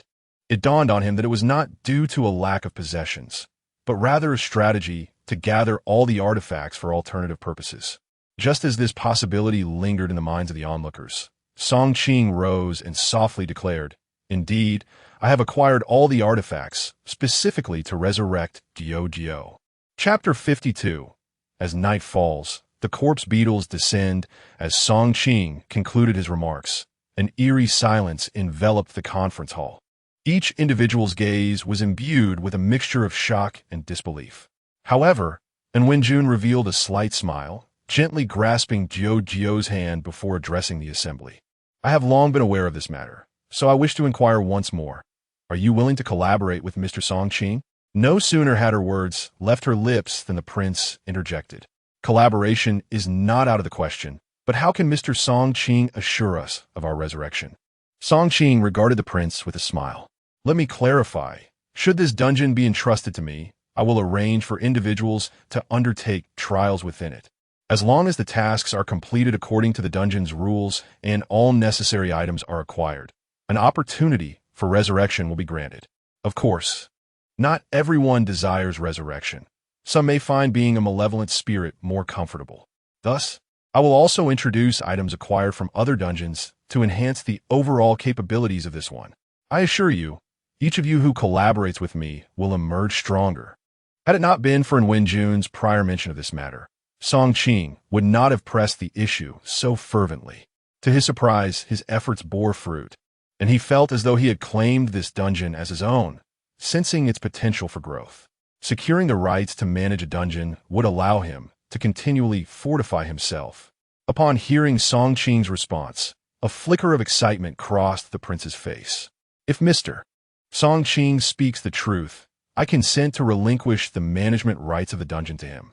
As his words echoed, the city lord nearby nodded in agreement. "Count me in. I too will hand over the rights to brother Song Qing." Soon after, numerous malevolent spirits rose in support of Song Qing. In no time, the majority of the gathered spirits expressed their backing for transferring management rights to him. Observing that the moment was ripe, Wenjun rose and declared, "Very well. Since everyone has agreed, I announce that should Mr. Song Qing succeed in this competition, the management rights of the dungeon will be granted to him." Applause erupted throughout the hall. Song Qing felt a surge of exhilaration, while Qin Long was rendered utterly astonished. He could scarcely believe that Song Qing had truly managed to persuade these malevolent spirits. He felt assured that he had made the right choice in aligning himself with Song Qing. As the assembly contemplated their future, the crimson mist that had just dissipated outside began to surge forth once more, and Wenjun's expression shifted to one of gravity upon witnessing the ominous fog. "The vengeance of the woman in red is upon us." With that, she cast a glance at Song Qing. "From this point on, it may rest upon your shoulders. We fear we may be of little assistance." Song Qing chuckled lightly, nodding nonchalantly. Rest assured, no sooner had he spoken than the entire space began to distort. Subsequently, the piercing laughter of the woman in red echoed in everyone's ears. "Ah, I never anticipated that I would still be alive while you all have already begun plotting the future of this world. Quite impressive. Witnessing your merriment. I shall join on the fun. Song Qing, you have always desired to be the savior, haven't you? Very well. I shall grant you yet another chance. I will confine all the survivors within my cage, and we shall see what opportunity you have to rescue them this time." Upon uttering these words, the entire world was instantly enveloped in a crimson hue, and in the next moment, all the survivors vanished within the royal city. When they opened their eyes again, they found themselves in a dark, damp prison. Tension enveloped the group, while at that moment, Song Qing was cast into an unknown, secluded forest. The surroundings were teeming with venomous insects, snakes, ants, and countless gravestones, leaving one to wonder if they had stumbled into a burial ground. Dudu, feeling anxious, clutched Song Qing's hand tightly. "Daddy, it's so frightening here." Song Qing smiled gently, patting his daughter's hand reassuringly. "It's all right if you feel scared. Just think of the fun times we've had together, and you won't be afraid. Dudu endeavored to recall those cherished moments, but found it impossible to concentrate amidst the incessant wailing surrounding them. Daddy, I tried, but it doesn't seem to work. With a hearty laugh, Song Qing embraced Dudu. Then, if Daddy holds you, you surely won't be afraid anymore, will you? Instantly, Dudu felt an overwhelming sense of security. No, I'm not afraid anymore. So, where shall we go next? Song Qing gazed up at the dimming sky. If I'm not mistaken, it seems we shall have to spend the night here. Upon hearing this, Dudu immediately burrowed into Song Qing's embrace. I don't want to stay here overnight. I'm scared. Observing Dudu in his arms, Song Qing felt a pang of compassion but recognized that this was precisely the trap set for him by the woman in red. If he were to carry Dudu away, it would only deplete his strength unnecessarily. After all, he had no idea where they were, and escaping was out of the question. The best course of action was to remain here. Thus, he leaned close to Dudu's ear and whispered a few words. Upon hearing them, Dudu's face brightened with a smile. Really, Daddy? Song Qing nodded earnestly. Of course it's true. Now you should rest well. Otherwise, you will be too tired for tomorrow's adventure. Dudu promptly expressed her desire to sleep. Consequently, Song Qing fashioned his cloak into a sleeping bag for her, gently placing Dudu inside, and softly sang a lullaby while patting her back. After an entire day without rest, Dudu quickly drifted off to sleep. With Dudu peacefully slumbering, fatigue washed over Song Qing. Yet he refrained from succumbing to sleep. Who could tell if the woman in red would attempt to ambush him? Thus, he remained vigilant, guarding Dudu's slumber amidst the chilling winds and eerie calls resonating through the jungle. Uncertain of the hour, a rustling sound emanated from the distance. Song Qing furrowed his brow as he glanced at Dudu, who was soundly asleep, and then rose to peer into the distance, holding a torch to illuminate the area. A look of gravity crossed Song Qing's face. In the far reaches of the jungle, countless black beetles surged towards him like a relentless tide. Observing the dense swarm of insects, he turned to look at Dudu. My dear, sleep well. Father will deal with these vile pests. With that, he strode towards the advancing horde. Meanwhile, in the grand conference hall of the royal city, and Wenjun utilized his ghostly abilities to project Song Qing's predicament onto the central space. As the assembly beheld the swarm of unsettling black beetles, a wave of discomfort swept through them. The prince's expression turned grave. Damn it, if memory serves me right, those are corpse beetles. And Wenjun's countenance mirrored his concern as he nodded slightly. Indeed, they are corpse beetles. If Song Qing cannot endure until dawn, it is likely he won't survive the night. The others exchanged puzzled glances. These little insects appear rather harmless, don't they? One could simply crush them underfoot. At this, Count Charles, seated in a corner, could not help but chuckle. Harmless? What a jest. Though they may seem innocuous, these corpse beetles are far more formidable than my bloodthirsty bats. They exhibit no fear of death. Moreover, they are impervious to flames. His words momentarily stunned those who had been offering suggestions. What? They are not afraid of fire?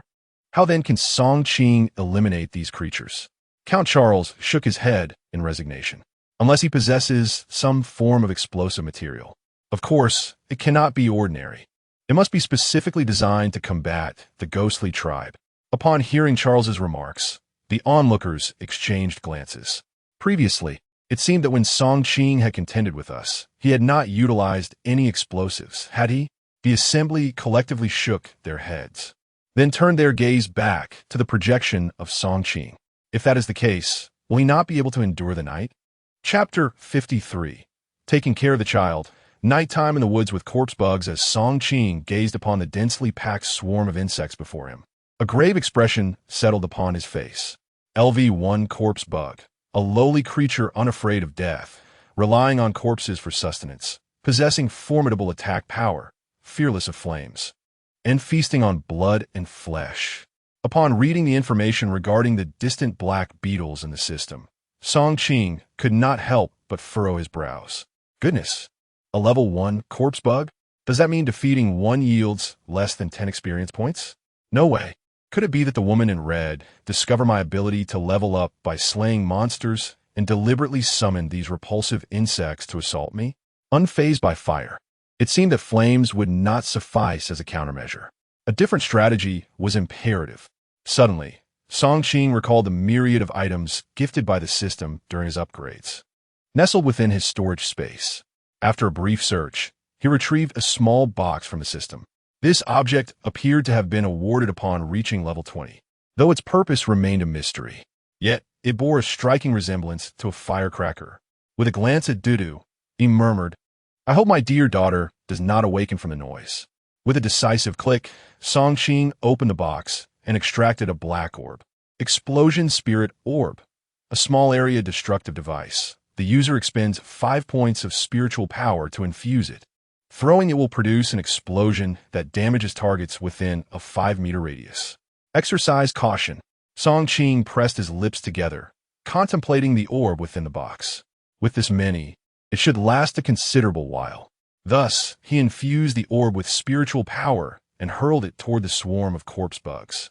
The orb traced an arc through the air, landing squarely among the insects. At the moment the explosion spirit orb struck the ground, Song Qing was momentarily blinded by a brilliant flash. Then, a deafening explosion ensued, the light produced illuminating the very sky. Song Qing felt as though his ears might burst from the sheer volume of the blast. While the system notifications buzzed incessantly in his ears, his primary concern was whether his daughter had been roused. Turning to glance back, he indeed found Dudu emerging from her cloak, rubbing her eyes as she gazed at him. "How could you, Daddy? Sneaking off to play with firecrackers without me. I'm upset." Seeing Dudu's adorable demeanor, Song Qing felt a mix of helplessness and amusement. "My dear, I sincerely apologize. I had no idea that vanquishing these bugs would cause such a commotion. Please return to sleep, and I promise I shall refrain from creating such a ruckus." However, Dudu resolutely shook her head, her little mouth pouting. "No way. You've already scared me awake. How could I possibly fall back asleep?" Understanding her clever little schemes, Song Qing conceded. "All right then, how about this? Daddy will play with you. And you won't be angry anymore, okay?" Sure enough, upon hearing Song Qing's proposal, Dudu's face brightened with joy. Yay. Thus, Song Qing retrieved the box containing the explosive spirit pearl and, accompanied by Dudu, ascended the heights of the tree. Given Dudu's limited strength, there was a risk that if the pearl was not thrown far enough, it could endanger them both. Upon reaching a high branch, Song Qing imparted the method of using the explosive spirit pearl to Dudu. "So, my dear, if you can successfully detonate this pearl, we shall play together. Otherwise, it will be a solitary endeavor for your father." Dudu eagerly nodded in anticipation. "All right, I will give it a try." With that, Dudu imitated Song Qing's actions, cradling the pearl in her palm, rubbing it gently before hurling it towards the swarm of insects in the distance. The moment the pearl landed amidst the writhing mass of corpses, a brilliant red light flashed, followed by a deafening explosion. The area where the explosion occurred was instantly cleared. Witnessing Dudu's ability to activate the explosive spirit pearl, Song Qing could not help but speculate that she must have known of her own capabilities all along. After all, she had previously used her purification ability to dispel the tainted individuals and had even unleashed her holy flame skill at critical moments. Dudu gazed at the distant explosion, clapping her hands in excitement. "How beautiful, Daddy! Can I have more of those crackers?" Seeing Dudu treat the explosive spirit pearl as mere firecrackers, Song Qing could only chuckle helplessly, stuffing her pockets full of the pearls. Thus, the father and daughter duo began their playful antics deep within the jungle. In the Royal City conference room, everyone stared in disbelief, mouths agape, as they watched the projection of Song Qing and his daughter. This is utterly absurd. How can they be playing at a time like this? Indeed, they seem to be having a splendid time. Are they serious in this eerie environment? Goodness, one might think they are setting off fireworks. This fellow is laughing uncontrollably while playing. Honestly, I find it remarkable that they did not use this against us sooner. They were far too merciful. Just one pearl can clear such a vast area. Its power is astonishing. And Wen Jun, who had previously been worried about Song Qing, found himself at a loss for words. Just moments ago, he thought Song Qing was at his wit's end. Yet he had managed to create something entirely new in the face of adversity. Truly absurd. The prince smiled wryly, glancing at Charles nearby. You must have known all along how formidable he is, right? Charles shook his head and sighed. I knew he was powerful, but I never anticipated he would be this extraordinary. Fortunately, I did not resist to the bitter end. Otherwise, you might not have seen me again. The atmosphere in the royal city, once grim, began to lighten, yet in a dungeon deep within the jungle, the woman in red was far from pleased. The cadaverous insects had been painstakingly nurtured as her pets, yet they were effortlessly dispatched by Song Qing, inciting an explosive fury within her. Fine. You may have an abundance of props, but I shall eagerly await the dawn of the game to witness how you intend to rescue everyone. With that, she turned to the shadows where several malevolent spirits lingered. Ignite the flames of the cremation furnace. When dawn arrives, I shall commence the burning of the living. Yes, Your Majesty, replied the spirits eagerly. Subsequently, the woman in red waved her hand toward the sky. Upon receiving the signal, the swarm of cadaverous insects that had surged forth from their lair immediately ceased their advance. In the heart of the jungle, Song Qing and Dudu were reveling in their play. However, as Dudu raised her hand to throw a spirit bomb, she noticed the insects retreating. Instantly, her smile vanished, and she tugged at Song Qing's arm, pouting. Daddy, look, why are they leaving? Dudu hasn't finished playing yet. Song Qing pressed his forehead in exasperation. Yet the glistening tears in Dudu's eyes made it clear that refusing her would undoubtedly result in a public display of sorrow. Gritting his teeth, he relented. All right, let's go after them. Upon hearing her father's words, Dudu's frown transformed into a radiant smile. Yay! With that, Song Qing leaped down from the tree, chasing after the retreating insects while hurling spirit bombs with abandon. Observing this spectacle from within the royal city, the onlookers were taken aback, their mouths agape in disbelief. Has anyone ever done such a thing? The prince and Wenjun simultaneously shook their heads in astonishment. What a folly! Who would dare to court death in such a manner? Those are cadaverous insects. Though low in level, they're not easily vanquished by the average person. Ah, mister. Song Qing is the first I've seen who dares to treat cadaverous insects as mere playthings. Meanwhile, within the dungeon, the woman in red was nearly driven to the brink of fury upon witnessing Song Qing's audacious actions. You bastard! What do you take my insects for? You truly deserve to perish. Chapter 54. Meeting Sun Wang underground, uncertain of how long they had been running, dawn broke. Song Qing and Dudu had finally exhausted the explosive spirit pearls contained within the box. Song Qing was oblivious to the number of corpse insects they had vanquished or the distance they had traversed. The last echo of an exploding spirit pearl faded slowly from his ears. Dudu, with a broad smile, turned to Song Qing. Daddy, can we play this again next time? With a resigned nod, Song Qing acquiesced. At that moment, both of them noticed an exceedingly peculiar mountain not far off. Daddy, it seems there's something written on that mountain, Dudu exclaimed. Song Qing nodded in agreement. Yes, I see it. Let's go closer and take a look. If my guess is correct, that place should be where the survivors are imprisoned. Thus, the father and daughter made their way toward the mountain as the light of day grew ever brighter.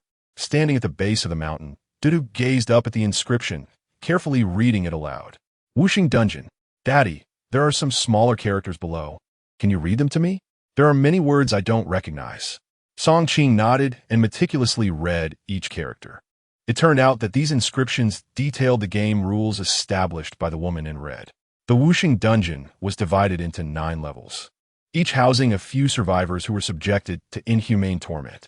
Should they falter, they would be sent to the incinerator on the bottom level to be reduced to ashes. As the savior, Song Qing was tasked with liberating these survivors, one level at a time. The incinerator, situated at the very bottom, inflicted the most severe abuses upon its captives. Thus, Song Qing needed to navigate through the levels with utmost efficiency. Otherwise, those at the lowest tier would surely succumb to their suffering. After absorbing the grim rules inscribed before them, Dudu's smile vanished.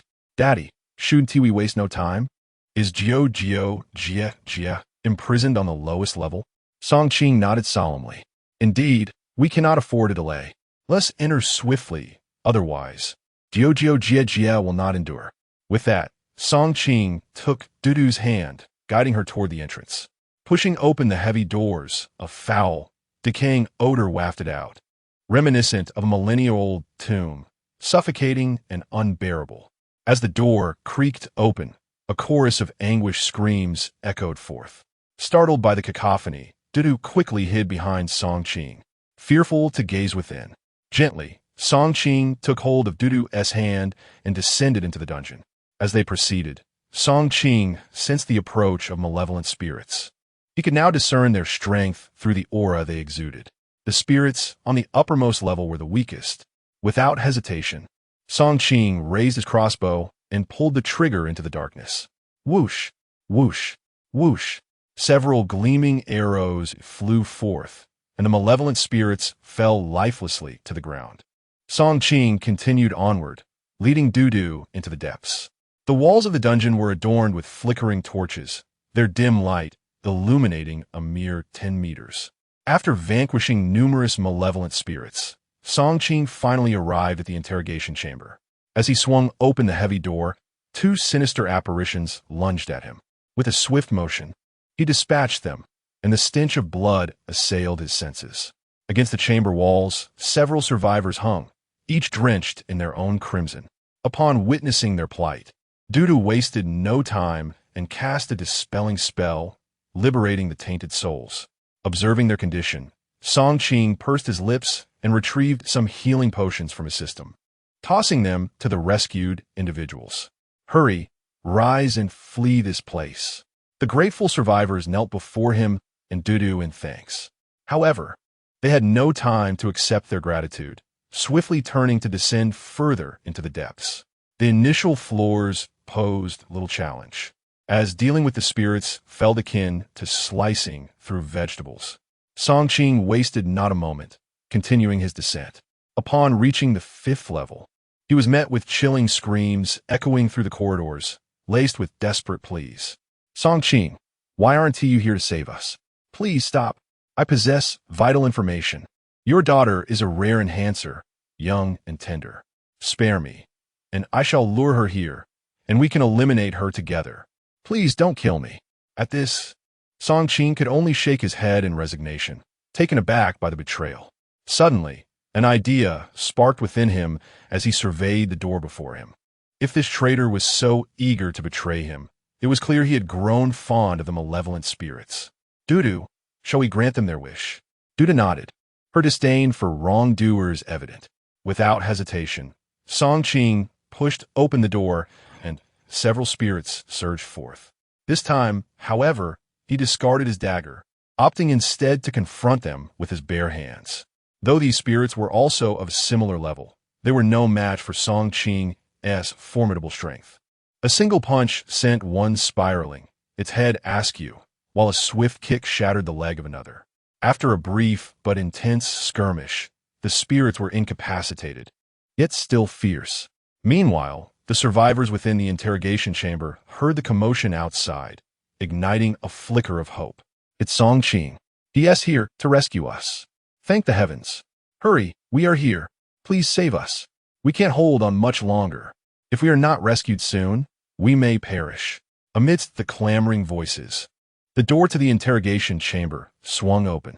Song Qing grasped Dudu's hand as they entered, and the malevolent spirits in the interrogation room immediately lunged toward them. At that moment, Dudu unleashed the sacred flames, instantly subduing the malevolent entities. Witnessing Song Qing and Dudu swiftly vanquish the spirits, the survivors bound to the racks erupted in jubilant exclamations. Wonderful! We are saved! Ha ha ha! Song Qing, you are magnificent! I knew you would come to our rescue. How splendid! Once we are out, I shall prepare a grand reward for you.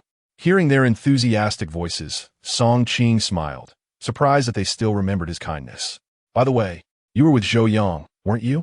Upon hearing this, the individuals believed Song Qing had come to their aid out of loyalty to Zhou Yang, and they eagerly nodded in agreement. Indeed, Brother Yang has a great relationship with us. We will certainly speak highly of you in his presence. Absolutely, by saving us. You have effectively saved Brother Yang. We will surely commend you before him. Yes, yes. This matter must be discussed thoroughly. Oh, and I have a good rapport with General Sun Wang. I can speak on your behalf. As they boasted about their connections to Zhou Yang and Sun Wang, Song Qing's understanding deepened. No wonder these individuals were so arrogant. They were indeed Zhou Yang's accomplices. However, they remained oblivious to the fact that both Zhou Yang and Sun Wang were long gone. With a knowing smile, Song Qing remarked, "What a surprise, familiar faces. Allow me to escort you to meet Zhou Yang and Sun Wang." The group eagerly nodded in response. Yes, yes. Quickly release us. Thankfully, I managed to endure. Otherwise, I might have perished. Indeed, let us down at once. Song Qing, what does it mean that you are opening the door? As they watched him open the door, allowing the malevolent spirits to surge in, anxiety gripped them. Song Qing smiled at them. Did I not mention? I am taking you to meet Zhou Yang and Sun Wang. The individuals momentarily failed to comprehend, their faces reflecting bewilderment. Not wishing to waste further time, Song Qing spoke decisively. Zhou Yang and Sun Wang are already awaiting you below, so please convey my regards. Upon finishing, Song Qing and Dudu deftly evaded the encroaching spirits and closed the door behind them. The trapped individuals soon grasped the grim reality, their cries echoing in despair. Then came the horrifying sounds of flesh tearing and anguished screams. Meanwhile, Song Qing continued his descent, not once glancing back. Chapter 55. The Illusion of the Woman in Red. Soon, Song Qing arrived at the 8th level. Upon entering, he was immediately greeted by the anguished cries and curses of Qin Long. Give me a break, come on. Let me tell you, my brother Song Qing has arrived, and you are all doomed. Damn you. If you have the guts, come at me. Standing outside the door, Song Qing let out a resigned sigh. To still hold on at this moment truly demonstrated his fortitude. If he were to emerge from this ordeal, he would undoubtedly be capable of managing the company. In fact, during yesterday's meeting in the conference hall, Song Qing had contemplated establishing a company outside the instance. After all, if he successfully navigated this challenge, he would obtain the rights to manage the instance. Once he possessed those rights, many external matters would require someone to oversee them. Initially, Song Qing's relationship with Qin Long had been rather tenuous.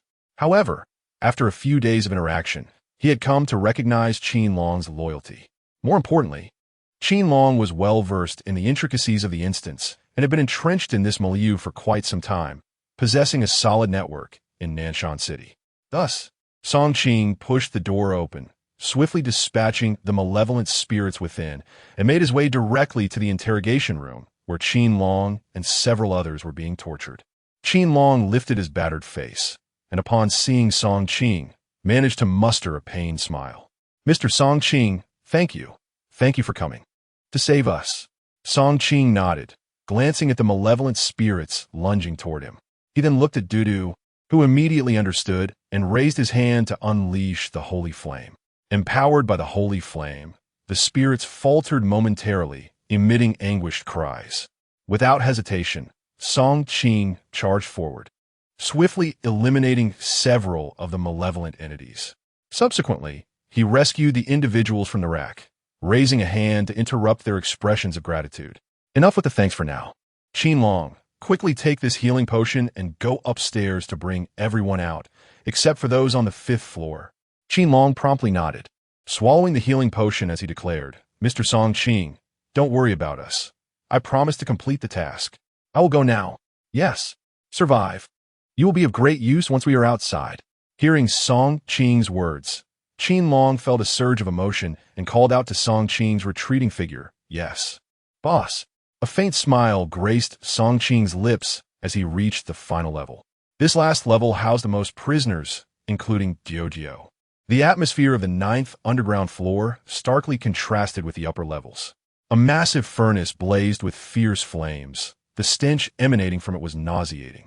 Beside the furnace lay a gruesome pile of over a dozen bloodied corpses, victims who had succumbed to the brutal tortures. Song Qing felt helpless in the face of such horror. He knew that the priority now was to rescue the remaining captives.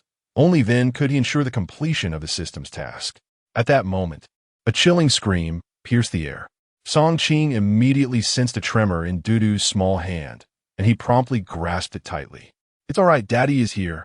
Dudu lifted her head to gaze at Song Qing, her eyes glistening with unshed tears.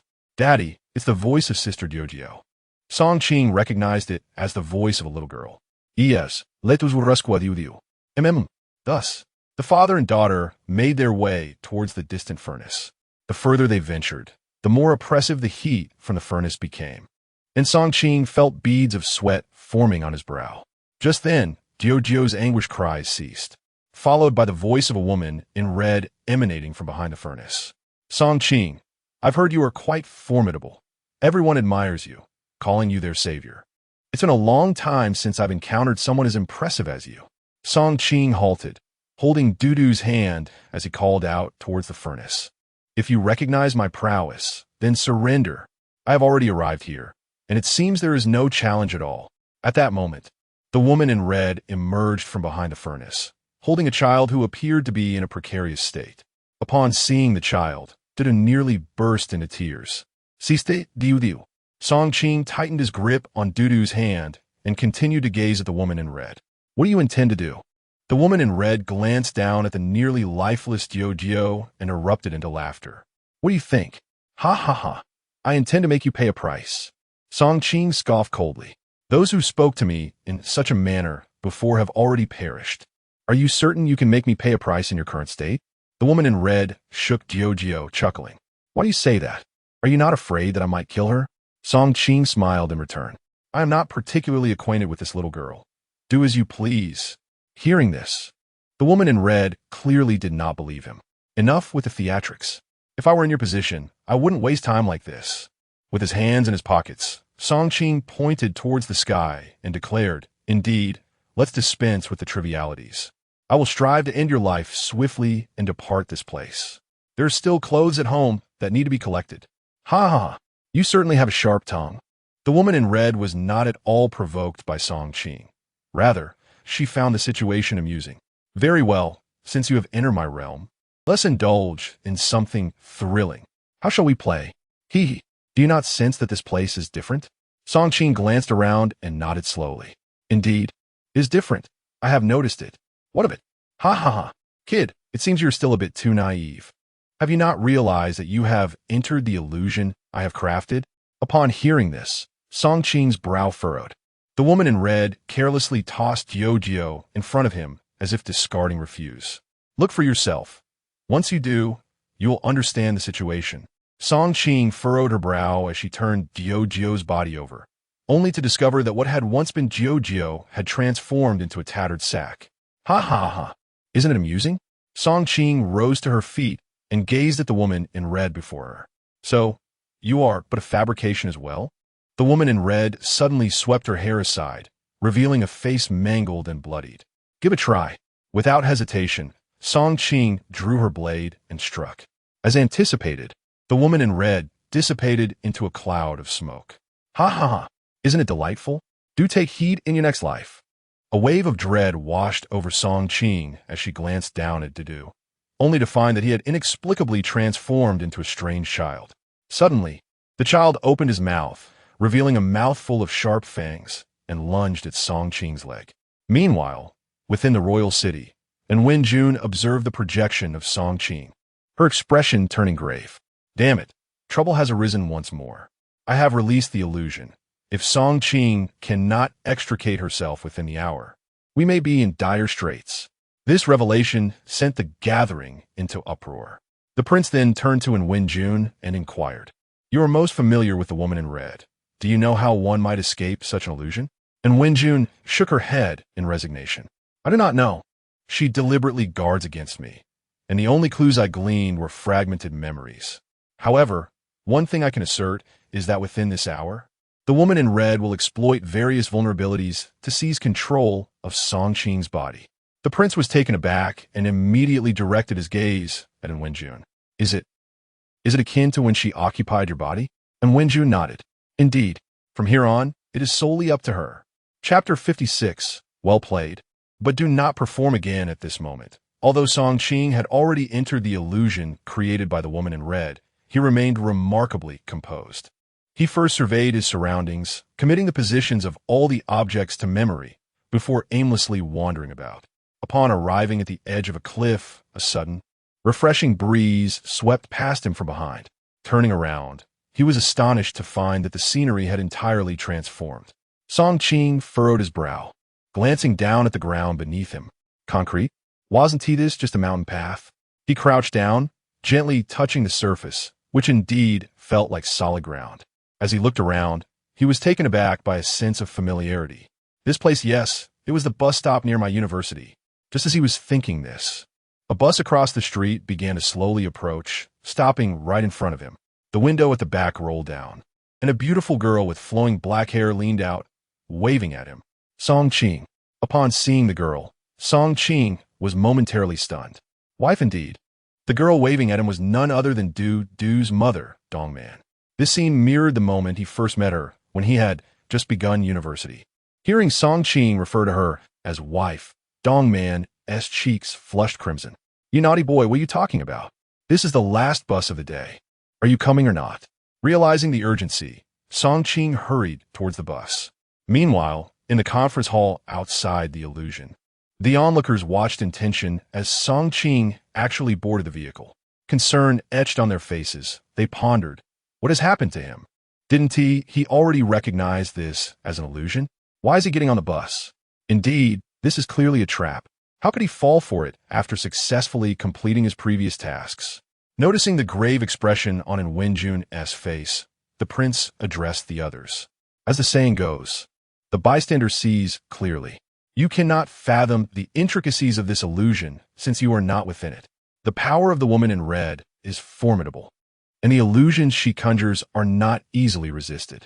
This particular illusion must have subtly infiltrated Song Qing's memories. If my conjecture is correct, what just transpired was a significant moment from Song Qing's past. And Wenjun nodded slightly, continuing the prince's thoughts. He is right. The greatest strength of an illusion lies in its ability to ensnare you without your awareness. Even the most powerful individuals cannot maintain unwavering focus indefinitely. After enduring so many battles, Song Qing's energy has been severely depleted, making his entrapment in the illusion entirely plausible. Hearing the prince and Wenjun express their concerns, the crowd's anxiety deepened once more. Could Song Qing possibly escape from the illusion?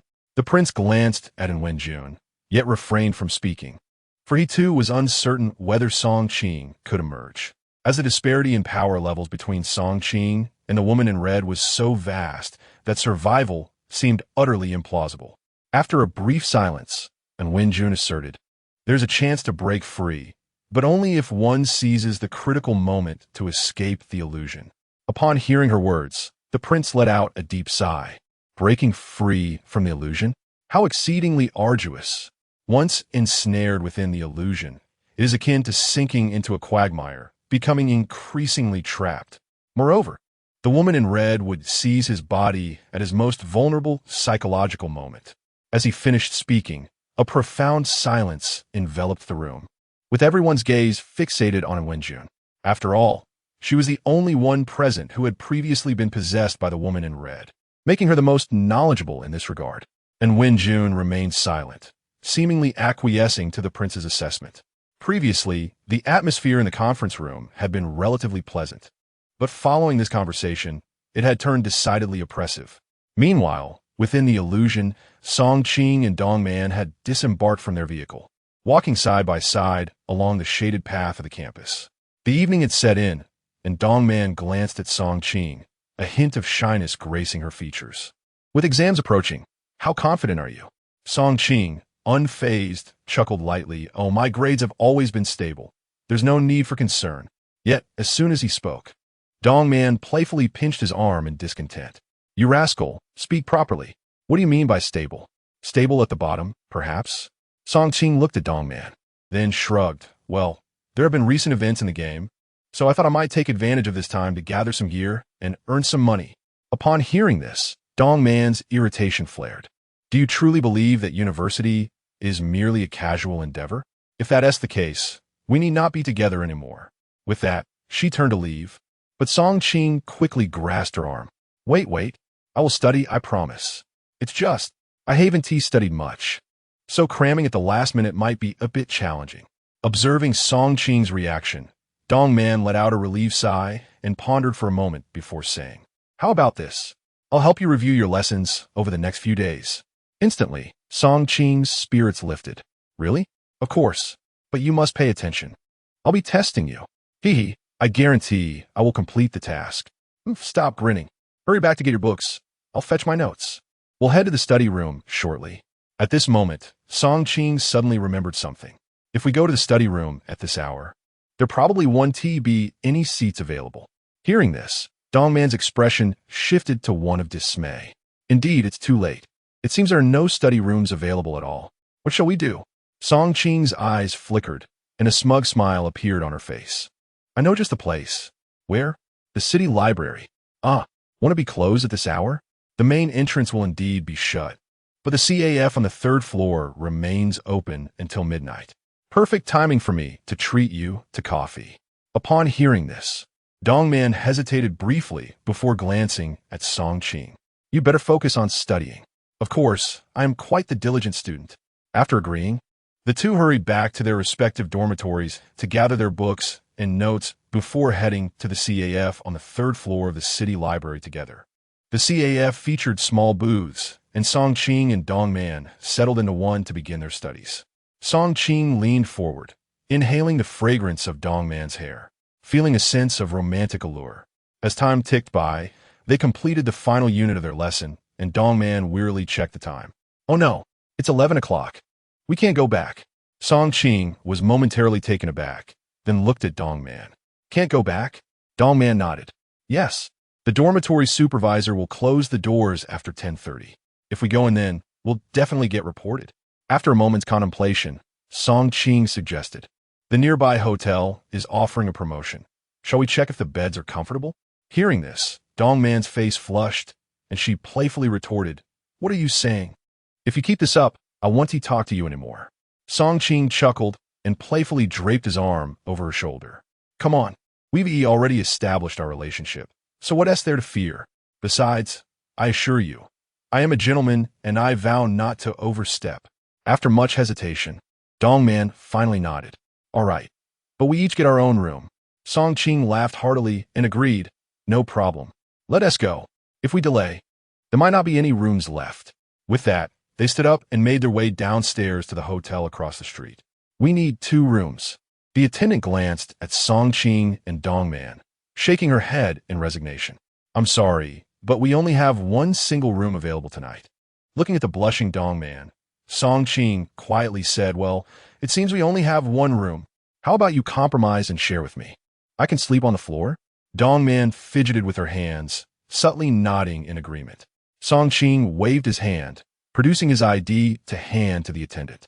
Half an hour later, Song Qing emerged from the bathroom, having dried his hair, and found Dong Man sitting on the edge of the bed. Her hair still damp, and her rosy hue gracing her cheeks. His heart raced at the sight. Sitting beside her, he breathed in the delightful scent of her body wash mingling with her natural fragrance, experiencing waves of excitement, though he maintained his restraint. Finally, unable to hold back any longer, Dong Man leaned over and nestled into his embrace. As she did, her eyes became dreamy, and her cheeks brushed gently against Song Qing's. At that moment, the atmosphere was perfectly charged with anticipation. Song Qing, without a moment's hesitation, forcefully pushed Dong Man to the ground. In the grand hall of Wang City, the onlookers could only sigh and hold their heads in despair. It was over, utterly over. The woman in red was too cunning, transforming into his wife. Who could withstand such a blow? Alas, it could only be said that the timing of the woman in red was impeccable, exploiting Song Qing's vulnerable spot. At this moment, An Wenjun's complexion flushed slightly. Just then, the situation in the projection took an unexpected turn. The prince, astonished, pointed at the projection and exclaimed, "Look!" The crowd turned their gazes in unison. There, in the projection, as Song Qing's body pressed down, a dagger unexpectedly appeared in his hand. With a swift thrust, it plunged deeply into Dong Man's chest. "Heh, the woman in red. Your performance was commendable, but perhaps refrain from such theatrics next time." Chapter 57. So you've been playing me all along. In the grand hall of the royal city, The audience was utterly astonished by Song Qing's actions. What on earth is happening? Did he discover that his wife was masquerading as the woman in red? Hadn't he already entered the illusion? Indeed, isn't it exceedingly difficult to escape once ensnared? How is this even possible? Did he just imply that he has been aware of his girlfriend's disguise all along? And Wen Jun, seated at the head of the table, was particularly unsettled. Others might be oblivious to the formidable nature of the woman in red's illusion, but she had personally experienced its overwhelming power. Once one enters, it becomes remarkably challenging to break free, often leading to a complete amnesia of events that transpired mere moments ago, as one's body and mind become fully immersed, making resistance nearly impossible. Even more terrifying, the woman in red could replicate the target's most profound memories within the illusion. This made it all too easy for individuals to become lost, allowing her to seize their bodies at the opportune moment. Yet at this moment, Song Qing appeared transformed. Devoid of the previous affection, his gaze now filled with disdain. Dong Man, pierced and in agony, looked at Song Qing in disbelief. You, Song Qing, why? Why must you kill me?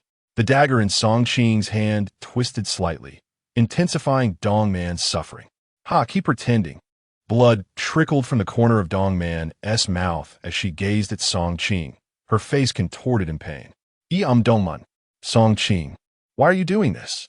Don't you love me anymore? With a deep sigh, Song Qing coldly retorted, Woman in red, is this truly entertaining for you? Upon realizing her true identity had been uncovered, Dong Man's visage began to distort. Within moments, she transformed into the woman in red, though her current state was dire. Clearly wounded by Song Qing's strike. Why, how could you discover this? Song Qing chuckled. Do you still not comprehend? From the very beginning, I was laying a trap for you, yet you failed to see through it. The woman in red gazed at Song Qing in agony. What? You knew from the start? Then why did you still board the bus? Song Qing glanced at her, exuding confidence as he withdrew the dagger. Uffed. The woman in red spat blood, her expression one of disbelief as she examined herself. What? What have you done to me? Why? Why have my powers vanished? Seated nearby, Song Qing pulled out a tissue from his pocket and gently wiped his dagger. It's a long story. Allow me to elaborate on how I meticulously ensnared you step by step. I believe you would find it quite intriguing. The woman in red lay weakly on the ground, breathing heavily as she looked at Song Qing with a mix of incredulity and despair. You, indeed, possess a ruthless nature. Pray tell before my demise. I yearn to comprehend how you ensnared me. Song Qing, with a sense of satisfaction, began to elucidate his various maneuvers while polishing his dagger. In truth, I sensed something amiss upon entering the 9th layer. The woman in red paused, bewildered. What do you mean? What was amiss? Firstly, Jiao has already been resurrected by me. However, she was not taken away, but remains a spirit of the Ghost Clan. Yet you brought her in, which contravenes the established rules. Consequently, I remained ever vigilant against you. As it turned out, you indeed introduced something different, but fortunately, I was well prepared. With that, Song Qing sheathed his dagger and continued, moreover. The illusion you crafted was rather jarring. The transitions were excessively abrupt. Do you take me for a fool, or perhaps believe my intellect resembles that of a goldfish? Forgetting events in an instant? I must express my gratitude. You allowed me to relive the sensation of love as I envisioned, albeit with minor flaws in the process. However, that is of no consequence. The woman in red was profoundly shaken. So, you were aware it was an illusion all along, but why did you continue to cooperate with me? Song Qing smiled gently, lowering his gaze upon her. If I had not cooperated, how would you have revealed your vulnerabilities? Furthermore, I too sought to uncover your weaknesses. It is only by cooperating with you that you would let down your guard, is it not? He then pointed to the wound on her chest. The woman in red found herself at a loss for words, gazing at Song Qing as though he were a monster. So, you have been performing for me all along. How despicable of you. Thank you for the compliment. Song Qing replied, and seeing his response, the woman in red relinquished her resistance. With her remaining breath, she inquired once more, but I distinctly sensed your profound emotions toward the persona of my wife. Why were you so decisive in your actions? Were you not afraid of ending her life? Song Qing stood, stretching leisurely. Because while I claim that my performance has always been stable, you mistakenly assumed it to be lacking. Huh. To clarify, I can tell you that throughout my 4 years at university, I received a full scholarship for excellence each year. The woman in red finally surrendered. You have triumphed. You are indeed formidable. With those words, her form began to fade, gradually becoming translucent until she vanished entirely. At that moment, the previously dim sky suddenly transformed into a clear expanse. The withered trees and flowers began to blossom with vitality once more. In the air, a synthesized electronic voice resonated. Congratulations to all survivors for completing the 3-star dungeon, Nanshan Amusement Park. Please collect your rewards and proceed to the plaza portal to exit the dungeon in 30 minutes. In an instant, the sounds of jubilant cheers echoed from afar, and a notification from the system resonated within Song Qing's mind. Upon hearing the notification, Song Qing finally let out a sigh of relief. In the sky, various reward announcements began to echo continuously. Survivor Zhou Chuan successfully cleared the 3-star dungeon, earning a C-grade rating and receiving a C-grade reward. Survivor Su Chong also successfully cleared the 3-star dungeon, attaining a C-grade rating and receiving a C-grade reward. Survivor Wang Xiaoshun followed suit, successfully clearing the 3-star dungeon, achieving a C-grade rating and receiving a C-grade reward. The survivors erupted in jubilant cheers. They had never imagined they would emerge alive, let alone receive rated rewards. It was beyond their wildest dreams. Qin Long, filled with excitement, glanced around and immediately called out to the others. "Where's Mr. Song Qing? Let us hurry and find him." The crowd responded eagerly. Indeed, without Mr. Song Qing, we might not have survived until the end of this dungeon. What if something has happened to Mr. Song Qing? Don't speak such ominous words. Let us find him quickly. Mr. Song Qing is destined for greatness. He will surely be fine. We must locate him. We cannot allow Mr. Song Qing to miss the departure time, or he may be trapped here forever. Thus, the group began to search for Song Qing anxiously. At that moment, Song Qing, accompanied by Daodu, had arrived in the royal city, and Wenjun, along with the formidable evil spirits from the dungeon, stood respectfully before Song Qing. "Mr. Song Qing, congratulations on completing your task." Song Qing waved his hand dismissively. "There is nothing to celebrate. It was merely a 3-star dungeon, hardly a cause for pride." And Wenjun offered a wry smile and presented a prepared black jade talisman to Song Qing.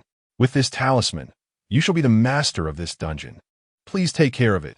With it, you may enter the dungeon once every day." Song Qing took the talisman, feeling its warmth and a peculiar energy. He tucked it safely away and sighed in relief. "Very well. For now, refrain from allowing others to challenge your dungeon. Take the time to recover. Await my further instructions." Then, tapping Daodu's shoulder gently, he turned to Wenjun. "Daodu, will you be staying with me or remaining here?" And Wenjun pondered for a moment before responding. "I would like Daodu to remain in the dungeon and train well. This way, she can assist you in future dungeons." Song Qing nodded in satisfaction and patted Daodu's shoulder. "Go ahead. I will bring Daodu to visit you when I have the chance." Upon hearing that she would be staying, Daodu felt a pang of reluctance and rushed forward to embrace Daodu. "Sister." Daodu handed her little bear to Daodu. "Thank you for spending the happiest 3 days of my life with me in this dungeon. The little bear shall be yours henceforth, to serve as your protector." Following this, the two young ladies engaged in further conversation. At this moment, Wenjun gazed earnestly at Song Qing and proclaimed, "Master, we shall forever remain in your service." Subsequently, the crowd behind Wenjun knelt before Song Qing, echoing, "Master, we shall forever remain in your service." Witnessing this scene, Song Qing felt a surge of excitement within. Though he maintained a composed demeanor, merely responding with a gentle and memorize, "Everyone, it is getting late, and I must take my leave. I shall visit you again when time permits." With that, Song Qing turned a glance at Dudu and Dayudiu beside him. "Let us depart." As the crowd stood, Song Qing suddenly recalled something and retrieved a box from his pocket, tossing it towards Charles. "As promised, here is the witch's soul lamp. I almost forgot." Charles caught the box, elated, and knelt once more, expressing his heartfelt gratitude. Just then, as Song Qing approached the city gate, Qin Long, accompanied by a group, witnessed the earlier event from outside. They could scarcely believe their eyes. These formidable evil spirits willingly acknowledged Song Qing as their master, an utterly absurd sight. "Mr. Song Qing, it is getting late. We must take our leave," Qin Long said respectfully. At that moment, a notification sound echoed through the sky once more. Survivor Song Didu successfully completed the 3-star dungeon, rated SS level, awarded SS level reward. Survivor Song Qing successfully completed the 3-star dungeon, rated SSS level, awarded SSS level reward. The faces of the crowd lit up with envy. Chapter 58. The sensation of Nanshan City. Upon hearing the notification sound, Song Qing felt a surge of joy within him. Meanwhile, Qin Long and the others displayed expressions brimming with excitement.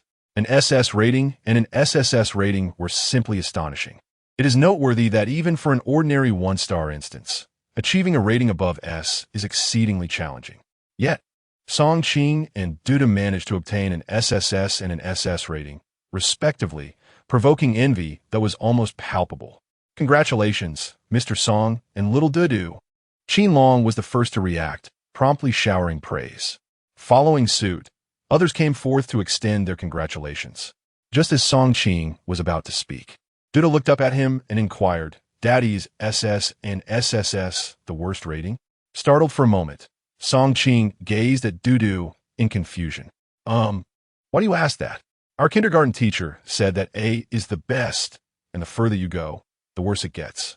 I have an SS rating, and Daddy, you have an SSS rating. Aren't we the 2 worst?" Then Dudu earnestly looked at Song Qing and added, "Daddy, let's work hard next time and aim for an A." "Okay." Upon hearing Dudu's words, Qin Long and the others could not help but cover their faces. They felt utterly embarrassed to have achieved the highest 2 ratings and yet express a desire for more by striving for an A next time. Well, children do speak without filters. Song Qing chuckled heartily, gently ruffling Dudu's hair as he replied, "All right, let us aim for an A next time." Dudu then beamed and asked, "But Daddy, can we go home now?" "Of course we can. Let's go." Upon arriving at the square, all the survivors had yet to depart, seemingly waiting for him. As Song Qing approached, the crowd erupted in unison. "Thank you, Mr. Song, for guiding us through the instance. Thank you, Mr. Song, for guiding us through the instance." Song Qing glanced at Qin Long, who shrugged nonchalantly. "This is not what I taught them." With a resigned smile, Song Qing bowed slightly to the crowd. "You're too kind. We all did this to survive. This time, I was merely fortunate. It's getting late. We should prepare to leave." At that moment, the vicinity of Nanshan Amusement Park was teeming with people. The roads nearby were lined with various luxury vehicles and media vans. Many prominent figures, who usually kept a low profile in Nanshan City, had also gathered today. The reason was simple. It was the day the instance at Nanshan Amusement Park concluded, and everyone awaited the emergence of the survivors. This occasion was unlike any other. Previously, it had been assumed to be a 1-star instance, hence there was little concern. However, once the instance commenced, it became evident that it was, in fact, a 3-star instance. It is important to note that since the onset of the horror phenomenon in Nanshan City, only 5 3-star instances had occurred. This time, it began without any preparation. Thus, the outcome of this instance was of considerable significance to all. If there truly exists someone capable of emerging from within, they must undoubtedly be an exceptionally formidable being. At that moment, several military vehicles escorted a sleek black sedan to the parking lot in front of Nanshan Park. As the car came to a halt, soldiers from the military vehicles swiftly occupied nearby vantage points, each one poised for battle. From the black sedan emerged a middle-aged man with graying hair, followed by his secretary, who promptly handed him a tablet. Subsequently, the leaders of Nanshan City, who had been waiting nearby, were finally permitted to approach the middle-aged man after undergoing a thorough inspection. This man, with his hair already flecked with gray, was none other than the mayor of Nanshan City, the very backbone of the entire region. He held a tablet in his hands, reviewing some documents when his gaze suddenly fell upon the photograph of a 4-year-old girl. Song Dudu, age 4. a student from a strawberry class at Rainbow Kindergarten. At such a tender age, she had entered the instance. With a sigh, the mayor turned to his secretary and said, "Make a note of this girl's family. We must offer them additional compensation." Upon hearing this, the secretary couldn't help but sigh as well. "Mayor," she entered with her father, who is her only relative. After speaking, the secretary handed the tablet back, and the mayor glanced at the image of Song Ching and Dudu, shaking his head in resignation. What a charming little girl to have vanished like this. We must ensure thorough investigations next time. Yes, Mayor, I will ensure that all departments conduct thorough investigations to prevent such occurrences. The surrounding leaders voiced their agreement. This time, it was a lapse in our duties. We assure you it will not happen again. The mayor set down the tablet and raised his wrist to check the time. There seemed to be only 10 minutes left in the instance. Why has no one emerged yet? Could it be? The secretary pursed her lips and glanced towards the amusement park outside. Previously, there had been 5 instances of 3-star difficulty, with the highest survival rate being last time, yet it was still less than 30%. The 3-star instances were truly daunting, particularly since this time there was no preparation whatsoever. Hearing this, the mayor rubbed his forehead. Upon returning, we must conduct a thorough review, and we must ensure that the families of those inadvertently caught up in this are comforted, and that compensation is provided where due. Yes, Mayor. Just as a few were conversing, a sudden cheer erupted from the distant crowd. Upon hearing the commotion, the mayor's face immediately lit up with excitement. Could it be that survivors had emerged? Moments later, an official exclaimed with enthusiasm, "Mayor, survivors have come out." Thus, the mayor, under the protection of his secretary and several soldiers, made his way to the entrance of the amusement park. At this moment, journalists, hunters from various companies, and individuals from related organizations eagerly awaited, their faces alight with excitement as they pointed towards the survivors emerging from the instance. "Look, they're coming out. 1, 2, 3. Wait, there are more. By the way, how many entered this time? 184, right? That's the highest number yet, and most of them are ordinary citizens. Incredible. How many have emerged now? 30 or 40? They're still coming out. 73, 74, 75. Goodness, why do they look so well? Indeed, it is quite peculiar. Not a single one appears injured."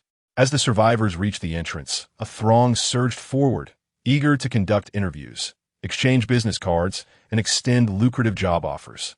Each survivor from the 3-star instance was a rare talent, highly sought after by numerous companies. Meanwhile, the mayor, witnessing the continuous stream of survivors, was left astonished. So many survivors? How did they achieve this? This is a 3-star instance. Could it be? Is there a problem with the investigation? Is this truly a 3-star instance?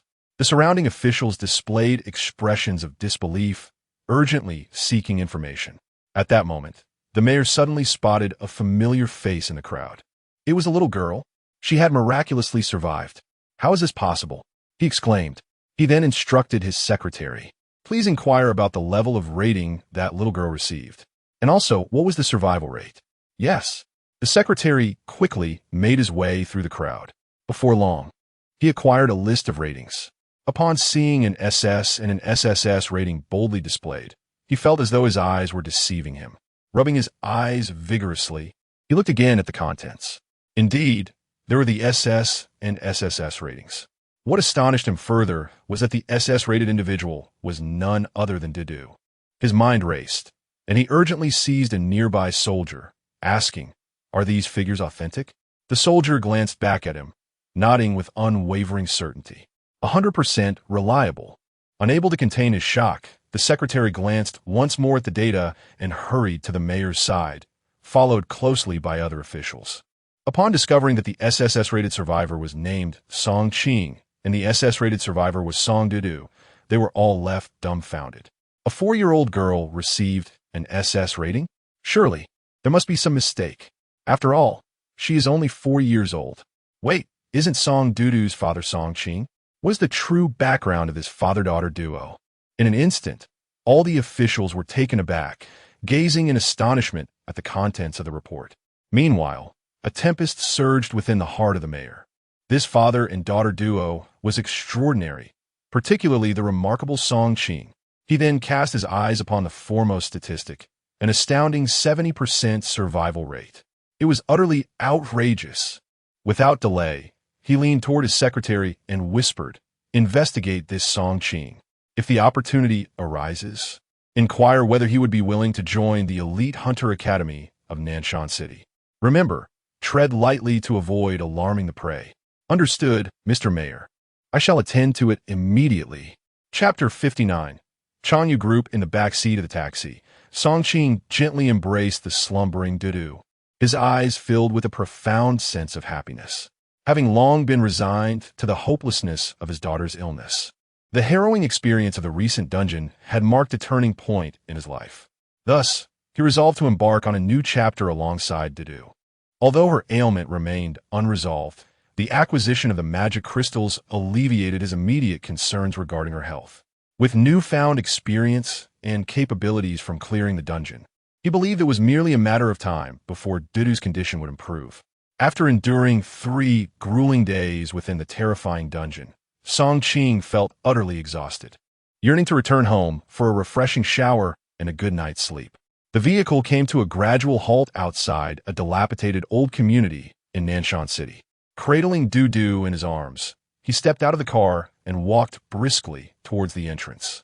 The secretary trailing behind him froze in astonishment upon witnessing Song Qing's choice of residence. How could he possibly live in such a place? Unable to suppress his curiosity, he glanced around the neighborhood, noting the clutter of windows and the omnipresent stench of refuse. A thought quickly emerged in his mind. It seems his family's circumstances are not particularly favorable. If I wish to draw closer to him, perhaps I should exploit this aspect. He followed Song Qing to a crumbling building and observed as he ascended the stairs with Dudu. Pulling out his phone, he dialed a number. "Secretary Chun, please conduct an inquiry into any upscale properties available in our vicinity.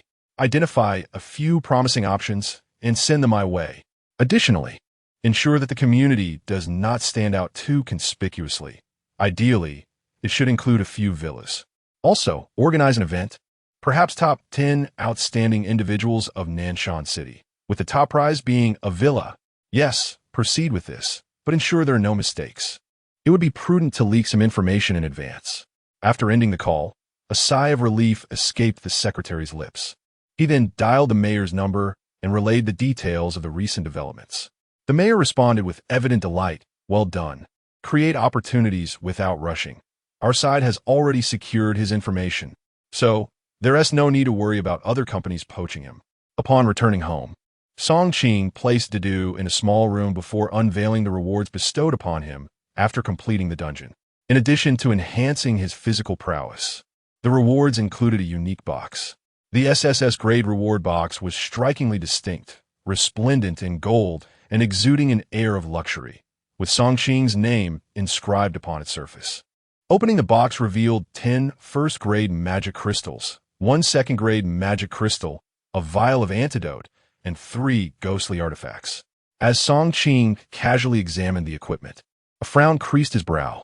Ghost Thorn, level 20, medium-grade ghost weapon, non-enhanceable, non-upgradable. Attack amplification 10, special ability, none. Magic crystal necklace, level 20, medium-grade ghost weapon, non-enhanceable, non-upgradable. Mental resistance 10, special ability, none. Ghost symbol ring, level 20, medium-grade ghost weapon, non-enhanceable, non-upgradable. Agility 10, special ability, none. The rewards were rather unimpressive, hardly comparable to my own equipment. However, Song Qing soon realized that, given the overwhelming strength of his system, the rewards within the dungeon were simply incomparable. Nevertheless, he mused that these items would fetch a handsome price if sold. Although he had little direct experience in this domain, he understood that the emergence of ghost weapons could indeed stir a significant frenzy. Aside from the equipment, the antidote held little significance for Song Qing. The sole item of true value was the magic crystal, which essentially served as the currency of the dungeon world and was a crucial tool for his enhancement. Next, he examined Dudu's rewards, which consisted of 3 pieces of equipment, an antidote, and 10 first-grade magic crystals. While he had received 1 fewer second-grade magic crystal, Dudu's equipment was of inferior quality, being low-grade ghost weapons. Nevertheless, such rewards remained exceedingly tempting, albeit seemingly less beneficial for Dudu. Song Qing resolved to procure a complete set of equipment that would suit her exquisitely. After collecting all his belongings, he took a shower and then retired for the night. Although the Nanshan amusement park dungeon had concluded, the excitement it sparked in Nanshan City had yet to wane. Qin Long, as the sole captain of a hunter squad in this dungeon, had become the focal point of the entire event. Despite his desire to inform everyone that their survival was not attributable to him, but rather to Song Qing, he was bound by the latter's request to the survivors to keep his identity a secret. Thus, he bore the burden alone. By the time they emerged from the dungeon and the evening's banquet concluded, it was already midnight. The streets of Nanshan City were still bustling with individuals who had yet to return home, meandering about. In a drunken stupor, Qin Long staggered to the roadside, intending to hail a taxi home. At that moment, a luxurious black sedan abruptly halted before him, momentarily taken aback, as he contemplated moving to another location. The car window rolled down, revealing a face he recognized all too well. Qin Long, long time no see. Upon hearing the greeting, Qin Long felt a jolt surge through him, sobering him instantly. Sun Xiao? The individual in the vehicle was none other than Sun Wang's younger brother, Sun Xiao. Qin Long was well aware that, although Sun Xiao resided in Nanshan City, his status and position far surpassed those of his brother. Serving as a vice president in the Chanyu Group. The Chanyu Group stands as one of the few formidable conglomerates in the entire Nanshan City, with its industries spanning various sectors, effectively controlling a significant portion of the region's economic landscape. Moreover, it is the sole entity in Nanshan City to possess a hunter company capable of successfully escaping from a 3-star dungeon. This illustrates the extraordinary strength of the Chanyu Group. Sun Xiao, serving as the deputy general manager of the hunter branch under the Chanyu Group, is an exceptionally formidable hunter. The recent escape from the 3-star dungeon was led by Sun Xiao himself, marking him as one of the most powerful figures in Nanshan City. Qin Long understood that Sun Xiao must have caught wind of something, which prompted his visit. As anticipated, Sun Xiao wasted no time with pleasantries and got straight to the point. Congratulations on your fortunate escape from the dungeon. However, I recall that my brother entered alongside you. How is it that you emerge alone? Upon hearing this, Qin Long paused momentarily before responding. General Manager Sun unfortunately perished in the dungeon.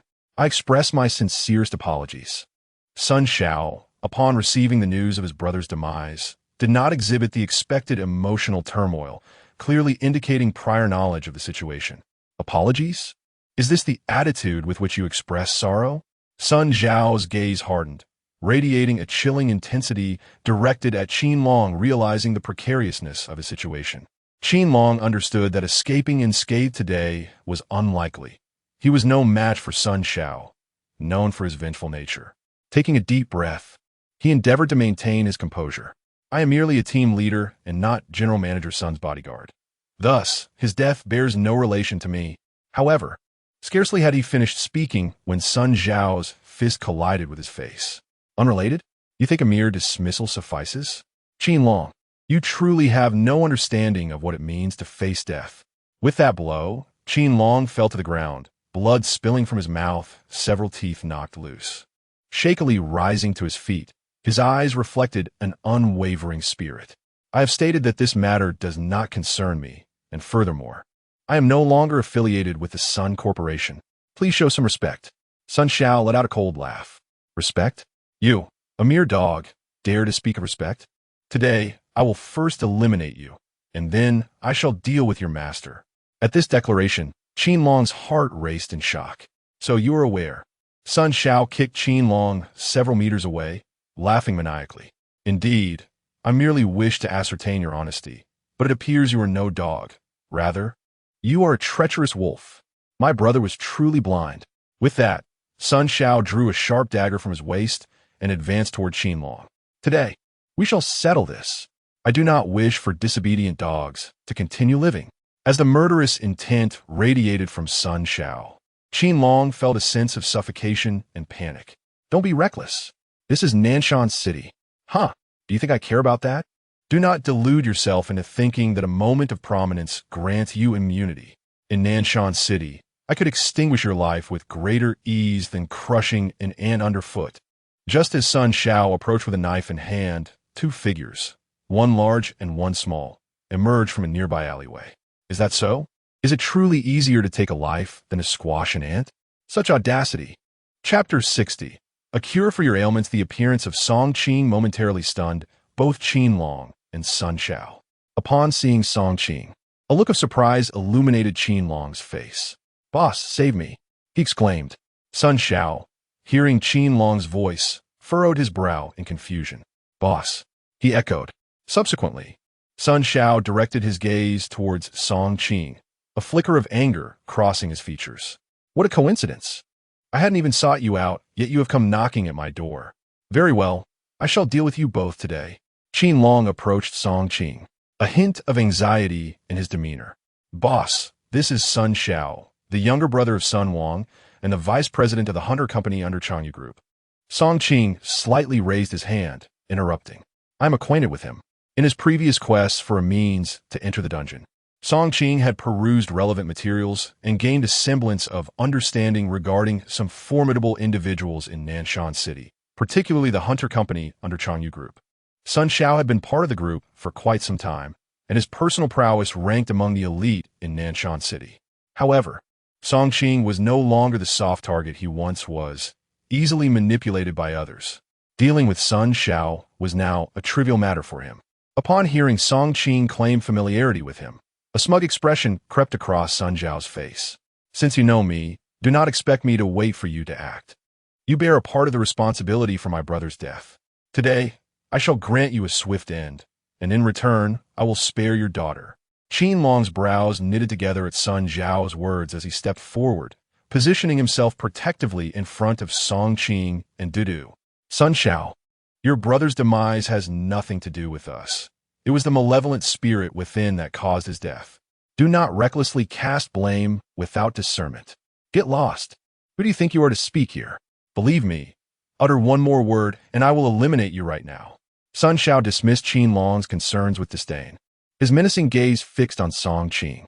"I am giving you 1 minute to settle your affairs. After 1 minute, I shall take action." Seeing Sun Zhao's demeanor, Dudu pouted. "Daddy, what does he mean?"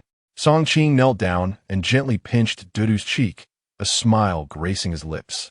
"Do not be afraid, Dudu. This uncle is not feeling well, and Daddy will help him with his ailment." Dudu looked at Song Qing with a hint of confusion. "Is that so?" "Indeed, that is the case.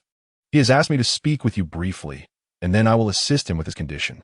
You, my dear, shall wait here for Daddy and not wander off. I will return shortly, all right? I'm all right, Daddy. You go ahead. I will wait for you here and not go anywhere." Song Qing gently squeezed Dudu's cheek once more before raising his gaze to Qin Long. "Take good care of my daughter. I shall return promptly." Qin Long glanced at Dudu, murmuring, "Boss you." Song Qing shook his head. "Enough. No more words. I have a matter to discuss with you. So just wait here for me." "Understood." With that, Song Qing stood and walked towards Sun Shao. As Sun Shao observed Song Qing approaching, a smirk adorned his face. "What's the matter? Are you afraid of losing face in front of a child? Or do you genuinely believe I would spare you?" Song Qing glanced back at Dudu before turning to face Sun Shao. "This is not the place for confrontation. There are cameras everywhere. Let us discuss this in the alley." Upon hearing Song Qing's words, Sun Shao felt no trepidation. "All right, it seems you still consider yourself formidable.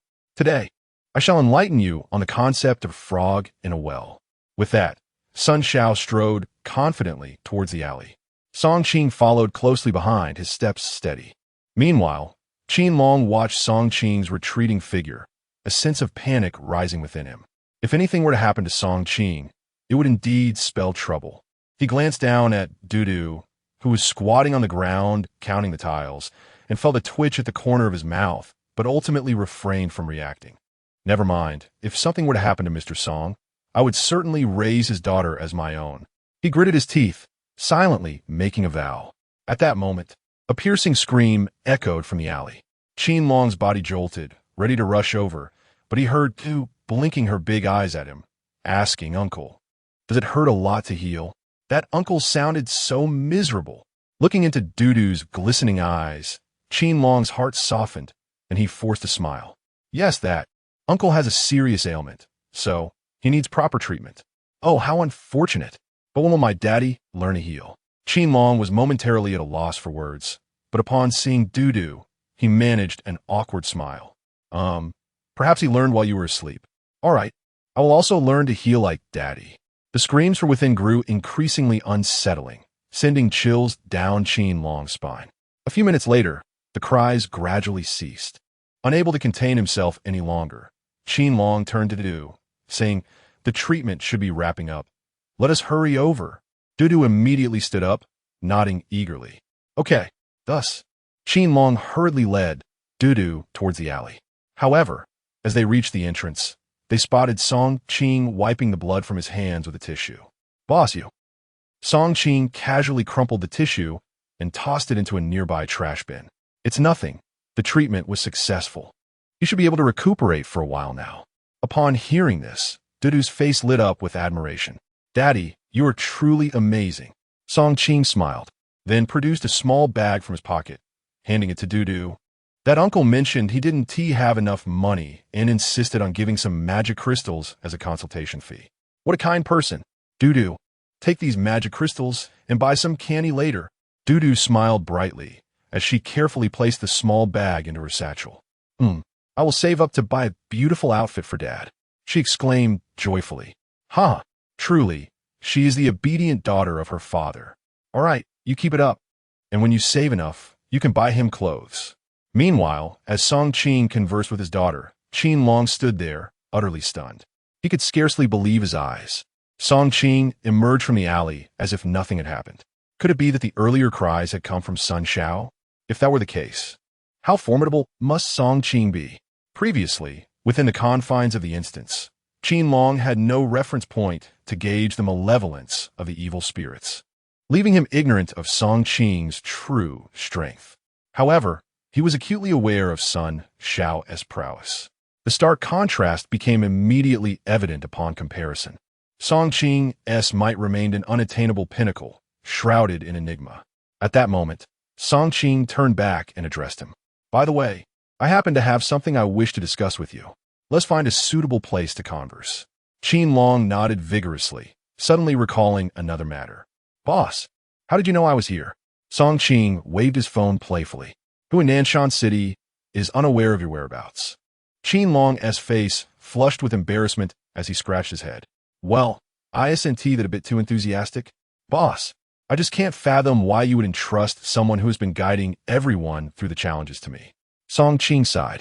I prefer to remain out of the limelight, which is precisely why I sought you to establish this company. Qinlong straightened up, looking earnestly at Song Qing. Rest assured, boss, I will not let you down.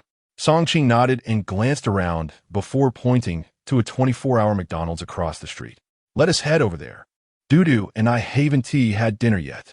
Sleeping until now, it's certainly more comfortable outside the instance. Thus, the trio made their way toward the fast food restaurant. Meanwhile, agonizing cries echoed from the alley. Help me, EM. I'm at 3rd Street. Over here. On the other end of the line, there was a flurry of surprise. Mr. Sun, what's wrong? Is something the matter? Stop wasting time with useless chatter. Hurry over. As Sun Xiao was on the phone, a man in a car at the alleys and discreetly pulled out his phone and dialed. Mr. Mayor, there's no need to send the security team.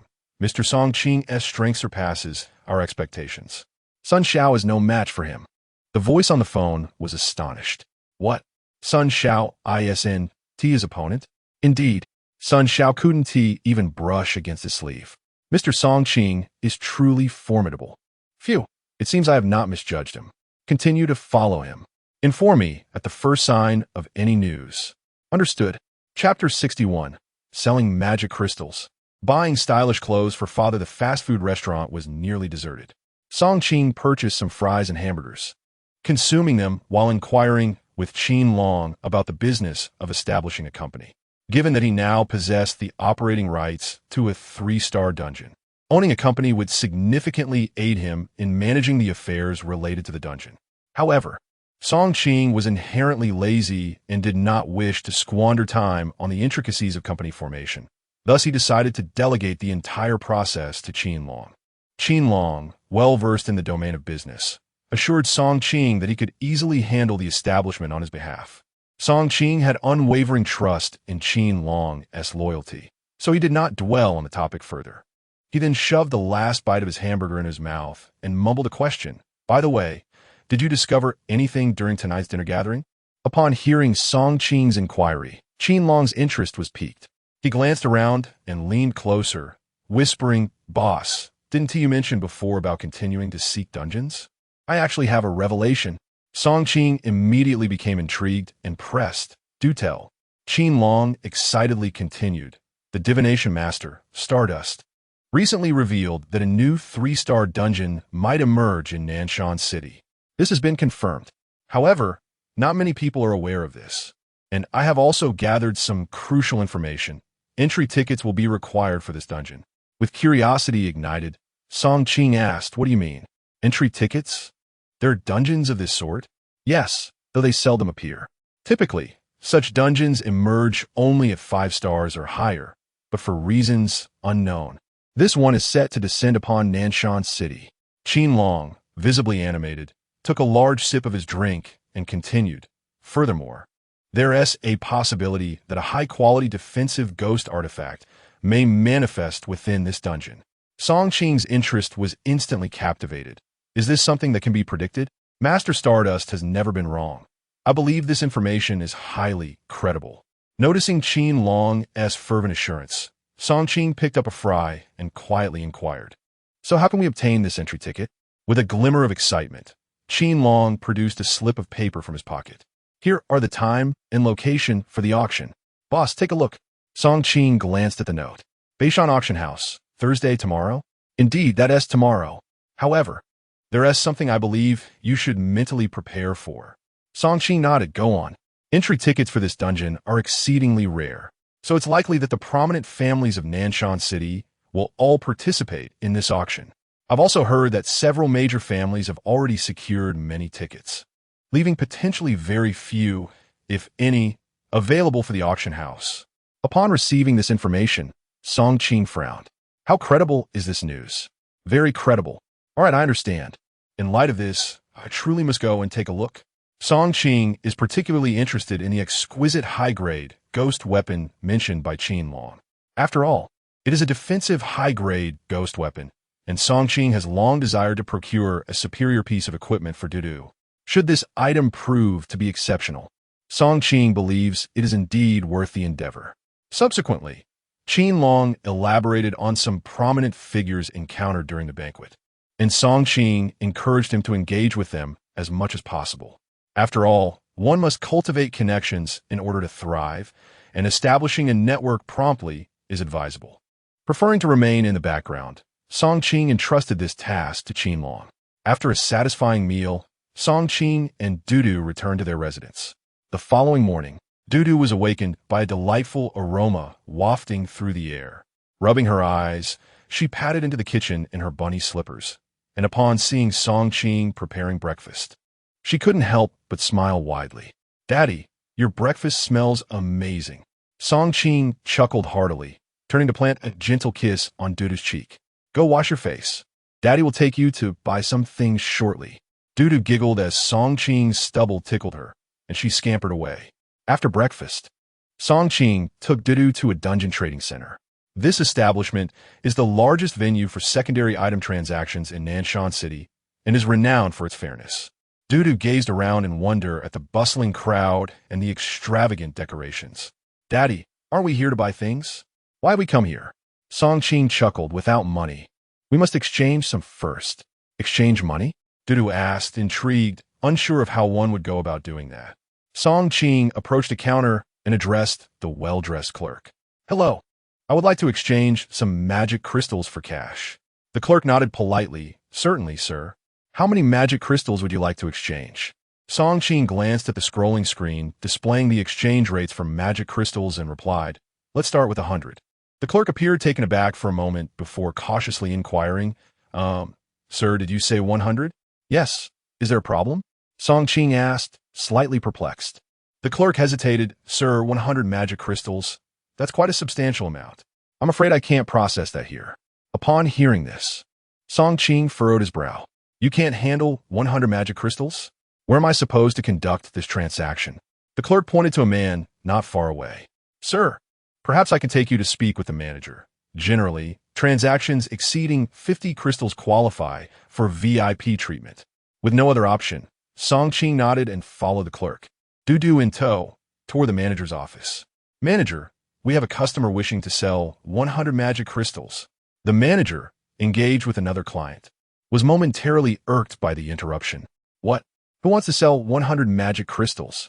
The clerk gestured towards Song Qing. It's this gentleman here. The manager paused, then turned his attention to Song Qing, taking in the sight of him and Dudu with a discerning eye. Although this father and daughter are both quite attractive, their clothing unmistakably appears to be cheap, akin to that found in market stall. Zhou Xiaoyu, are you attempting to amuse yourself at my expense? Does this individual look as though he possesses 100 magic crystals? Can't you see that I am preoccupied? Upon hearing the derisive remarks from the other party, Song Qing couldn't help but furrow his brows slightly. What do you mean? Are you suggesting that I lack 100 magic crystals? The lobby manager chuckled with a hint of mockery. It seems you are quite obsessed with magic crystals. Do you have any idea what 100 magic crystals signifies? Signifies what? Identity. Status. Look at your appearance. How can you expect me to believe you possess 100 magic crystals? Huh. If you can produce 100 magic crystals, I will purchase them at double the price. Infuriated by the blatant discrimination in his words, Song Qing was about to respond when, unexpectedly, Dudu interjected with a question. Is that true? The lobby manager glanced down at Dudu, a teasing smile playing on his lips. Indeed, let's make a deal, shall we? However, if you do not possess them, you shall not be leaving here today. Song Qing shot a glance at Dudu and immediately grasped her intention. Thus he added, will you accept however many I present as long as it exceeds 100? The manager crossed his arms and replied, as long as it surpasses 100, I will take as many as you have. Go on, let me see how many you possess. Consequently, Song Qing turned to Dudu. My dear girl, do you wish to sell yours? Dudu nodded vigorously. Yes, sell them, so Daddy can buy a handsome outfit. With that, Dudu opened her small bag and, with a forceful motion, tossed its contents onto the floor. With a clatter, a multitude of black magic crystals scattered everywhere. The crowd was instantaneously rendered speechless. Chapter 62. Buying a car for Dad. The lobby manager, who had just been wearing a broad smile, was utterly taken aback upon seeing the magical crystals scattered on the floor. This is impossible. How could a mere child possess such a vast quantity of magical crystals? He probably picked up one of the crystals, examining it closely. Indeed, it is real. Panic ensued, his hands trembling slightly. The surrounding guards hurried over, dispersing the crowd to prevent anyone from seizing the opportunity to steal the magical crystals. Whispers filled the air. What is happening? Such a precious item entrusted to a little girl. What carelessness on the part of her guardians. Certainly, there are at least 80 of these magical crystals on the ground. How could they just be left lying around without fear of loss? It must be a hoax. Who would entrust such valuable items to a child? Surely, it's all fake, merely a ruse. If there were truly this many magical crystals, I would broadcast a live stream of my antics. The manager's earlier demeanor had appeared somewhat anxious. Could it be true? Surely, among so many magical crystals, some must be counterfeit. It must be sheer luck for the manager to have stumbled upon even one genuine piece. An ordinary person could never possess such a trove of magical crystals. Merely surviving a dungeon is already an arduous feat. And to hunt down evil spirits for more crystals, what nonsense! Most of the onlookers remained skeptical that Song Qing could possibly possess such an abundance of magical crystals. To them, possessing such wealth would imply ownership of a large corporation or a formidable hunting team. However, in Nanshan City, large companies and teams were few and far between. If they had magical crystals, surely the trading center personnel would come to collect them personally.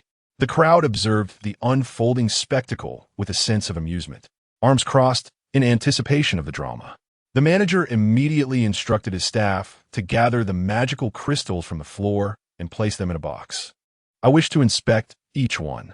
Song Qing shrugged nonchalantly. Go ahead. Once all the magical crystals were collected, and placed on a tray. The manager promptly summoned specialized equipment for testing. Beep. Current purity of magical crystal, 90%. Pass. Beep. Current purity of magical crystal, 95%. Pass. The device continuously emitted passing alerts. The manager was now drenched in sweat. When the final magical crystal was tested, Dudu leaped in joy. They are all genuine. Hooray! I could buy Dad some stylish clothes now. Song Qing smiled softly, then turned to the manager. You promised double the buyback. The manager's lips quivered, and he feigned composure, slamming his hand on the table. Wait a moment. We agreed on over 100, and you only have 95 here. You're still 5 short. Song Qing shrugged again. Fine, I'll make up the difference. With that, she retrieved a larger bag from her backpack, filled with shimmering black magical crystals in even greater quantity. The sound of cascading crystals filled the air as they tumbled into the tray, forming a small mountain. Come on, Manager Wu, let's continue the testing. In that moment, Manager Wu could no longer bear the pressure and fainted on the spot. Ultimately, the vice president of the trading center intervened, agreeing to repurchase 380 first-grade magic crystals at double the price. Before departing, the vice president respectfully handed a shimmering, transparent card to Mr. Song. Mr. Song, I sincerely apologize. This entire matter is our oversight. Please do not be upset. This is an elite VIP card. Should you require anything in the future, do not hesitate to contact me. Mr. Song merely acknowledged with a nonchalant, stuffing the card into his back pocket. All right, I understand. With that, Mr. Song and Dudu left the trading center. However, once they exited, the entire trading center erupted in a frenzy. The audacity of someone selling nearly 400 magic crystals in one go had eclipsed the entire weekly trading volume of the center. Terrifying. Utterly terrifying. In an instant, the entire Nanshan city buzzed with speculation regarding Mr. Song's identity. Yet, Mr. Song deliberately concealed his identity, only deepening the air of mystery surrounding him. As for Manager Wu of the trading center, he was promptly dismissed and faced the obligation to compensate the center with an enormous sum. With the farce concluded, Mr. Song took Dudu to the car trading center. Previously, Mr. Song owned a vehicle, but he had sold it to a Ford treatment for Dudu. Subsequently, Dudu often felt guilty, believing her father had no car because of her, yearning to sing to him while riding in their own vehicle. Gazing at the dazzling array of cars, Dudu boldly declared to Mr. Song, Dad, today I want to buy you a car. Choose whichever you like. Mr. Song chuckled. Well, it's not just a casual choice. Today's trading price for magic crystals is 2 million each, and they had sold over 380. Originally valued at over 700 million due to the wager, they amassed a total of 1.5 billion. Since a young age, Mr. Song had given Dudu a children's savings card to store her red envelope money. Therefore, the 300 million acquired from Dudu's 95 magic crystals was deposited into that card. Hearing Dudu's words warmed Mr. Song's heart. This is a gift from you to your father, so you shall choose. I will wait right here for you. Once you have made your selection, surprise me, all right? Upon receiving Mr. Song's suggestion, Dudu nodded vigorously. But Dad, you mustn't peek. With that, Dudu darted to the very center of the exhibition hall, standing before a car. Uncle, can you wrap this car for me? I want to give it to my dad. The car salesman awkwardly smiled, pointing to the price tag, displaying 30 million. Little one, this car is quite expensive. Perhaps you should have your guardian come over? Dudu shook her head resolutely. Uncle, this is a gift for my dad, and I can't tell him in advance. Please, I beg you, just sell it to me.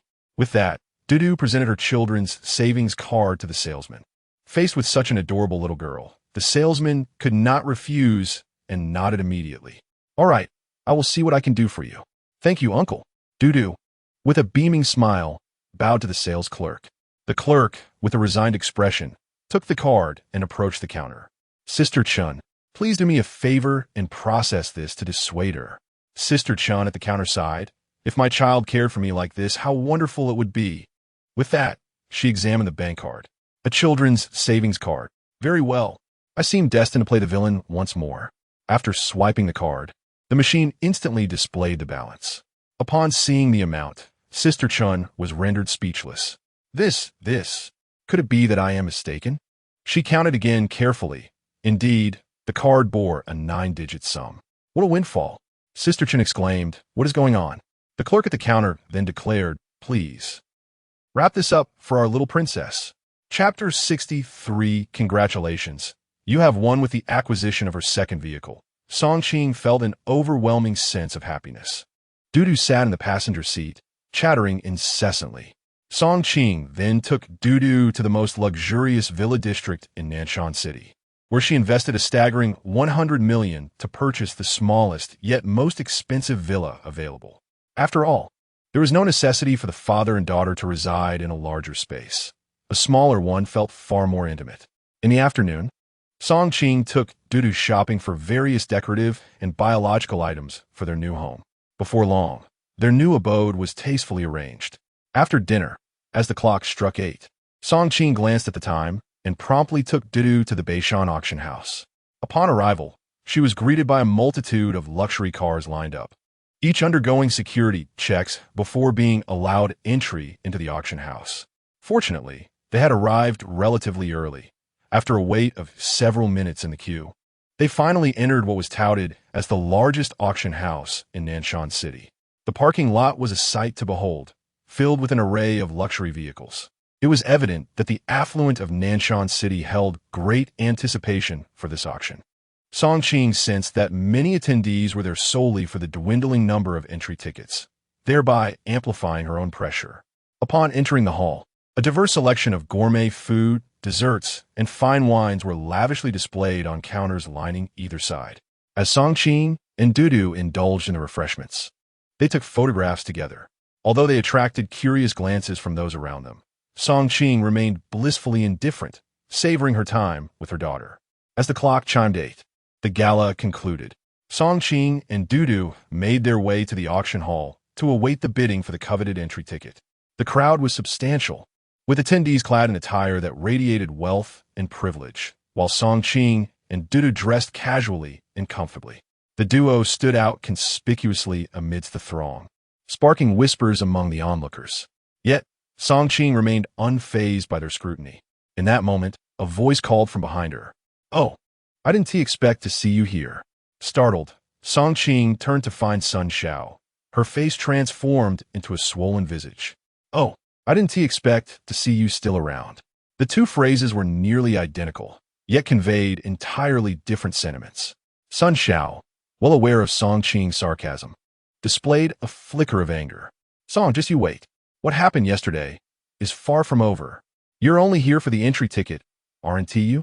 Rest assured, I won't let you have it." Upon hearing Sun Xiao's words, Song Qing turned to face her directly. "All right, let us have a private chat after the bidding. I believe last time's treatment didn't fully remedy your issues."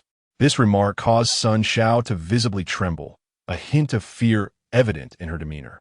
"Let me tell you, don't act recklessly. This is the Beishan auction house. If you dare to touch me, you will regret it." Song Qing chose to disregard her threat, turning back to engage Dudu in a game of string figures. Upon witnessing Song Qing's refusal to engage, Sun Xiao felt a surge of anger. "Damn it. If you secure this entrance ticket today, I'll write my surname backward." As soon as Sun Xiao uttered these words, the surrounding lights began to dim, and a beautiful young host appeared on stage. Following a brief introduction, the auction officially commenced. The initial items up for bid consisted of inconsequential props and low-grade, ghostly artifacts. Although these items held their own value, they seemed rather trivial in the context of tonight's auction. Song Qing observed the proceedings with great seriousness, noting that every item presented by the organizers was meticulously chosen. This auction also showcased the auction house's formidable prowess. Finally, after the preliminary appetizers had been served, the main event arrived. The next item for auction was an entrance ticket with a starting bid set at 10 million, and subsequent bids required to increase by no less than 10 million. The host's announcement triggered a wave of hushed whispers across the crowd. Remarkable. With such a low starting price, the bids could easily match the initial amount. Clearly, the organizers were aware of the ticket's undeniable value, hence the casually set price. This promised to be an exhilarating bidding war that would likely surpass the ticket's intrinsic worth. Undoubtedly, although it was formidable, many skilled participants were present. With the confirmed presence of high-quality, ghostly artifacts, Who would dare to forfeit this opportunity? Indeed, the high-quality, ghostly artifacts were the crux of this auction. In acquiring one necessitated an entrance ticket. Almost immediately, enthusiastic bidding erupted. 50 million. I bid 100 million. 130 million. 180 million. 200 million. The atmosphere was charged with intensity as the bids surged beyond the ticket's initial value. Yet the shouts continued to escalate. Dudu, curious, glanced at the stage and then at Song Qing. Dad, when will we bid? Song Qing, somewhat helpless, shook his head. There's no rush. Let us wait a bit. Observing the fervor in the room, Song Qing realized that competing for this entrance ticket seemed futile. Instead, he believed it wiser to seek out the individual who possessed the ticket and negotiate a purchase directly from them. At that moment, a voice suddenly emerged from behind. Song, what's the matter? Still not raising your paddle? Out of money? Song Qing turned to glance at Sun Xiao, a cold smile gracing his lips. Out of money? What a joke. If you dare, go ahead. With that, Song Qing raised his bidding paddle and boldly declared, 500 million. The crowd erupted in astonishment. Just moments ago, the bidding had only reached 230 million, and here was Song Qing declaring a staggering 500 million. As soon as he spoke, the previously boisterous room fell into an immediate hush. Having encountered various quotations, I have never witnessed one quite like this, an immediate doubling of the price. Pray tell, this amounts to 500 million. Sun Xiao was equally taken aback by Song Qing's audacious offer. Do you even know how to quote? He exclaimed in disbelief. Is this how you conduct business? With a cold chuckle, Song Qing retorted, what is the matter? Can't afford it? If you can't, then leave. Don't embarrass yourself here. At that moment, Sun Xiao became the center of attention. He knew he could not concede defeat, for doing so would spell the end of his reputation in Nanshan City. Fine. If it's a contest, then let us compete. Who is afraid? With that declaration, Sun Xiao raised his bidding paddle, announcing 510 million. The crowd watched eagerly as the two engaged in a bidding war, deciding to refrain from further participation. After all, while securing an entry ticket was desirable, one must also weigh the costs of their capabilities. Even if one were to enter the Demon Knight instance, leaving empty-handed, or worse, losing their life, would result in a significant loss. The 500 million price tag had evidently surpassed the psychological threshold for many. 400 million was likely the ideal price point. However, there were those genuinely in need who might still bid, yet they were reluctant to entangle themselves in the rivalry between Sun Xiao and Song Qing. When Sun Xiao declared 510 million, all eyes turned back to Song Qing, curious to see if he would raise the stakes further. 1 billion. Song Qing raised his paddle once more, presenting a figure that sent shivers through the crowd. Cold sweat broke out on Sun Xiao's brow. 1 billion. That is 100 million. Although he could muster such a sum, it would undoubtedly deplete his resources significantly, especially since this instance was rated 3 stars. And after being bested by Song Qing, his strength had waned considerably, even leaving him incapable of entering the instance. Should he truly secure this ticket, he might have to relinquish it to another, and the price would surely escalate. Yet, the onlookers were fixated on him, and many peers awaited his downfall. He could not afford to lose. Absolutely not. Sun Xiao calculated his assets in silence and gritted his teeth, declaring 1 billion, 10 million. With that proclamation, a wave of relief washed over him, and he cast a proud glance towards Song Qing. Come on, let us see you raise it again. However, Song Qing merely smiled, stood up with Dudu, and said, Congratulations. You have won. Chapter 64. I have one too, and it was gifted by someone else. You've utterly deceived me. Sun Xiao exclaimed, pointing an accusing finger at Song Qing in a fit of rage. Song Qing, however, merely shrugged, feigning innocence as he gazed back at him. What do you mean I deceived you? It was you who insisted on raising the price. Did I ever encourage you to do so? Please. It seems you were the one adamantly insisting that I not secure that admission ticket. Upon hearing these words, Sun Xiao felt a wave of blood rush to his head. Laughter erupted around them, with onlookers pointing and chuckling. This guy is quite the opportunist. Sun has squandered billions for nothing. TSK. There's no one like him. Ha ha. Incredible. Anyone with eyes could see this was a trap. How could you willingly leap into it? Such overconfidence, such overconfidence. The losses are so great that even his mother Wu Ti recognize him. If one is willing to gamble, one must also be prepared to accept defeat. It's foolish to seek trouble without considering one's own standing.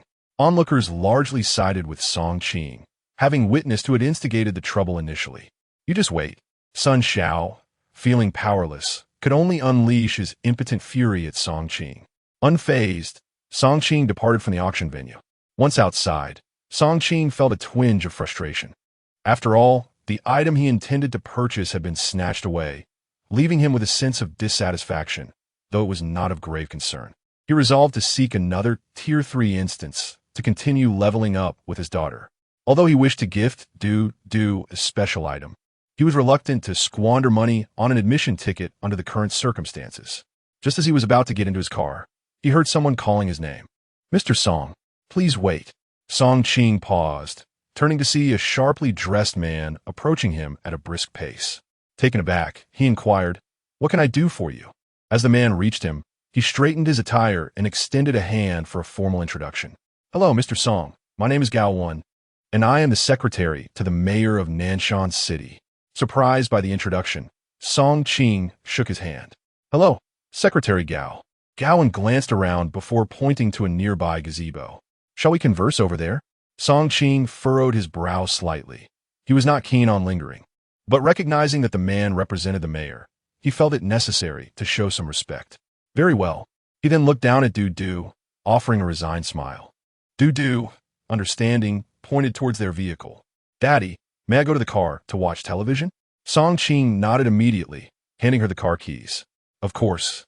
But only television, all right?" "Got it, Daddy." With that, Du happily scampered away with the keys. Observing her retreating figure, Gao couldn't help but express admiration. The young lady appears to be exceptionally sensible. Moreover, her capabilities are quite formidable. Song Qing could not help but glance at her. Secretary Gao need not hold back. Any words can be spoken candidly. Gao chuckled heartily. "Mr. Song, there is no need for anxiety. My purpose in seeking you out today is fortuitous." Subsequently, to clarify his intentions, Gao produced an envelope from within his breast pocket and handed it to Song Qing. "Open it, and you shall understand." Upon opening the envelope, Song Qing was taken aback to discover a commendation letter, announcing him as one of the city's top 10 influential figures for the year. Inside the envelope was also a key. I do not recall participating in such an event, Secretary Gao. Have you perhaps mistaken me for someone else?" Gao laughed heartily. "You have not been mistaken. After all, Mr. Song, your singular efforts have rescued so many from the dungeon. This award is rightfully yours." Song Qing furrowed his brow slightly. "You are aware of it all?" Concerning the fact that he and Du had received SSS and SS class rewards, respectively, Song Qing had instructed everyone to keep it confidential. Yet it seemed his secret had been unveiled. Sensing Song Qing's discontent, Gao hastily explained. "It is as follows. An unfortunate incident occurred where one of our staff inadvertently entered the horror realm. Thus, please do not be upset, Mr. Song." After hearing this, Song Qing could only nod resignedly, clutching the envelope as he inquired, "Very well. May I ask, is this house truly a gift for me? There are no strings attached, correct?" Gao quickly waved his hands. No. How could there be any conditions? This is an internal award of ours, and it will be broadcast through television news. If Mr. Song prefers not to be publicly associated with it, we can arrange for a pseudonym. That would be immensely appreciated." Song Qing expressed his gratitude, although he still found it hard to believe that such fortune had fallen upon him. "Secretary Gao, may I inquire about your true intentions?"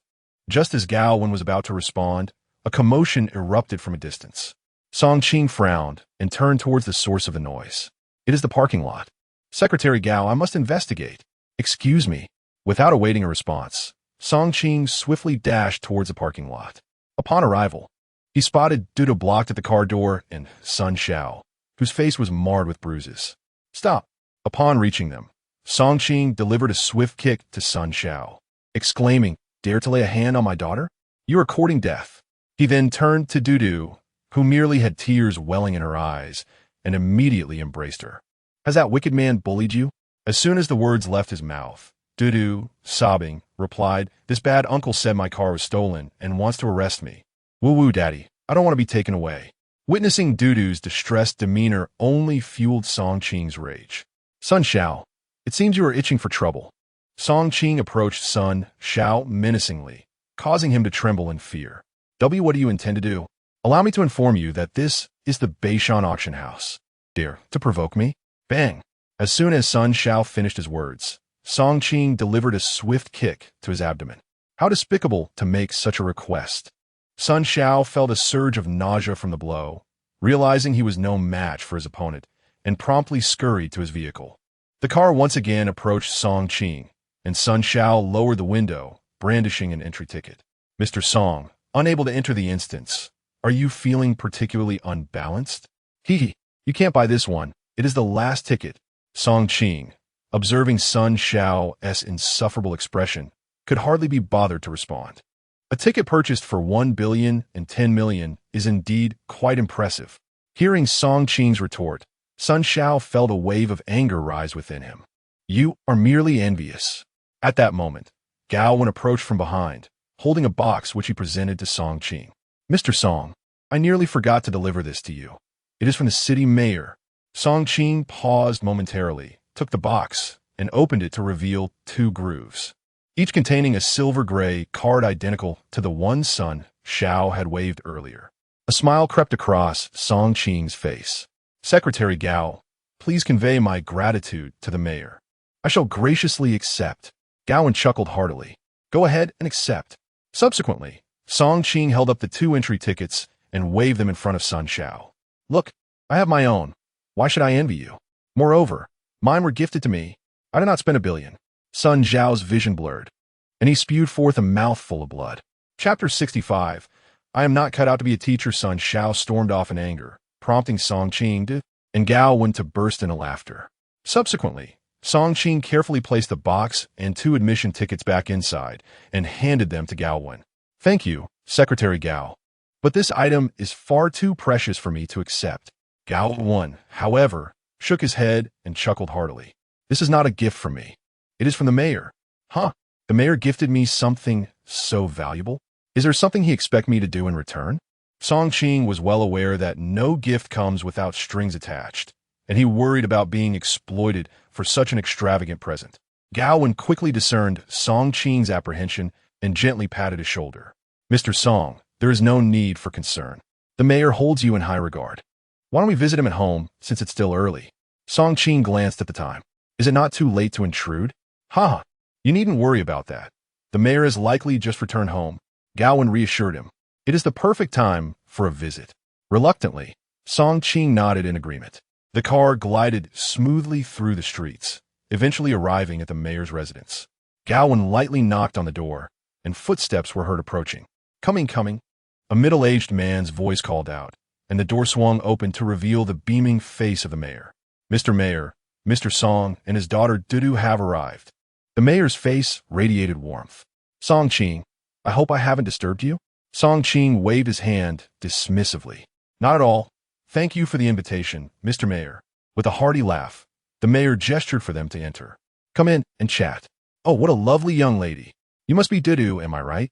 The mayor squatted down in front of Dudu, his face alight with benevolence. Dudu, ever polite, grinned widely. "Yes, uncle, I am Dudu." "Ah, excellent. Come in quickly. I have prepared a special gift for you." Upon hearing this, Dudu's eyes sparkled with excitement, but she paused momentarily. "Thank you, uncle. But Daddy says I shouldn't take things from others without permission." "Haha, Dudu, you are truly well-behaved. Your father is correct. One should not take things from strangers. However, since you're calling me uncle, that makes us family, doesn't it?" Dudu was momentarily taken aback by the mayor's words, gazing up at Song Qing for guidance. Song Qing realized that there was no escaping the situation. The old gentleman seemed to see right through him and was directly appealing to Dudu. With no other option, Song Qing nodded encouragingly at Dudu. Thus, she followed the mayor into the room and was instantly captivated by a stunning pink piano, her eyes sparkling with delight. "Dudu, do you like it?" Dudu enthusiastically nodded, reaching out to gently touch the crystal keys, her eyes filled with wonder. "In a while, I shall have someone deliver it to your home, and At that time, I will find you an exceptionally skilled piano instructor. What do you think? Thank you, uncle. Upon arriving, the city mayor presented me with 2 admission tickets and has now gifted Dudu a piano. Song Qing understood that the mayor likely desired something in return. Thus, while Dudu was playing the piano in the room, Song Qing followed the mayor into the adjacent chamber. Mr. Mayor, let us converse here, Song Qing suggested. The mayor chuckled heartily, gesturing towards a nearby sofa. Please, have a seat.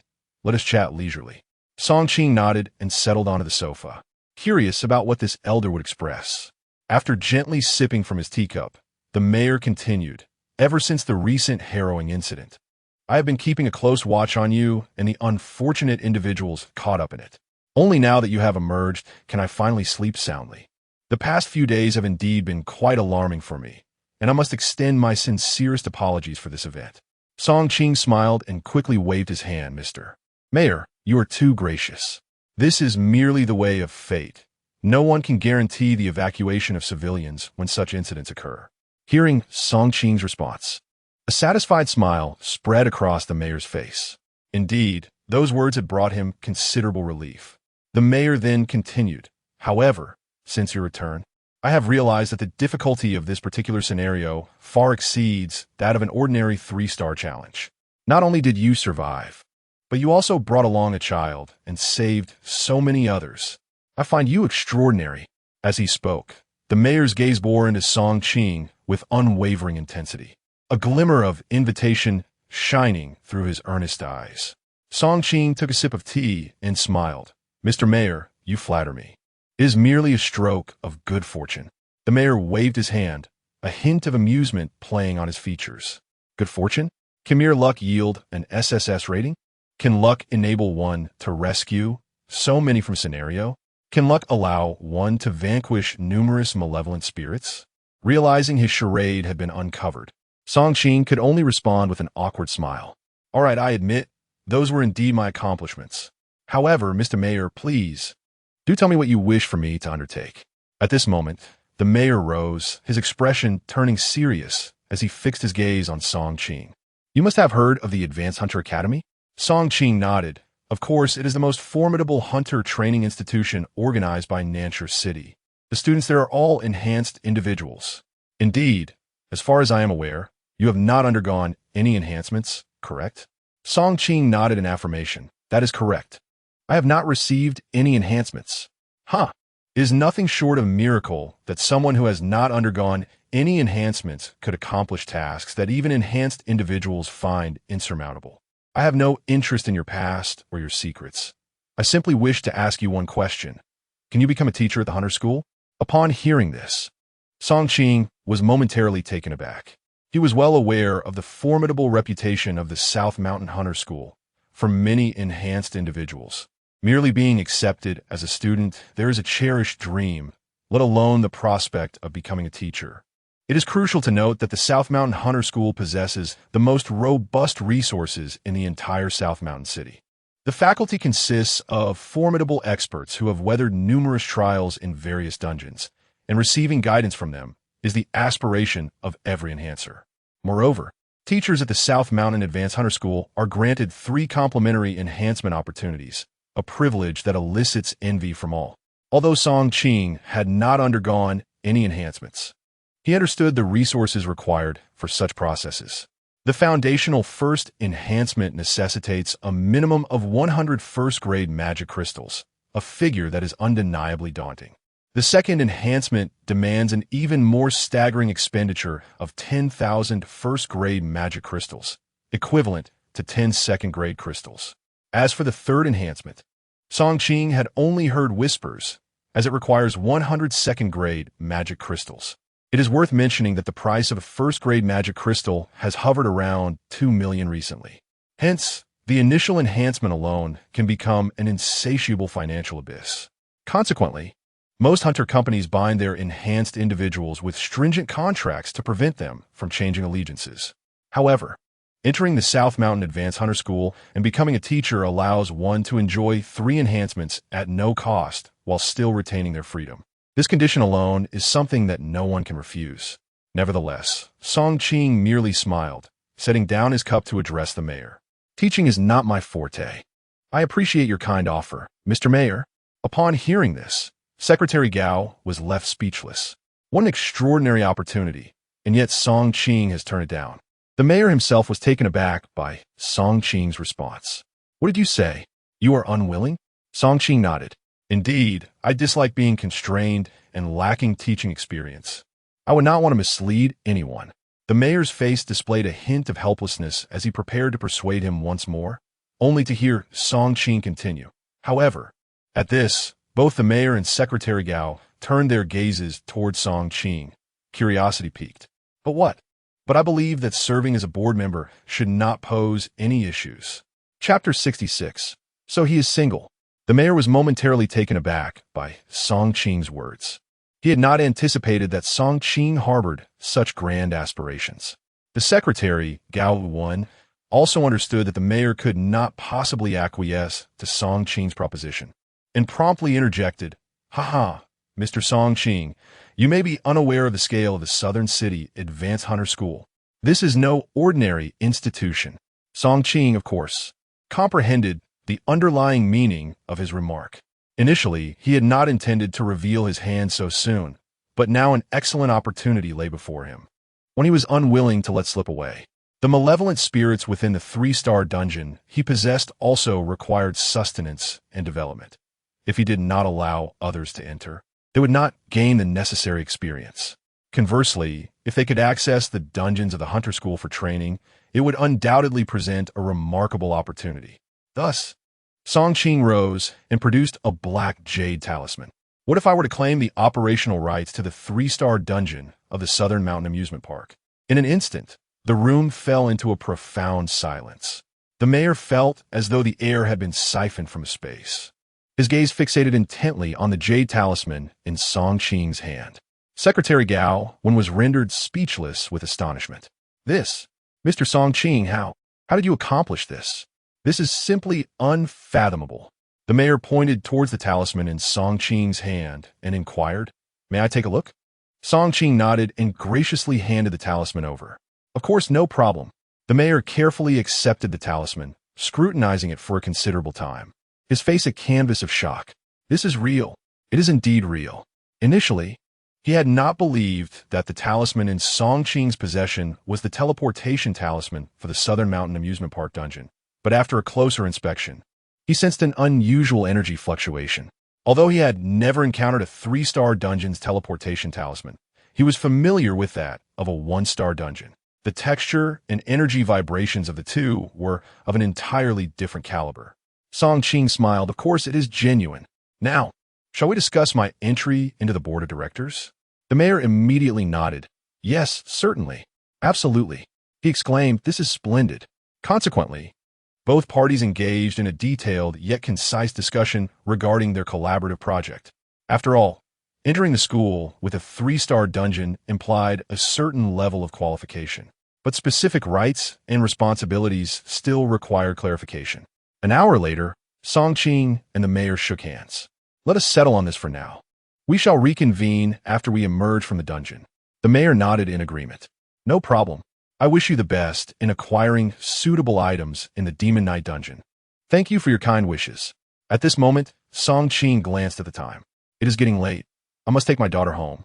I apologize for interrupting your rest, Mr. Mayor. The mayor waved his hand and suddenly spoke up. By the way, Song Qing, are you planning to bring Dudu into the Demon Knight dungeon this time? Song Qing nodded affirmatively, of course. Upon hearing Song Qing's response, the mayor fell momentarily silent, contemplating before he spoke again. After all, Dudu is just a child. Would it be wise to take her into the dungeon? Perhaps it would be better if she stayed with me. I quite like Dudu, and my spouse enjoys a lively atmosphere, especially around children. With a resigned sigh, Song Qing expressed his gratitude. Thank you for your kind offer, Mr. Mayor, but I must insist on bringing Dudu with me into the dungeon. Well then, I shall not disturb you any longer. With that, he rose and made his way towards the piano room. Observing Song Qing's resolute figure, the mayor couldn't help but feel a sense of helplessness. This unfortunate father-daughter duo, it seemed that Song Qing was reluctant to leave Dudu alone outside, thus insisting on taking her along. Yet the dangers within were considerable. At that moment, Secretary Gao quietly interjected, "Mr. Mayor, it's worth noting that Mr. Song Qing's wife has been deceased for quite some time. He remains single and is quite exceptional. I believe." The mayor quickly grasped his implication and, stroking his chin, pondered for a brief moment. Indeed, finding a new mother for Dudu could indeed afford her a better life. "What do you think of Miss Kongwan?" Secretary Gao nodded eagerly, though a hint of concern shadowed his expression. "Miss Kongwan is beautiful, and her education and family background are quite impressive. If she were to be with Mr. Song Qing, it would seem a most suitable match." However, the mayor furrowed his brow at him, urging him to speak plainly. "Well, it's just that Miss Kongwan's temperament. As you know, she has been teaching at the Hunter Academy for quite some time, idolizing the strong. She is formidable herself, and many suitors have, unfortunately, found themselves in a hospital. I worry." Upon seeing Secretary Gao's demeanor, the mayor burst into laughter. The more challenging, the more sparks they will ignite. Thus, he decided to call the principal of the Hunter Academy immediately, suggesting that Miss Kongwan accompany them into the Demon Knight dungeon to assist with Dudu's care. After bidding farewell to Song Qing and Dudu, the mayor promptly picked up the phone to contact the Hunter Academy. The response was swift, affirming that Miss Kongwan was indeed looking forward to this opportunity to enter the Demon Knight dungeon and would be delighted. At the Hunter Academy's faculty dormitory, Miss Kongwan had just returned from her jog in athletic wear, preparing to freshen up when she encountered the principal, Mr. Wu, in formal attire. "Principal Wu, what brings you here?" Mr. Wu smiled and handed her an envelope. "I have a task for you. It is imperative that you complete it." Kongwan nodded immediately, accepting the envelope and glancing at its contents. Initially filled with excitement, her expression soon turned troubled. "Principal Wu, I am grateful for the opportunity to experience the Demon Knight dungeon, but asking me to care for a child is simply out of the question." However, Principal Wu retracted his smile and spoke with gravity. "Kongwan, what I must convey to you is not a notification, but a command." After uttering these words, Principal Wu turned and departed, leaving Kongwan to stamp her foot in frustration. "How I loathe children. Honestly, do they think I am oblivious? The pressure to marry has reached an intolerable level, and to top it off, they have paired me with someone burdened with responsibilities, utterly lacking in boundaries." Yet, upon glancing at the entrance ticket to the Demon Knight dungeon, Kongwan ultimately gritted her teeth. "Fine. Being able to enter the Demon Knight instance for training is already quite commendable. Whatever happens, happens. If trouble arises, then I shall face the consequences." Thus, she returned to her dormitory, filled with anticipation, to wash up and retire for the night. Chapter 67. The Strange Woman. 3 days later, Song Qing, carrying a travel bag and accompanied by Dudu, drove towards Beiwang Mountain. The location for the arrival of the Demon Knight instance was deep within the mountains of Beiwang. Upon arrival, Song Qing noticed numerous vehicles had already gathered at the site. To safeguard the surrounding area, all entrances to Beiwang Mountain were secured by the military. Presenting 2 admission tickets, Song Qing was granted access into the depths of the mountain. Outside the instance area, a considerable number of individuals had already arrived, yet only 15 would be allowed entry. A few military officers obstructed Song Qing's path, requesting to see their admission tickets and identification. Handing over his tickets along with his and Dudu's identification, Song Qing noticed the officers were momentarily taken aback upon seeing the 2 tickets. "Is someone else not here yet?" With a smile, Song Qing pointed at Dudu, saying, "My daughter is also here to participate in this instance challenge." "What? Her?" The officers were astonished, hardly believing that someone would bring their child into such a perilous scenario. "Mr. Song, are you certain you wish to bring your daughter? We can assist in taking care of her, if necessary. She is too young. The risks are far too great." Song Qing responded with a gentle smile. "Thank you, but there's no need. This ticket was originally intended for my daughter." Just as the officers were preparing to consult their superiors regarding the regulations, a graceful woman approached. "Captain Chun, no need to verify further. These 2 will be participating in this instance." Upon seeing the woman, Captain Chun immediately saluted. "Very well. Since Miss Kong vouches for them, there is no issue."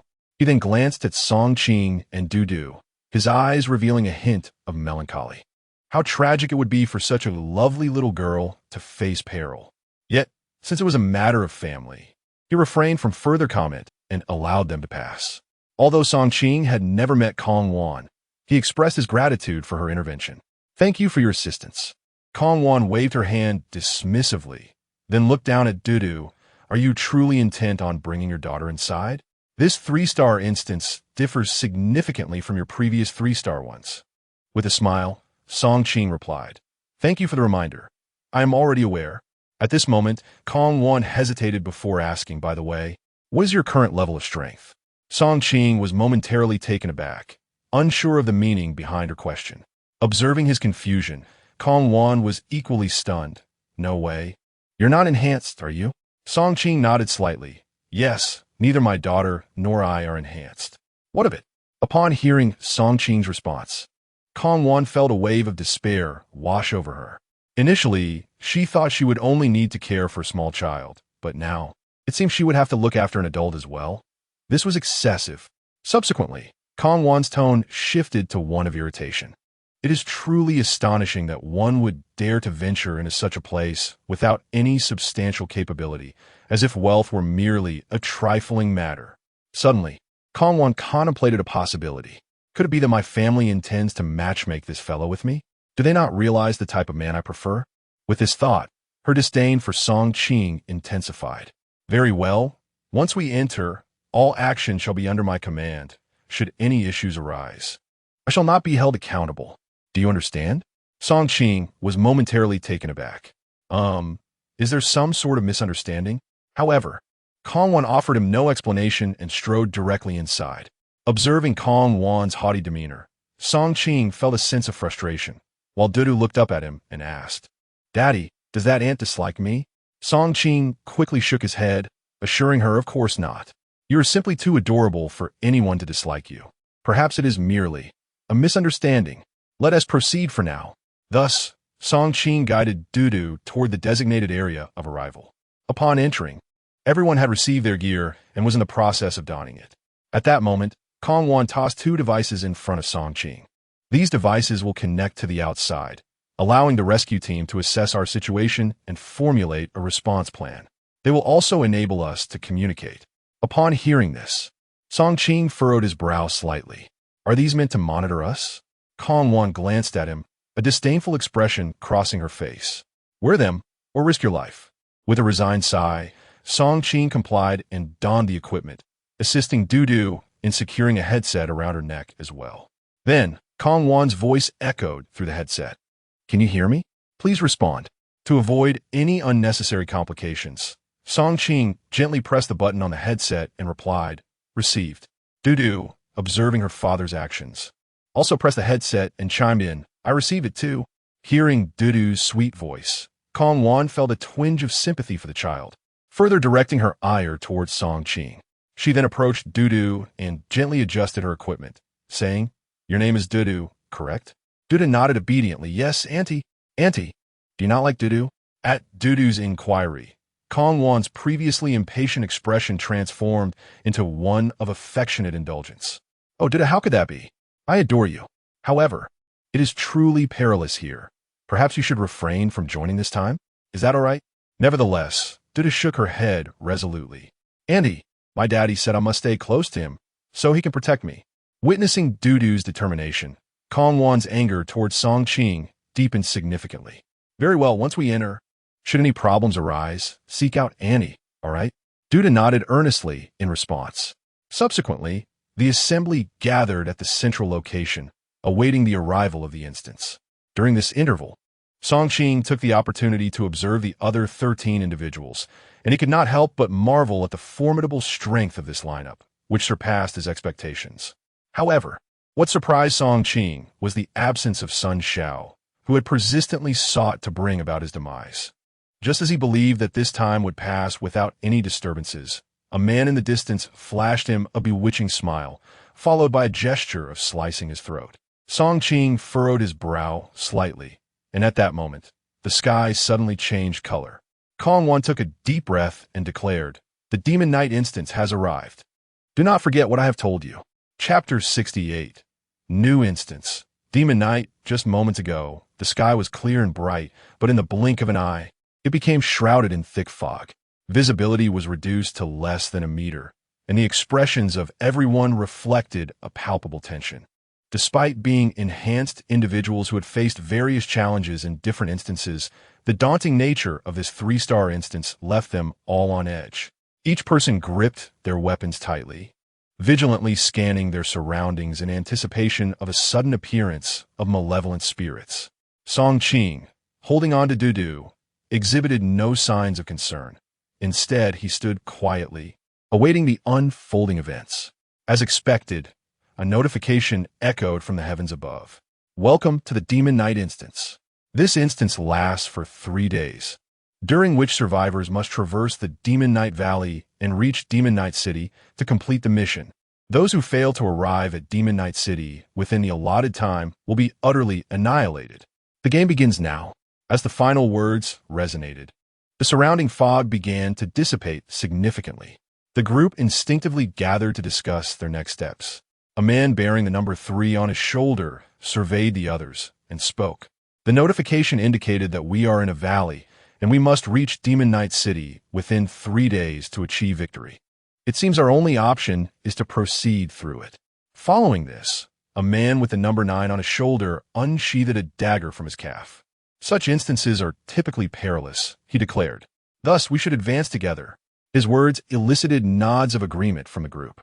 Given their limited numbers and the eerie environment enveloped in mist, straying from one another could lead to dire consequences. Suddenly, a man with the number 10 on his shoulder stepped forward. I believe traveling together is feasible, but what if someone becomes a burden to us? His statement was clearly directed at Song Qing, the one accompanied by his daughter. Indeed, his words ignited discontent among the others. We certainly do not wish to carry a deadweight. We intend to move as a unit, but we refuse to allow anyone to take advantage of us. Right? They're not even enhanced individuals, and they have a child with them. It's sheer folly. Look at them. This is obviously about you. Before they even set off, Song Qing and Dudu found themselves ostracized. Witnessing this scene, Kong Wan gritted her teeth and stepped forward. There is only one path ahead. If you refuse to let him join, where will he go? Upon seeing Kong Wan take a stand, several men began to offer explanations. However, she firmly supported Song Qing's inclusion in the group, and ultimately, the others relented out of respect for her. Fine, for Miss Kong's sake. We will allow you to join us. But it is agreed that everyone must contribute, including you too. No one shall take advantage of anyone else. Upon hearing their words, Kong Wan let out a sigh of relief and turned to Song Qing. Let us go. Yet, Song Qing merely smiled at Kong Wan while holding Dudu's hand. Thank you, Miss Kong, for speaking on our behalf. However, I must express that I do not wish to allow them to take advantage of me. Therefore, it is best if we part ways. Upon hearing this, everyone was taken aback. Then, number 3 stepped forward, pointing angrily at Song Qing, exclaiming, "Do not overestimate yourself. I do not care how impressive your status is outside. Here, you will behave like a dragon coiled or a tiger lying low." A glint of cold light flashed in Song Qing's eyes as he prepared to retaliate. But just then, he felt someone grasp his hand. Kong Wan then forced a smile towards the group and said, "I apologize. Let me speak to him." She dragged Song Qing to the back, her tone filled with ire. "Have you lost your mind? In a place like this, you still want to separate? And don't speak of them taking advantage of you. There are limits to boasting. You know." As Song Qing opened his mouth to explain, she interrupted, "I don't care what you think. We are eating now, and we cannot waste any more time." At that moment, Dudu looked up at Song Qing and said, "Daddy, why don't we listen to Annie and just go along? This way, you can protect her." Upon hearing Dudu's words, Song Qing instinctively covered his forehead. He understood Dudu all too well. The little girl simply wanted him to find a girlfriend. However, Song Qing had no inclination in that direction. Yet, to keep Dudu happy, he could only nod in agreement. Seeing Song Qing no longer stubborn, Kong Wan finally breathed a sigh of relief. The group divided into 3 small teams and proceeded down the uncharted path. Song Qing followed the others with Dudu, while extending his 6th sense to perceive the surroundings. Having reached the 38th level, Song Qing's spiritual energy emanated over a vast range. Though it could not completely cover both sides of the valley, he could still sense danger within a kilometer radius. After walking for about 20 minutes, the lead person expressed dissatisfaction. Hey, it seems the one at the front is quite unfortunate. Everyone should take turns. Otherwise, I will not walk any further. Others echoed similar sentiments, and Song Qing quickly looked down at Dudu and asked, "They are too timid and moving too slowly. Let us go ahead. Otherwise, Daddy worries Dudu might get cold." Dudu had no objections and nodded immediately. Their voices were not loud, but in such an open environment, they were heard by everyone. "Hey, what do you mean?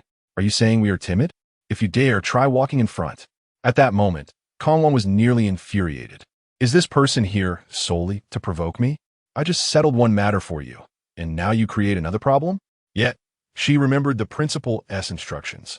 So she stepped up to Song Qing. "Have you gone mad? Do you not know how to speak without causing trouble?" Song Qing looked at Kongwon's exquisite face, feeling quite helpless as he shrugged. "I am simply stating the truth. There isn't a single evil spirit around, and we have made so little progress in half an hour. What is the hold-up? I'm worried my daughter might get cold. Is there a problem with that?" Kongwon found herself at a loss for words. The person leading the way was indeed moving at a sluggish pace, a veritable truth. Yet this was a dungeon. What would happen should they encounter malevolent spirits? "Let me take the lead," Kongwon thought to herself, gritting her teeth as she resolved to guide the group. However, before she could finish her sentence, Song Qing, cradling Dudu, stepped ahead of her. "Thank you for your kindness, but I shall escort my daughter first. If you can keep up, then by all means do so. If not, I cannot be held accountable." With that, Song Qing and Dudu vanished in the mist ahead. In an instant, the rest of the group stood dumbfounded. Has he lost his mind? This is a dungeon, not merely a foggy valley. The thought of Song Qing and Dudu facing peril made Kongwon mutter under her breath. Serves him right, truly seeking trouble. Yet, despite her words, she resolutely sprinted after Song Qing. Observing this, the other members of the team quickly followed suit, racing forward with urgency. The fog in the mountains was exceedingly thick, and Song Qing draped his cloak over Dudu while himself becoming drenched by the mist. After 2 relentless hours of running, Song Qing finally sensed a multitude of wicked spirits ahead. At that moment, Dudu suddenly pointed toward a spot in the mist. "Daddy, there seems to be something over there." Song Qing paused briefly, then followed Dudu's indication, discovering a stone tablet inscribed with ominous words. "Before nightfall, no living soul shall approach." This is the ghostly wandering forest, where countless vengeful spirits roam at night. The living are their favored feast. Furthermore, he noticed uneven characters crudely etched into the stone. "Cross through the forest ahead to reach Hu family village, and you shall safely endure the night." After reading this, Song Qing glanced ahead. It seemed imperative to traverse the woods before nightfall if they were to survive.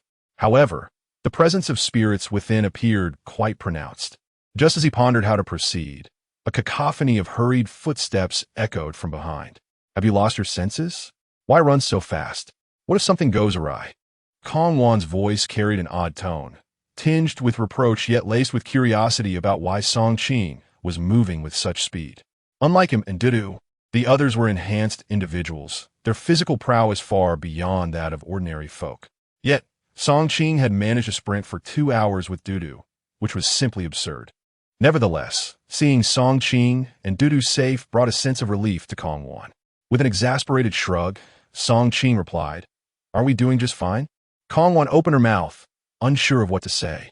Although she was deeply dissatisfied with Song Qing's actions, she sensed something was amiss. Did he somehow know that this path was devoid of spirits? However, upon further reflection, she deemed it impossible. For this Demon Knight dungeon was a newly unveiled realm, one that had never been traversed by anyone before. It was undoubtedly a display of reckless audacity on his part. Then, she noticed the stone tablet that Song Qing and Dudu were intently gazing at. What could possibly be inscribed upon it? Song Qing shrugged slightly. "You can't possibly be illiterate, can you?" Kongwon shot a fierce glare at Song Qing before turning her attention back to the stone tablet. After reading it, her expression shifted to one of unease. Damn it, it seemed this place was ill-suited for lingering. We must hasten our passage through. Yet, Song Qing pointed towards the thicket ahead and remarked, "The area is swarming with malevolent spirits, numbering in the thousands at the very least." Chapter 69. The warning on the steel Kong. Wan was momentarily taken aback, gazing incredulously at Song Qing. You claim there are thousands of malevolent spirits within. How can that be possible? If there truly were that many spirits, our safety would have long been compromised. Song Qing shrugged nonchalantly. "If you don't believe me, feel free to take a look. However, should you meet your demise there, do not expect me to bear any responsibility."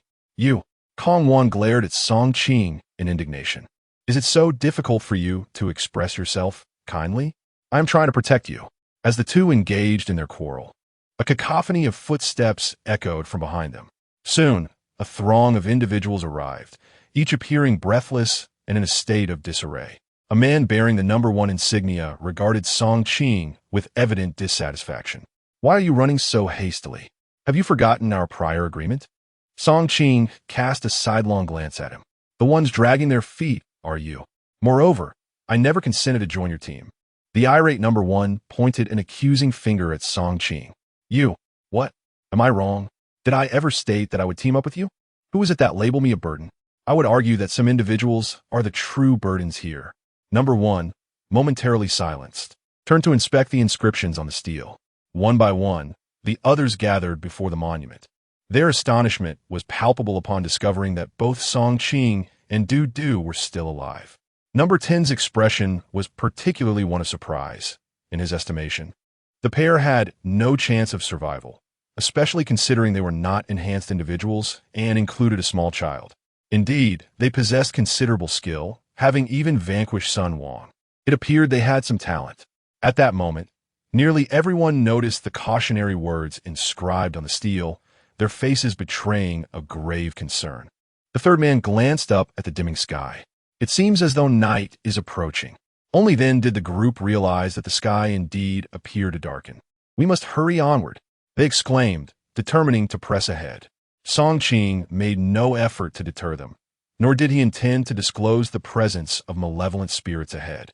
Kong Wan, observing Song Qing's reaction, paused momentarily.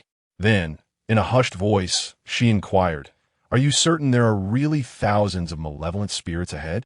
However, the surrounding individuals remained silent, and her question was overheard by all.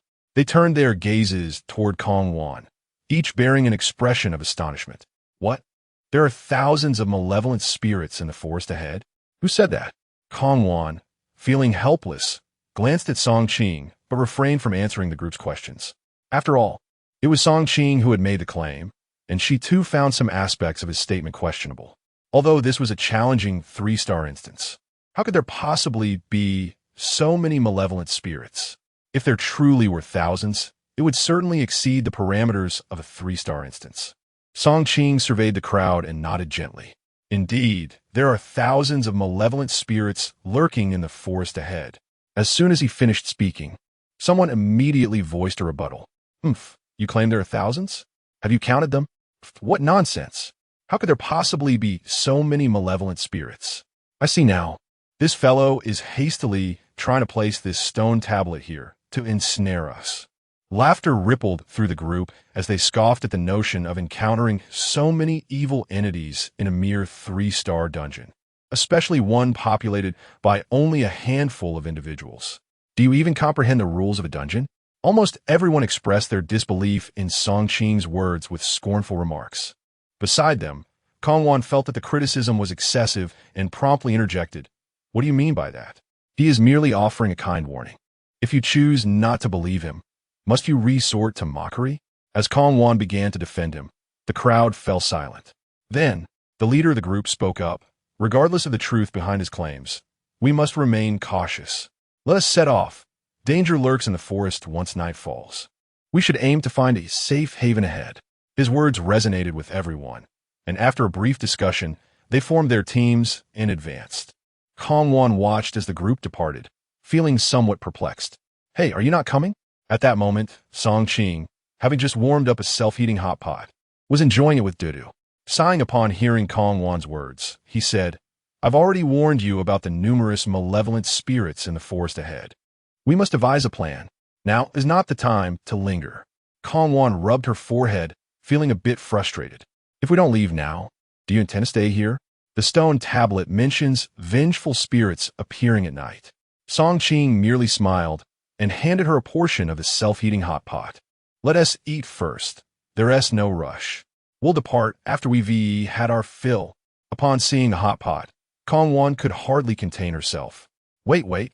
This is a horror dungeon, and you still have the presence of mind to bring such things? Song Qing glanced at her.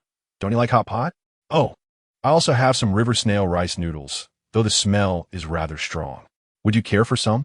Kong, exasperated by his evasive responses, exclaimed, I am truly at my wit's end. If it weren't for the principal's insistence that I look after you, I wouldn't bother with you at all. This is your last chance. Saying this, she placed a rock before Song Qing and then glanced at his backpack. Do you have a seafood hot pot? Song Qing looked up at her. Are you serious? Do you really think I run a grocery store? To her surprise, he actually pulled out a seafood hot pot and offered it to her. Just remember to pay me back later. This is the only one I brought. Kong was a loss for words, but as she picked up the seafood hot pot and began to eat, the aroma wafted through the area around the stone tablet. Song Qing and Dudu were both relishing their meal, their faces glistening with delight. Although she felt somewhat speechless, the seafood hot pot made her feel much better, gradually replenishing the energy she had expended while running. At the temporary command center of the North Mountain Dungeon, the soldiers responsible for monitoring were fixated on the large screen, observing the conditions and physical states of each individual. To their astonishment, they noticed that Song Qing, accompanied by his daughter and Kong, had not joined the main force, but instead remained in place to indulge in hot pot. They were utterly bewildered. Is this person insane? This is a Samsung-level dungeon, they exclaimed. How could they have brought self-heating hot pot into the fray? I have no idea. During the initial inspection, they only checked for weight limits on personal belongings without examining the contents. Really? I wondered why there seemed to be an extra set of gear among the accompanying personnel. I initially thought it belonged to the little girl, but it turns out Song Qing didn't bring any. What? He didn't bring any gear? Could it be that he discarded his equipment in favor of all this food? Upon hearing this, everyone in the room was left speechless. Just then, a sound of footsteps echoed from outside, and the tent flap was lifted, revealing the city leader and several others entering. Upon seeing the newcomers, the soldiers promptly stood at attention and saluted. Had there been any other witnesses, they would have been astounded. The visitors included several high-ranking commanders from the Nanshan City military, the city leader, and the elusive astrologer, Stardust. What is the situation inside? Have there been any casualties? One of the commanders inquired softly. The monitoring soldiers exchanged glances and shook their heads. Report, currently, all survivors are in good condition, with no casualties reported. However, but what? Report, please see for yourself, sir. Upon hearing the soldiers' words, several individuals were momentarily taken aback, their eyes drawn to the screen displaying the three individuals enjoying hot pot. The city leader's face revealed shock. What is happening? They did not enter? The soldiers shook their heads. They did enter. Mr. Song Qing and his daughter, along with Miss Kong, are inside, but they have temporarily separated from the main group. At this revelation, the city leader's heart sank. What on earth is going on? The soldiers proceeded to recount the several arguments that had transpired, and after listening, a solemn expression enveloped the room. At that moment, Stardust, who had remained silent, suddenly posed a question. Isn't Song Qing a non-enhanced individual? The city leader nodded. Yes, he is not an enhanced person. Upon hearing this, an unusual expression flickered across Stardust's face. Perhaps only he can save these people. The city leader and his companions were momentarily stunned. Master Stardust, are you suggesting that Song Qing can save them? Stardust revealed a mysterious smile. Indeed, suddenly a soldier shouted, not good. An evil spirit is approaching. Report. Unit 3 is injured. Unit 5 is down, condition unknown. Report. A significant number of evil spirits detected, approximately 3,000. Beside the monument in the Demon Night Gorge, Song Qing stuffed the last piece of fish tofu into his mouth, followed by the remaining rice. Unable to suppress a hearty burp. My dear, are you full? Dudu couldn't help but pat her belly. I'm full, Daddy, but it seems I can't finish it all. Song Qing chuckled heartily, then pushed the leftover dishes into his own bowl. Come now, let Daddy help you with that. Once we finish eating, we should be on our way. As she observed the scene of father and daughter, Kong Wan felt an unexpected surge of beauty in the moment, a deep sense of envy enveloping her. She picked up a tissue to wipe the corners of her mouth, just as she was about to rise. Suddenly, a chilling scream echoed from the distant woods. Help! Help! Run! Quick, run! Evil spirits! So many evil spirits! Kong Wan was momentarily stunned, then swiftly drew her gun, readying herself for confrontation. Stop eating, something's wrong. Yet, she noticed that Song Qing had already finished tidying up. All right, we should be off. Chapter 70, A Swift Kill. Is this still humanity? Observing Song Qing's demeanor, which exuded an air of complete control, Kong Wan was suddenly struck by an overwhelming sense of being a burden. She shook her head, swiftly dismissing such thoughts from her mind, and then quickened her pace to match Song Qing's. After traversing a mere few hundred meters, the sounds of anguished cries grew increasingly near. Soon, the mist was pierced by the sound of hurried footsteps. A wave of tension washed over Kong Wan as she readied her sidearm to shoot, only to have her arm restrained by Song Qing. Survivors. Kong Wan cast a curious glance at Song Qing, about to inquire how he could be so certain, when she was startled by the sight of a blood-soaked figure charging towards them. Many evil spirits. Run, run. Kong Wan was momentarily taken aback by the sight of the bloodied figure. Yet in a surprising turn, Song Qing had somehow acquired a short blade and continued to pull Dudu forward without a hint of hesitation. Hey, I told you there are countless evil spirits ahead. What are you doing? Kong Wan rushed to block his path, alarmed by his fearless demeanor. Song Qing looked at her with exasperation. Of course. I'm heading to the little village up ahead to seek refuge. Do you intend to remain here overnight? Nightfall is approaching. But Kong Wan was still fretting when she suddenly felt a small hand grasping hers. Annie, let's listen to Daddy and go over there. He certainly has a plan. In that instant, Kong Wan felt a profound confusion regarding Song Qing's true nature. Who exactly was he? How could he maintain such composure in the face of such perilous circumstances? Had he perhaps traversed numerous perilous scenarios, accumulating countless physical rewards, thereby surpassing the strength of our enhanced individuals? She wished to voice her concerns further, but found herself being led forward by Dudu. With no other option, she continued to follow Song Qing. The scene, with Dudu pulling both Song Qing and herself along, resembled that of a family of three.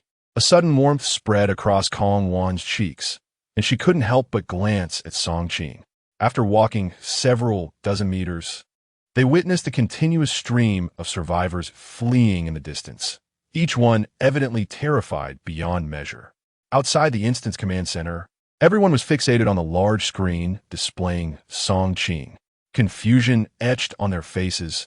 They struggled to comprehend his actions. What was he attempting to accomplish? He was clearly aware of the evil spirits ahead. Why then was he charging forward? Is he insane? They murmured. Knowing the danger, does he truly wish to court death? Is there no way to stop him? Damn it, I forgot. Our influence here cannot reach inside. We are doomed.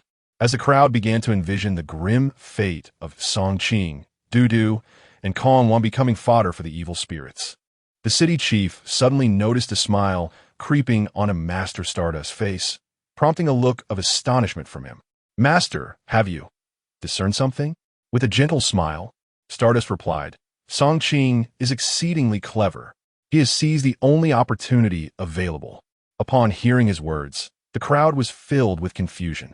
Master, why do you say that? They queried. Clearly, the front is filled with malevolent spirits. How can this be the only chance? Indeed, this is a deadlock. I cannot fathom what Song Qing could possibly do. Master, please stop being cryptic. Just tell us. Master Xingqian pointed to Song Qing on the screen. The current malevolent spirits were charging towards them. Yet it was precisely at a moment of the lowest density of these entities. This was a pivotal opportunity to break through the encirclement. Of course, it would necessitate immense courage and capability. It remained uncertain whether Song Qing possessed such power. As this notion took flight, the mayor, deep in thought, began to envision the scene that Master Xingqian described. Moments later, A look of astonishment brightened the mayor's face. Master Xingqian was indeed correct. If they were to forcefully charge ahead, the spirits on both sides would converge upon them, resulting in a staggering number of adversaries. However, Song Qing had chosen a moment when the spirits had already surged several hundred meters ahead, resulting in a lower density. And he opted for a rightward path to launch his assault. This way, they could break through the encirclement with minimal losses. How astute! How incredibly astute! With the mayor's elucidation, the crowd gradually came to a realization. So that was the case. If this were true, then Song Qing was truly formidable. Was it possible that he had orchestrated this plan all along, allowing others to charge forward first, thereby disrupting the malevolent spirits in the jungle, and then leading his team through? If that were the case, his strategic prowess was indeed terrifying, considering that the other survivors were not weaklings. The expressions of the mayor and Principal Wu from the Hunter School were brimming with excitement. If this were indeed the truth, Song Qing could very well safeguard Kongwan. They had initially thought that Song Qing merely relied on extraordinary luck to obtain the management rights of the 3-star instance. Now they realized their grave error. Song Qing was not merely fortunate, but possessed an astonishing ability for strategy. Yet, the question remained whether Song Qing had the strength to execute such a plan. After all, there were thousands of malevolent spirits within the forest. Even if a significant portion had departed, many still lingered. Coupled with the dense fog, no one could ascertain where the spirits were more concentrated or where they were sparse. In the depths of the jungle, Song Qing, accompanied by Dudu and Kongwan, continued onward. However, Kongwan noticed that the path Song Qing chose was not a direct route, but rather along the edge of the gorge. Suddenly, it dawned upon Kongwan why Song Qing had taken this approach. Admiration for him blossomed in her heart. Just then, amidst her contemplation, a massive malevolent spirit lunged forth from the thick fog. Towering over 2 meters, its imposing figure boasted robust arms and a gaping maw dripping with blood, evidently having claimed an unfortunate victim. "Be careful!" Kongwan let out a sharp cry, instinctively drawing her gun and preparing to pull the trigger. However, a voice from Song Qing interrupted her. "You better not move." Upon hearing Song Qing's words, Kongwan was momentarily taken aback. Not to move? He intends to. Before the thought could fully form in her mind, Song Qing's figure had already vanished from her sight. A piercing scream erupted from the distant, towering evil spirit, which then collapsed with a thunderous crash. It just died? Witnessing this scene, Kongwan was utterly stunned. What on earth just transpired? Such a formidable evil spirit, reduced to nothingness in an instant? She could scarcely believe her own eyes. Everything appeared so surreal. Song Qing, who exuded no semblance of a powerful presence, had struck with such ferocity that he dispatched a mid-level evil spirit in a single blow. This prowess was simply terrifying.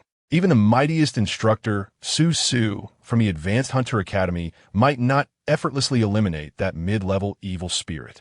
It is important to note that Su Su's strength was a result of secondary enhancements. While he possessed talent, enhancement was paramount.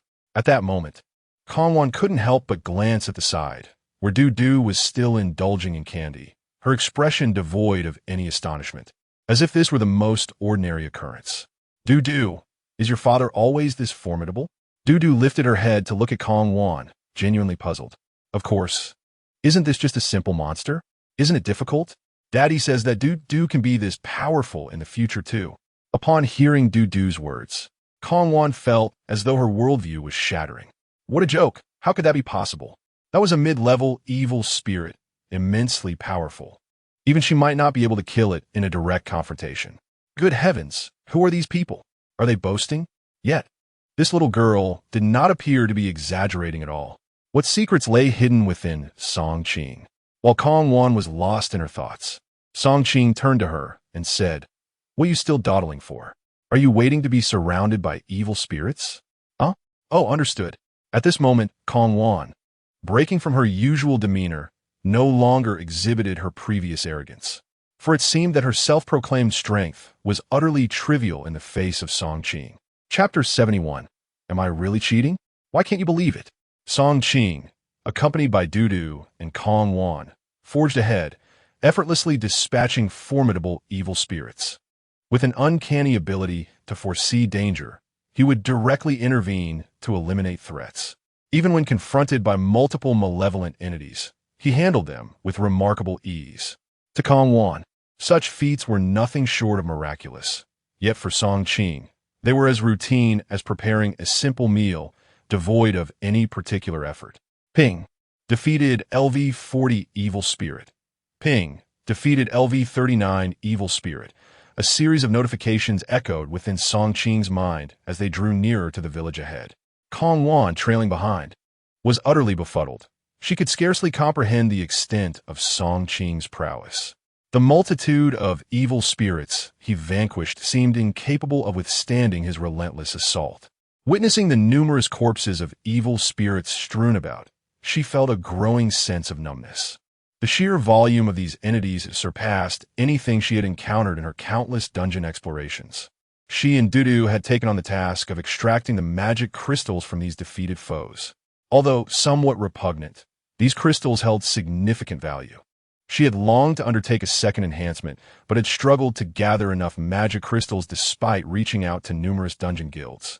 Yet in a mere moment, Song Qing had amassed nearly 100 crystals, a sight that was almost too astonishing to accept. Outside the dungeon command tent, everyone inside was left in a state of disbelief.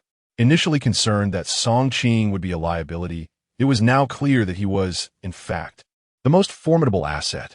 Many hunting company leaders silently cursed their subordinates for their lack of foresight, having provoked Song Qing upon entry.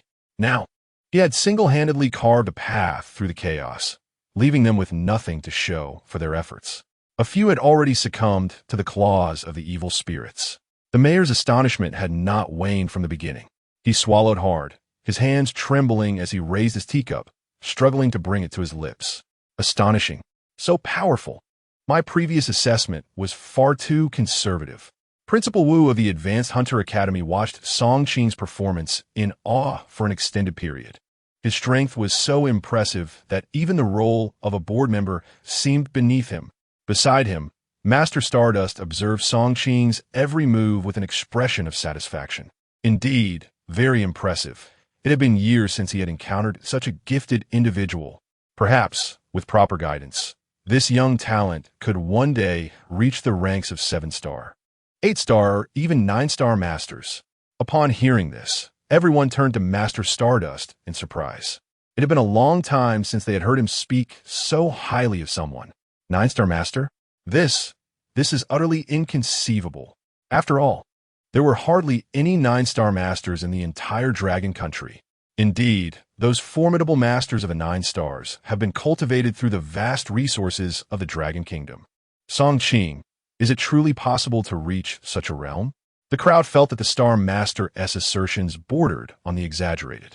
After all, the prerequisites to becoming a 9-star master are exceedingly stringent. First and foremost, one must independently conquer a 9-star dungeon. This requirement alone poses a challenge that the average individual cannot surmount.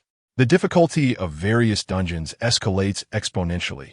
For instance, a 1-star dungeon may have a difficulty level of 2, while a 2-star dungeon escalates to 4, a modest increase. However, a 3-star dungeon rises to 8, and a 4-star dungeon to 16. It is evident that by the time one reaches the 9-star dungeon, the difficulty level has soared to an alarmingly formidable figure. Moreover, 9-star dungeons are not occurrences of daily routine. Statistics reveal that across the entire Blue Star, there are typically no more than 5 9-star dungeons each day. Thus, even with the capability to challenge a 9-star dungeon, one must also possess extraordinary luck.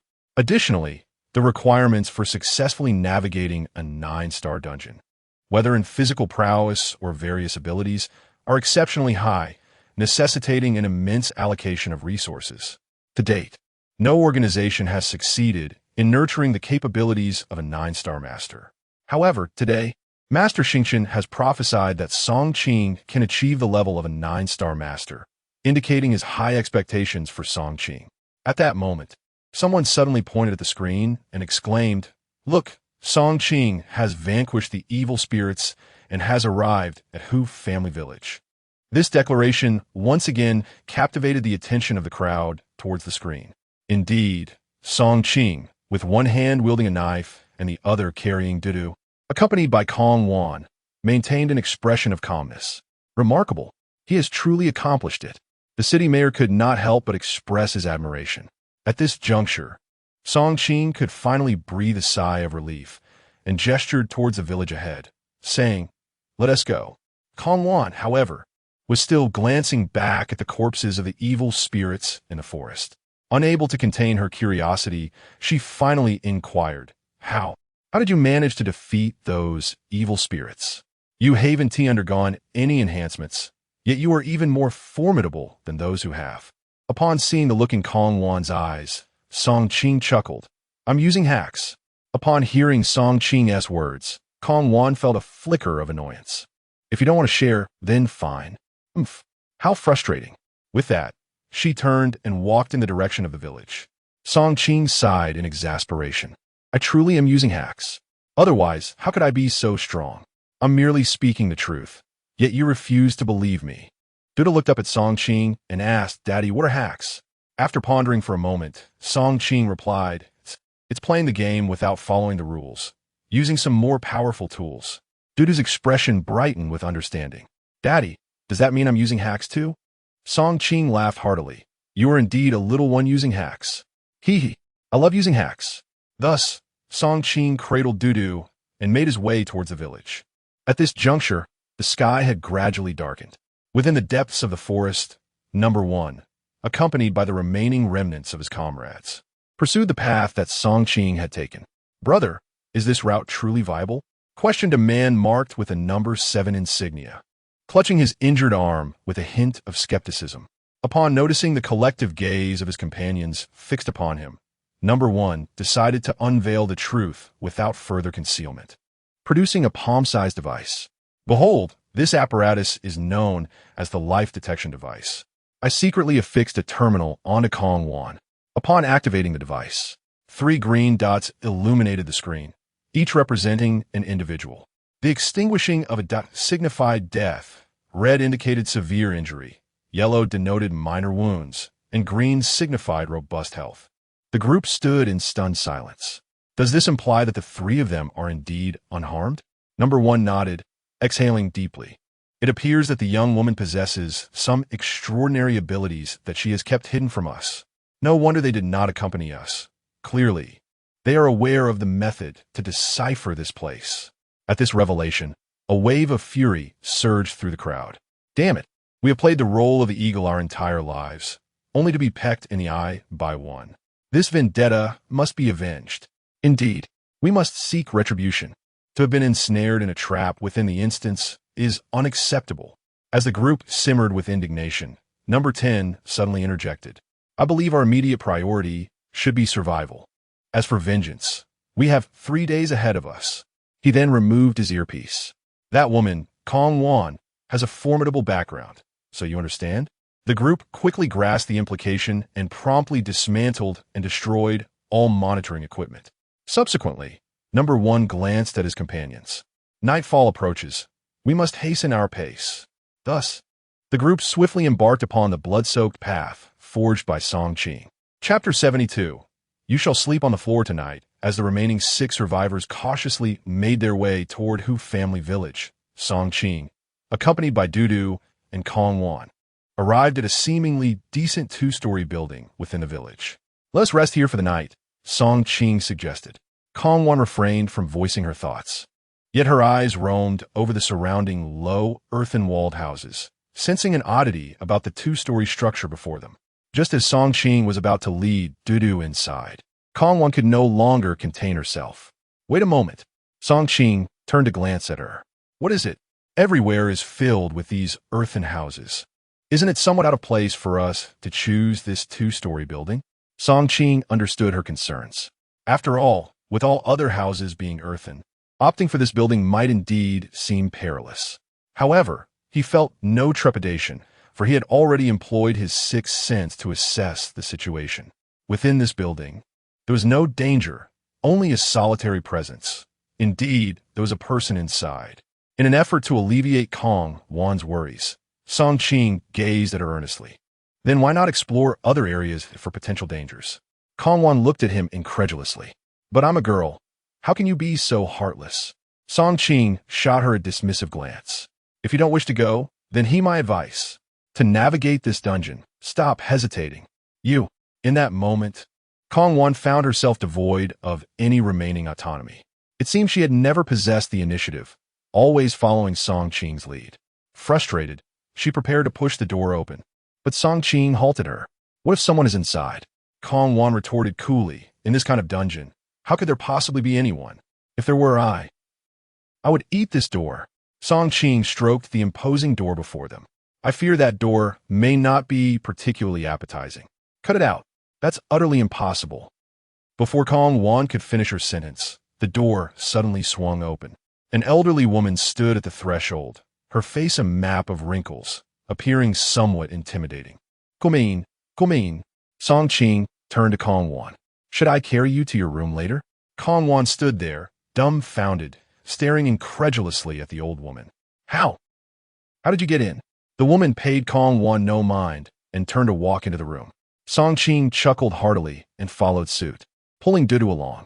The room was not particularly spacious, nor was it furnished with many items, yet it was impeccably clean. Song Qing refrained from inquiring about the old woman's identity, for he understood that she, much like Dudu, was a neutral entity within the dungeon. Although she appeared to be a living person, she was still considered a malevolent spirit. Suddenly, the old woman halted and addressed Song Qing. The fee for one night's stay is 100 magic crystals. Upon hearing this, Kong Wan gasped in astonishment. What? A fee for lodging? Isn't this just an ordinary residence? Why is there a fee? Moreover, it is quite exorbitant. The old lady glanced back at Kong Wan. If you find it too expensive, you need not stay. There are free options nearby. Observing the old lady's ambivalent demeanor, Kong Wan could only silence herself, casting her gaze towards Song Qing. Song Qing examined the collected magic crystals, counting them briefly. I happen to have 100 magic crystals. That should suffice for a room. As Song Qing placed the 100 crystals on the table and ascended the stairs with Dudu, Kong Wan felt a tumult of emotions within her. She pursed her lips and turned to leave. Just then, Song Qing suddenly looked back at Kong Wan from the staircase. Where are you going? Kong Wan, feeling somewhat embarrassed, murmured, I think I'll opt for the free accommodation instead. The old lady looked at the darkening sky outside. It will soon be dark. The nearby free lodgings may not withstand the malevolent spirits that come at night. In half an hour, this establishment will close. If you intend to leave, do so quickly. Witnessing the old lady's demeanor only deepened Kong Wan's distress. I did not possess that many magic crystals. Ultimately, she spoke the truth. At that moment, Dudu, who was upstairs, suddenly called out, Auntie, I am very small and take up little space. 3 of us should be fine on one bed. Dudu's innocent remark caused Kong Wan to blush. She recognized the innocence of children and felt reassured that with Dudu present, Song Qing would not act against her. Yet, she still sensed an oddity in their relationship.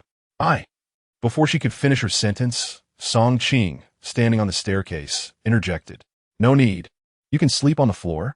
Kong Wan, gritting her teeth in frustration, glanced at the darkening sky and ultimately ascended the stairs.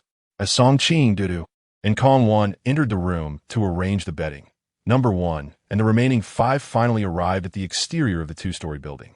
What a fine establishment. Upon seeing the house, smiles of relief spread across their faces. Then, number 8 kicked open the door, only to find an old lady standing inside. The sight of her instantly put them on edge, and some even drew their weapons. The old lady stood at the threshold, her expression displeased. Each room is 100 magic crystals per night, plus a maintenance fee of 100 magic crystals for the door. Hearing this, number 5 in the crowd immediately aimed his weapon at the old lady's head, visibly irked. Oof, have you gone mad for money? Is your life or the magic crystals more important? However, to their astonishment, the old lady remained unfazed, gazing at them with a calm demeanor. There are 10 minutes until closing. If you do not wish to stay, then leave. Seeking death. Number 5, already exhausted, perceived the old lady's intent to extort them and scoffed. Then I shall do you a favor. The others showed no inclination to intervene. treating the old lady as if she were a malevolent spirit. Without hesitation, number 5 pulled the trigger. Bang! The deafening gunshot rang out, and the crowd assumed the old lady was no more. However, what they did not anticipate was that the old lady seemed to harbor no concerns, her wound gradually diminishing. Number 5 was taken aback, seizing his firearm, poised to pull the trigger once more. Yet, unbeknownst to him, a knife had mysteriously appeared in the old lady's hand, which she swung towards his neck with ferocity. Alas, number 5 was caught off guard, and a deep gash was instantly inflicted upon his shoulder and neck. A shrill scream pierced the air as the others, in a panic, hastily dragged him away, firing their weapons while retreating. However, the old lady did not pursue. With a resounding bang, she slammed the door shut. On the second floor, Kong Wan, trembling with fear, observed this scene from the balcony. Song Qing's voice echoed from within. "Are you still awake?" Kong Wan's heart was a tumult of emotions as she ultimately retreated to her room. Meanwhile, outside the instance, the command center was shrouded in grim expressions from the city officials and representatives of various companies involved in this endeavor. They were utterly astonished that so many elites had perished so soon after the commencement. The owner of Company 5 angrily slammed his hand on the table, muttering curses under his breath. "Fools! Fools! I wasted so many resources to enhance him, only for him to play like this." The other eliminated companies wore expressions of helplessness, astonished that those who appeared the least formidable could exhibit such overwhelming strength, as if they were utilizing cheats in a game. At that moment, the president of the Hunter Company under Changyu Group wore a grave expression. After watching the video for a while, he stepped out of the tent and into a secluded area, retrieving his phone to dial a number. As soon as the call connected, he erupted in a furious tirade. "Sun Xiao, you bastard! Do you have any idea what foolishness you've wrought?"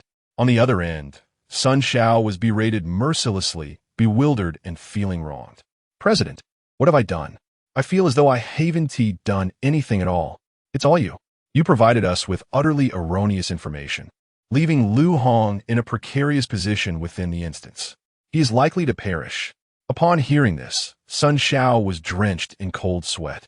This cannot be. I spent so much to purchase the entry ticket out of goodwill. How could there be a problem? I verified those individuals' backgrounds.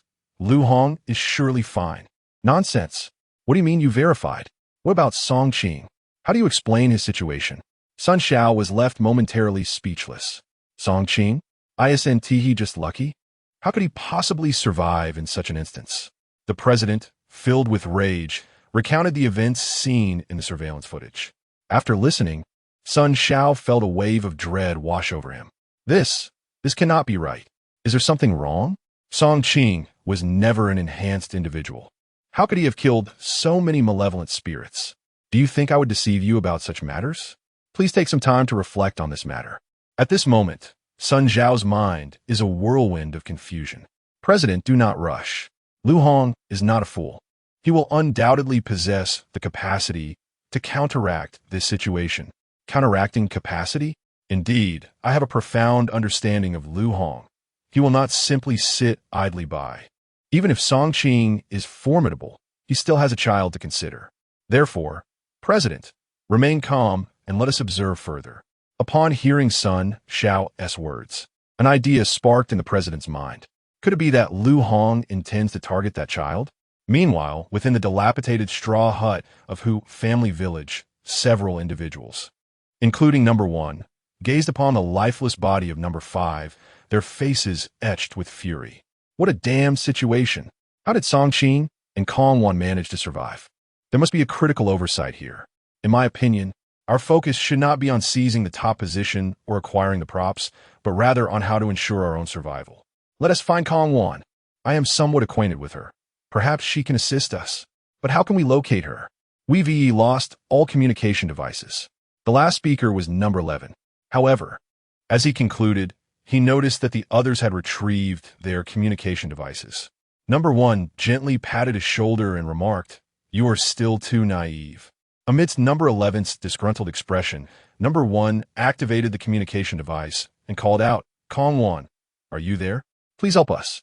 Chapter 73. The uniquely tasteful Song Qing, upon hearing the voice in her earpiece, Kong Wan instantly lost all trace of drowsiness. Unable to resist, she lifted her gaze to observe Song Qing, who was seated on the bed, narrating a story to Dudu. It was then that she realized the message was intended solely for her from number one. After much contemplation, Kong Wan finally cleared her throat and addressed Song Qing. Ahem. May I trouble you with a question? Song Qing turned to face her, noting the unusual expression on her face, yet he nodded in acquiescence. Speak freely. Consequently, Kong Wan gestured toward her earpiece. Wang Shun is looking for me, the one they refer to as number one. Song Qing acknowledged her words with a nod.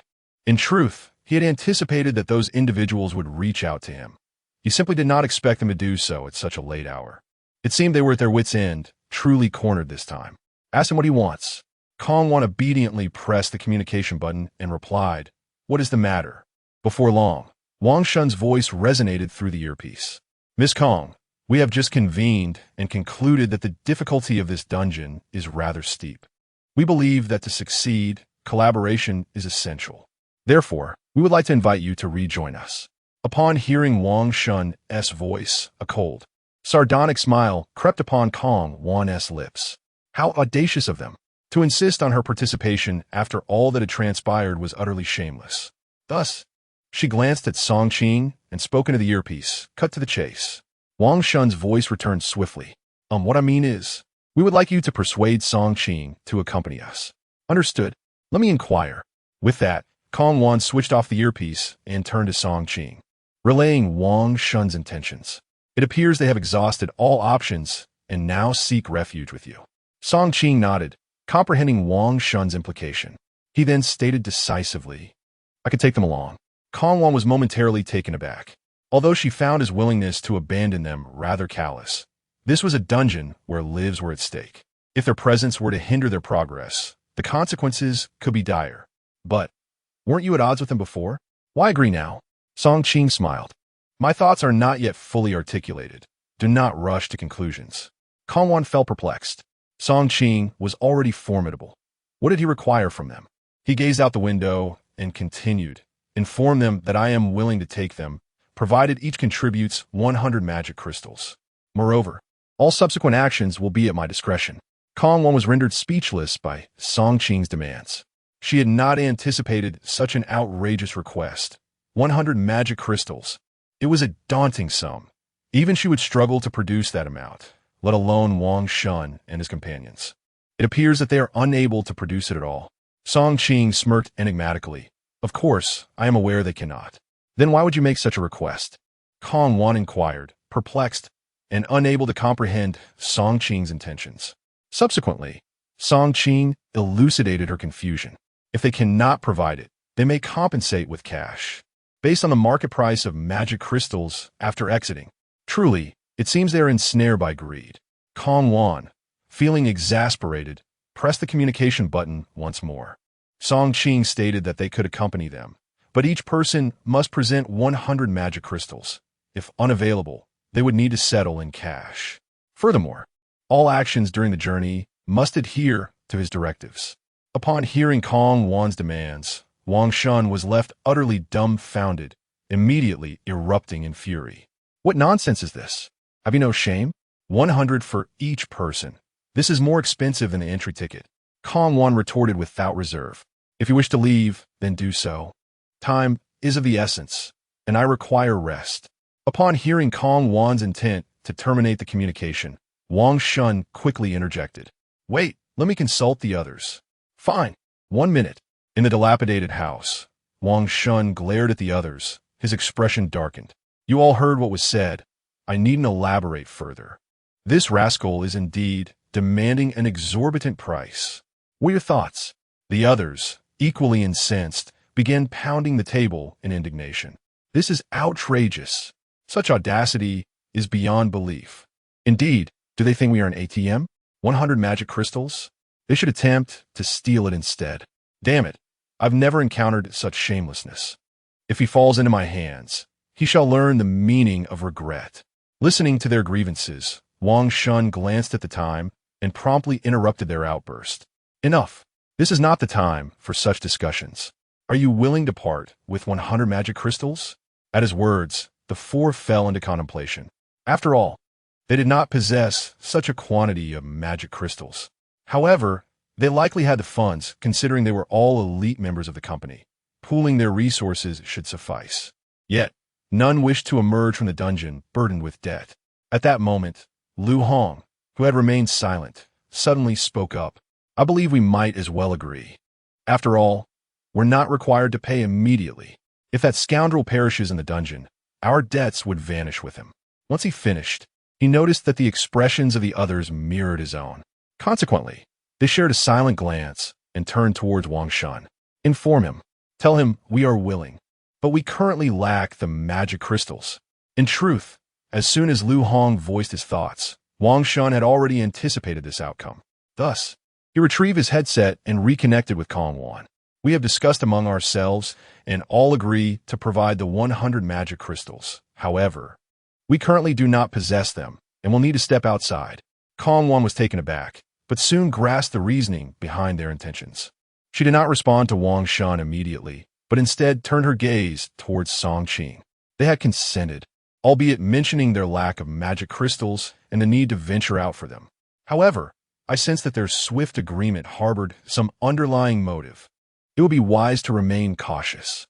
A faint smile graced Song Qing's lips. No worries, since they have agreed.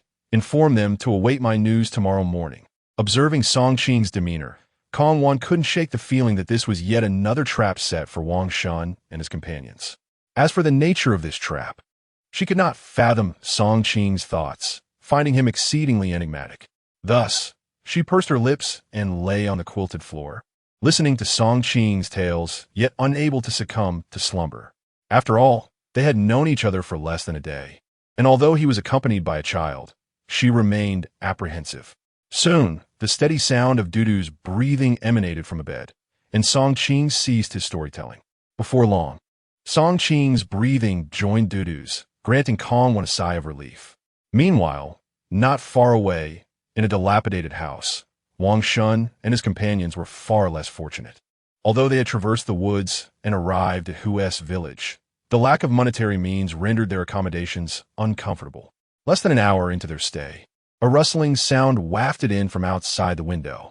The group immediately grabbed their gear to investigate, discovering a moderately sized beast, which they quickly dispatched with gunfire. Yet, within 2 minutes, another commotion arose, preventing Wang Shun and his companions from finding rest. They could only attempt to hunt down the source of the disturbance. Damn it! After toiling all day, we don't even have a moment to rest. And now, we can't even sleep at night. Ugh! Wang Shun couldn't help but curse, and the others shared his grim expression. After Lu Hong filled the magazine, he retrieved a dagger. Rock, paper, scissors. Each person takes 2 hours on watch. Losers will take the last shift. What do you say? The remaining 4 exchanged glances and nodded in agreement.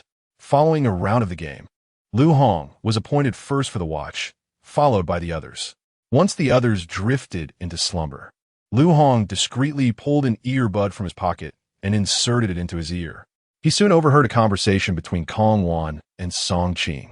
Why are you still awake? Aren't you awake as well? Cough. Never mind. I'll step out to relieve myself. Care to join? Get lost. Following this, laughter from Song Qing filled the earbud. After a brief rustling, an elderly voice emerged. What are you doing out so late?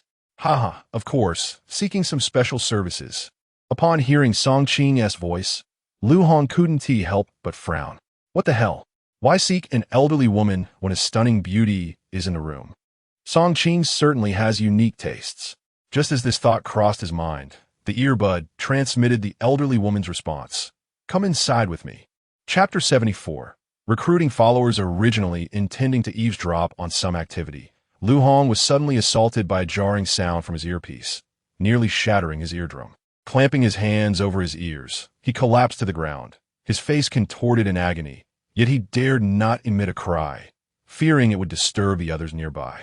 When he attempted to listen again, he found himself engulfed in silence, resigned to his duty of keeping watch. Meanwhile, Song Qing sat in an impeccably tidy room, observing an elderly woman before him as she picked up a set of tarot cards. Was she playing cards or performing a divination? The woman did not respond directly to Song Qing's inquiry. Instead, she placed a price list before him. At this late hour, he certainly understood the implications. Song Qing glanced at the items listed on the price sheet, immediately frowning at the exorbitant costs. So pricey? I'm already staying at your establishment. Can't you offer a discount? Absolutely not. The elderly woman replied tersely, exuding an air of indifference. With no other option, Song Qing reluctantly retrieved 50 magic crystals from his pocket. This is all I have. Let us go with package 3. The elderly woman nodded, took back the price list, and placed a tarot card on the table in front of him. Path to survival, cave, tentacle monster. The words inscribed upon the card seemed entirely unrelated. Song Qing furrowed his brow and looked at the elderly woman. Could you please elaborate? It's quite simple. The next path to survival lies within a cave. And to progress to the second challenge, you must defeat a tentacle monster. With that, the woman tucked away the tarot card and closed her eyes. Song Qing had anticipated further vital information, only to realize she had no intention of divulging more. Seriously? 50 magic crystals for just this? Can't you share a bit more? The elderly woman remained with her eyes shut. Package 3 encompasses this information, if you seek further insights. Package 2 would be more suitable for you. Feeling helpless, Song Qing, despite having more magic crystals, was unwilling to squander them in such a manner. He stood up resigned. Very well, I shall retire to my room, not seeing you out. As Song Qing exited the room, he glanced at the earpiece and various equipment he had brought along. Turning to the elderly woman, these are for you. Just as he was about to ascend the stairs, he spotted someone standing at the top. The room was dim, yet he could clearly discern her silhouette. It was Kong Wan. She frowned slightly upon seeing him. Were you not supposed to be in the restroom? What took you so long? Suddenly felt an urge. Had to relieve myself. Is that a problem? Humph. I distinctly heard you conversing with an elderly woman. I never imagined you would be involved in such activities. As she spoke, Kong Wan's cheeks flushed with embarrassment. She had overheard Song Qing's conversation with the woman outside, and her perceptions were shattered by the implications of what she had heard. Initially, she thought she had misinterpreted, only to discover that he had indeed entered the room with the elderly woman and took quite some time to emerge. Song Qing looked at Kong Wan with a bewildered expression. What kind of person are you? He exclaimed, bemused. Kong Wan stamped her foot in frustration. You, of course. Are you really going to deny what you just did? As Song Qing walked, he noticed a flush on Kong Wan's face. Reflecting on his earlier conversation with the old lady, he suddenly understood the implications. Oh no, you can't possibly think I was engaging in that sort of activity with her. Kong Wan, blushing furiously, retorted, isn't it? I heard everything, including your request for special services. You better not let Duda find out. Song Qing held his forehead in exasperation. For goodness sake, I was merely referring to gathering some intelligence. What are you thinking? He then recounted the events from just moments earlier, leaving Kong Wan utterly astonished. Huh? So it wasn't that kind of thing. Song Qing rolled his eyes. I am not as depraved as you imagine, and frankly, your looks barely catch my attention. If I desired something, I could easily find it elsewhere. You scoundrel. Kong Wan's face burned with embarrassment as she reached for her weapon, but Song Qing swiftly intervened. All right, if there's nothing else, you should get some rest. Tomorrow holds significant tasks, and you'll need your strength.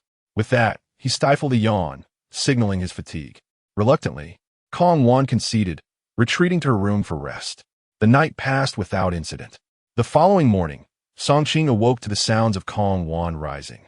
Despite having slept on the floor, she appeared well-rested, likely a testament to her years of training at the hunter school.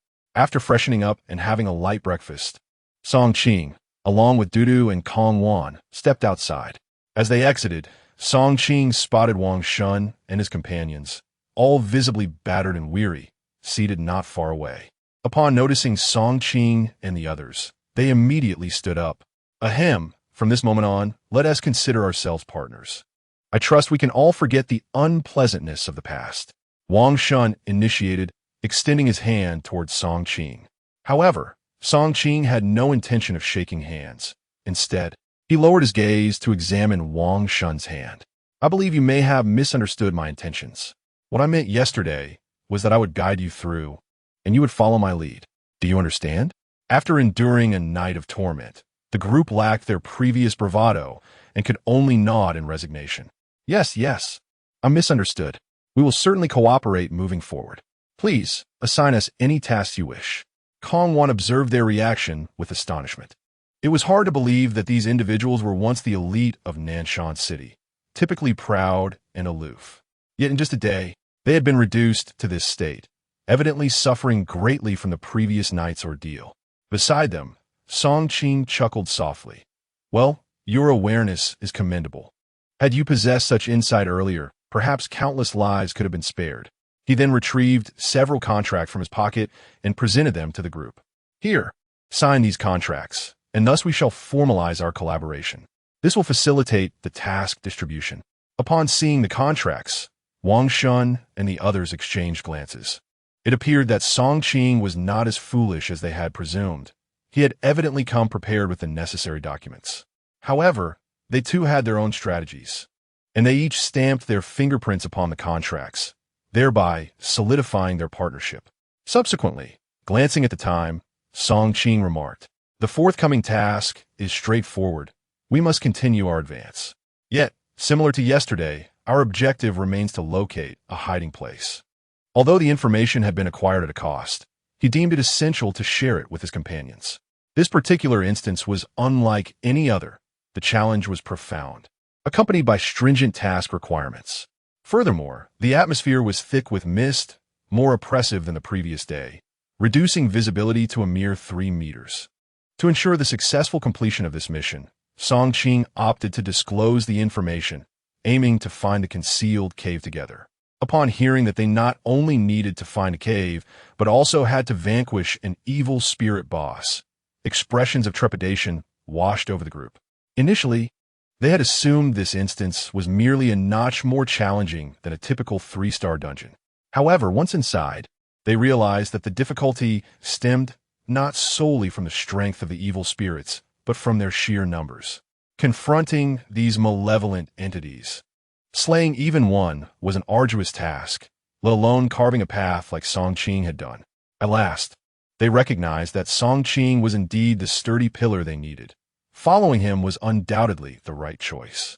After issuing a brief command, Song Qing led the group towards the direction of the Demon Knight City.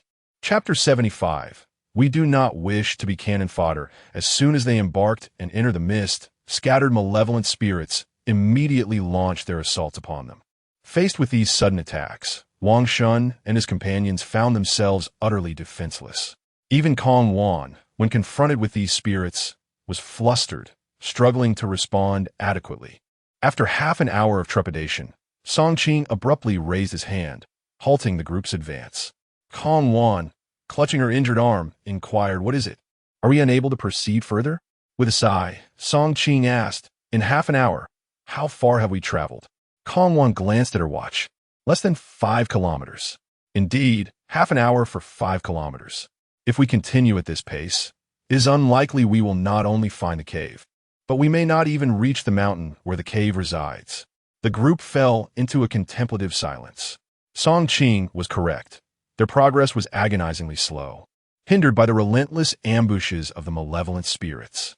"The mist is too dense. We simply cannot move swiftly. This cannot be blamed on us," someone protested. "Yes, it has nothing to do with us. It is these spirits that are slowing us down. Look, in such a short time, I have sustained 3 more injuries."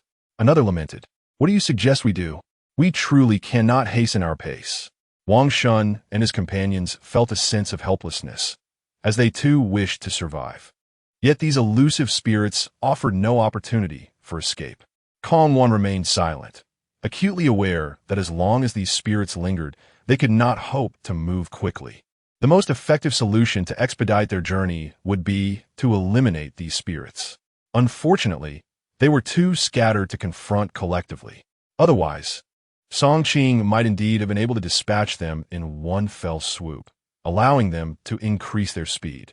Lost in thought, Song Qing suddenly interrupted the conversation. "I have an idea. It could allow us to quicken our pace, but requires your cooperation." Wang Shun and the others exchanged glances, sensing an ominous turn of events. "My plan is for you to attract the spirits together, and I will eliminate them all in one go. This way we can increase our speed. Upon hearing this, Number 5 immediately expressed discontent. I knew you would consider us as cannon fodder. I dissent. Before he could finish, Lu Hong also stepped forward to voice his opposition. Indeed, we are already injured. Asking us to undertake such a perilous task is rather excessive, don't you think? In response to the dissent, Song Qing merely let out a cold laugh. I have clearly overestimated you. If that is the case, let us consider this collaboration nullified. With that, Song Qing took Du's hand and turned to Kong Wan, saying, "We shall proceed alone. You will be responsible for drawing the spirits, and I will take care of them." Kong Wan shuddered slightly at the suggestion, but ultimately nodded. All right. With that, she followed Song Qing into the depths of the mist. As they witnessed the silhouettes vanish into the mist, Wang Shun and his companions were engulfed in panic. What should we do? Must we truly part ways with him? Damn it. Are we to become mere cannon fodder to attract the malevolent spirits? They deceived us yesterday. Here they come again today. How infuriating. If we do not follow him, we shall have no hope of surviving. At that moment, Lu Hong interjected. I believe it would be prudent for us to cooperate with him. We must exercise caution. Otherwise, we will be left to fend for ourselves. After considering Lu Hong's words, Wang Shun found them to be sound and addressed the other three. What if we agree? After all, he is the only one capable of vanquishing those evil spirits. What do you think? The others exchanged a few trivial remarks before ultimately nodding in agreement. Meanwhile, ahead of them, Song Qing had dispatched several malevolent spirits and gestured towards a direction. Let us proceed over there and wait for a moment. Kong Wan's mind was preoccupied with strategies to evade the spirits. Upon hearing Song Qing's suggestion, she momentarily froze, realizing she was about to become bait. After silently reciting a few phrases in her mind, she stepped forward to Song Qing. I am ready. Song Qing paused, looking at Kong Wan with surprise. Ready for what? This time it was Kong Wan's turn to be bewildered. Aren't I supposed to be the bait? Song Qing burst into laughter. What a joke. That was merely for their ears. We have no need of you. Kong Wan gazed at him in disbelief. Wait, so you had this planned all along? Why didn't you tell me sooner? You gave me quite a fright. Song Qing shrugged. If I had informed you earlier, you wouldn't have been so anxious and frightened. But will they actually come? What if they don't? Not come. They would have to be fools not to. Observing Song Qing's inexplicable confidence, Kong Wan could only pout and sit aside, continuing to wait. As anticipated, mere minutes later, shouts emerged from mist. Brother Song Qing, where are you? We were wrong. We are willing to be the bait and cooperate with you. Please say something. Yes, we truly understand our mistake. We will never dare again. Grant us another chance. We were simply a bit frightened, but we have realized that to succeed, we must rely on you, Brother Song Qing. Upon hearing the voices from the mist, Kong Wan was taken aback. Song Qing was indeed correct. They had genuinely returned, even apologizing to him. What a slap in the face. Kong Wan mused that if it were her, she would feel too embarrassed to return. Yet, these individuals had indeed come back, displaying a complete lack of integrity. Without wasting any time, Song Qing directed them as they approached. Follow my instructions. You must walk together. Remember, do not disperse. If you do, I cannot be held responsible for your loss. He spoke while moving towards Wang Shun and the others. As Wang Shun remained oblivious, Song Qing swiftly tore away a bandage from his body. Fresh blood gushed forth from the recently dressed wound, eliciting a pained scream from Wang Shun. Are you out of your mind? My wound isn't even healed yet. What are you doing? The others looked on, perplexed by Song Qing's actions, suspecting it to be a form of retaliation for Wang Shun's previous defiance. However, Song Qing paid no heed to their outrage and proceeded to rip open another bandaged area on his arm. In mere moments, Wang Shun's injuries lay fully exposed to the air, and the unmistakable scent of blood permeated the surroundings. Standing nearby, Kong Wan swiftly comprehended Song Qing's intentions. She then gestured to the others, beckoning them closer. Come here, do not make me come for you. Trembling, they approached, and after a chorus of anguished cries, all of their wounds were restored to their original state, oozing blood profusely. The air was thick with the acrid scent of blood. At that moment, Wang Shun and his companions finally grasped the purpose behind Song Qing's actions. Song Qing rubbed his hands together and commanded, "Stand still and await my orders." He then turned to Kong Wan, instructing her, "You still possess those communication devices. Relay my intentions." Kong Wan said nothing more, merely nodding as she regarded the pitiable expressions on Wang Shun and the others. "Brother Song Qing, you cannot betray us. We have already promised you the magic crystals." One of them pleaded, "Indeed, we must uphold our end of the bargain. We are taking considerable risks to assist you, and you cannot abandon us now." Another chimed in, fear evident in their voice. "Do not stray too far. I am frightened." Song Qing replied with a warm smile, assuring them, "Rest assured, I will remain close to protect you. By the way, be cautious. There will be many malevolent spirits ahead." With that, Song Qing, along with Dudu and Kong Wan, vanished into the mist, leaving Wang Shun and the others trembling in place. Moments later, a chilling growl echoed through the fog. Wang Shun's lips quivered slightly. "Everyone, be careful, they are coming." Lu Hong, gun in hand, wore an expression of despair. "Listen, there are numerous malevolent spirits." A piercing scream erupted from the crowd. The malevolent spirits are here." At that moment, Song Qing's voice crackled through their earpieces. "What are you waiting for? Run." Chapter 76, How much longer will this take? "I've been waiting for you all for quite some time." As Song Qing's voice echoed, Wang Shun and the others dashed away in haste. The scent of blood emanating from their bodies continually provoked the bloodthirsty, malevolent spirits. Within minutes, the number of these spirits trailing them escalated from a few to dozens. And as time passed, their ranks continued to swell. Amidst the fog, Song Qing, accompanied by Dudu and Kong Wan, sought refuge atop a towering tree. Although they could not discern the figures of Wang Shun and his companions, their anguished cries reverberated through the forest, each shriek more harrowing than the last, indicating the torment inflicted upon them by the pursuing spirits. Kong Wan pressed her lips together.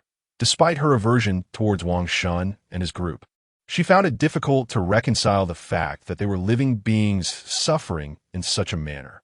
With a hint of trepidation, she inquired, "Do you truly intend to offer them to these malevolent spirits?"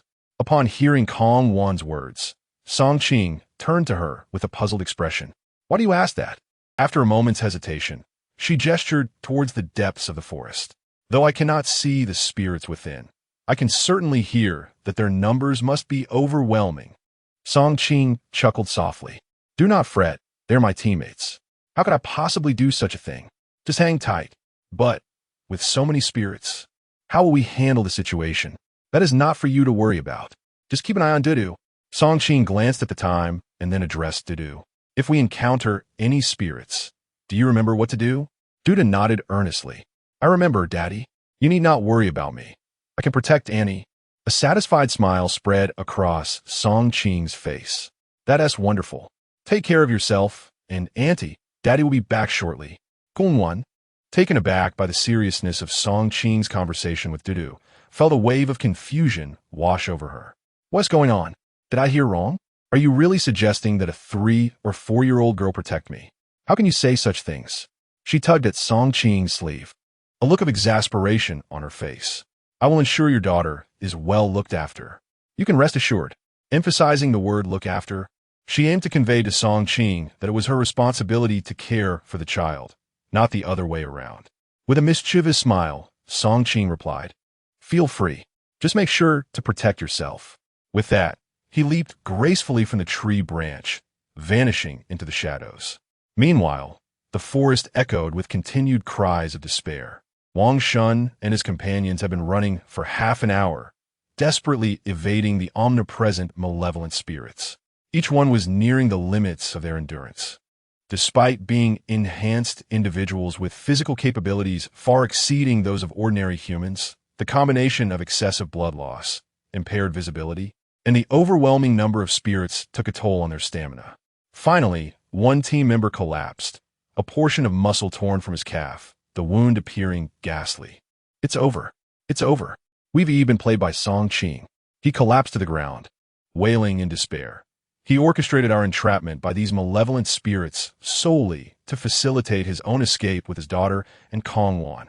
The moment these words escaped his lips, the others immediately halted in their tracks.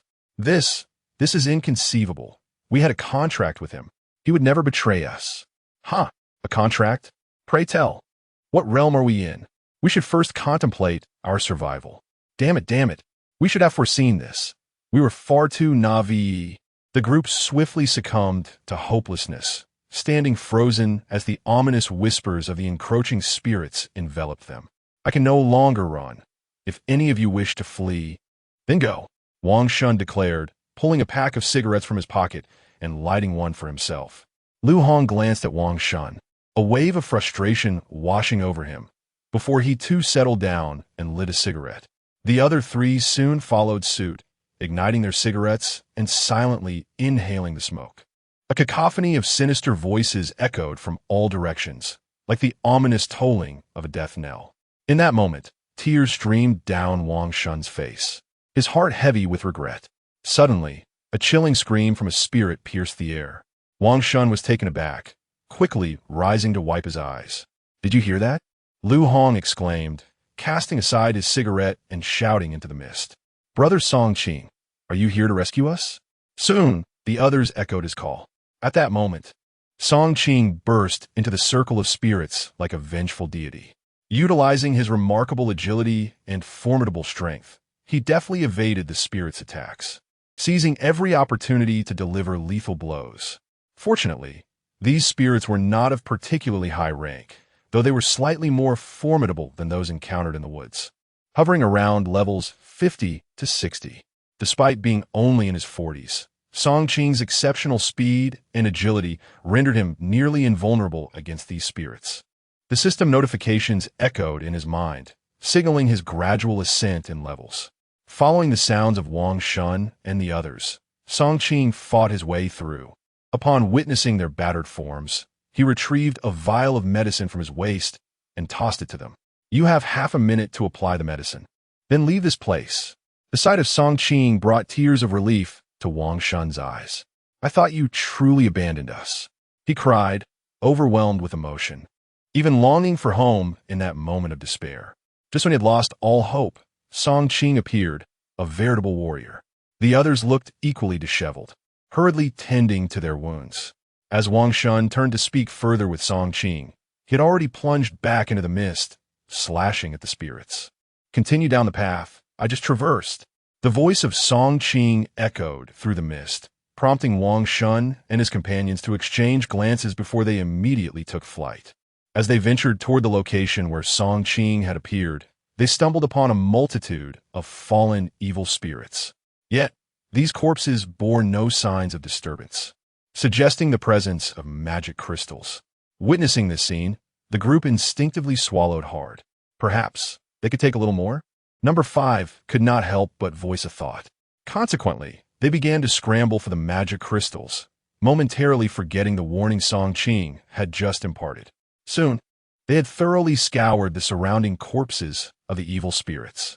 Their pockets brimmed with crystals. They had never encountered such a bounty before. The earlier scene of despair faded from their minds. Fortune favors the bold, while the timid perish. Song Qing had no time to concern herself with us. I shall remain. Number 5's eyes gleamed with fervor as he regarded the other 4. Lu Hong immediately nodded in agreement. I shall stay as well. Such an opportunity is surely a once-in-a-lifetime affair.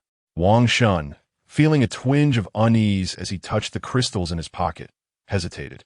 Yet, seeing the determination of the other 4 to continue their quest for more crystals, he reluctantly resolved to follow suit. Time slipped by unnoticed as their pockets filled to capacity with magic crystals. Lu Hong even shed his clothing, fashioning it into pouches to accommodate the crystals. The surrounding corpses of evil spirits had been thoroughly stripped, and Wang Shun and his companions had amassed a considerable fortune. I believe I've gathered enough crystals for a second enhancement. I shall cease. Number 5's face radiated exhilaration as he fondled his bulging pockets. Wang Shun mirrored his joy. I too have more than enough. I shall stop now to avoid the risk of loss. Subsequently, the other 3 echoed their sentiments, agreeing it was wise to take their leave. However, just as they had not traveled far, a familiar figure emerged from the dense fog before them. Have you finished already? Come, there are still some evil spirits' corpses here. Let us clean them up together. Upon seeing Song Qing, the group felt a chill run through them. Chapter 77. The Dungeon with Hot Pot. What are you here for? Number 5 clutched his pocket, his gaze glinting with a frigid light, resembling a ferocious dog guarding its meal as he fixed his stare upon Song Qing. This is my doing. Do not assume we fear you. With that, he drew a handgun from his waist, aiming it directly at Song Qing. Get lost. I am withdrawing from the team. I will no longer accompany you. Upon witnessing number 5's demeanor, Song Qing could not help but let out a bitter laugh and shake his head. Why must you act so rashly? Do you truly believe you can escape? If so, then perish. Without warning, number 5 pulled the trigger. Bang! The deafening gunshot reverberated through the desolate, fog-laden mountains. Wang Shun and the others were momentarily stunned. Remarkably, Song Qing did not evade. The bullet struck him squarely in the chest. Then, another individual turned to flee, only to hear Song Qing's voice pierce the air. I advise you not to run. If I capture you, your demise will be excruciating. As he spoke, Song Qing extracted the bullet from his chest, holding it up and shaking it at number 5. Your marksmanship is commendable, though your weapon is lacking. Now, let me witness what other skills you possess. Realization dawned on number 5, panic washing over his face as he retreated. Stay back. I warn you. A cold smirk danced on Song Qing's lips. What is this? Are you afraid? Go on. Shoot again. Let us see if you can kill me. These words sent number 5 into a frenzy. He turned and fled, vanishing into the mist in an instant. Song Qing sighed and turned to Wang Shun and the others. By the way, the corpses of those evil spirits also contain magic crystals. Please retrieve them. I appreciate your efforts. With that, he too disappeared into the fog. Wang Shun and the others exchanged glances, uncertainty clouding their expressions. What should we do? Should we run or stay? Wang Shun's words stumbled as the rest of the group remained awestruck by Song Qing's power. Run? Where we go? In the end, we would meet the same fate here. Just look at number 5. I refuse to die. Even if offered a fortune, life is irreplaceable. Song Qing is too formidable. I have no desire to be his enemy. Indeed, earning wealth without life is futile. Not even 109th grade magic crystals could tempt me. He is unafraid of bullets. How can we possibly oppose him? Thus, the group obediently gathered the magic crystals into a bag, continuing to haul the foul-smelling corpses of the evil spirits to extract the crystals. Just as they completed their task, footsteps echoed through the mist. Soon, Song Qing emerged before them, a warm smile gracing his face. Thank you for your hard work. Everyone, please take 2 magic crystals each. The words left Wang Shun and the others momentarily speechless. Such a generous offer. However, as they hesitated, Song Qing gathered the bag from the ground and stowed it in his backpack. Alas, I did not anticipate such courtesy from you all. Never mind. If you do not wish to proceed, let us continue our journey. Upon hearing Song Qing's words, the others were left utterly bewildered. What is this? Do we not deserve even a modicum of response time? If you do not wish to offer it, you could simply say so. Why exhibit such feigned politeness? Wang Shun and the others felt as if they were on the verge of tears, after finally catching a glimpse of the returning funds. They slipped through their fingers once more. Resigned, they could only drag their weary bodies alongside Song Qing as they ventured onward. After a few minutes of walking, Song Qing called down Kong Wan and Du Du, who had been hiding in the trees.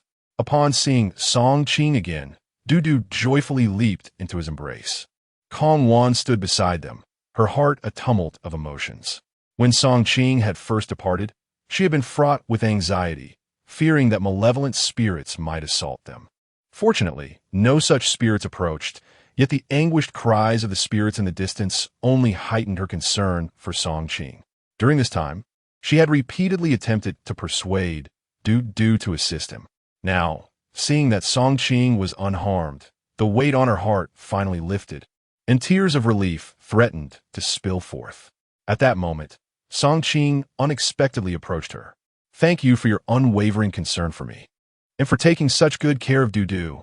Kong Wan was taken aback, her cheeks flushing as she stubbornly retorted, I was merely worried about the upcoming challenges. I was not concerned for you, honestly. Observing the faint blush on Kong Wan's cheek, Song Qing chose not to press the matter further and deftly redirected the conversation. The malevolent spirits in this vicinity have mostly been dealt with. Let us take a brief respite before setting off again. We must strive to locate that cave before nightfall. Everyone nodded in agreement, retrieving their supplies to replenish their energy. Just as they were munching on tough beef jerky and overly sweet chocolate, a tantalizing aroma wafted through the air. Wang Shun swallowed hard, following the scent with his gaze, and was left dumbfounded. What on earth is this? Hot pot. The expressions of the others mirrored his astonishment as they gazed at the hot pot in Song Qing's hands, their mouths watering instantaneously. Even Kong Wan appeared somewhat astonished. How did you bring a hot pot along? She stammered, noticing the beef rolls, lamb rolls, and frozen shrimp balls. As Song Qing tended to the fire, he replied nonchalantly, Naturally, since the self-heating pot has been consumed, it is only fitting to indulge in something else. It is quite cold here.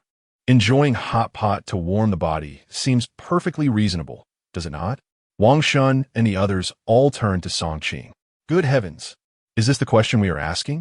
Our concern lies in how you managed to bring all these items with you. Suddenly, Lu Hong in the crowd slapped his forehead. I know. Song Qing looked up at him. What have you figured out? You must possess a high-level ghost artifact capable of storing items, at least a green one. The moment those words were uttered, a collective gasp echoed around them. Wang Shun was profoundly astonished that Song Qing possessed such a remarkable ghost weapon. He had a modicum of understanding regarding ghost weapons. They were categorized by color, with various tiers further divided into low, medium, and high grades. The most common ghost weapons were gray, while those of higher caliber included green, blue, red, gold, and a legendary tricolor, 5-color, and 7-color variants. It was rumored that certain functional ghost weapons, while not enhancing offensive power or inflicting damage upon targets, possessed abilities that were even more coveted than those of their attack-oriented counterparts. Among them, the most sought after were those with storage capabilities. Typically, such weapons were of at least green grade and were worth their weight in gold. Whenever such a ghost weapon was discovered in a dungeon, it invariably stirred a tempest of excitement and chaos. Everyone gazed at Song Qing with incredulity, while Song Qing could only manage a rueful smile and shake his head. For he had no ghost weapon, it was merely the system's storage space. However, upon witnessing their eager expressions, he smirked and retrieved an antiquated-looking ring from his pocket. Indeed, I possess a storage ghost ring with a cubic meter of storage space. Allow me to enlighten you. At that moment, the group's earlier obsession with hot pot evaporated, and they regarded the ring in Song Qing's hand like starving wolves. Subsequently, Song Qing slid the ring onto his finger. All right, let us eat. Kong Wan, seated nearby, was at a loss for words. Typically, those who owned a storage ghost ring would not display it so brazenly, unless their strength was sufficient to subdue others. Yet Song Qing unabashedly showcased it to everyone. Thus, she leaned closer to Song Qing and whispered, You shouldn't have revealed it. Song Qing merely chuckled and handed her a bowl. Choose whatever ingredients you desire. Seeing that Song Qing had diverted the conversation, Kong Wan opted to remain silent. After they had eaten their fill, the group set off. Along the way, conversation was sparse, as if everyone harbored unspoken concerns.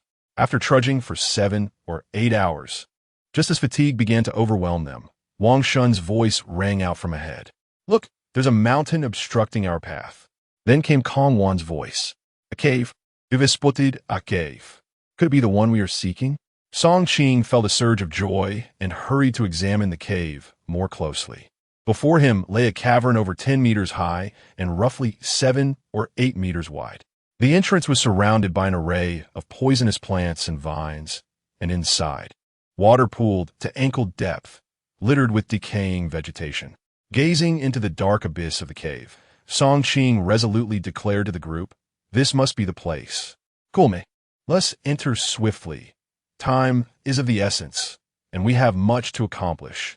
Upon hearing these words, the crowd promptly illuminated their flashlights and ventured into the pitch-black cave. Chapter 78. Darkness falls. The monsters approached the cavern, shrouded in darkness, exuded an eerie atmosphere. Yet it posed no immediate threat. One notable advantage was the absence of mist, allowing the light to penetrate as far as the eye could see. However, after traversing a few hundred meters, the group encountered an obstruction. "Brother Song Qing, this is bad. It seems there has been a landslide, and we cannot proceed." Song Qing merely nodded slightly, then retrieved some tools from the system space. "Let us distribute the tools and commence our work." Wang Shun stood dumbfounded, scarcely believing his eyes. You even brought a hoe? Did you anticipate encountering such troubles?" The others nodded in agreement. Curiosity piqued regarding whether Song Qing had foreseen the plot of this new instance. Song Qing waved his hand dismissively. "Please, this is a new instance. How could I possibly know the storyline?" He continued, "All right, let us set aside that discussion. We must clear this cavern swiftly to escape. Otherwise, if time runs out, we shall all be doomed." Seeing Song Qing's reluctance to elaborate further, the others relinquished their inquiries.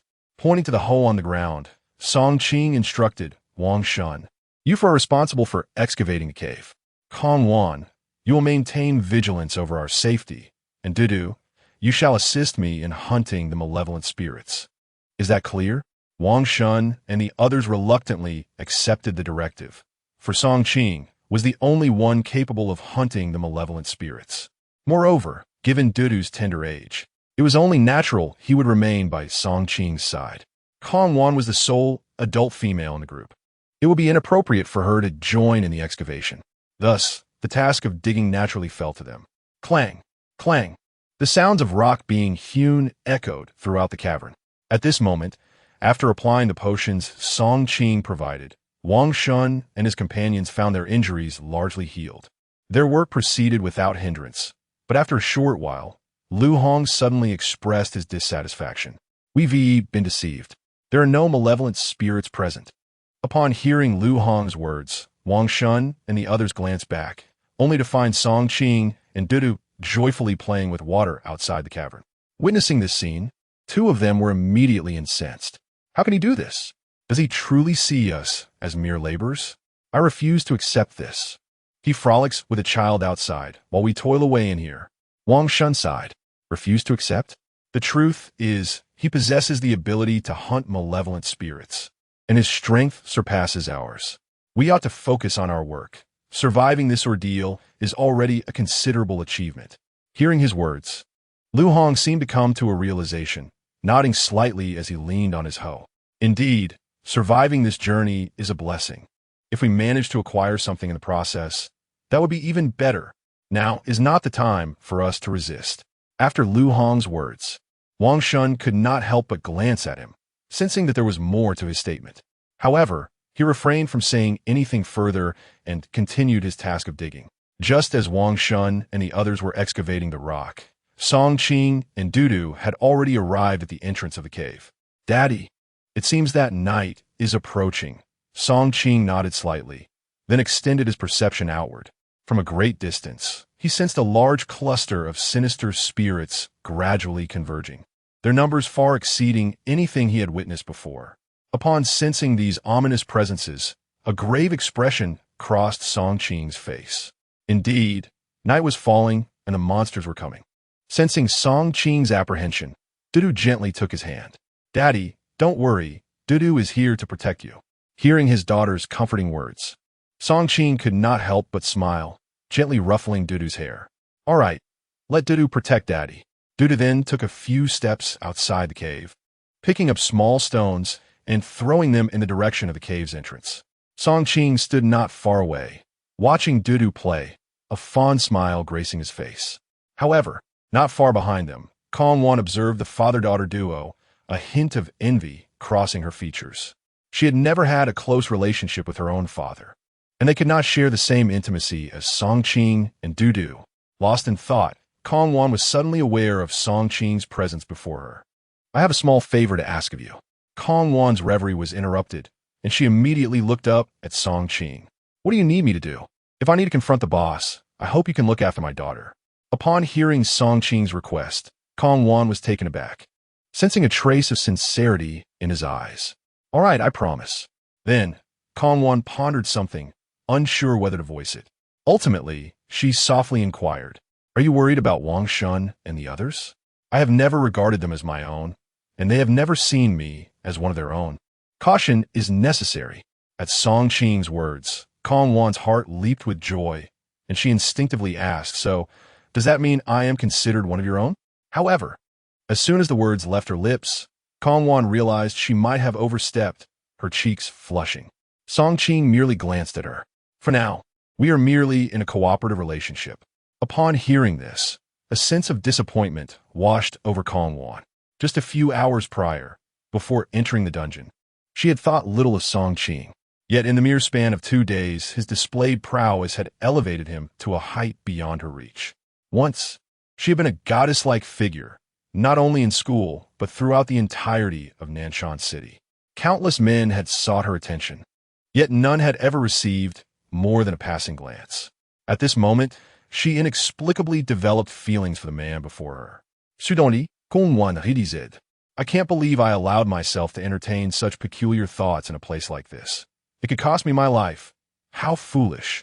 Taking a deep breath, she endeavored to cast aside the image of Song Qing from her mind. It was only then that she noticed he had vanished without a trace. Not far off, only Dudu remained, absorbed in playing with stones. Upon seeing Dudu, Kongwan immediately felt a surge of anxiety, stamping her foot in frustration. Why did he leave without saying a word? What would I say if something happened? Men are so careless. She swiftly approached Dudu, and upon confirming he was unharmed, she exhaled in relief. "Where's your father? Where did he go?" Dudu raised his chin, placing an oval pebble into his pocket, and pointed towards the misty direction. "Dad just said not to disturb Annie while she was thinking, so he didn't bother you. He also told me to stay with you." Hearing this, Kongwan felt a wave of relief wash over her. Thankfully, he hadn't forgotten he had a daughter. "All right, it's unsafe outside the cave. Nightfall is imminent. We must hurry inside." Dudu nodded and followed Kongwan towards the cave. Meanwhile, Song Qing gradually approached the location where the malevolent spirits congregated outside Shandong. In truth, his greatest concern was not the thousands of evil spirits gathered there, but rather the octopus monster the old woman had warned him about. Although she hadn't disclosed the creature's level, Song Qing sensed it was far from ordinary. To ensure his survival through the night, he knew he had to prepare himself in advance. Chapter 79. Money can move mountains. The cavern echoed with the sound of clanging, reverberating incessantly. Wang Shun and his companions had been excavating for several hours and were utterly exhausted. They were uncertain of the cavern's depth or how long it would take to breach its confines. Yet, for the sake of survival, they had no choice but to persevere. However, as they observed Kongwan recounting tales with Du idly by her side, the 4 men, noticing Song Qing's absence, began to exchange sarcastic remarks. "Honestly, in my next life, I swear I'll be a woman. Women have it so easy. They need only sit there, and everything is provided for them. Indeed, women are fortunate. No matter how they recline, men will always be drawn to them." Upon hearing their mocking tones, Kongwan's expression soured significantly. "What do you mean by that?" Wang Shun chuckled, rising to dust off his clothes. "Oh, nothing much, just having a chat. We didn't mention you. Why are you getting flustered?" The others joined in the jest, as if with Song Qing absent, they could act with impunity. Kongwan was no fool. She understood that in such dire circumstances, her solitary strength was no match for the 4 men. Yet, despite her typically placid temperament, the barrage of their insults began to wear on her resolve. Just then, a sudden commotion from outside the cavern caught their attention, prompting Wang Shun and the others to immediately conceal their mirth and return to work at a glance. After enduring their bullying, Kongwan felt an overwhelming sense of discomfort.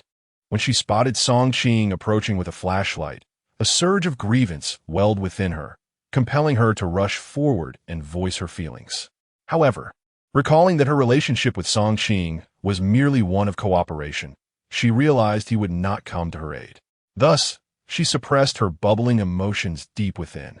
Upon entering, Song Qing glanced at Du before offering a warm smile to Kongwan. "Thank you for watching over the child." Kongwan merely nodded, saying little. while Song Qing appeared oblivious to the earlier events in the cavern. He addressed the others. First, listen, I have something to discuss. At the sound of Song Qing's voice, Wang Shun and his companions promptly set down their tools and approached him. Song Qing pointed toward the cavern's entrance. The malevolent spirit is nearing. I require assistance. Who among you is willing to accompany me outside? At these words, Wang Shun and his companions immediately lowered their heads. Without hesitation, Kong Wan volunteered, I will go. Yet, Song Qing gently shook his head. You cannot. You have a more pressing task. I am addressing Wang Shun. Which of you is willing to join me? Kong Wan paused, taken aback. Why? Do you look down upon me? But as she spoke, she noticed Song Qing's unwavering gaze upon her. Then, she recalled his earlier words outside the cavern. Very well, I shall refrain from going. With her exclusion, only Wang Shun and the remaining 3 men were left. The mere thought of Song Qing's previous deceptive tactics sends shivers down the spines of those few who recall the harrowing scenes of being relentlessly pursued by countless malevolent spirits. None of them wished to venture out again and face those sinister entities. Observing the silence among the crowd, Song Qing casually retrieved a small pouch from his pocket and gently shook it in his palm. Within this pouch lay 10 magic crystals, a bounty to be bestowed upon anyone willing to embark on this perilous venture, an opportunity that would arise but once.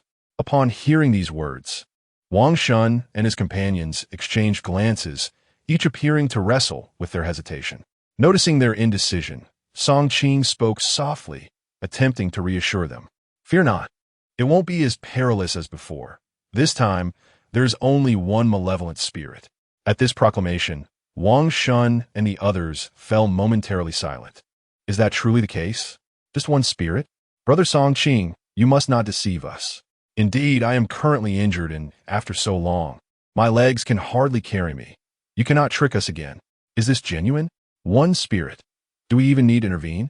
Seeing the skepticism etched on their faces, Song Qing could only shake his head in resignation. When have I ever deceived anyone? If you're unwilling to go, then so be it. With that, he feigned an intention to retract the pouch. Wang Shun recalled the instance when Song Qing had swiftly taken back their rewards without a moment's notice, leaving them astonished. After all, 10 magic crystals were neither insignificant nor overly abundant. Each crystal represented a vital resource for individuals like them who had undergone enhancements, making them indispensable. Thus, Wang Shun decisively raised his hand. I am willing. I am willing. Concurrently, another voice chimed in from survivor number 8. The two exchanged glances. I spoke first. Let me have it. Wang Shun was determined not to miss this opportunity, addressing number 8. Number 8, unwilling to concede the 10 magic crystals to Wang Shun, pouted and retorted, but I desire those crystals as well. Besides, my arm is injured, and staying in the cave is less favorable than venturing outside. As their argument escalated, Song Qing observed with a slight smile. Indeed, money could motivate even the most reluctant. 10 magic crystals could easily procure a capable pawn. Clearing his throat gently, he pointed at Wang Shun. It shall be you. Upon hearing Song Qing's words, Wang Shun felt profoundly grateful, while number 8 glared at Wang Shun with a disgruntled expression, spitting disdainfully on the ground. Look at your demeanor. You act as if you've never seen the world. Wang Shun, unfazed, remained indifferent, reveling in the fact that the 10 magic crystals were nearly within his grasp, letting the envy of others wash over him. Yet, Lu Hong, amidst the crowd, perceived Song Qing's actions not as a display of generosity, but rather as another trap laid for them. Seizing a moment to gather his belongings, Lu Hong leaned in closer to Wang Shun, whispering cautiously, "Be careful. This fellow harbors ill intentions." Wang Shun, mistaking Lu Hong's concern for envy, merely smiled lightly, dismissing any further explanation. As he was tidying up his belongings, Lu Hong stealthily slipped something into his palm. "Be careful on your way," he advised.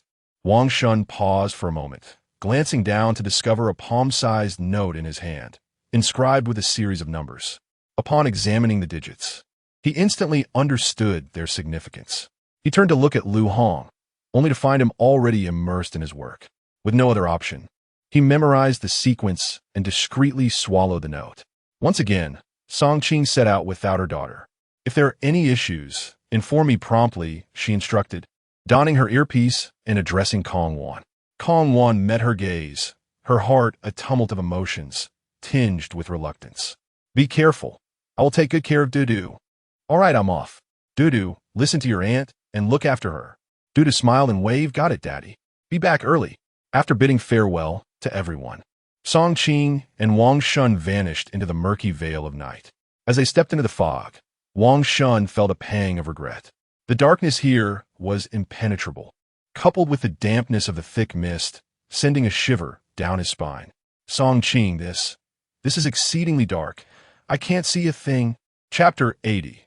The vine-whipped striker observing Wang Shun's palpable anxiety.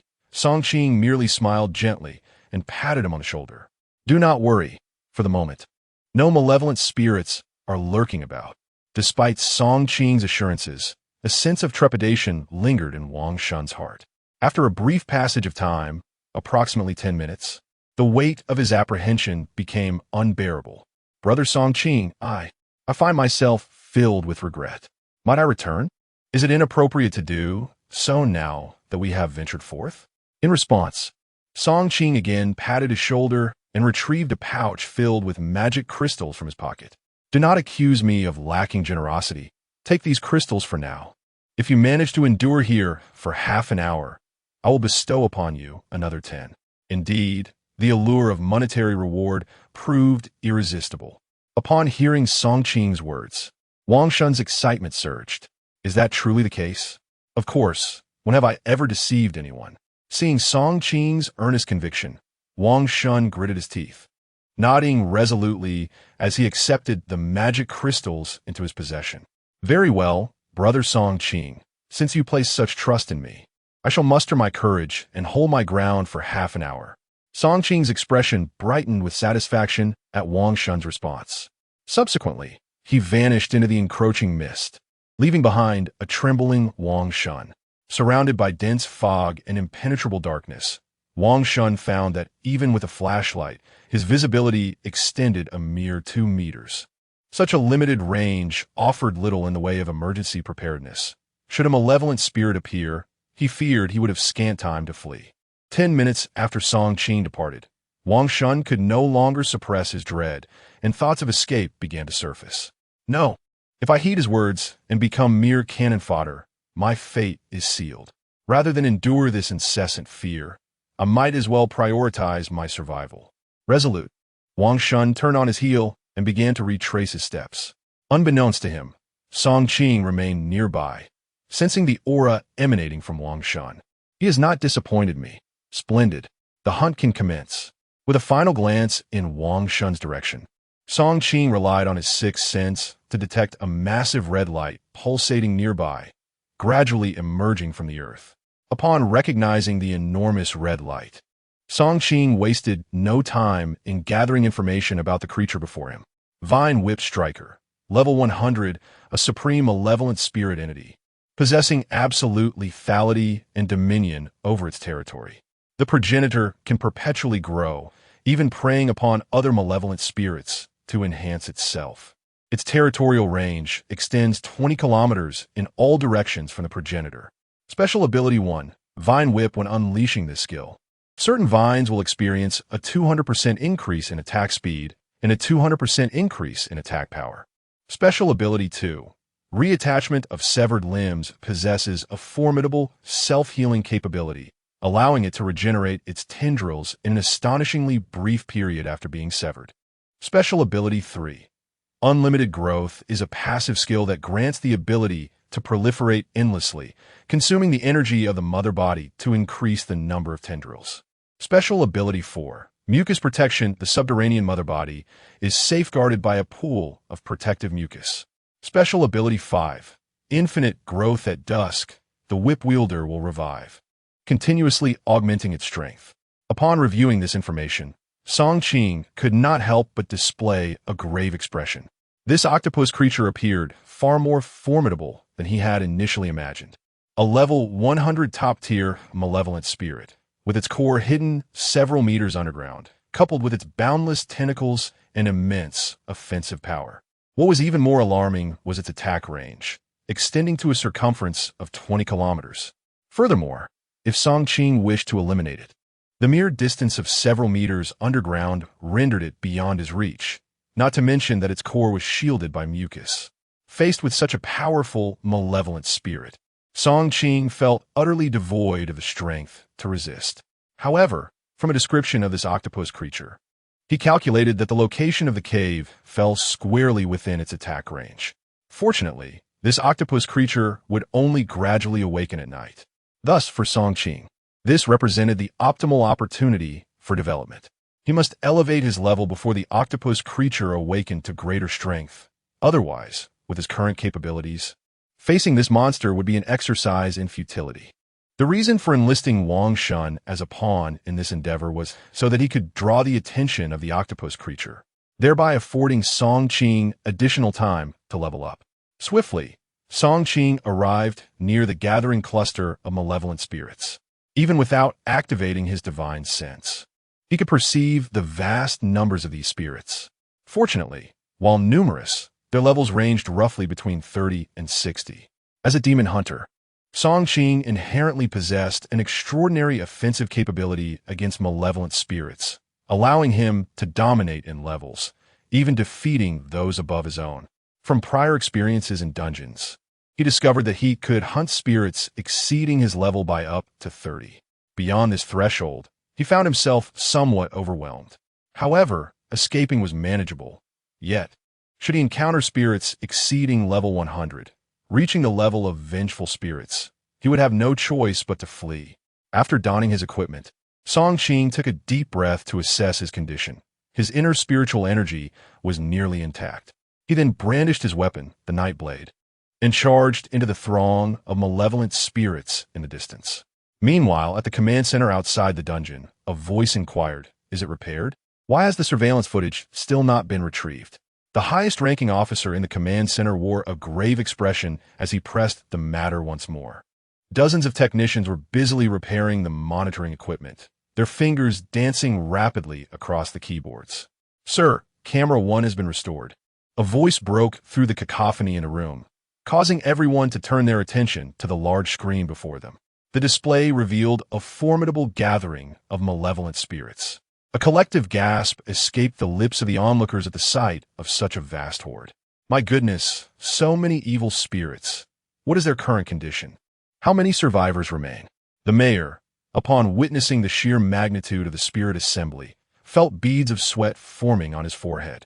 At that moment, a technician responsible for detecting the life signs of survivors spoke up. "Mr. Mayor, as of now, only 7 survivors remain in the entire instance." This pronouncement caused the brows of everyone in the command room to furrow in disbelief. What? It has only been 2 days, and the 15 survivors have been reduced to half? The mortality rate is alarmingly high. Damn it, we were too complacent. The intensity of this instance exceeds our expectations. They are no match for these evil spirits with their abilities. It's over. Our company has painstakingly nurtured these strong individuals, only for them to perish like this? Cursed be it, that fellow still owes us hundreds of magic crystals.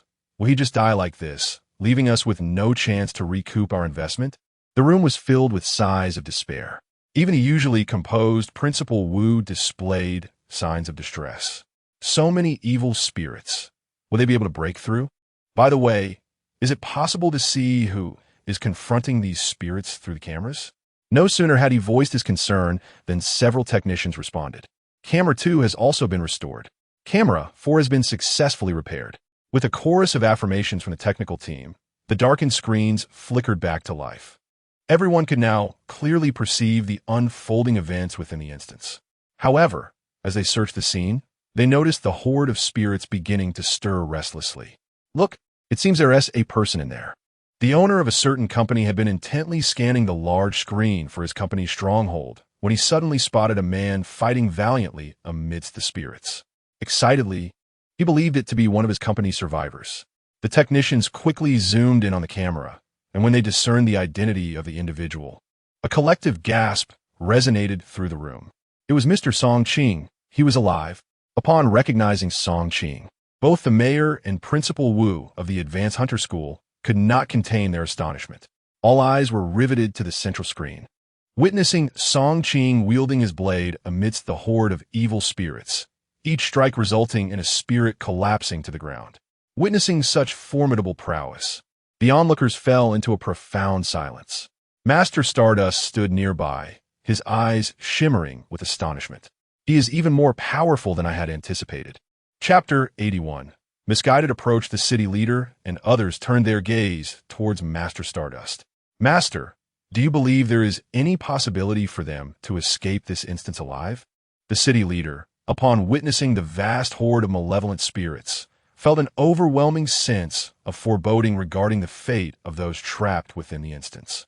Master Stardust gently stroked his chin, his expression laden with gravity as he contemplated whether Song Qing possessed the capability to navigate this perilous situation. In truth, the challenge of this instance did not lie in vanquishing these evil spirits. Rather, it was imperative to uncover the more critical methods for unraveling the mystery, which could potentially lead to salvation, albeit at a considerable cost. Upon hearing Master Stardust's seemingly cryptic words, the assembly found themselves perplexed. The city leader discerned the implication behind his statement. Master, are you suggesting that Song Qing and his companions have fundamentally erred in their approach? With a weary sigh, Master Stardust nodded in affirmation. The horror-themed instance was, in essence, an intricately crafted microcosm, replete with numerous items and clues integral to its resolution. Given their current capabilities, combating the creatures within was virtually insurmountable. Thus, the pursuit of items and clues took precedence. Yet as he spoke, Master Stardust paused, leaving an unspoken sentiment lingering in the air, one that suggested Song Qing's chances of survival were indeed grim. Upon hearing this, the expression of the city leader shifted to one of despair. To have identified such a formidable ally only to see him potentially perish due to a misguided strategy was disheartening. Principal Wu, standing nearby, could not help but exhibit a semblance of sorrow. Initially, there was hope that with Song Qing's involvement, the capabilities of their Hunter Academy would ascend to new heights. Yet the reality was far more sobering. Just when the assembly believed that Song Qing was beyond salvation, Master Stardust spoke again. If Song Qing can eliminate the boss of this particular level, there remains a chance for him to succeed. Boss? What is the boss of this level? The moment the words escaped his lips, the group's attention fixated once more on the multitude of surveillance screens displaying the unfolding events. It appeared that Wang Shun was on one of the screens. In the hall, someone pointed and exclaimed, "Look, there, Wang Shun." The crowd's focus swiftly shifted towards the screen, showing Wang Shun's frantic demeanor. What is happening? Why does he seem so flustered? Be careful. Look over there. It seems there are numerous tentacles. Wang Shun was evading those tendrils. They appeared to be the tentacles of some subterranean creature, perhaps an octopus. And there were far too many. Zoom out the camera. I want to see where these vines are emerging from. My goodness, look. Those vines seem to be shifting continuously. What on earth are they? If I am not mistaken, these must be the elite malevolent spirit vine whippers. Vine whippers. Aren't those the malevolent creatures that appeared in some earlier instances? At that moment, chaos erupted within the room. Amidst the throng, a middle-aged man was drenched in beads of perspiration, his lips murmuring incessantly, "Wang Shun, flee, flee. You must survive. Our company, Tingyu, relies on you." The city leader and Master Xingqian, along with others, gazed at the unfolding scene with solemn expressions. They were taken aback by the emergence of the Vine Whip wielder, a terrifying boss. It seemed that the difficulty of this challenge had escalated yet again. Even Master Xingqian's countenance shifted slightly. He had not anticipated that the difficulty of the Night Demon Dungeon would be so formidable. The Vine Whip wielder was a top-tier, malevolent spirit, and it appeared they were in grave peril this time. Upon hearing Master Xingqian's words, the city leader anxiously inquired, "Master, is there any method to overcome this obstacle?" Principal Wu also cast a worried glance at Master Xingqian. "If I recall correctly, the strength of the Vine Whip wielder can be gauged by its color," said Master Xingqian, nodding in affirmation as he pointed to a vine displayed on the screen. At this moment, the Vine Whip wielder has just awakened and its strength is relatively low. However, once it transitions to the second stage and the vines turn red, the challenge will become exceedingly arduous. Subsequently, Master Xingqian's gaze shifted back to Song Qing's image, revealing a look of resignation. It appeared that Song Qing had chosen the wrong target. Regardless of how many malevolent spirits he vanquished, it would be futile, as he would miss the opportune moment. The city leader, lacking the extensive knowledge possessed by Master Xingqian and Principal Wu, immediately questioned, what should Song Qing do? Principal Wu sighed. Based on previous encounters with the Vine Whip wielder, the optimal moment to act is now. If he follows the vines to locate the underground mother entity and eliminates it, he can resolve the threat posed by the Vine Whip wielder. However, as soon as he finished speaking, Master Xingqian shook his head. You seem to have forgotten that the previous defeat of the Vine Whip wielder was accomplished by an army of over 300. This dungeon only has 15 participants, and now merely 7 remain. It is impossible to complete this task. This statement struck a chord with Principal Wu, and the city leader's expression darkened. It appeared they were truly in a dire situation. Was there truly no way out?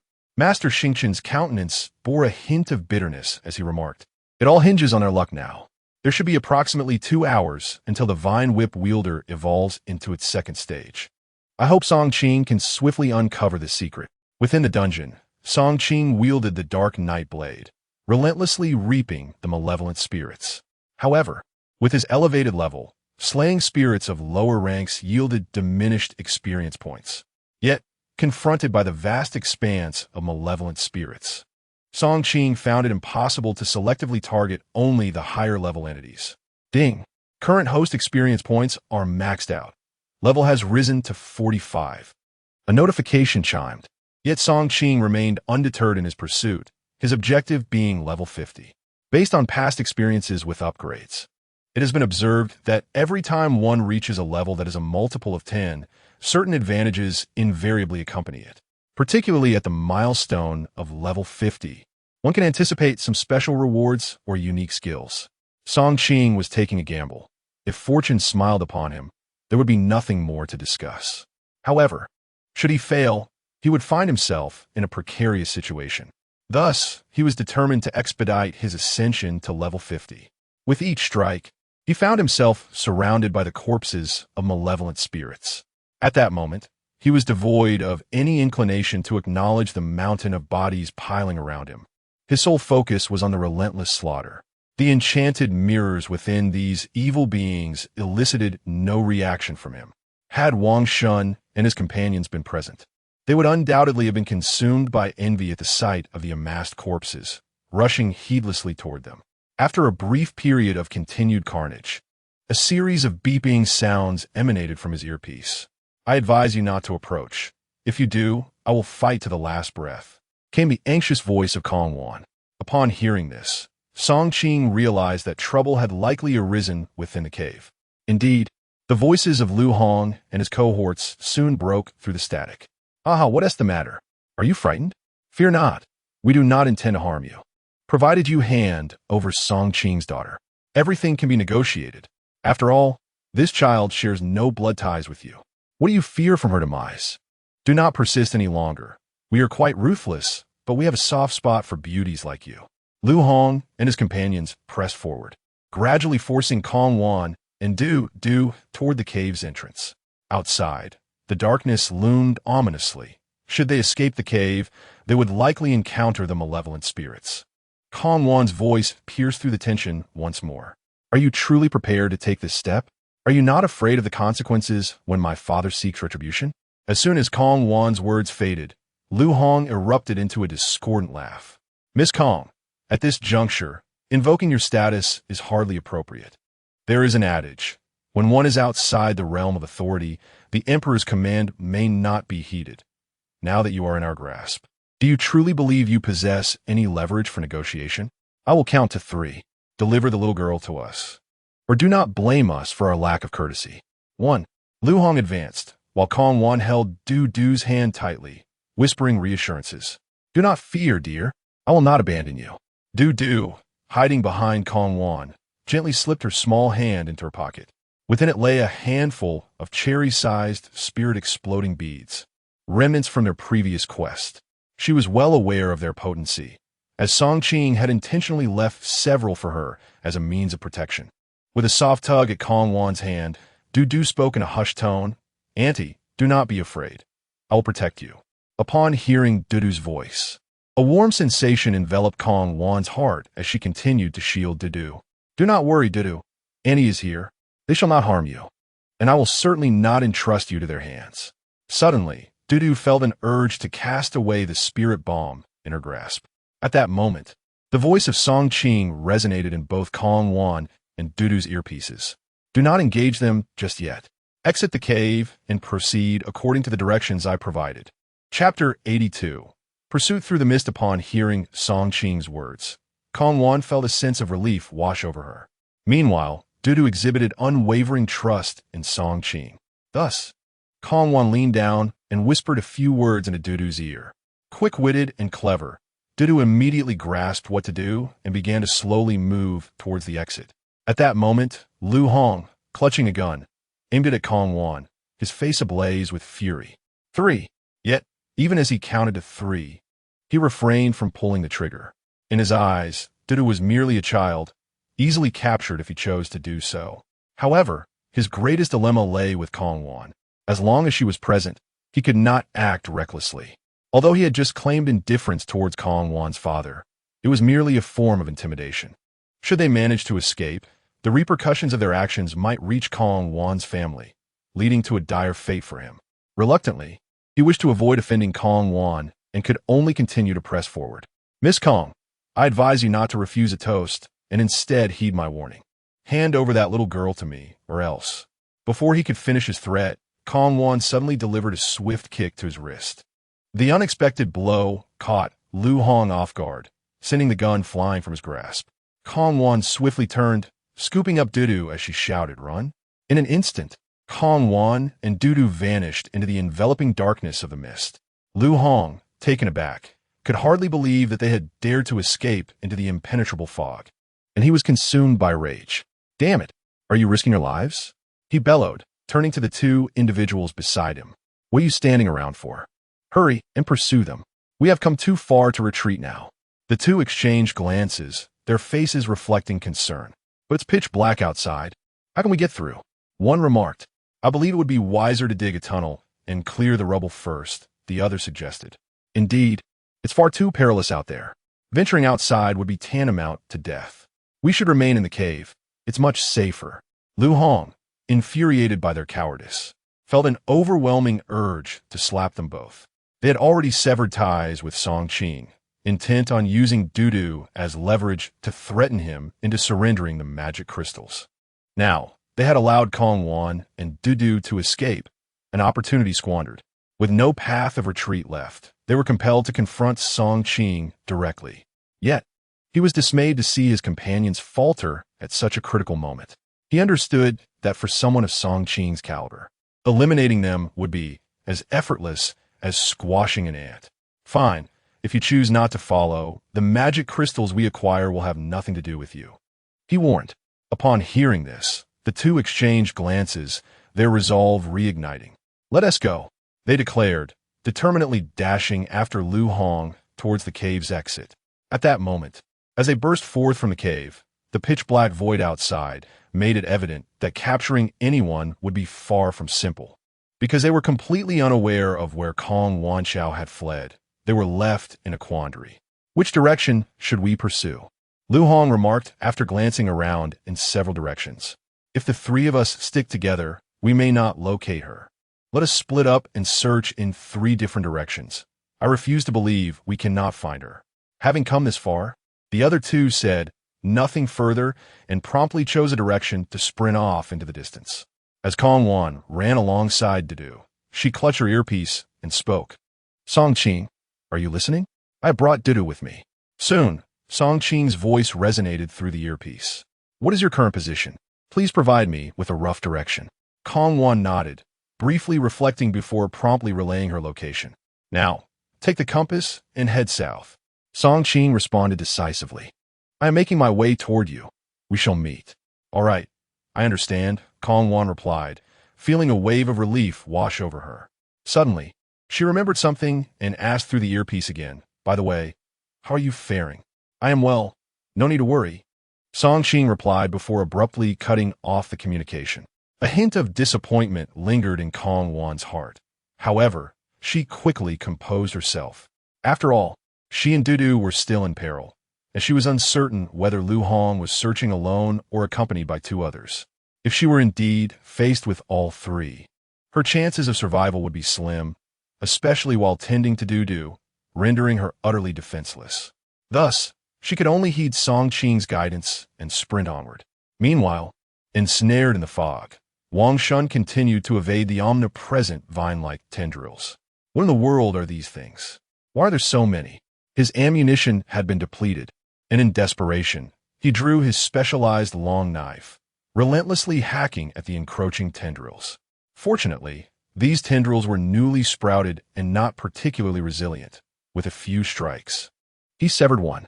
However, scarcely had he rested for a few minutes when he sensed the familiar sound of tendrils scraping across the ground once more. He illuminated the area with his flashlight and, to his dismay, spotted several tendrils slowly advancing toward him from the right front. Is this never-ending? Song Qing, you have put me through quite the ordeal. The relentless sprint had drained Wang Shun of his strength, and he found himself struggling to continue. Nevertheless, faced with the tendrils, he mustered the resolve to wield his long knife and keep chopping. Unbeknownst to him, these tendrils appeared to harbor a grudge. After he had severed them twice, they returned with increased ferocity as countless tendrils surged toward him. Overwhelmed by the relentless onslaught, Wang Shun could no longer maintain his footing and dashed forward, clutching his knife. Fortunately, the tendrils did not move particularly swiftly. Their growth rate allowed them to pursue him continuously, yet they still lagged behind compared to Wang Shun, a fortified individual. As he was running, a glimmer of light suddenly pierced through the black mist ahead, startling Wang Shun. It seemed that the mist had also taken notice of the beam from his flashlight, and immediately a voice echoed through the fog. Kong Wan, stop running. You can't escape today. Hand over that little girl to me, or you will face dire consequences. Upon hearing this voice, Wang Shun was momentarily taken aback. Was it not Lu Hong's voice? He quickly called out towards the mist, Lu Hong, it's me. Lu Hong, upon hearing Wang Shun's voice, was equally astonished and soon found his way to him. Their meeting was one of unexpected surprise. Wang Shun, how did you end up here? Where's Song Qing? Weren't you with him? When Lu Hong inquired, Wang Shun's frustration boiled over. Damn it, that guy led me into a trap.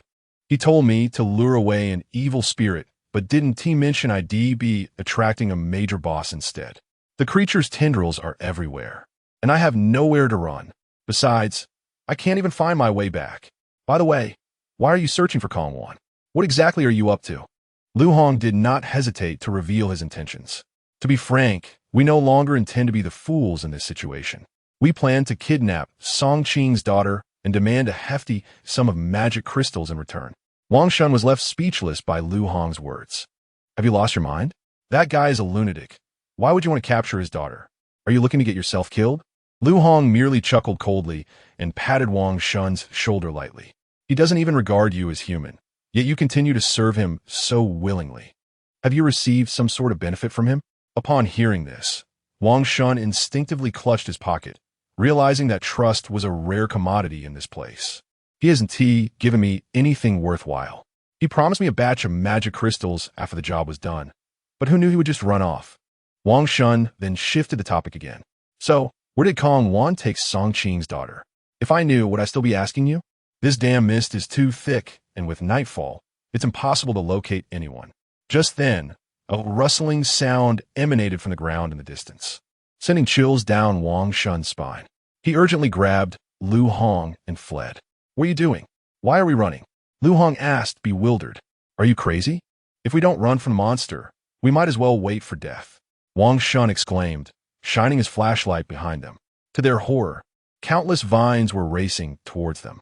What in the world is that? Lu Hong gasped, pulling out his gun and firing at the creeping tendrils.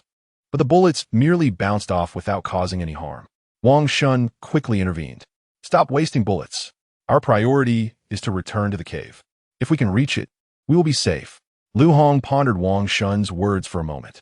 Damn it, it seems we cannot find Kong Wan. Are there only such monsters in the vicinity? Wang Shun immediately nodded, his expression tinged with a hint of fear. The sheer number of these creatures, along with their tendrils spread across the area, indicated that their control range extended several kilometers. What? Several kilometers? Does that mean the nearby valley is entirely within their territory? Indeed, we must flee. By the way, where are the other two brothers? We need to summon them as well. We should hasten back to continue our excavation, this time allowing Song Qing to fend them off for a while. Lu Hong clenched his teeth, realizing there was no other course of action. The cave is illuminated, and its narrow entrance offers a greater chance of survival if they defend it from within. Thus, he probably picked up the headset. Let us not pursue any longer. It's futile. A boss has appeared. We must swiftly return to the cave, clear it, and escape as soon as possible. Chapter 83. Are you crazy? This is a dungeon, not a holiday resort at this very moment. Everything occurring within the dungeon was being closely observed by all present in the command center outside. When the assembly witnessed Lu Hong's intention to harm a 4-year-old girl, an overwhelming wave of indignation swept through the room. How could this wretch dare to target a child? How could he even contemplate such an atrocity? The outrage was palpable. How could he not spare even a young innocent? Is he even human? A suggestion arose to pursue him relentlessly across the internet, to detain his family, and to thoroughly investigate his background. Indeed, accountability must be enforced. Even if he manages to escape from the dungeon, he must be held responsible. Were the investigators not diligent enough to screen the participants entering the dungeon? How could such a person be allowed entry? Who would dare to enter a dungeon after this incident? Voices of anger echoed throughout the room. Bang! A fist slammed down on the table in frustration. The mayor, visibly enraged, pointed at the screen displaying Lu Hong, who was searching for a cave alongside Wang Shun. Who is this individual? Fetch his information for me, he demanded. As soon as the words left his lips, a nearby secretary swiftly retrieved the list of participants in this dungeon expedition and handed it over. Sir, the individual on the screen is named Wang Shun. His details are right here. The mayor scanned the document, noting its brevity, but it revealed that his direct superior was someone named Sun Shao. Sun Shao? That name sounds familiar, the mayor mused. The secretary approached him, whispering a few words in his ear. Upon hearing this, the mayor's expression grew grave. You mean Sun Shao is the vice president of a subsidiary of Changyu Group? Indeed, he holds significant power and status, commanding a formidable team, the secretary confirmed. The mayor nodded slightly, yet his countenance still bore traces of fury. Even if he were affiliated with Changyu Group, this matter would be addressed thoroughly after the dungeon concluded. The repercussions were far too severe. The mayor issued a directive, and the secretary promptly exited to notify the relevant departments to initiate accountability measures. Meanwhile, Principal Wu sighed in relief upon witnessing Kong Wan successfully escape with Dudu from the assassination attempt. Thankfully, Kong Wan was there, otherwise they would have been in dire trouble. Beside him, Master Xingqian nodded slightly, his expression hinting at an enigmatic glimmer. Did you all notice? The little girl just produced a bead. Upon hearing this, several individuals turned to him, having missed that detail initially. They quickly rewound the footage to review the scene again. Indeed, Dudu was holding a bead the size of a marble. However, upon seeing the bead, the onlookers felt a touch of confusion. Master Xingqian, have you discovered something amiss? The other party nodded gently, then fell into a brief contemplation. I felt that Song Qing was immensely powerful, and his ability to care for a young girl so well in such a perilous scenario made it unlikely he would willingly separate from his daughter. Upon hearing this, the mayor couldn't help but ponder for a moment, his gaze fixated intently on Master Stardust. Master, do you imply that Song Qing acted with intent? It is quite possible. If it were not deliberate, then he must have equipped his daughter with some life-saving skills. That orb appears to be a low-tier ghost artifact, likely a one-time use. Master Stardust's voice was not particularly loud, yet when he mentioned ghost artifacts, everyone around instinctively perked up their ears. What? What is this ghost artifact?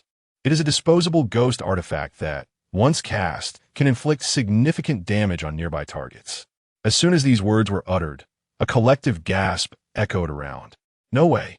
If it truly is a one-time ghost artifact, that is exceedingly extravagant. Ordinary ghost artifacts are already immensely valuable, and such disposable ones are seldom utilized. Indeed, a one-time ghost artifact is akin to wasteful extravagance. Typically, they would be reclaimed to be reforged into other artifacts. Heavens! What kind of background does Song Qing possess to prepare such high-grade defensive ghost artifacts for his daughter? The crowd displayed expressions of envy. Upon hearing Master Stardust's response, the mayor suddenly felt that everything occurring seemed to be within Song Qing's foresight, perhaps even part of his design. Contemplating this, his gaze shifted towards the large screen. At that moment, Song Qing was retreating while engaging in combat, finally reuniting with Kong Wan and Dudu. Upon seeing Song Qing, Kong Wan was so excited that she nearly rushed forward to embrace him. However, Song Qing instead lifted Dudu into his arms, kissing her cheek twice. Sorry. My dear daughter, your father had no choice but to leave you there. Did you miss me? Were you scared? Dudu cupped Song Qing's face and planted a kiss on his cheek. Father, I'm quite brave now. I even protected Annie just now, but I did miss you along the way. A tender smile graced Song Qing's face as he affectionately ruffled Dudu's hair, then turned to Kong Wan. Thank you. Thank you for keeping Dudu safe. Hearing Song Qing's gratitude, Kong Wan felt a measure of comfort in her heart. Finally, he acknowledged her efforts. However, recalling the recent events, she still felt a lingering dread and was exceedingly angry at Lu Hong and his companion's actions. That damned Lu Hong actually intended to kidnap Dudu to threaten you. It's utterly despicable. Once we are out of here, I will certainly settle the score with him. Song Qing chuckled nonchalantly. It's all right. As long as you are safe now, I am relieved. Upon observing Song Qing's apparent indifference, Kong Wan was momentarily taken aback. How could such matters go unaccounted for? If you choose to ignore it, then I shall take charge. After declaring this, she glanced around. Despite the limited visibility within the mist, the air was thick with the unmistakable scent of blood, immediately prompting her to realize that Song Qing had dispatched numerous malevolent spirits in this vicinity. Shortly thereafter, the sound of approaching footsteps from the sinister entities could be heard, causing Kong Wan to anxiously look towards Song Qing. By the way, have you encountered that boss during your lengthy absence? To her surprise, Song Qing erupted into hearty laughter. The last time I ventured out, I had already located that malevolent spirit boss. If my conjecture holds true, Lu Hongwang and his companions are currently entangled with it. Upon hearing this, Kong Wan was utterly astonished. What? They're currently grappling with that boss? This she then turned her gaze back to Song Qing's beaming countenance, quickly grasping the situation. So you were already aware they would target Dudu, and thus you intentionally separated them? Song Qing nodded with evident satisfaction. Indeed, that is precisely the case. Seeing Song Qing's affirmative nod, Kong Wan's frustration surged. She pointed sternly at Dudu and addressed Song Qing. You have gone too far. Using your daughter as bait. Have you contemplated the repercussions of such an act? However, Song Qing regarded Dudu with an expression of innocent bewilderment. But everything turned out fine, didn't it? Moreover, I did enlist your assistance. You took excellent care of Dudu. Kong Wan was at a loss for words, uncertain whether to attribute Song Qing's behavior to a lack of sensitivity or an overabundance of trust in her. You cannot act this way again. Had Lu Hong truly taken direct action against Dudu, you would have no place to lament your regrets. Song Qing chuckled heartily. All right, I understand. Thank you for your reminder. I shall be more cautious next time. Subsequently, Song Qing gestured toward the depths of the mist. I still have some unfinished business. Allow me to escort you to a secure location first. While Kong Wan was curious about Song Qing's remaining tasks, she sensed the confidence radiating from him, indicating he surely possessed a solution. Very well, proceed as you see fit. How may I assist you? Take good care of Dudu, and if possible, could you prepare some food? As Song Qing spoke, he retrieved a bag from his system space. There are quite a few items, so I've placed them all in this bag. Please see to it that you prepare something to eat. With that, Song Qing handed the bag to Kong Wan. Kong Wan stood in bewilderment, holding the contents of the bag. Excuse me, but we are not here on a vacation. We came to tackle a dungeon. Yet, before she could finish her protest, Dudu raised her chin and tugged at Kong Wan's hand, playfully pleading. Annie, I want sweet and sour pork. Can you make it? Kong Wan felt utterly defeated by the duo, letting out a resigned sigh. Are you aware of my culinary skills? Song Qing smiled broadly. The prestigious Hunter Academy offers a survival course, and culinary arts are an essential component of the curriculum.